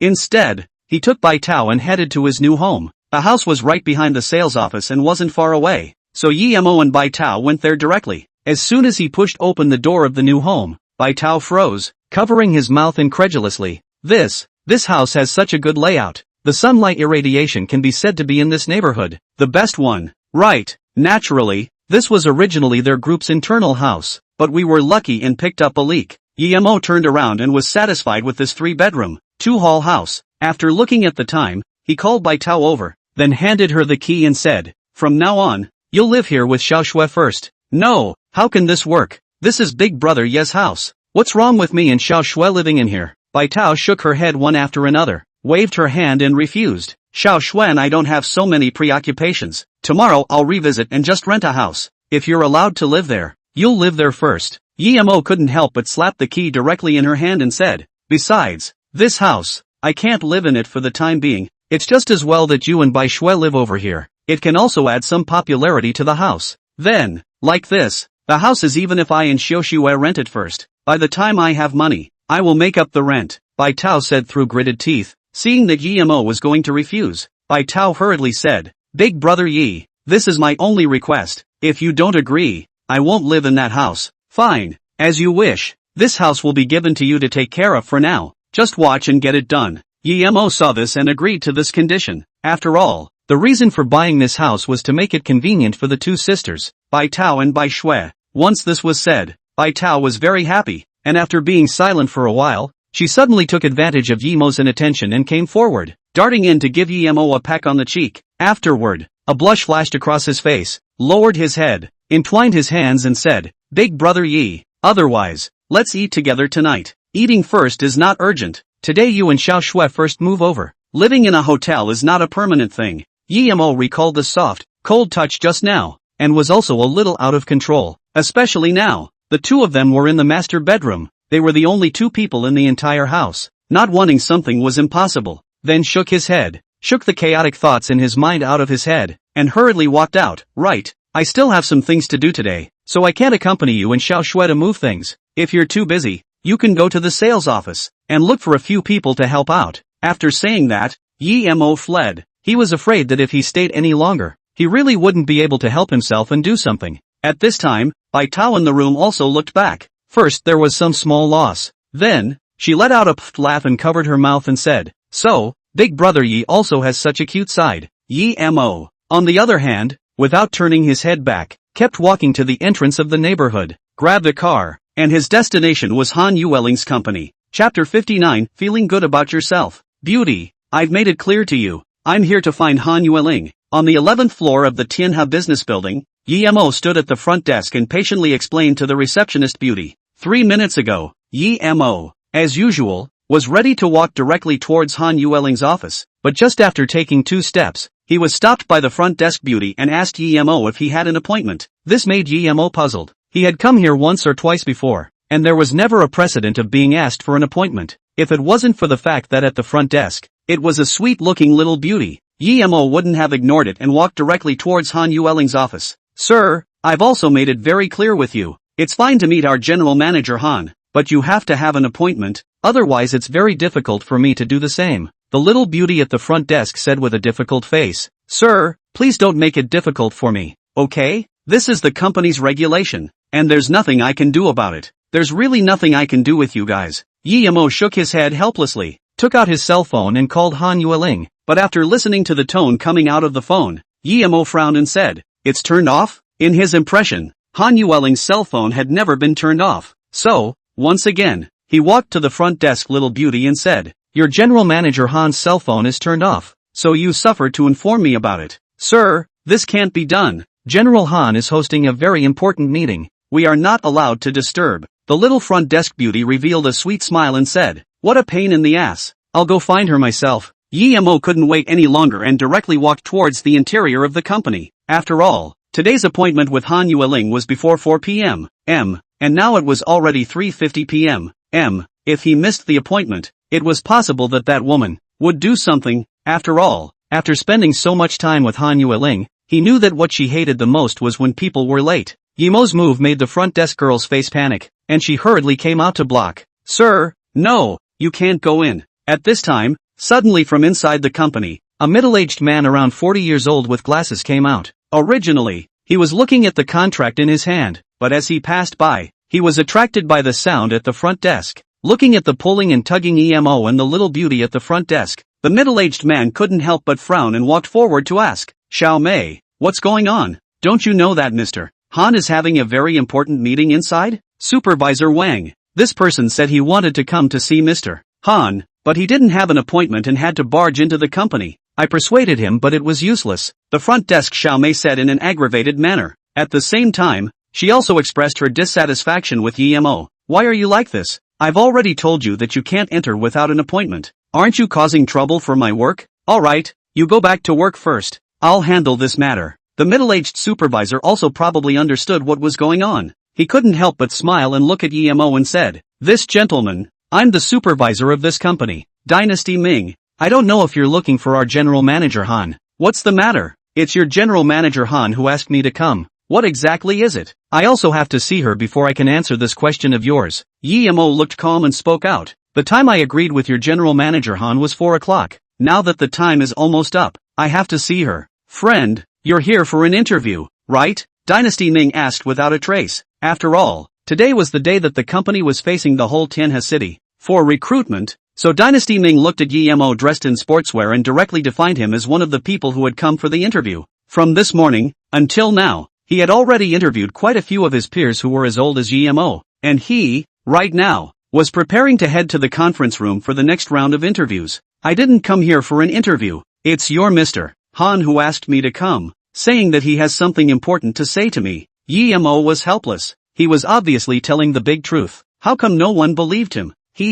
Young people nowadays, they don't even make drafts when they lie. Dynasty Ming laughed and shook his head, then asked in a faint voice, "Young man, I'll advise you, come to the interview and just tell the truth. There's nothing to be embarrassed about, but the way you're doing it now, using our Mr. Han as a front, it shows that there's something wrong with your character. If you don't admit it again, I may have the right to veto your interview." When he said this, there were a few more young people who came out from the elevator, directly saying that they were interviewed. Then Dynasty Ming directly told them to go to the conference room and wait. Subsequently, looked at the departure of a few young people, well-dressed back said, "Young man, see, the interview should have an interview look. We are here is an interview, is a formal occasion, not a place where you come to sports. If that is to say, you haven't faced up to your own identity, then I'll trouble you. Go home and change into a proper outfit, then come back to our company for an interview." After finishing, Dynasty Ming shook his head and said, "What's wrong with young people nowadays? Supervisor Wang, right? I've already made it clear to you. I'm here to talk to your Mr. Han about things, not for an interview." Emo felt a deep sense of helplessness. How could it be so hard to communicate with this kind of person? "How about this? Please inform your general manager Han. Just say that a person named Emo is looking for her. How about that?" Emo took the initiative to propose a solution. "I've already made it clear to you. Since you're here for an interview, you need to face up to your attitude problem." Dynasty Ming was a bit annoyed and said unhappily, "No matter if you're Emo, Li Mo, or Wang Mo, since you're here for an interview, be square and don't take any crooked paths. You think, just because you said you know our general manager Han, you'll be let in?" Dynasty Ming said disdainfully, "If everyone is like you, in the name of knowing Mr. Han, casually enter our company, then we still open this company is not open? Also, since you said you know our Mr. Han, why don't you just make a phone call and let Mr. Han personally come out to pick you up?" Dynasty Ming coldly smiled, completely losing his patience, impatiently waving his hand and said, "Hurry up and go, don't get in the way here. I still have to go and interview new employees. I don't have time to bull ***** with you here." After saying that, Dynasty Ming no longer paid attention to Emo, turned around and walked in the direction of the conference room. Only just outside the conference room, before he could push the door in, he saw a willow-waisted, better-looking, wonderful woman with high heels, anxiously trotting. "Secretary Li, what's so urgent?" Dynasty Ming asked in a self-satisfied manner. "At noon today, General Manager Han instructed me about something. saying that a gentleman surnamed Ji would be coming today, almost around 4 o'clock. I was busy with something else before. I was over busy. I have to hurry to greet Mr. Yi. It's too late to talk about it. Let's talk about it later. Secretary Li Meng hurriedly finished, then stepped on her high heels and continued to trot away. Looking at Li Meng's shapely back, Dynasty Ming admired and sked with his mouth. Worthy of being Mr. Han's secretary. This body is just great. If only I could play with it. Then,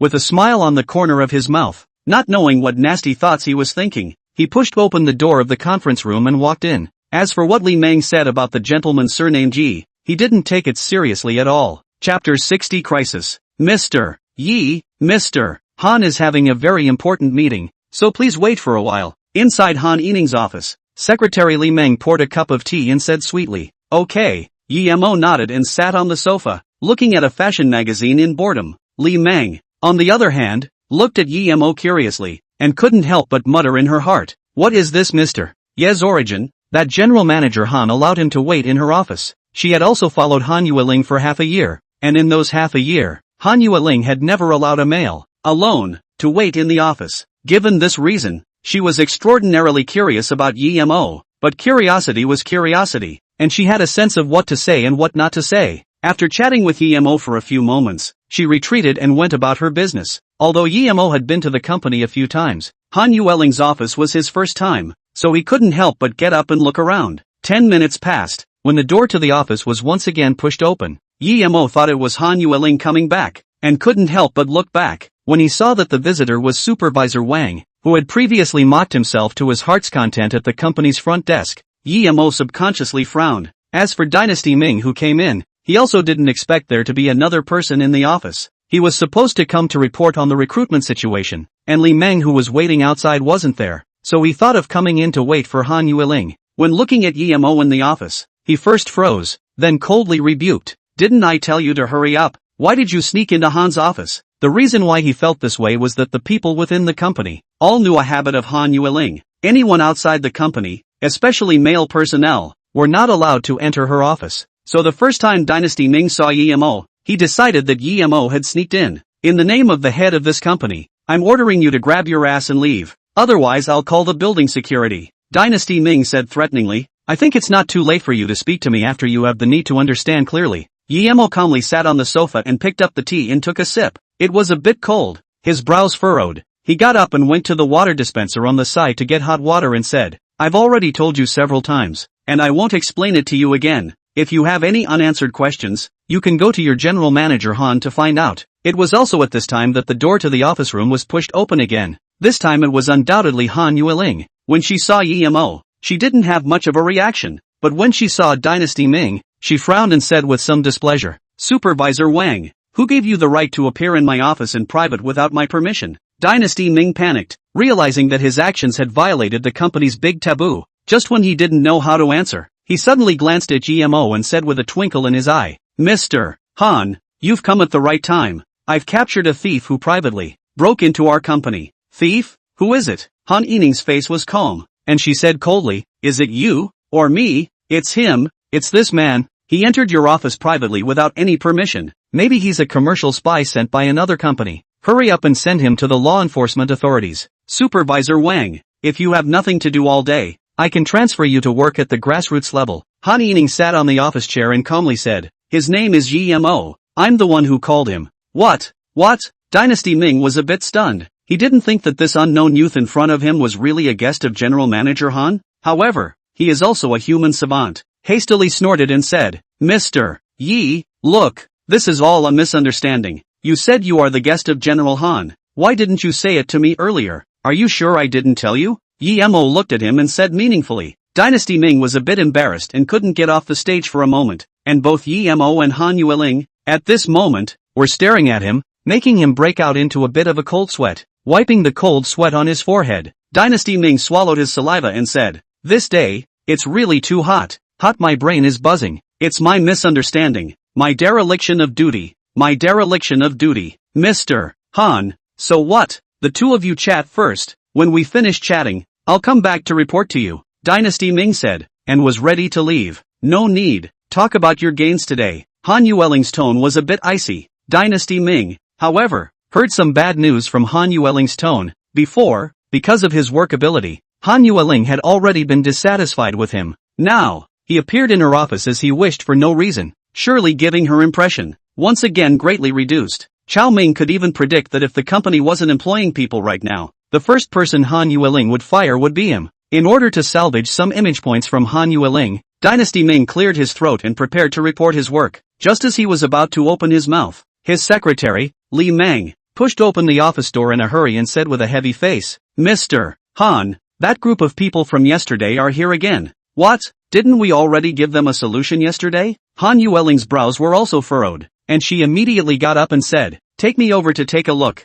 Han Yueling had just taken a few steps when she was stopped by Dynasty Ming, who curtly said, "General Manager Han, for such a small matter, you can just leave it to our subordinates. Leave this matter to me, and I'll make sure that it's handled properly for you." "Are you sure you can do it?" Han Yining said in a calmer tone. The wave of people that came was simply a bunch of scoundrels. They had just given a solution yesterday, and now they're coming to cause trouble. What else do they want in the end? "Don't worry, just leave it to me." Dynasty Ming patted his chest, confidently said, "You just wait in the office. Wait for me to bring you good news on it." After saying that, he walked out with confidence. After Dynasty Ming walked out, Yi Mo asked out loud, "What happened? What is the origin of this wave of people you guys are talking about? I've already sent people to investigate, but no news has come in yet." Yesterday, there were suddenly more people with banners at the company's entrance, each coming from a bad place, Han Yining said as she sat in her office chair, rubbing her forehead, claiming that the drugs produced by our company, after their family members took them,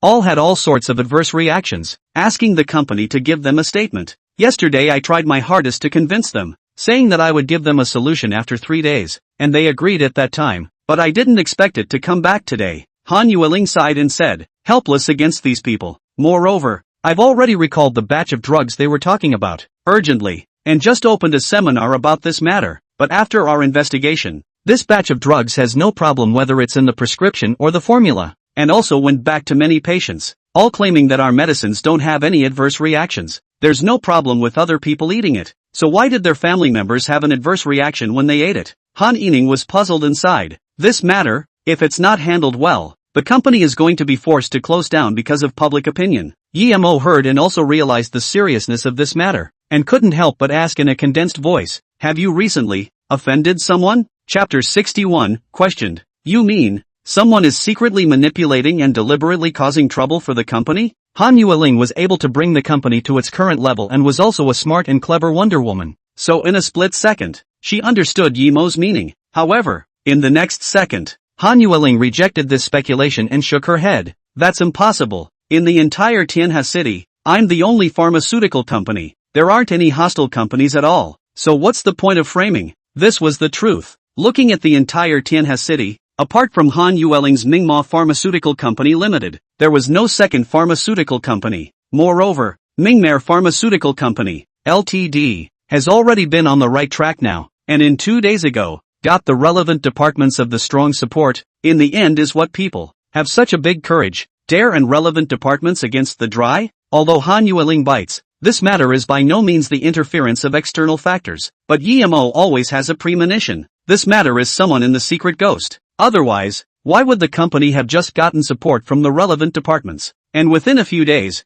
this kind of thing happened? Given the strong premonition in his heart, Yi Mo couldn't help but mentally move and inquired, Xiao Mu, what is the probability that someone is behind this incident at Ming Mo Pharmaceutical Company Limited? 100%. It really is. A bright light flashed in Yi Mo's eyes and he muttered in a low voice. What are you muttering to yourself? Han Yueling asked with some confusion. Nothing. I'm at least a small shareholder of the company now. Since such a big thing has happened to the company, I can't just stand by and go alone to take a look. Yi Mo smiled confidently. Since it was determined that this matter was someone behind the ghost, then this matter would be good to do. The first order of business was to uncover the black hand behind it. If you want to uncover the black hand behind, the most crucial thing is the wave of people who came to cause trouble. To get some useful information, we must start with them. Han Yueling originally didn't want Yi Mo to intervene in this matter, but Yi Mo brought out the identity of the shareholders, so she couldn't do anything about it, and hesitated for a moment before nodding her head. That's good. In that case, let's go over and take a look. But you must remember to head over and not meddle in this matter.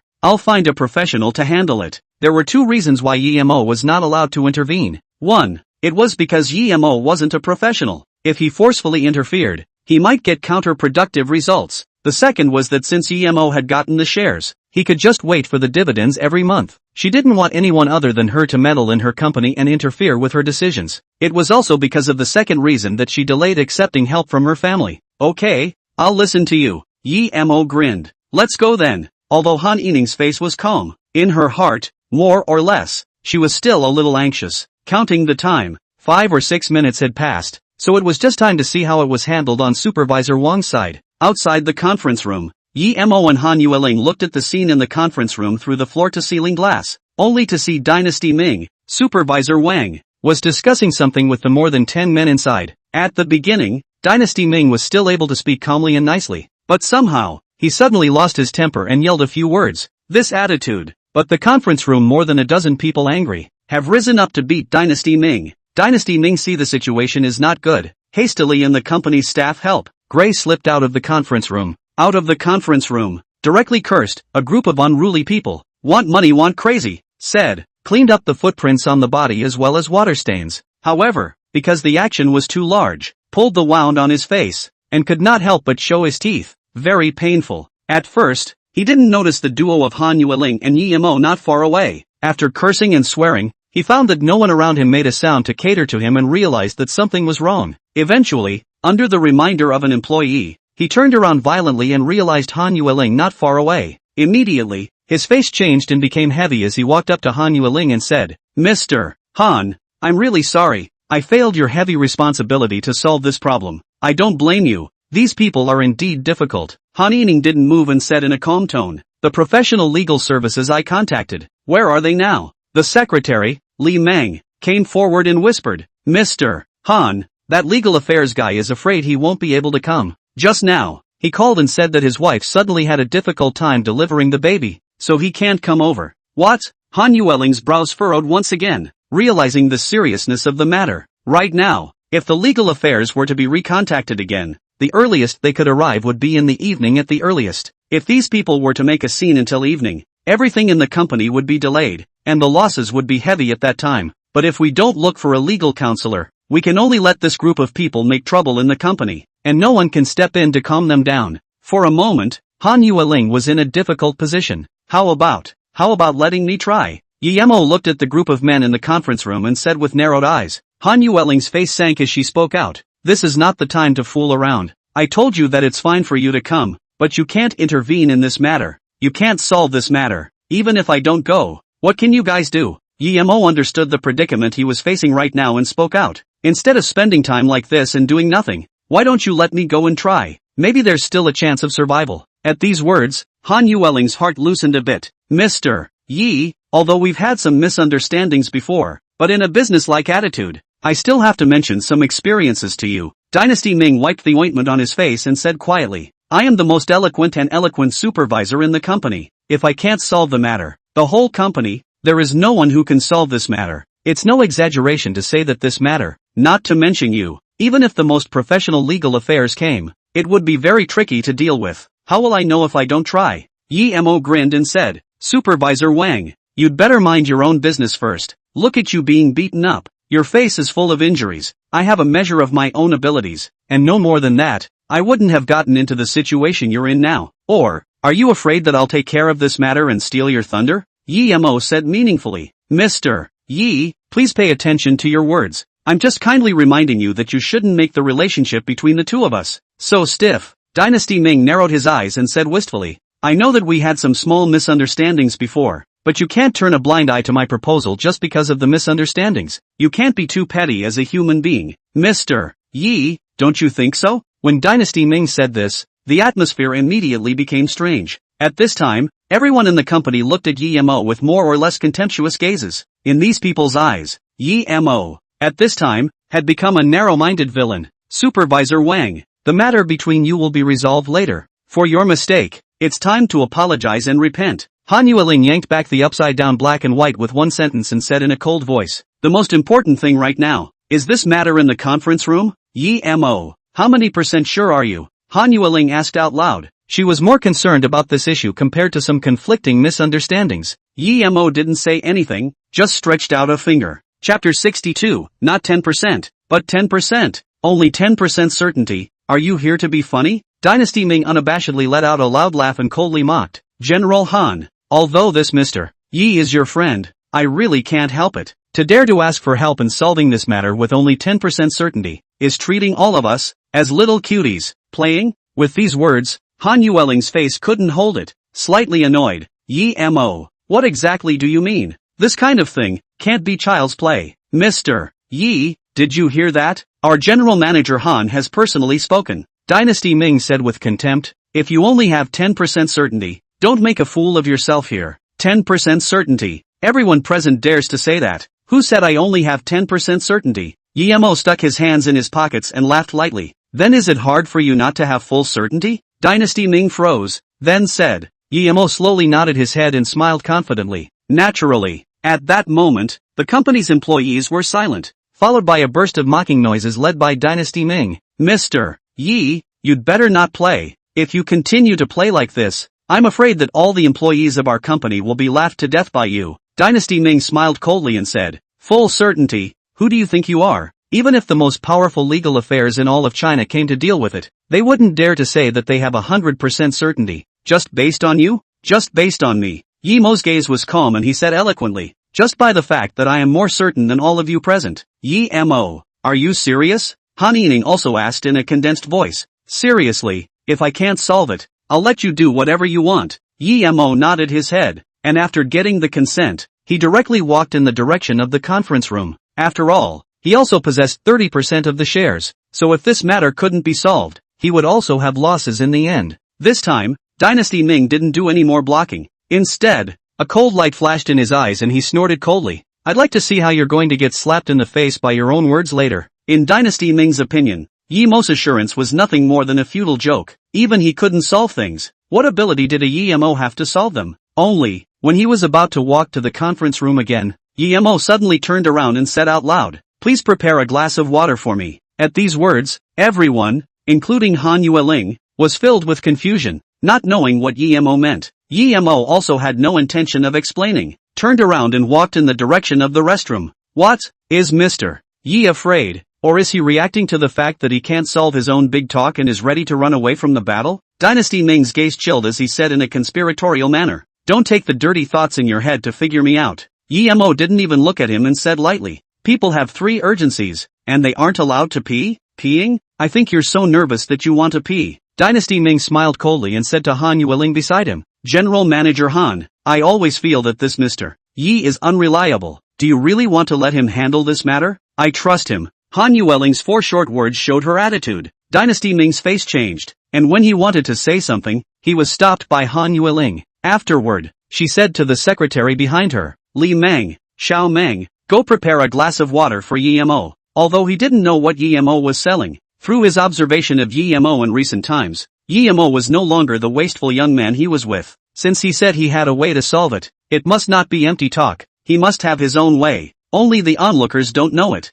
5 minutes later, Yi Mo reappeared in front of the crowd, took the glass of water handed over by Li Meng and drank it all in one go. Then he left a sentence and walked towards the conference room. Wait for my good news. I would like to see what good news you, a brat, can bring. Dynasty Ming's eyes narrowed, full of disdain. Only in the next second, a heavy sound suddenly came from the conference room, instantly drawing everyone's attention over. When Dynasty Ming saw the scene in the conference room, he was suddenly stunned in place and stammered. What does he want to do? The first thing Yi Mo did when he entered the conference room wasn't to pacify the noisy men. Instead he did the opposite and shook the solid wood desk into 7 or 8 pieces with one punch. The reason why the power became so great was just because Yi Mo had just gone to the bathroom and took a body forging pill, which triggered the probability and increased his power by 10 times. Don't tell me, it was also this punch that completely shocked the conference room. The noisy men, all of them didn't dare to utter a single breath, staring blankly at Yi Mo, unsure of what was going on. Some of them even whispered, this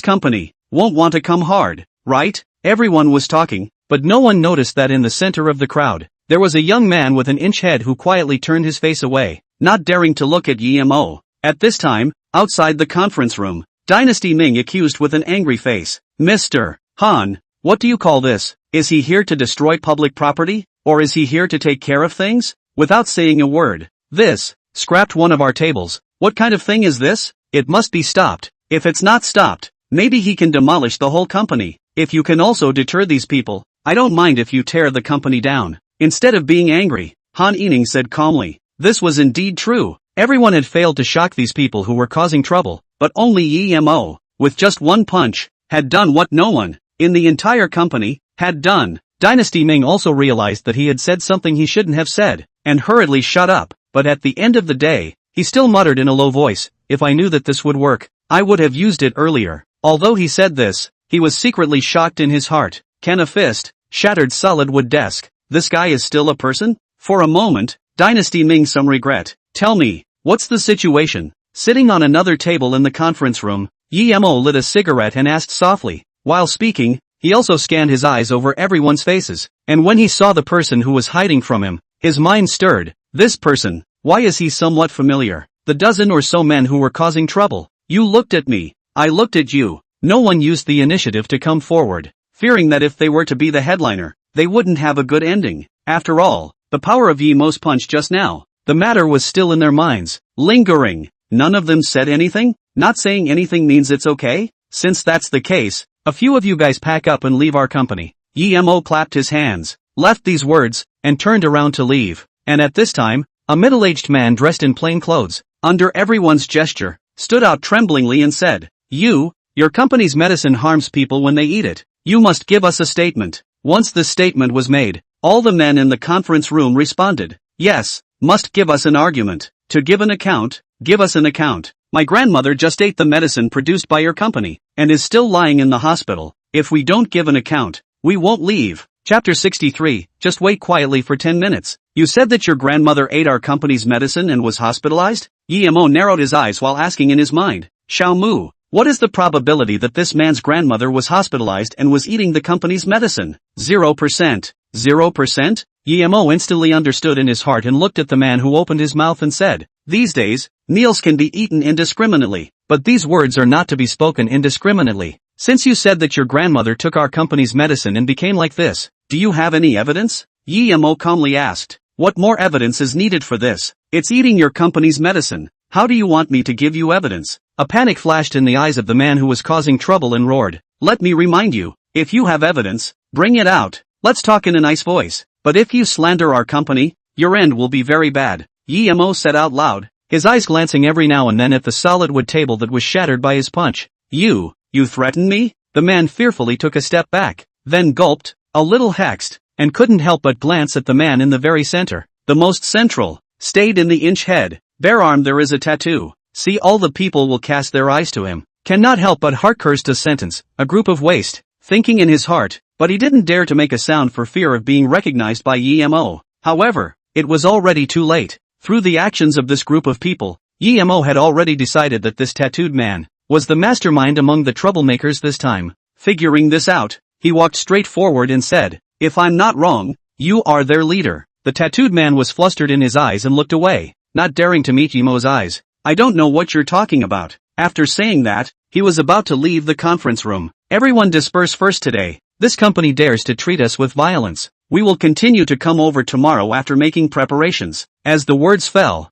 the men gathered in the conference room were about to walk out, especially the tattooed man, who was the first to go. Wait, Yemo, however, narrowed his eyes and spoke out. Don't be in a hurry to leave first. Why do I see that you look somewhat familiar? Have we met somewhere? You're recognizing the wrong person, the tattooed man said and left. Yemo narrowed his eyes and said lightly, if I remember correctly, your boss is Zhang Wenbao. To this man, Yemo always had a familiar feeling. Just now, he remembered that this tattooed man, once along with Zhang Wenbao, had appeared in both the Wang Chao incident as well as the Jiang Han incident respectively. Only just now Yemo didn't remember for a moment. As expected, after these words, the tattooed man instantly froze in place, swallowed his saliva and said, You recognized the wrong person. Recognized the wrong person? Yemo narrowed his eyes and inserted his hands into his pockets and said, Did you call Zhang Wenbao, or did I? Now I'll give you a chance. Call Zhang Wenbao now and call him over. I can plead for you. Yemo walked to the side and received a glass of water. But if I call your boss, what will happen to you? I can't guarantee it.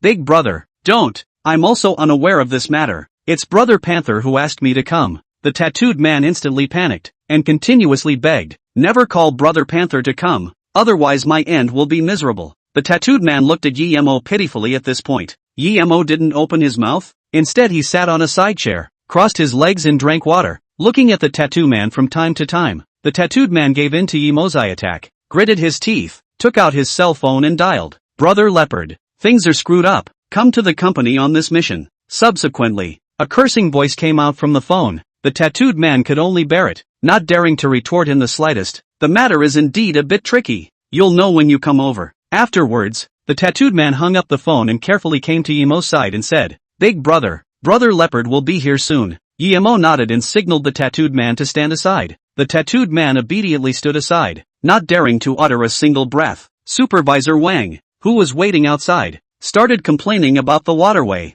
Mr. Han, what is this all about? Going into shock and awe, and then just sitting and leaning on time with people. If this were me, I could do it too. I feel the need to call him out and ask about the detailed progress, Dynasty Ming said with a twinkle in his eye. Han Yining, however, glanced at him and said indifferently, I trust Yemo. As soon as Han Yueling's words fell, Yemo walked out of the conference room. Mr. Yi, are you powerless and know to give up? Dynasty Ming immediately asked in a conspiratorial manner. Yemo grinned and said, Sorry to disappoint you, things are already half solved. After saying that, he nodded to Han Yueling, signaling that the situation was all under control. What needed to be done now was to wait for Zhang Wenbao's arrival, and then from his mouth, learn who the person who was secretly laying the groundwork was. These intentions were only clear to Yemo alone. As for Dynasty Ming, he couldn't guess this at all, and thought that Yemo was pretending and playing a trick. I don't know if things have been resolved, but I'm very clear about one thing, which is that you broke one of the company's desks.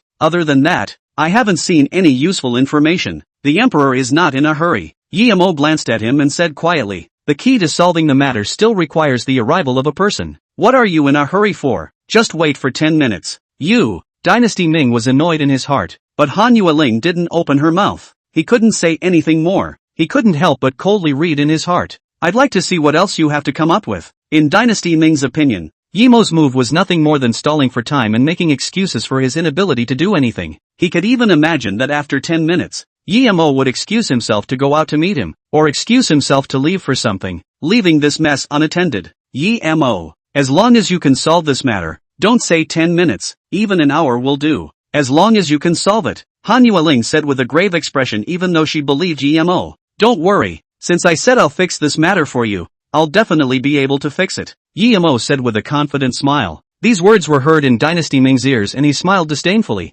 Net talker, I don't believe you can fix this matter. 10 minutes passed in a flash. Dynasty Ming took his eyes back from the wristwatch and said in a conspiratorial manner, Mr. Yi, the 10 minutes have come and gone. Where is the key person in this incident that you mentioned? Yemo's gaze was calm until a lanky figure, who appeared at the other end of the corridor with a big strut, said with a slight smile, Isn't this coming? Upon hearing this, the crowd unified their gazes and looked in the direction that Yemo was looking at. Chapter 64, Behind the Scenes. This person, is the key person you are talking about? Dynasty Ming smiled disdainfully, pointing at the burly man walking towards the crowd and said, Can it be that you don't think that you can't cope with these people? So you found a gangster, ready to deter them? Supervisor Wang. Sometimes then, looking more and talking less is still very useful, Yemo said meaningfully. The lanky man walking was no one else but Zhang Wenbao. When he saw Yemo, his face instantly changed drastically, realizing what the tattooed little brother meant when he was on the phone, saying that things were a bit difficult to handle. Immediately accelerated his pace,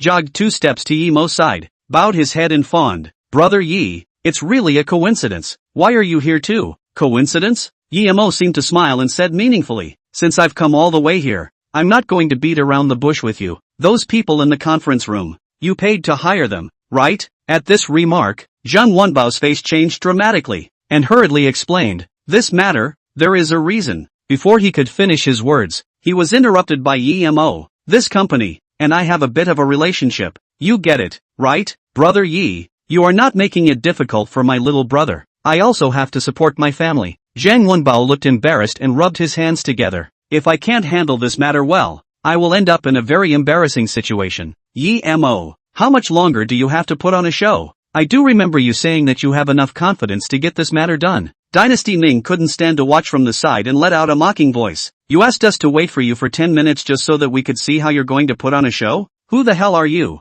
I'm talking to Brother Yi. Where are you to interrupt? Zhang Wenbao was already in a bad mood, At this time there was a person rambling in his ear. He was a bit upset. His gaze chilled and said coldly, "Let me hear you dare to say a word again. Believe it or not, I will teach you to be a human being in a minute." For a moment, Dynasty Ming was also stunned by Zhang Wenbao's gaze, and couldn't help but take a step back and swallow his saliva. However, on second thought, Zhang Wenbao had just treated Yemo with respect, and this was still their company, so he couldn't help but conclude that Zhang Wenbao didn't dare to make a mess, so he immediately puffed out his chest and summoned up the courage to say, "I'm telling you, this is our company. You're just Yemo looking for a play, right? What are you pretending here?" This sentence completely angered Zhang Wenbao. His anger was not in a place. He looked at Yemo and said, "Brother Yi, can this matter we are talking about be postponed for a little while? I'll take care of this talkative guy first." "Of course you can. Calling you here is just to solve the medical incident. As long as you can give me a statement, anything that you look upset about,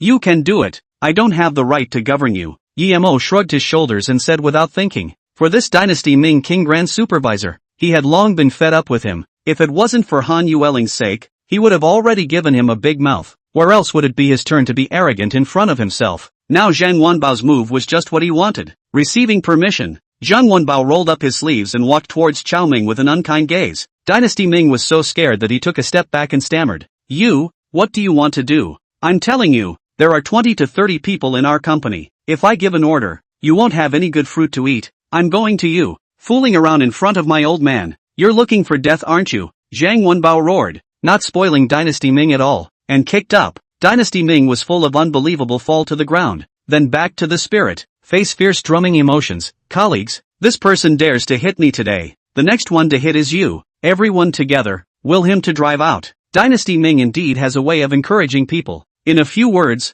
there are a few male co-workers were brainwashed by him. Righteous indignation to get Dynasty Ming to take revenge. This scene let the tattooed man in the conference room saw. Immediately furious with those troublemakers rushed out, shocked the crowd. "Little leopard, just stop before it's too late. After all, it's in the company. It's not good to make a big scene," Yemo said in a calm voice. Other people's words, Zhang Wenbao probably wouldn't listen, but Yemo's words, he listened to them. Pointing at Dynasty Ming, he said, "Count your kid as lucky. Next time don't let me see you again, or else if I see you once, I'll beat you once." After saying that, he greeted the tattooed man and dragged Dynasty Ming out for a second education. The main man has come. The tattooed man and his entourage have no need to make trouble anymore, and have dispersed. At this time, in the large conference room, there were only two people, Yemo and Zhang Wenbao. Zhang Wenbao was sad and torn at this time. Yemo didn't rush him, but instead lit a cigarette and rhythmically struck his fingers on the desktop. With every strike, Zhang Wenbao's little heart followed. Eventually, this torturous atmosphere,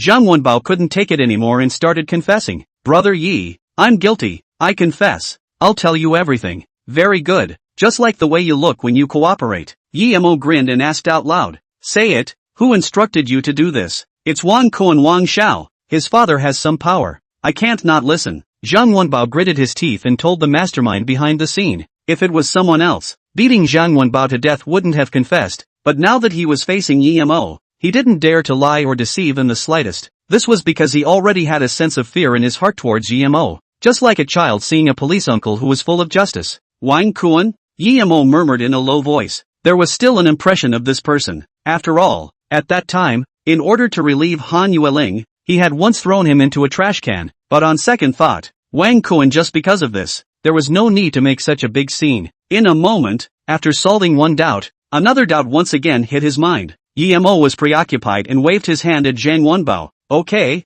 I know." Zhang Wenbao seemed to know what Yemo wanted to do and took the initiative to remind him. "Brother Yi, I have to tell you one thing. Although this Wang Kuan is good to deal with, his father is not good to deal with. You have to take it easy. You guy, I still need you to remind me?" Yemo boarded up his face and kicked Zhang Wenbao. Go go go. Num what to do. Right, tomorrow at 2 o'clock in the afternoon. Remember to go to Mango KTV and talk to you about something. When these words came out, Zhang Wenbao scratched his head and left with a dumbfounded face, but he still kept this matter in his heart, and purposely wrote down this matter on his cell phone memo. Only after Zhang Wenbao left did Han Yining enter the conference room and asked without moving, "Yemo, how's it going? What's going on?" Chapter 65. Kudos for your courage. This matter is a simple attempt to blackmail money. Don't worry, they won't come back. Yemo narrowed his eyes and said, "As for the mastermind behind it, it's better not to let Han Yueling know." This matter he always felt wasn't so simple. Han Yueling opened her mouth to say something after hearing this, and she wasn't a cutie. She had just passed through the conference room's floor-to-ceiling windows, and although she hadn't heard what Yemo and his duo had said, she realized that things weren't that simple through the two men's grave expressions. But she was a smart woman.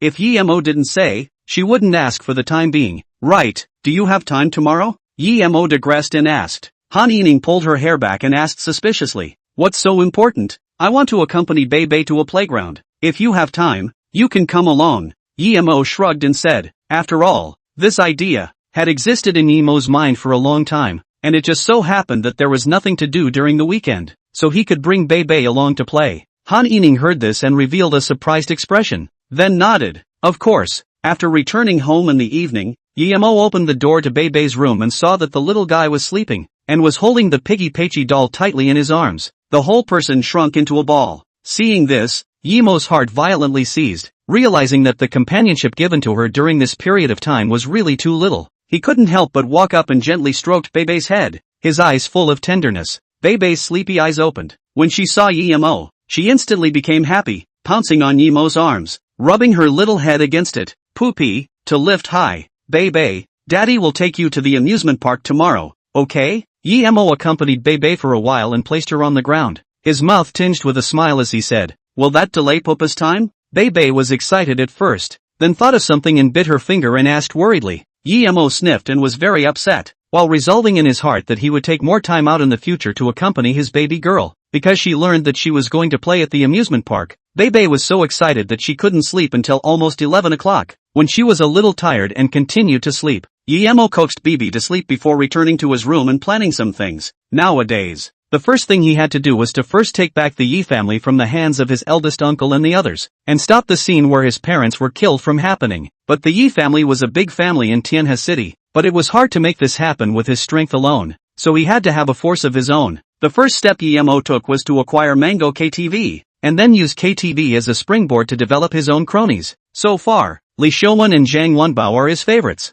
During the night, Yemo used Mango KTV as a springboard to gradually outline a nascent business empire, and the next thing he had to do was to introduce Li Xiuwen and Zhang Wenbao to each other and start his own plan, and that moment was the day after tomorrow. Afterward, under the dual influence of hatred and hope, Yemo gradually entered sleep. Poop, get up, hurry up. Early the next morning, while Yemo was still sleeping, he felt something pressing down on him, followed by Bei's excited voice, which kept coming into his ears. Opening his eyes, Bei didn't know when he entered his room, and at this time, he was pressing on his body, pulling his beard from time to time. Seeing Yemo wake up, Bei was very happy and at the same time complained a little. Poop, we said we were going to go to the playground to play, and now it's more than 8 o'clock. POA lazy pig. POA is a big lazy pig, Bibi said with a beep. There's no rush. It's not a big problem. Daddy will get up and clean up this time. Yemo smiled and touched Bei's little head and got up to clean up. Afterward, he and Han Yueling brought Bei and drove together,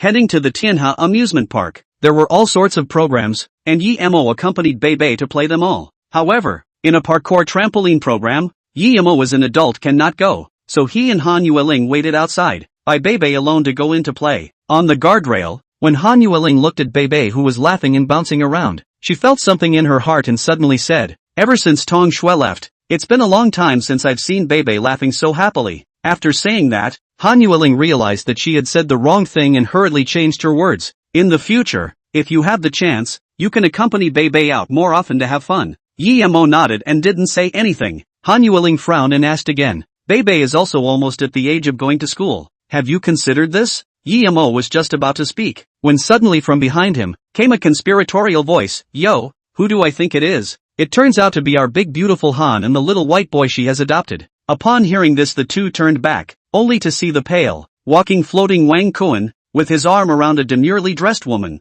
walking over. Greedily, his eyes drew on Han Yueling's body while he said with a light laugh, this world is really small. I originally wanted to accompany my girlfriend to experience the exciting rides, but I didn't expect to run into you all here. After saying that, his feet stumbled and almost fell to the ground. Fortunately, the female companion beside him assisted him in time, otherwise he would have to make a fool of himself. Seeing Wang Kuan, Han Yueling obviously didn't have much of a favorable impression and skimmed her head without looking at him. Yemo narrowed his eyes and looked at Wang Kuan who came over. Then the corner of his mouth lifted up an arc as he spoke out. Young Wang, what a coincidence. It seems like I shouldn't have thrown you in the trash last time. Seeing you become such a kidney deficient look now, it is very painful in my heart. When these words came out, Wang Kuan said contemptuously, "Mo, do you have any common sense? My kidneys are weak because of excessive indulgence, and you threw me into the trash can. Half of the relationship is not there." Subsequently, when looking at Mo's smirking expression, Wang Kuan's face changed violently, realized what was going on, and said angrily,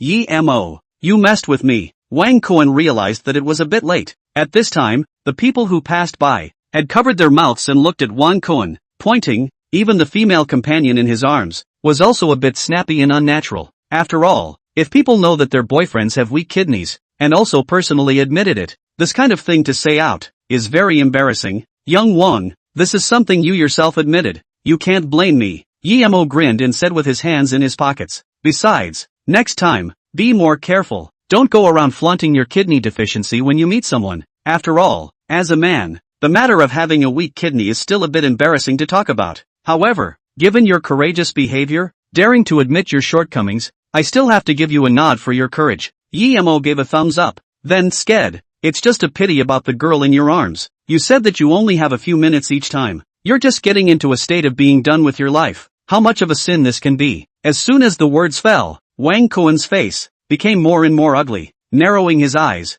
he said, "Mo, you're deliberately looking for things." Chapter 66, Offering a Hand to Help. Likewise to each other. "I'm concerned about your body. How can I say I'm looking for something?" Mo revealed a gangly smile and said without moving, "You seek death." Wang Kuan's face sank and said, when he was about to teach Mo a lesson, he suddenly broke out a fiery cleaning figure from behind him, and this collision not only knocked the cleaner down, but the garbage in his hands scattered all over the place, directly dirtying Wang Kuan's newly purchased sneakers. "You blind is not it. This is the old son just bought AJ the latest model. I cannot afford to dirty it. Just like this by you to ruin." Wang Kuan was furious. Heartbroken, squatting wiped the foot AJ, at the same time out of the voice reprimanded the cleaner. The cleaner is a 60-something-year-old mom. Her eyes are full of panic, standing in place at a loss for words. Her monthly salary is only more than $1,000. Do not know what the so-called AJ the latest models represent. Can only be constantly apologizing, hoping to change back to Wang Kuan's forgiveness. Wang Kuan was very angry.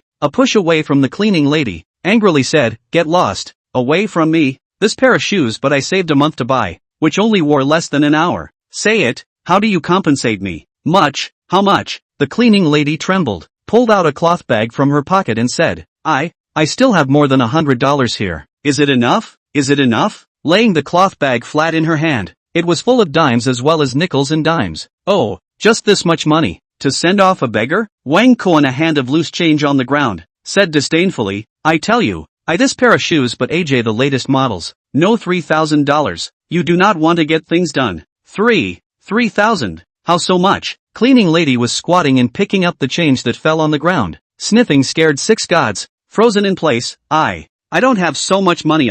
My family child is still sick. Urgently need money. I really can't get so much money to Cleaning lady is now very chagrined. She did not even dare to imagine a pair of shoes can top her 2 months of wages. Usually a pair of shoes is only a few $dozen, but also can wear half a year kind of. But now, just because of bumping into someone, will have to face compensation of $3,000. She really cannot afford. Also do not know what to do. Just when she didn't know what to do, Wang Kuan, however, suddenly stretched his feet in front of her, his hands encircled together, towering over her. "It's okay if you don't have any money. Lick it clean, and as long as you get the stuff on my shoes clean, I won't hold you responsible." Cleaning lady Wang Suathan bent ** down and was about to do what Wang Kuan said. $3,000 was already an astronomical price for her. Now as long as she could not compensate, she could do whatever she was told to do. "Big Mom, don't listen to him. Get up." Mo, however, helped Wang Suathan up and looked at Wang Kuan with a despicable expression.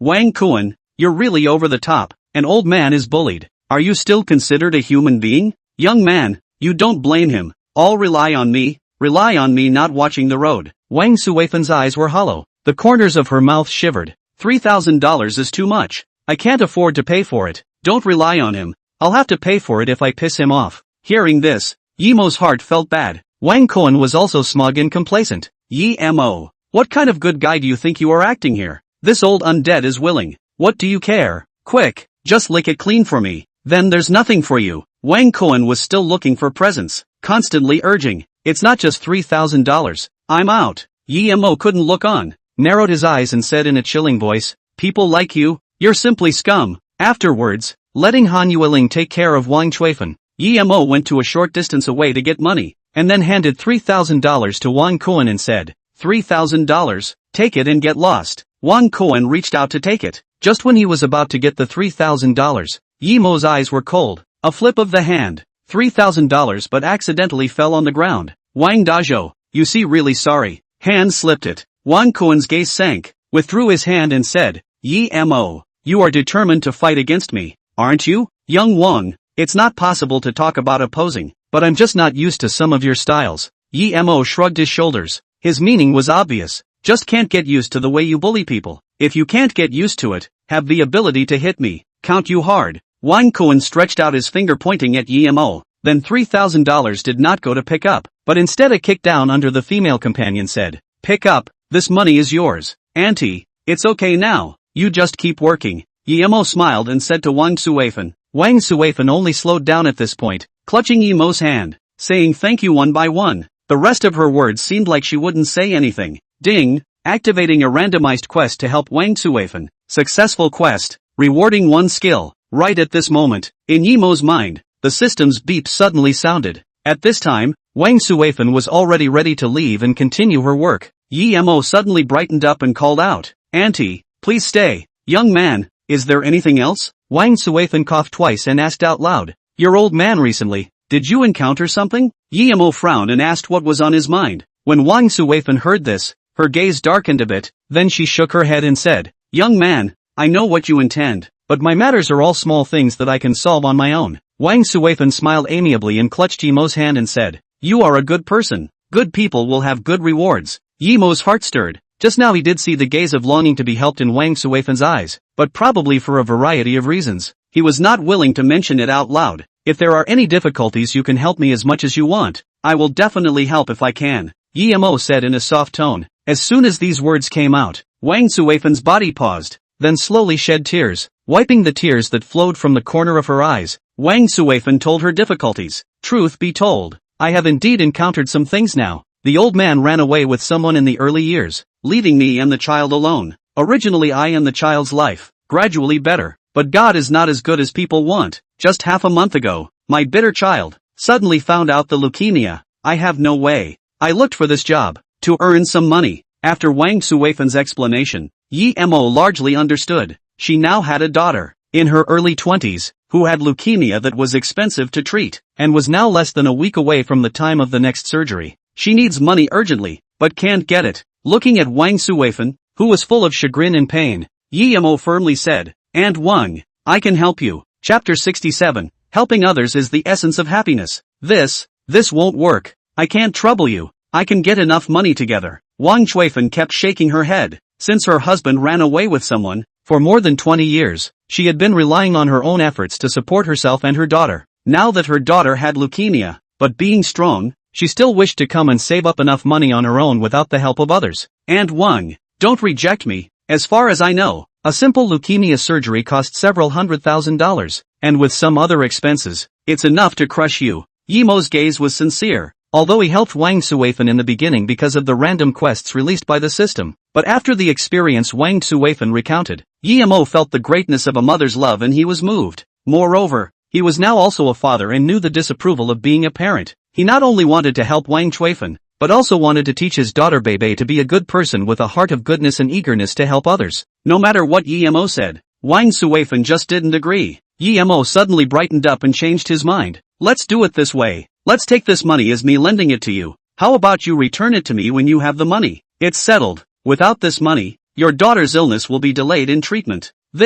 Take this money. I can't just take it. I have to write you a loan note. Wang Suifen also no longer refused. After all, as Yi Mo said, if there was no help from the funds, her daughter would have no chance of having an operation. Ding! Congratulations to the host for completing the random task, rewarding a random skill. Please check in time. Wang Suifen immediately borrowed a pen and paper and left an IOU for Yi Mo, and then left Yi Mo's contact information before taking the money given by Yi Mo in a hurry and running towards the hospital. The surgery fee had been in arrears for too long, and a day earlier treatment would add one more chance of healing. Mo, didn't see that you are still a saint? Wan Cohen didn't leave and kept watching from the same spot. He immediately applauded and said contemptuously, taking out $300,000 without saying a word, "You're really generous. If I say you are really bold, just like this to give $300,000 to a poor person, you are not afraid if people take your money to run away?" Wan Cohen's face at this moment made people want to give him a punch when they looked at him. That doesn't matter to you. Helping people is the essence of happiness.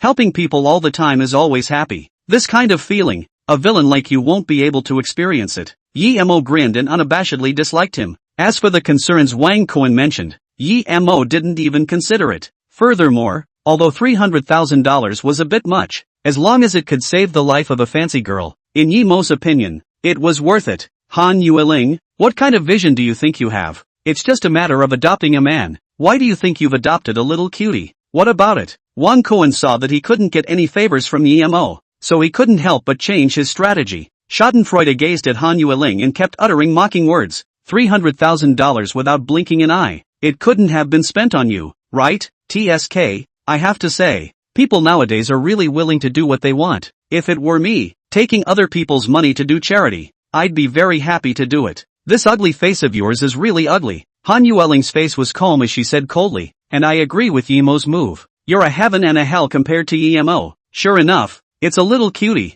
With the little cutie, walking together, Wang Cohen narrowed his eyes and said to his female companion beside him, "Baby, with $300,000 for what not to do, you have to go and invest in an old woman. You say it's not a little cutie, is it? A certain person, but also an other's old lady signed a loan note. Really think this money can come back?" Wang Cohen flashed a cold light without a trace and said, "If you ask me, this money is a meat bag. Can't come back." With these words, Mo walked straight towards Wang Cohen. Wang Cohen took a step back in fear and asked in a condensed voice, "What do you want to do? I'm warning you, this is a public place. If you dare to do anything to me again, you will definitely pay the price." It wasn't that Wang Cohen wimped out, but the last time, the feeling of domination from being thrown into a trash can by Mo. He didn't want to experience it again. "Don't worry, I won't beat you." Mo grinned, walked over to Wang Cohen's ear and whispered, "Don't think that I don't know what you're doing behind your back. I'm warning you. Stop here or I'll find out along with the people behind you. It's not too late to stop now. Otherwise,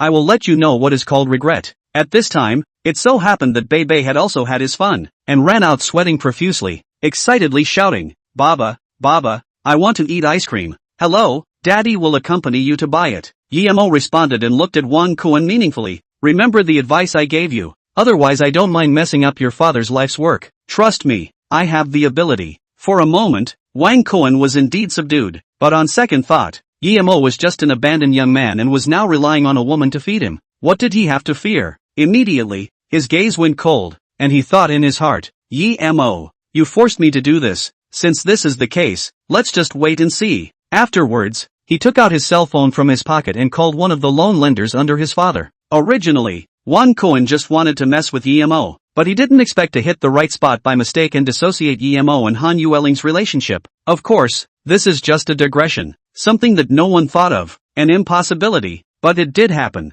Accompanying Bebe until the playground closed, only then accompanied the little one to return home with unfulfilled intentions. Han Yining returned home, directly on the bath to fall asleep. After all, the company is now flourishing, but today in order to accompany Bebe, purposely empty out a day of time. This missing time, you need to double the next day to make up for it. Bebe is also playing a day very tired. Back home directly holding the Piggy Pachy doll fell asleep. Only Mo couldn't sleep, and when he returned to his room, his cell phone rang. He picked it up and saw that it was actually Chen Cece calling. Seeing Chen Cece's phone call, Mo didn't want to pick it up, but in the end, on second thought, if he didn't pick it up, this little witch might do something excessive. At that moment, he reluctantly picked up the phone and said, "I said Missy, it's already more than 10 o'clock in the evening. What is it that you're calling about?" Chen Cece on the phone squirmed and stammered, not knowing what to say. Mo was a bit annoyed and immediately said, "If you don't say what's going on, I'm going to hang up the phone."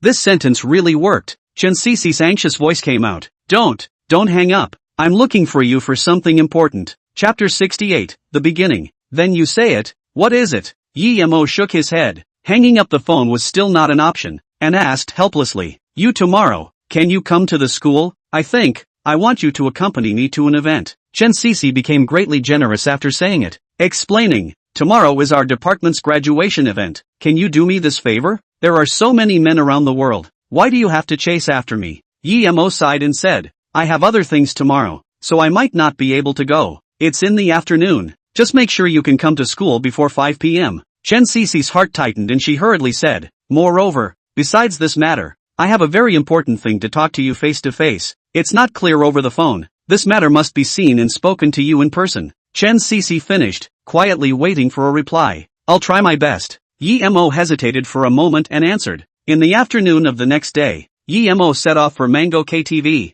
and when he arrived, he found that Li Xiuwen had been waiting for a long time. Seeing Yi Mo, he hurriedly answered, Yi old brother, what's so important about calling me over in such a hurry? Although before coming again, Li Xiuwen reminded himself to face it with a normal heart. But when he saw Yi Mo, he still couldn't stop speculating in his heart. Wait, there's still someone who hasn't arrived. Yi Mo stood on the main road and lit a cigarette, then handed one to Li Xiuwen. Li Xiuwen waved his hand and refused. Quit, I won't even smoke in the future. For the mysterious Yi Mo, he had a lot of doubts in his heart. However, if Yi Mo didn't say anything, it wasn't good to ask anything more, so he waited as well. How is my godmother doing? Yi Mo asked as he took a drag on his cigarette. Too much better. When I went to see her yesterday, she even chanted to me, saying that she missed you. Li Xiuwen smiled helplessly, and complained a little. The whole thing is that I, my own son, is almost becoming a stepmother's child. Regarding Li Xiuwen's complaint, Yi Mo grinned and didn't say anything,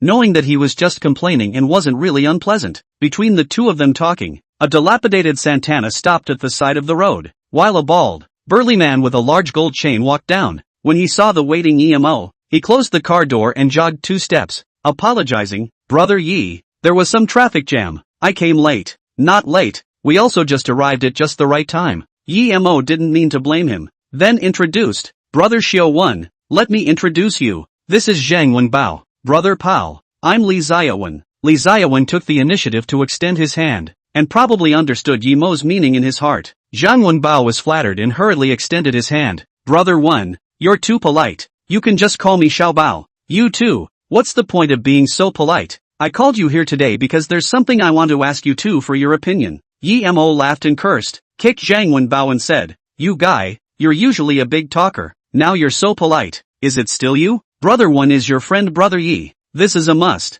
Zhang Wenbao scratched his head and asked, Brother Yi, what exactly is it that you're looking for me today? Go upstairs and talk in the office. Yi Mo waved and took the lead to walk into the KTV. Inside the dozen-square-foot office, Yi Mo sat in the boss chair, while Li Xiuwen and Zhang Wenbao sat on the sofa. I called you guys here today to ask if you're willing to follow me. Yi Mo crossed his arms and asked with a smile on his face. When these words came out, Li Xiuwen didn't have much of a reaction. Just a moment ago he had guessed this matter, and what he had said before, as soon as things stabilized on his mother's side, he would come back and help Yi Mo with his business. Immediately, he nodded and said, I don't have a problem, since you saved my mother. I, Li Xiuwen, am your person. Brother Wen, don't speak too generally. Those who don't know this, would think that I like men. Yi Mo cursed with a laugh and turned his gaze to Zhang Wenbao. Little Bao, what do you mean? Zhang Wenbao looked agitated and stood up from the sofa in a flash, his face red and neck thick. After holding his breath for a long time, he said freely,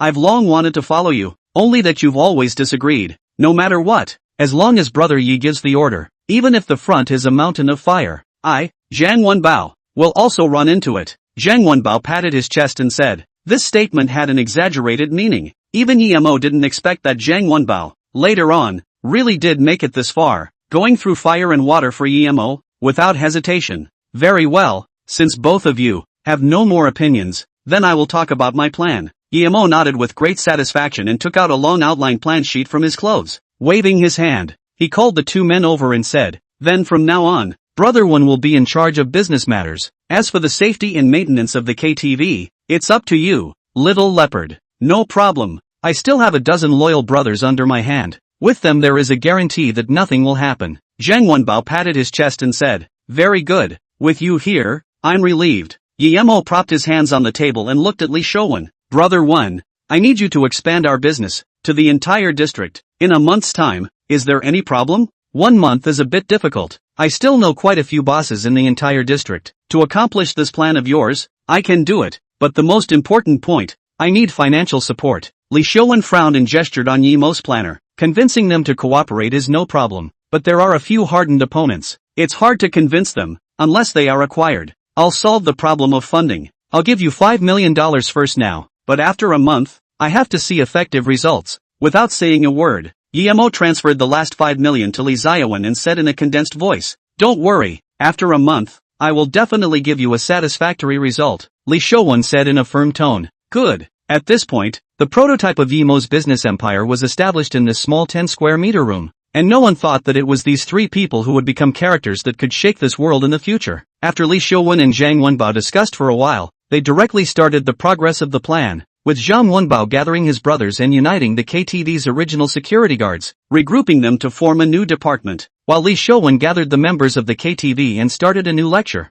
Guys, I, Li Xiaowen, am back again. Next, I'm going to take you guys and create a different future. As for Yimo, he left and took a car, preparing to head to Tianhe University for Chen Cici's appointment. In the car, Yimo laid down on the backseat of the car and rested his eyes. In order to make his industry a small success, he had already invested his last $5 million, around and around. At this time, he only had less than $1,000 on him. He couldn't help but smile bitterly. Now, they're into the poor one. Suddenly, Yimo's eyes lit up and remembered that when he had previously obtained a random skill pack in order to help Aunt Wang, he immediately righted himself and opened the skill pack. Ding! Congratulations to the host, obtaining the inheritance of the medical Saint Zhang Zhongjing, soft currency 200,000 yuan. Chapter 69 inexplicably became a love rival. At the entrance of Tianhe University, at this time, there stood a figure dressed in a cool, youthful and beautiful figure, and any boys who passed by would involuntarily look at it twice more.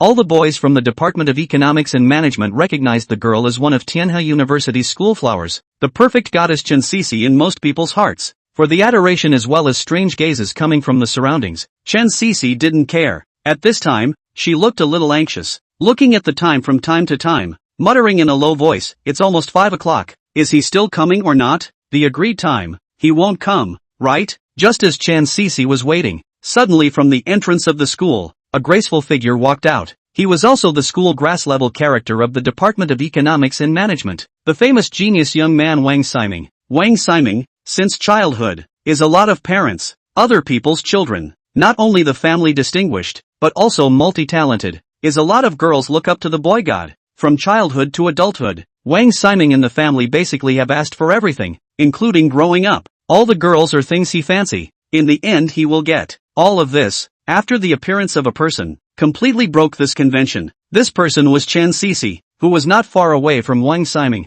anxiously waiting for someone. Ever since the first sight of Chen Cici, Wang Ximing has been in a state of restlessness. So far, just in the 1 month of Chen Cici's transfer, he has pursued her 6 times, but without exception, all ended in failure. If it were a normal person, he would have given up after being rejected 2 or 3 times by his favorite girl. But Wang Xiqing didn't, which made him more and more curious about Chen Cici, and made a vow that he would definitely chase her into his hands. Cici, such a coincidence. Wang Ximing adjusted his mindset and smiled as he stepped forward and asked, "There is still an hour left. It's the start of the party. Aren't you going to attend?" Chen Cici turned back at the words. When she saw Wang Ximing, the depths of her eyes flashed with helplessness, and she said faintly, "Naturally, I want to participate, but it's you. Don't you grab your dance partner and go to the activity center?" "Where is the dance partner? Don't tease me." Wang Ximing laughed to himself, then extended an invitation to Chen Cici. "Cici, you know how I feel about you. Why don't you be my dance partner tonight?"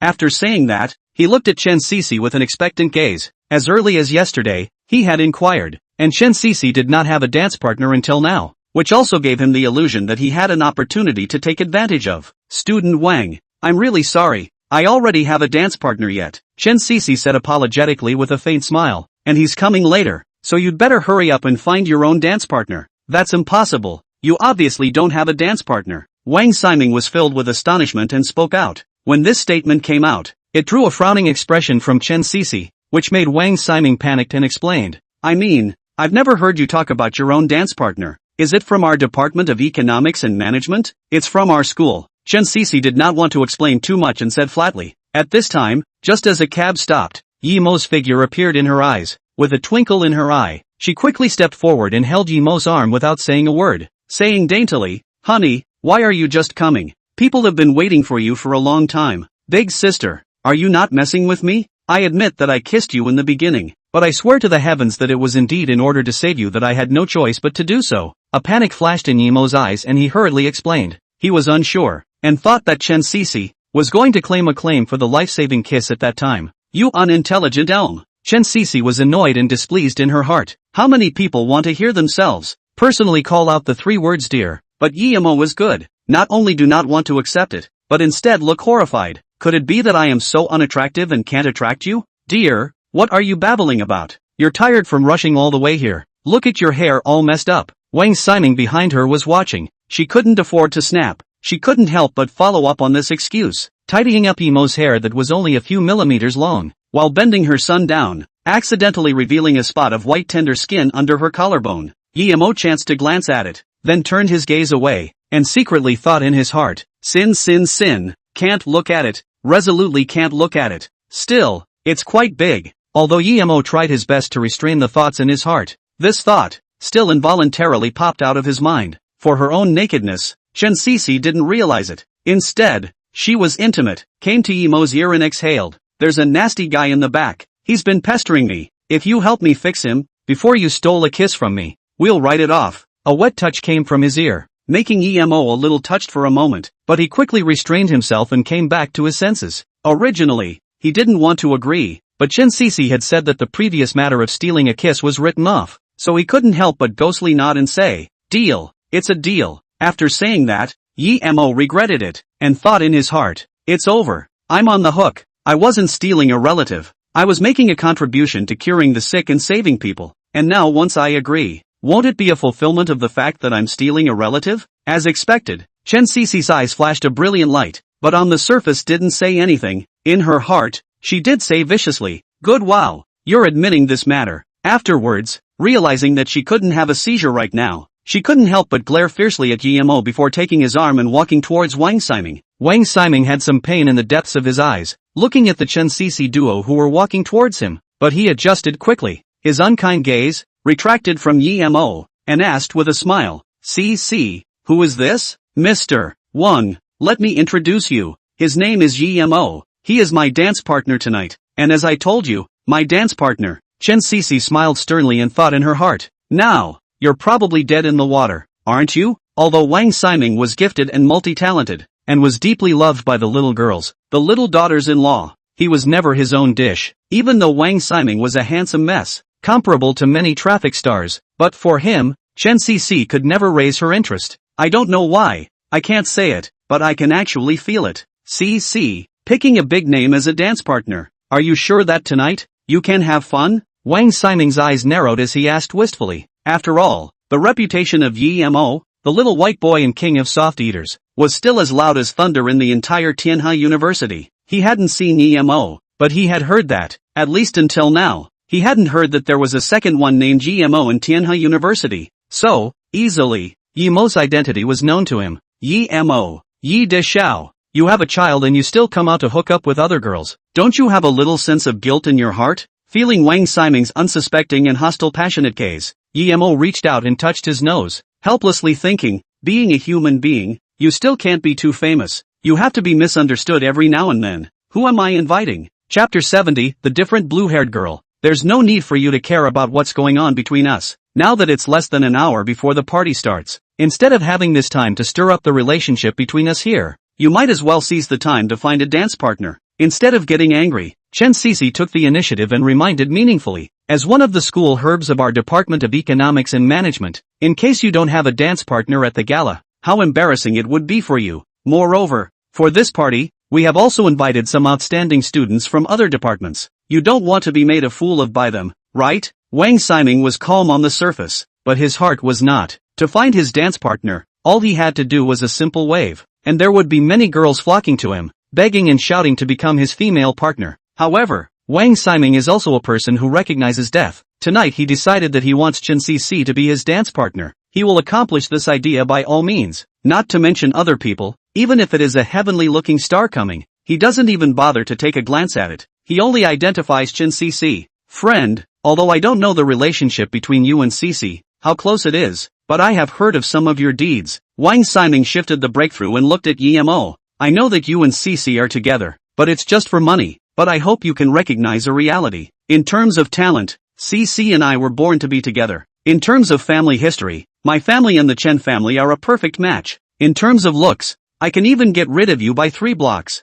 You say, in front of me, how can you dare to be with Cici? Wang Ximing's sentences were true, and likewise, these 3 points were his proud capital. Ding, the host's image can't be questioned. Triggering the system dispatch task, to hit Wang Ximing in the face. The task is successful. Will receive system-sponsored funds of 300,000,000. Originally Yemo was not going to be generalized with Wang Ximing, but the system task was dispatched. Although the money was not much, only 300,000,000, but how to say it was also money. There is money not to earn, that is a little cute. After all, you can't go against money. Immediately narrowed his eyes and said, so what? Your family conditions are good. That's what your parents gave you. It's not what you earned yourself. You have nothing to be proud of. You're talented and versatile, but you're still single. Maybe you'll say that the reason why you're single is still because you haven't met that girl that makes your heart flutter. But it's a pity that no matter what you say, it still doesn't change the fact that you're a single dog.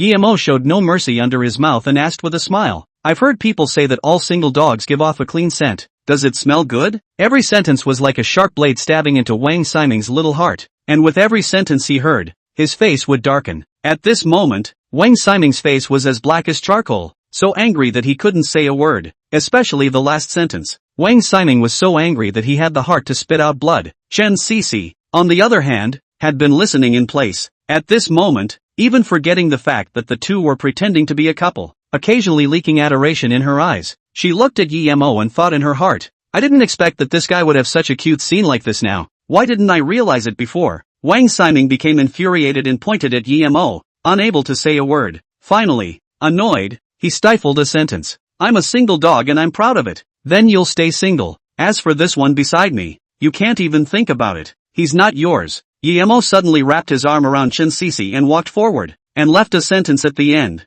Cici and I will be waiting for you at the party. Don't come on your own at that time, or else you'll have to eat the dog food that ours emanates to you again. How hard it will be at that time. After saying that, wrapped his arm around Chen Cici and left, his mouth still humming. I am a single dog. Single ability. Everyone says single cool, has been single a straight cool. Didn't see it. You are quite good at damaging people. In the activity center where the party was held, Chen Cici squinted her eyes and said, it's not bad. I've always practiced the policy that if others respect me 1 foot, I respect others 1 foot, and if others mess with me, I'll make them regret it. Yemo hummed. At the same time, there were still some doubts in his heart. Reasonably speaking, he had already punched Wang Ximing in the face according to the system's mission requirements. But unexpectedly, this time, the system's mission completion beep did not ring out. Can't it be that there are follow-up requirements for this mission? Yemo frowned, thought about it for a while and didn't figure it out. Asked Xiao Mu and didn't give a response, so he just didn't care and let it go. Shall we go in now? Yemo stretched his back, not understanding why Chen Cici had been waiting at the entrance of the activity center instead of going in. Chen Cici answered a phone call and sniffed to Yemo. Wait a little longer. I have another roommate who will come over later. As the words fell, from the direction of the corner, came a tall, thin, short-haired, extremely beautiful girl. The most surprising thing was that she had blue hair, revealing difference everywhere. Upon seeing the girl, Chen Cici excitedly waved. Shaolin, here. The woman saw Chen Cici and walked over, and when she saw Yemo, she couldn't help but stare. She then sized up Yemo for a few moments and snickered. Yo, is our high cool goddess looking for a boyfriend? Shaolin, what are you babbling about? Chen Cici was a bit angry and rolled her eyes. This is my friend, temporarily looking for him to save the day as my dance partner. TSK, it can't be that he's saving the night and saving the hotel. The blue-haired girl known as Shaolin said wistfully. What are you babbling about? Sparing Chen Cici's big smile, her face instantly reddened at the words. Just like that ripe red apple, she went up and messed around to stop her. She joked with her and at the same time said to Yemo with some weakness. Yemo, we're used to joking around in our day-to-day life, so don't take it to heart. At this time, Shaolin also finished messing around, and extra manly embraced Yemo, grinned and said, Cici is right. That's how we are in our weekdays. If you want to be with Cici, you have to adapt to this mode of getting along between us. Introduce myself. My name is Qin Lin. You can call me Shaolin. Yemo silently detached himself from under Xiaofrost's arm. Even if his cheek was thick into him, he was a bit uncomfortable. "Hello, my name is Yimo." Just as the three of them were talking, Lin caught a glimpse of a few figures walking to the side. He couldn't help but poke Chen Cc and skimmed his lips. Those guys are coming over. Looking around, it was the four boys, mainly Wang Ximing. At this time, Lin didn't know what he had thought of. The corner of his mouth lifted up in an arc and said to Yimo, "Big handsome guy, your love rival is here." Chapter 71 Fox and Friends Advice. A love rival? Yimo didn't know what came to his mind, and the corner of his mouth lifted into a meaningful smile. Lin heard this and glanced at Yimo with a somewhat surprised expression. Listening to him, it seems that he doesn't put Wang Ximing in his eyes. Is he not clear about the origins of this Wang Daoxiao? Wang Ximing, but one of the four great families of Tianhe, the young son of the Wang family, including a few friends around him. None of them are from the famous families of Tianhe, not to mention Wang Ximing. As far as his friends are concerned, singling out one would be enough to make Yimo eat a pot. However, Chen Cc didn't say anything, so Lin wouldn't even make a fool of himself. The three of them, Chen Cc, found Wang Ximing at the same time that Wang Ximing's few people also saw Chen Cc. "Young Wang, isn't that Chen Cc?" One of the men with an inch head in trendy dress said out loud. Wang Ximing's eyes narrowed and said indifferently, "I saw it. According to rumors, Chen Cc doesn't have a dance partner right now. Are you sure you don't want to go and try it out?" Young Wang, the trendy man who had spoken out before, said again, and when this statement came out, several people laughed out wistfully. She already has a dance partner. Wang Ximing was a bit distracted and couldn't help but say in an icy tone. As soon as these words came out, the few fox friends around him also realized something. "You looked at me, I looked at you." In the end, it was the trendy man, Zhang Jian, who spoke out. "You don't mean that the trashy young master beside her is her dance partner, right?" Wang Ximing didn't say anything. Instead, he looked displeased. "No way, really?" Zhang Jian was a bit stunned and at the same time a bit envious of Yimo, smacking his lips and saying, "You guys say, what kind of charm does this waste of a great young man have that he can make one extreme goddess after another willingly spend money to support him? You mean, I'm not even comparable to a loser?" Wang Ximing's gaze chilled as he said coldly. Zhang Jian realized that he said the wrong thing, and smiled sarcastically. "I don't mean that. I just think that this waste young master, his life is quite good. At least there are a lot of things that we can't force ourselves to do, but others have done it. This is not to say okay." Once set out, Wang Mingyang suddenly not happy. Cold snort. "Stride on the front, I want to prove to you to prove. I Wang Ximing, not worse than him this waste." This, Wang Xiao wouldn't be trying to snatch Chen Cc from Yimo's hands, right? Zhang Jian froze in place, then swallowed his saliva and said, "It could be." The few remaining people nodded and said, "This is going to be a good show. Let's follow and see how this punk gets taught a lesson by our Wang Xiao." Zhang Jian was inexplicably excited and quickly followed Wang Ximing's pace. See, such a coincidence, running into each other again. Wang Ximing adjusted his mindset and once again walked forward with a cheeky smile. Chen Cc smiled skinlessly and said helplessly, "Indeed quite a coincidence. After all, I just saw you once more at the school entrance. What? You're not going to find a dance partner anymore, and you're going to spend this evening with these few fox friends of yours, together?" Lin on the side was also a divine compliment, greatly grinning, "But it's normal. After all, it's the 4th year of college. As the saying goes, after being single for a long time, look at your own brother who also looks good." The moment these words came out, the faces of several people, including Wang Ximing, became a little unnatural. However, Wang Ximing was the first to come back to his senses and said again, "I've already decided that I'm not going to look for a dance partner today other than Cc." After saying that, he tenderly looked at Chen Cc and said, "Cc, consider me, pick me to be your dance partner, and you will be the happiest girl in the room tonight." Right. Picking our Wang Xiao is much better than this little white boy beside you. I really don't know what's so good about this trashy young master. He's scummy and has a daughter. Why do you fancy him? Young Wang has a good look and is still single. You're a match made in heaven. Zhang Jian, a few people, acted as wingmen for Wang Ximing, constantly lifting up Wang Ximing and hitting Yimo. That said, "You guys, you're really ignoring my existence." Yimo rubbed his nose and said somewhat helplessly, "After all, I'm still here, saying this in front of me. Do you guys think it's appropriate?" "What's inappropriate? We're just telling the truth." Zhang Jian smiled disdainfully and snorted. "Yimo, if I were you, I would have already gotten wise to the situation and nimbly left from Big School Flower Chen's side. Today, if you accompany her to this ball, are you trying to make yourself the joke of the room? Or is it just as well for you to be a joke yourself, but you also want to drag Big School Flower Chen along with you? That's a bit too much. This is my matter. No need for you guys to be hypocritical, Chen Cece said with some displeasure. Then she looked at Wang Ximing and said in a cold voice, I'll tell you once more, I'll be with Emo today. As for you, just die. Let's go, Chen Cece said, pulling Emo and Qin Lin to leave, leaving behind Wang Ximing and his group. They looked at each other in dismay, not expecting Chen Cece to be so determined back. You didn't say. What exactly does Chen Cece see in Emo? Wang Ximing looked a bit pained and asked in confusion. I'm better than Emo in every way. How come Cece can't see me? Several people, Zhang Jian, didn't dare to voice their opinions. Wang Ximing sighed. His entire body suddenly became dead calm and said helplessly, that's just it. In that case, that's it. Young Wang, you're just going to give up like this? Zhang Jian, however, had a twinkle in his eye and stepped forward to say, you've pursued Chen Cece a full 6 times, right? How much effort did you put in? And now Chen Big School Flower has been snatched away just like this. I don't know what you think, but if it were me, I definitely wouldn't be willing to do so. What can I do if I'm not willing? Wang Ximing was helpless. Cece has already shown clearly that she won't accept me, and there's no good result if I keep pestering her.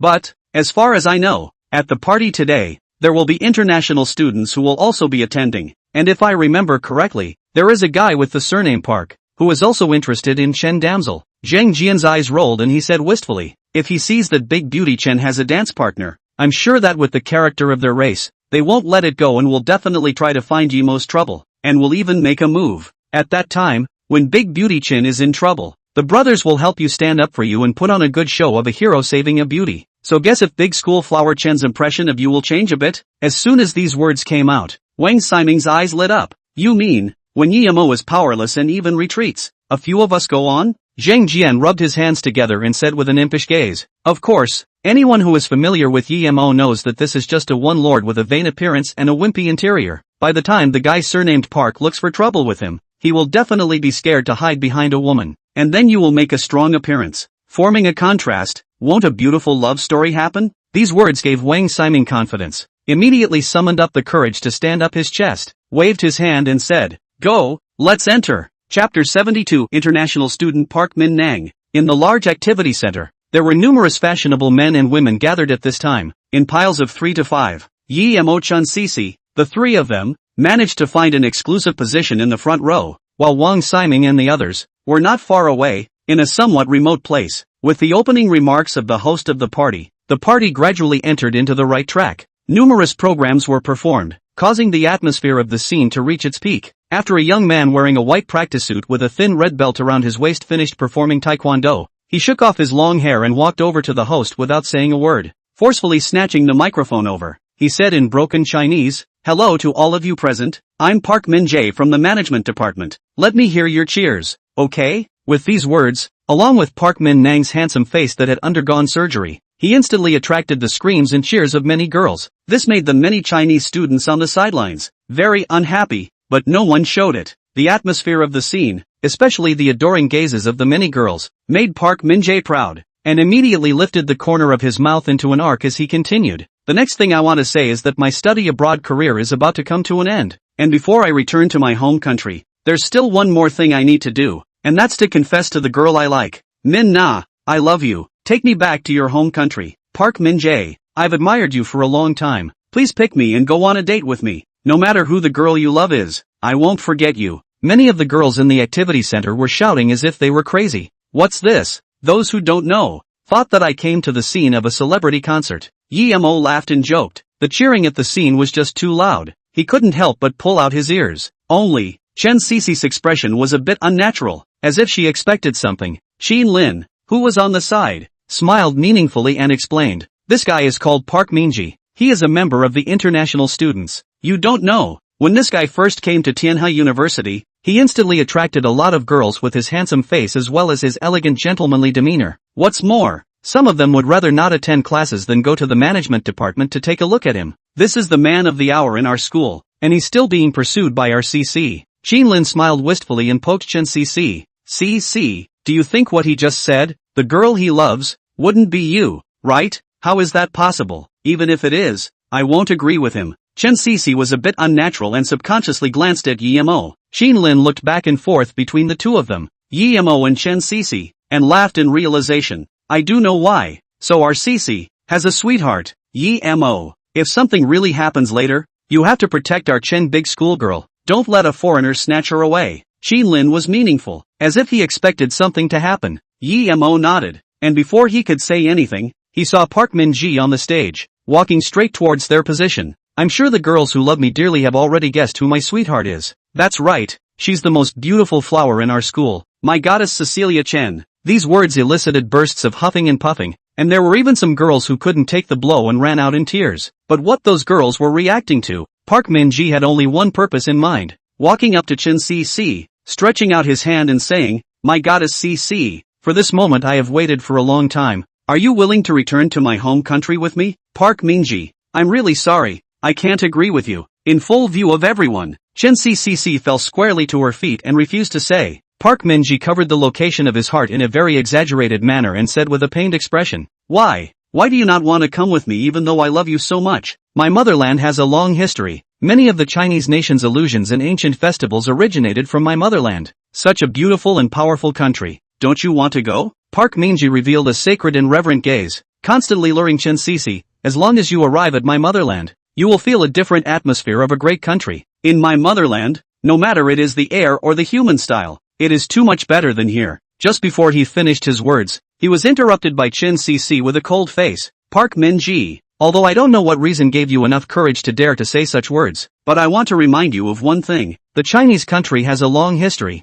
Through 5,000 years of precipitation, there are a lot of intangible cultural heritages. And you guys, it's just plagiarism, speculation, regardless of whether the air in your country is clean or not. It was never my country. Nor is it a place that I would willingly dedicate everything to. Chen Cece took a deep breath and said in front of everyone, my country is unrivaled. It's unrivaled anywhere. I love this land under my feet. I love my country. So, you better die this heart. I will not go with you. Once this statement was made, everyone present unanimously applauded, as well as screams of approval and cheers. Being rejected, Park Min-ji's face changed again and again, and eventually turned into indifference, shrugging his shoulders and saying, all right then, I respect your decision, but before that, I have one more small request. Can you dance with me before I leave? Enough to make me nostalgic for the rest of my life? Even though I left this place, even though I wasn't able to take you back to my country, I know one thing deep in my heart, that with this parting, I will never see you again in my life. So,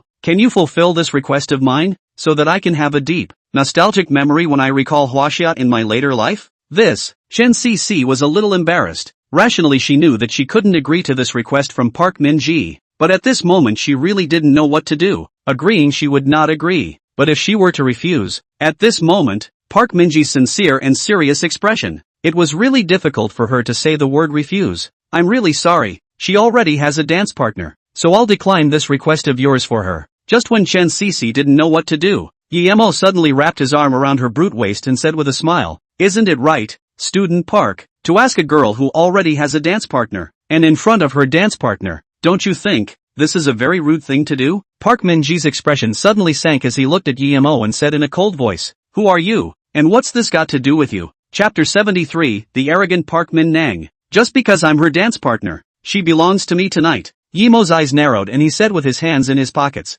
This move somewhat annoyed Park Min-ji. A contemptuous gaze flashed in the depths of his eyes, but on the surface, he didn't have the slightest intention of disliking Mo. Instead, he turned towards Chen Cece, with an exaggerated expression and a tone as if he was speaking with a big tongue and said, ACI, Cece, it's fine if you reject me, but your vision, why is it so bad? This dance partner you picked is really ugly. This is in our country. It belongs to that category of the ugliest people. Do you know? Park Min-ji, you're really straight. In front of the person's rightful owner, you say such unashamed words. Don't you feel blush? Xin Lin was an upright girl who said whatever she had to say, and didn't look at him with any disdain at all. Xin Lin, who looked contemptuous, did not make Park Min-jae feel the slightest bit. Instead, he blinked his eyes and pretended to be innocent. I'm telling the truth. Now that telling the truth has become a mistake? Of course it's fine for you to tell the big truth, but you yourself look so shabby and you're still coming at me. Don't you think it's just a bit too much?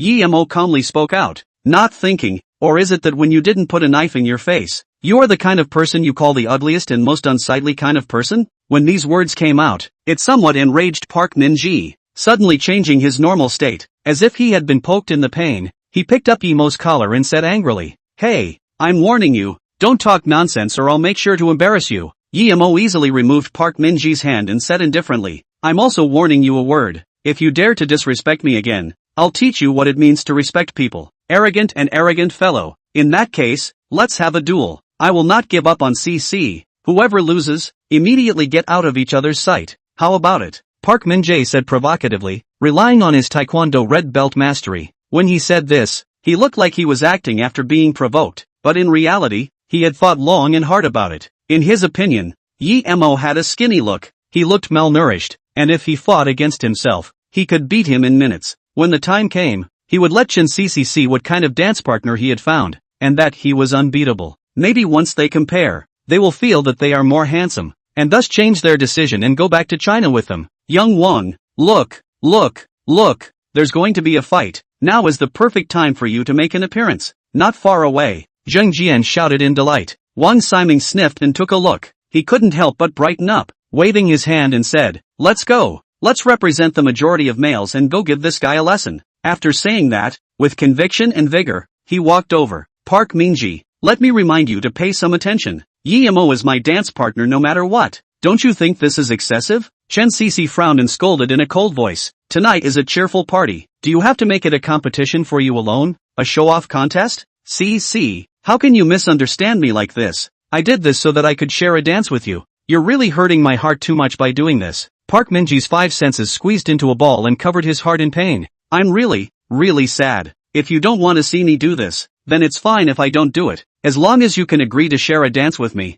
I'll listen to whatever you say. Park Min-nang's attitude changed very quickly. 1 second he was crying his eyes out, and the next he transformed into a gentleman with deep feelings. At the same time, reaching out a hand to Chen Cici, he tenderly said, beautiful Ms. Cici, are you willing to share the stage with me? I'll you. Suddenly Wang Ximing rushed out, taking advantage of his surprise, smashed his fist on Park Min-ji's face, then protected Chen Cici behind him, leaping forward. Don't be afraid, I'm here to protect you. I won't let him touch you for a second. Chen Cici was a bit speechless and shook her head without saying anything. Wang Ximing purposely looked back and scratched his head in some confusion when he realized that Chen Cici's expression was not right. At this time, Qin Lin was the one who covered her mouth and laughed wistfully. Great talent Wang, you're going to be in trouble. What? Wang Ximing was puzzled and turned around at Qin Lin's reminder, only to see Park Min-ji with a crazy face, staring at him with a deadly stare, saying word for word, do you want to duel with me? Who's afraid of who? A duel is a duel.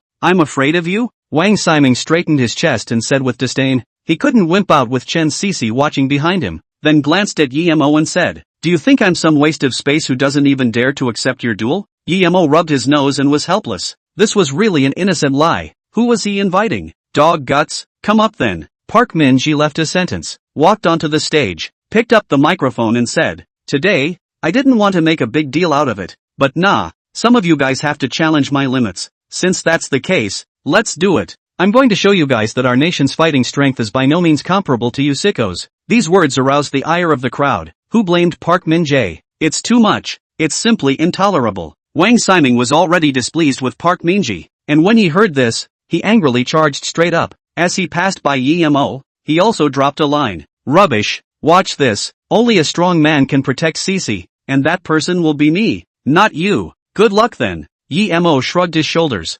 unimpressed. Park Min-ji, I'm going to show you what it means to be a Chinese man. Wang Ximing leapt onto the stage and was eager to try. Although he grew up in a luxurious family, he had been exposed to some martial arts since he was a child, so he swore. As for Park Min-ji's taekwondo, in his eyes it was nothing more than a flowery fist with no real combat ability. Just after the words were said, Park Min-nang moved. Taking advantage of Wang Ximing's inattention, he directly knocked down Wang Ximing with a kick. Is this what you call the so-called Chinese man? Too weak. It's too easy to knock you down. Park Min-ji spread his hands. Very arrogant. Wang Ximing angrily climbed to his feet and angrily accused. Do you have any rules? At least wait for me to set up my stance before you start. What kind of a good man are you to suddenly attack like this? We are going to duel. Is it hard to wait for you to set up your stance? Park Min-jae smiled sorrowfully, not taking the skepticism to heart in the slightest. In that case, don't blame me for not being polite. Wang Ximing roared angrily and once again rushed towards Park Min-na. Not 3 seconds later, Wang Ximing was once again knocked to the ground. Wang Ximing persevered, getting up over and over again, and finally, under Park Min-ji's punch, he was completely knocked down and never got up again. Chapter 74 Educating You to be a Man. It's not that I look down on everyone here, but your so-called Chinese men are really too weak to accept a rebuttal. Park Min-ji was smug as he swept his gaze through the crowd. Is there anyone else who doesn't like me and wants to try it out with me? Feel free to come, and if you can beat me down once, you'll be counted as winners. These words completely aroused the anger of the crowd, and several stout gymnasts under the stage, unable to bear such a shame, roared up to the stage, wanting to teach Park Min-nang a lesson. Only the idea was beautiful, but the reality was very bony. These tall and big gym students, when they were up against Park Min-nang, who was thin and weak, but harboring taekwondo proficient techniques, none of them were his opponent. After knocking one of the challengers down again, Park Min-ji's aura reached its peak and he directly pointed a finger at Yemo and said disdainfully,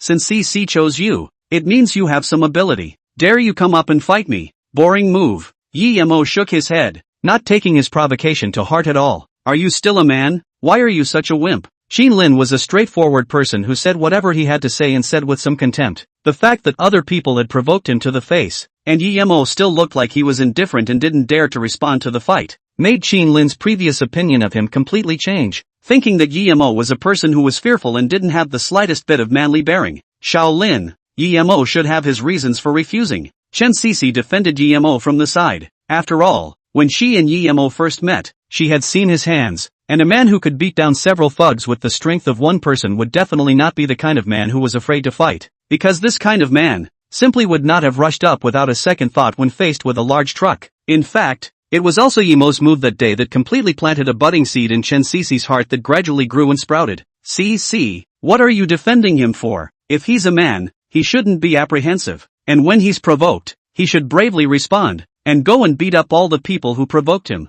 Xin Lin said disdainfully. Being challenged, Yemo was also helpless. His current thoughts were completely different from these people. Although he was the same age, his two lives had long since made Yemo past that impulsive age. Moreover, he had a daughter, so his thoughts were naturally no longer the same as before. If it was in the past, if he was provoked, he would have gone up without saying a word. But now, he knew what it meant to plan and then act. Teaching Park Min-ji was easy for Yemo. But, what? You coward, don't dare. If you admit your weakness, immediately leave from CC's side. Don't let me look down on you. Park Min-ji still kept screaming on the stage. At this time, there were a few more boys who couldn't stand to watch and rushed up, but without exception, they were knocked down by Park Min-nang again. Ding! Random mission update. Teach Park Min-nang a lesson. Successful mission. Will receive 1 million soft currency. Exchange points for 10 points. This mission reward. It's quite generous. Yemo's eyes lit up furiously when he heard the mission update. Forget it, I'm not expecting you to go up and get back.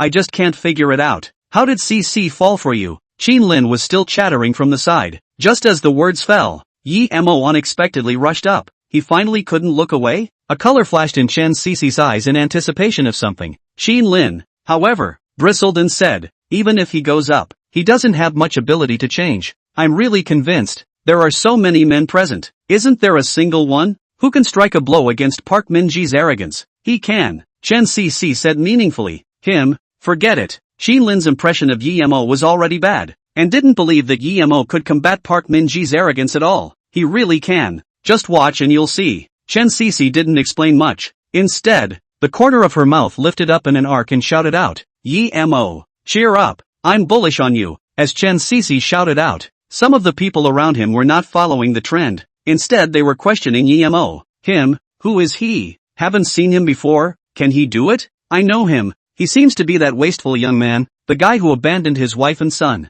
Then it's over. Another unsuspecting guy is going up to die. Other than Chen Sisi, everyone was not optimistic about Yemo. Whether it was Xin Lin, Wang Ximing, or anyone else, they all decided that Yemo wouldn't last long. Is this guy crazy? Even I'm not a match for Park Min-ji. Is he asking for trouble by going up? The corner of Wang Ximing's mouth was swollen, and it hurt with every word he said. Kid, finally dare to come up and answer the battle? Park Min-ji clasped his hands together and didn't look down on Yemo in the slightest. Instead, he had a contemptuous look on his face and looked at Yemo from time to time. I didn't expect you to be really bold. After casually provoking you with a few words, you couldn't wait to come up. What? Did you come up here to let me teach you a lesson? Nonetheless, just want to educate you on how to behave. Yemo inserted his hands into his pockets. The corner of his mouth lifted up a gangly smile. After all, this is the land of the country of China. It's a school run by China. We can't let you, a foreigner, steal the limelight. Just with you, do you think it's possible?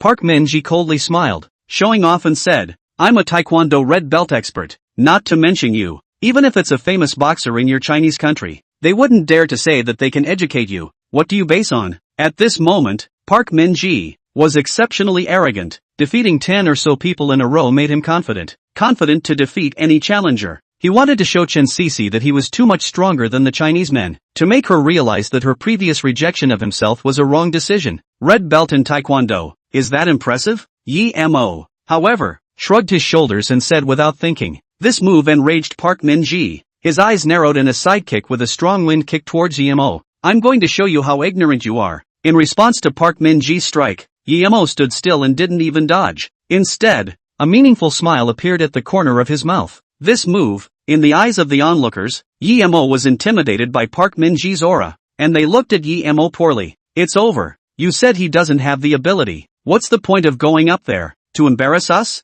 Qin Lin couldn't bear to look at him and sighed, looking helpless. Even Park Min-ji also thought so, with a sardonic smile at the corner of his mouth. Stupid guy, was he scared silly by me? At the same time, smugly, he even fantasized about the scene where Yi Mo would be given the result of his kick later on. Just as soon as this thought flashed through, the smugness on Park Min-ji's face froze, and his entire body froze in place, the corners of his mouth twitching irregularly as he looked at the scene in front of him in shock. How is this possible? Chapter 75, Becoming a Celebrity Again. Looking around, all the people who didn't think highly of Yi Mo were stunned at this point. He only saw that Yi Mo was still standing in the same place, and unlike before, at this time, he had only raised an arm. Right on time, it blocked Park Min-ji's kick that was enough to break a wooden stick. This actually blocked this blow? Wang Ximing violently stood up from his chair. Before being ended again, he was precisely the result of this strike by Park Min-ji. Because he had experienced it, he knew how terrifying this strike was, and at that time, when this kick hit his body, he had a feeling that several ribs were broken, a strike that was horrifying in his eyes. Now it was even taken by Yi Mo lightly? Then, reacting, he gave up his prejudice against Yi Mo and instead came out with a shout of good catch. Teach him a lesson.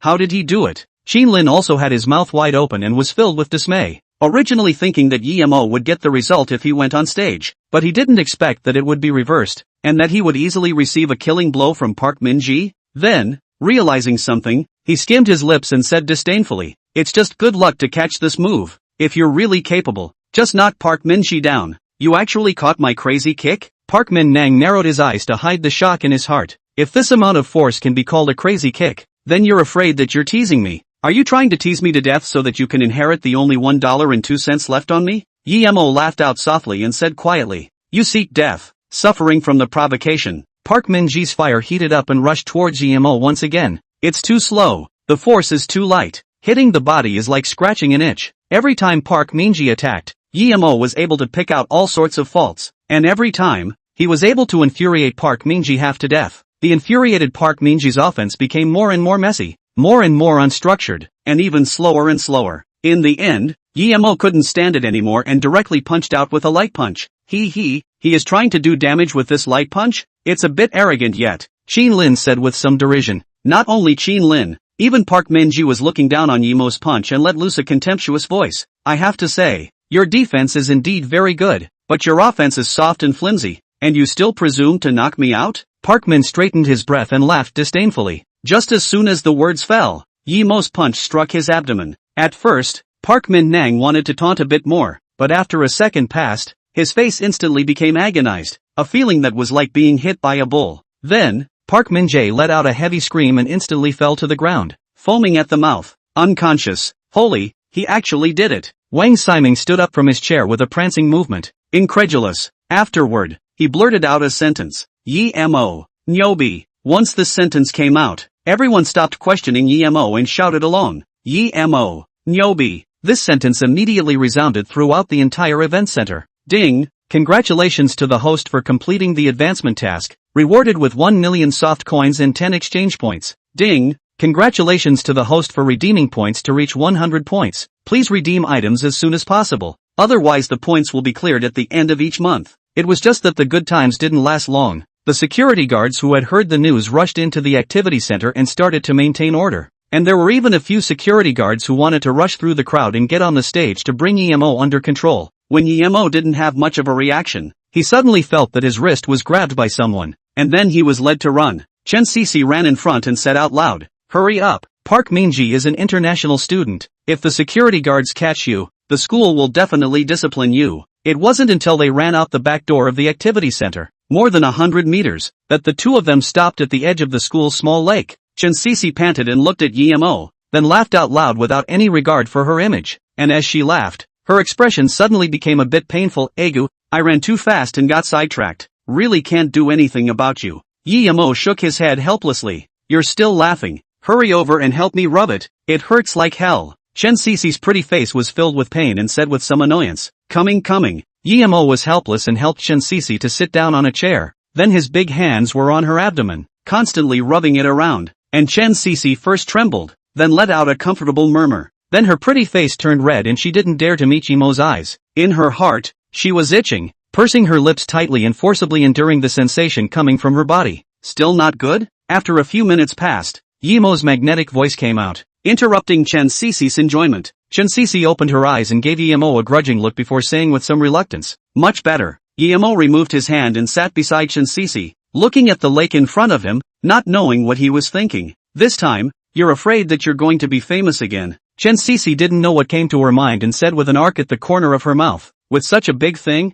You've really come out of the limelight hard for once." "I didn't want to, it's just that guy had to challenge me, and it's not good enough for me not to answer the battle. What do you think I can do?" Yemo spread his hands and said helplessly, "I also want to keep a low profile, but the strength doesn't allow it." Arrogant ghost. Chen Sisi rolled her eyes, then said, "By the way, do you remember before? There were two Eastern Europeans who were ready to find trouble with you. Then by chance they fought with Lianghao's people. Do you still remember that incident?" "Of course." I got extra curious. What exactly are the origins of those two Eastern Europeans? Until now I haven't even found out where they came from. Mentioning this matter, Yemo was a little depressed. Although the two Eastern Europeans had been arrested, this matter had always been in Yemo's mind, lingering. He then specifically wanted to know what kind of person could have mobilized the Eastern Europeans in order to silence himself. At first, Yemo thought that it was the Yi family or the Sun family that wanted to use this to silence himself. Then he thought that it was unlikely. Right now, his contact with the Yi family was limited to a Liang Hao.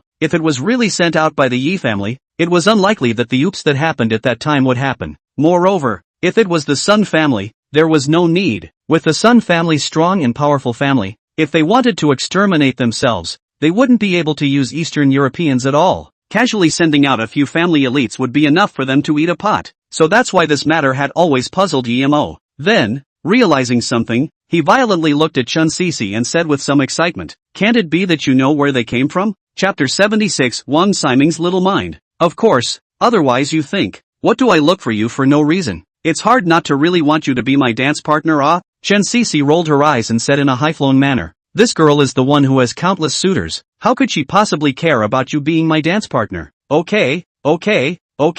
I know that you have a lot of charisma. I know that you're loved by everyone. Flowers bloom. And the car in the workshop has a flat tire. In short, in a word, you're the most beautiful. Okay?" Yemo also laughed and catered. Originally, Chen Sisi was still immersed in the praise, but when she heard that sentence about a car seeing a car with a flat tire, she instantly became angry and waved her pink fist in displeasure. "What do you mean?" After scuffling for a while, Yemo calmed Chen Sisi down and said with a smile, All right, no more scuffling. What exactly are the origins of those two Eastern Europeans?" This question, by far, was the one Yemo was most concerned about. "You're just an elm, simply pissed off by you." Chen Sisi pouted, very unhappy, not even thinking that Yemo was such a mute person. "Now, a flowery, young and beautiful girl was right in front of you, and you even thought to ask about the origins of those two Eastern Europeans?" If Yemo knew that what Chen Sisi was thinking at this moment, he would have to die of depression. Sure enough, you can't guess a woman's mind, because you never know. One second they are talking to you about serious things, and the next second where their thoughts will go. As far as I know, the son of the vice president of our Chamber of Commerce, he has a henchman who has recently taken in a few Eastern Europeans. The corner of Chen Sisi's mouth lifted up in an arc as she said quietly, "The son of the vice president of your Chamber of Commerce? Do I know him?" Yemo was a bit puzzled and didn't understand how it got involved with the Chen family Chamber of Commerce. "Of course, and according to my understanding, you and this person, there are still some conflicts." Chen Sisi didn't know what came to her mind and said amusingly, "If I remember correctly, You made him take off his clothes and run around the streets at that time. This news, during that time, was a powerful news. As soon as these words came out, Yi Mo had an epiphany, and a figure appeared in his mind. You mean to say that the person who wants to lay hands on me is Gao Bo, the son of the vice president of your Chamber of Commerce? Gao Bo was the unlucky young man who had lost a bet with Yi Mo in the KTV at that time, and was finally forced to his clothes and run around the street with the wind several times. Naturally, Gao Bo is a vindictive master. You made him make such a big fool of himself at that time. Do you think he'll be able to let it go? Chen Cece reclined on the chair, enjoying the beautiful sunlight, and closed her eyes as she said, "This matter, you'd better think about how to solve it. With my understanding of Gao Bo, you spoiled his marriage and made a fool of him. He won't let you go. Just come to me if you have the ability. Am I still afraid of him?" Yi Mo didn't think so. His hands were resting behind his head, also enjoying the sunshine bath. "As long as you don't move the people around me, I'll play with him to my heart's content." "Right, there's one more thing that I need to talk to you about." Chen Cece suddenly got up and said with a somewhat strange face. Yi Mo realized something and opened his eyes, looking at her in confusion and asked, "What is it? The whole mysterious thing?" It's just that my grandfather said." Chen Cece's pretty face was red and it was a little hard to talk about it. "Big sister, just say what you have. You're whetting my appetite like this. Do you think it's appropriate?" Yi Mo laughed bitterly, not understanding how Chen Cece became like this when she was fine.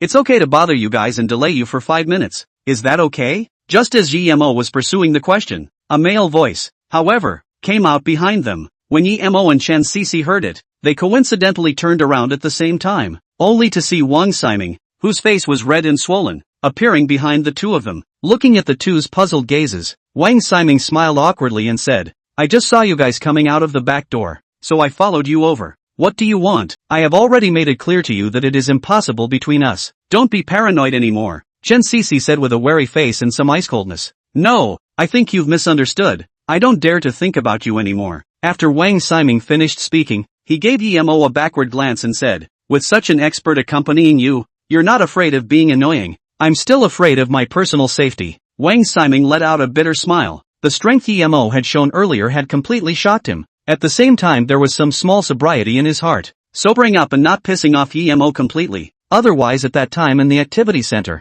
the person who fell to the ground and foamed at the mouth would be him. "Then you came. What exactly do you want to do?" Chen Cece was a bit displeased and annoyed. She had a hard time being able to have some alone time with Yi Mo, and now that it was ruined, her mood instantly went bad. "I came to thank him." Wang Ximing had some difficulty in speaking, and after squirming, she looked at Yi Mo seriously and said, "I want to thank you. Thank you for helping me, for helping us get out of a bad situation ruthlessly." "What do you mean by that?" Yi Mo narrowed his eyes and stood up from the bench, looking at Wang Ximing. "In fact, Park Min-ji has long been irritating us. Relying on his status as a foreign student and some taekwondo, he became the man of the hour in the school. That alone would have been fine. But he has attracted the likes of many girls, making those of us, even pursuing girls has become a luxury. Me and a few of my friends, you've seen them before, are all handsome young men who have the body to have the body and the looks to have the looks, but they've had girlfriends before, and all of them were snatched away by Park Min-ji as well as some of his friends." Once these words came out, Yi Mo also largely understood, and couldn't help but smile. "Then, listening to this meaning of yours, Park Min-ji and I are also in the same category?" Yi Mo's meaning was self-evident, and this statement drew a wave of dissatisfaction from Chen Cece. "No, you and him are different." Wang Ximing went against the norm and took a deep breath. "The reason why I, before, had been pursuing Cece and allowed me to call her that was just because of an unwillingness in my heart." Wang Ximing took a deep breath and continued, "But after you appeared, I realized that I really don't deserve Cece. Her vision is indeed great. And you, it's me who misunderstood you before. You're not the waste in their legend, much less the scum in Liang Hao's mouth." Wang Ximing shrugged and apologized. "Allow me to say this, because all I know about you is from Liang Hao of your department." All through what he said regarding this matter, Yi Mo also knew that Liang Hao hadn't done much to discredit him in the school, so he didn't care and said, "So what's the big deal? The district is just Liang Hao. He wants to discredit me. Let him, just so that he can still let me out of my reputation." "You don't want to teach Liang Hao a lesson?" Wang Ximing frowned, not understanding Yi Mo's thoughts. After all, Liang Hao is a member of the Liang family. If you want to teach him a lesson, I might be able to help you. Why would you do that? Yi Mo asked calmly with his hands in his pockets. Wang Ximing took a deep breath and said in a condensed voice, "Because I want to worship you as my teacher." When these words came out, not only did Chen Sisi freeze a bit, even Yi Mo, who was also a bit stunned, blinked furiously and looked at Wang Ximing uncertainly and asked, "What did you just say?" Chapter 77, Adopting a Rich Kid as a Junior Brother. I said, "I want to worship you as my master." Wang Ximing repeated it again, his tone serious and sincere. The reason why he had this idea was that when he was at the activity center, he saw Yi Mo teaching Park Minji, and the fluidity and steadiness of that movement was thoroughly imprinted in his mind. It lingered for a long time, and it was for this reason that when he saw the two of Yi Mo leave through the back door, he couldn't wait to chase after them. Stop it. It's a new era in the 20th century now, and for you to suddenly come out with this sentence makes me a little confused. Yi Mo returned to his senses, grinned, and refused to say this sentence, but Yi Mo was shocked. His own early 20s, suddenly a similar young man to worship his teacher. This feeling, how to say it, is a little strange. No, I'm serious, and it's still well thought out. Wang Ximing, however, was very firm, with the intention that if Yi Mo didn't agree, he would jump off the small lake. You don't know, I've always admired Kung Fu since I was a kid. Since I was a kid I've watched Bruce Lee and other martial arts stars fight, and I've mimicked them, but I just couldn't practice their kind of swiftness and clean crispness when they fought. I was very agonized by this, until I saw the fight you just did. Then it dawned on me that you're the person I'm looking for. I want to worship you as my teacher. I want to be like you and be able to fight with a fluent set of moves. Yi Mo understood something after hearing this. Feelings that this child is devilish. A good rich second generation not to be, have to ponder these things of suffering and pain. This is not to find pain for himself. I'm really sorry. I really can't teach you what you said. You'd better find a martial arts center or a famous Taijiquan master to teach you these. Yi Mo shook his head and said honestly, Yi Mo didn't even know Kung Fu himself, let alone take on a disciple. The only reason he had this set of fluent hands was because he had learned special forces fighting skills. If he were to teach Wang Ximing a few self-defense moves, he could still do it, but if he were to teach him martial arts, then forget it. When the time came to accept him as a disciple, but there was nothing he could teach, wouldn't that be embarrassing? Why don't you just accept him? Chen Sisi didn't know what came to her mind, and a brilliant light flashed before her eyes as she proposed. When these words came out, they were strongly recognized by Wang Ximing, nodding his head.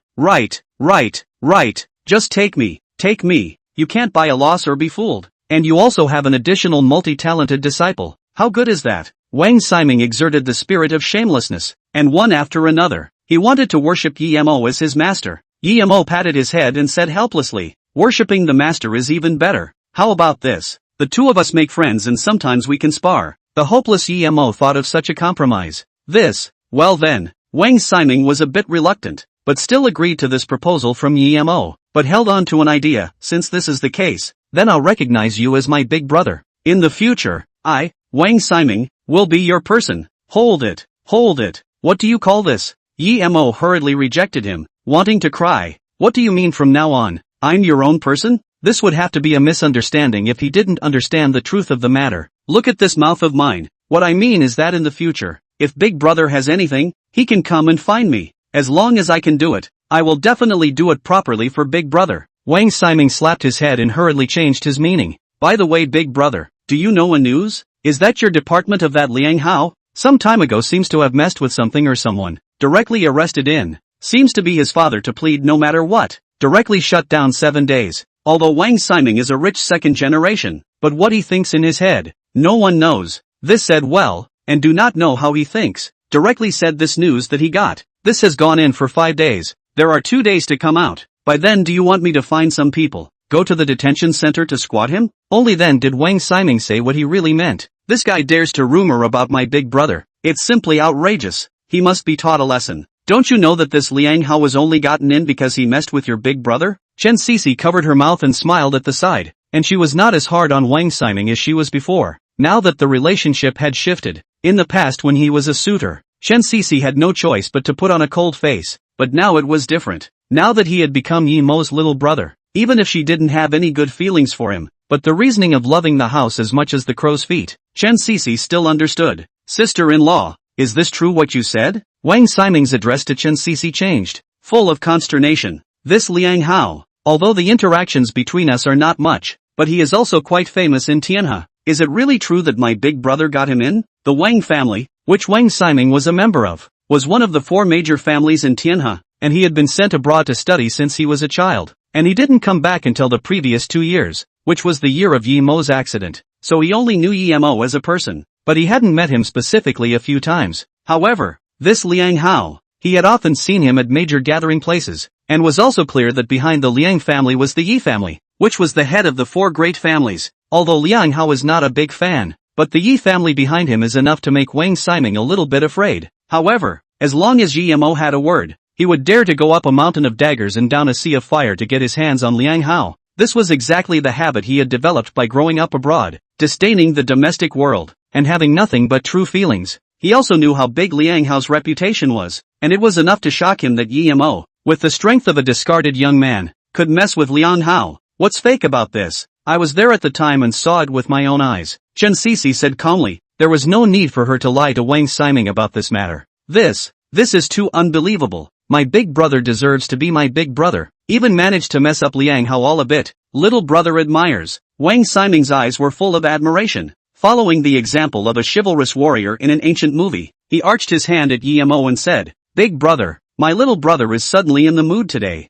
I don't know if my big brother has the time to have a little drink with my little brother. 2 cups of wine is not enough. Another day. My family still has children waiting for me to go back. It's not very convenient. Yemo smiled and politely refused. Alright then. Wang Ximing had some small loss, but also knew that this kind of thing could not be forced, so he exchanged contact information with Yemo, and stopped disturbing the two's two-person world. What do you think? What does he think? Chen Sisi looked at Wang Ximing's back and said thoughtfully. Yemo, on the other hand, put his hands in his pockets and shrugged. Who knows, but it's a pretty thoughtful rich second generation. As long as there's nothing bad in his mind, I can give him a couple of pointers. Chapter 78, Returning the Favor. Right, what did you say before about your grandfather? Yemo thought about this matter and asked out loud. No, nothing, it's just that he asked me to ask you if you have time this weekend and would like to invite you to be a guest at home. Chen Sisi suddenly blushed and stammered. Chen Sisi herself didn't feel anything, but in Yemo's opinion, how could there be some feeling of being a thief in there? However,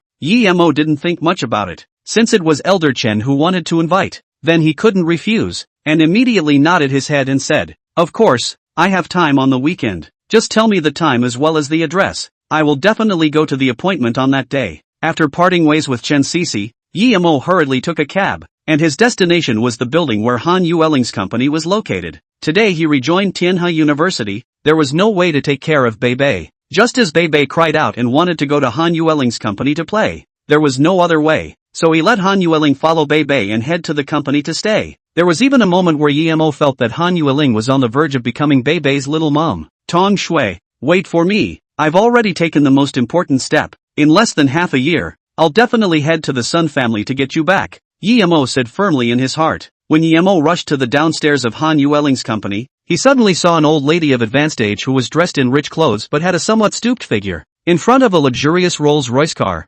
seemingly waiting for someone. Yemo didn't think too much, so he prepared to go upstairs to pick up Bei. Just walked not a few steps, suddenly heard the old lady behind him, calling out, Benefactor, please stay. Yemo didn't care and didn't think it was calling him, so he continued to walk forward, but just then, anxious footsteps came from behind him, pulling his arm and saying, Benefactor, walk slowly, I finally waited for you. Yemo turned around and realized that the old lady looked vaguely familiar, but just couldn't remember. Did you just call me Benefactor? Did you recognize the wrong person? How could I recognize you wrongly? You are my benefactor Yemo. The old lady looked excited and grabbed Yemo's arm very hard. I came here to thank you for the help you gave me at that time. I came today to repay my favor. Pay back the favor? Why am I getting confused? Yemo's eyes were full of doubts, but in his heart, he remembered his precious daughter, so he said to the old lady, although my name is Yemo, but I dang sure don't remember that I helped you. So, right at this moment, Han Yining held Bei and suddenly came out from the elevator entrance. Behind the two of them, there was another annoying figure. It was Wang Kuan who had been pestering Han Yueling. Wang Kuan was originally still pestering Han Yueling, but when he saw Yemo, and the old lady who grabbed Yemo's arm, his eyes rolled and he said in a conspiratorial manner, Yo, our famous little white boy, has he found a new true love? Indeed, the Rolls-Royce limousine, the extravagantly dressed woman, and the intimate behavior with Yemo, whoever else would be unable to restrain themselves from thinking in that direction. And with the previous rumors, Yemo is indeed this kind of person. This sentence, in turn, somewhat enraged Bei. Directly in Han Yueling's arms, pouted and said, My pupa only has one true love, and that's my mom. This sentence was Beibei's philosophy and could not be refuted. Little brat, you're afraid that you don't know yet. At that time, your poop was with your mom because he coveted your mom's family's wealth, and then your birth was just a mistake, you know? Wang Kuan wrapped his hands together and said coldly, just not waiting for him to be complacent for too long. Yi Mo punched him in the face. This was the first time that Yi Mo, in front of Bei, was so rude and said with a calm face, Wang Kuan, I'm warning you, keep your mouth clean. If I ever hear from your mouth any inappropriate remarks about Bibi, I'll make you regret coming to this world. Bei was his current, only loved one by his side, not allowing anyone to destroy this beauty. Moreover, he had been teaching Bei to be a decent, kind and loving girl, and even more so, he would not allow anyone to instill bad thoughts in Bei. Wang Kuan's action was touching his scales. If not in front of Bei, Yi Mo had some concerns. Just now it would have been more than just a punch. So, he reminded Wang Kuan to be sensible and not to anger him again. Wang Kuan was still unconvinced and immediately wanted to retort, but when he looked at Yi Mo's cold eyes, he couldn't help but swallow his saliva and was timid in his heart. But he wasn't willing yet. He couldn't help but narrow his eyes and said, facts are facts. The more you provoke, the more it proves that my guess is right. Young man, it really isn't what you said. The old lady in a gorgeous get-up hurriedly waved her hand and stepped forward and said, you don't recognize me. Some time ago at the playground, I even accidentally soiled your shoes. Thanks to Yi Mo. If it wasn't for him helping me, I really didn't know what to do that day. When these words came out, Wang Kuan immediately froze in place and sized up the old lady. You're the cleaner from before. How is this possible? Including Yi Mo. When he heard this, he also recognized Wang Suifan and said with a smile, and Wang, you've changed so much that I can't even recognize you. Are you getting rich? It's not really a big fortune. It's just that before, didn't you lend me a sum of money? I used this money to pay for my daughter's surgery, and at that time, there were still a few tens of dollars left, and when I went to buy a meal, I happened to buy a lottery ticket, and I ghostly bought 10 bets. Wang Suifan was full of gratitude and said with a smile on her face, I didn't expect that I won the lottery, and it's still the only first prize in this city for decades. No, a few dollars in exchange for $200 million.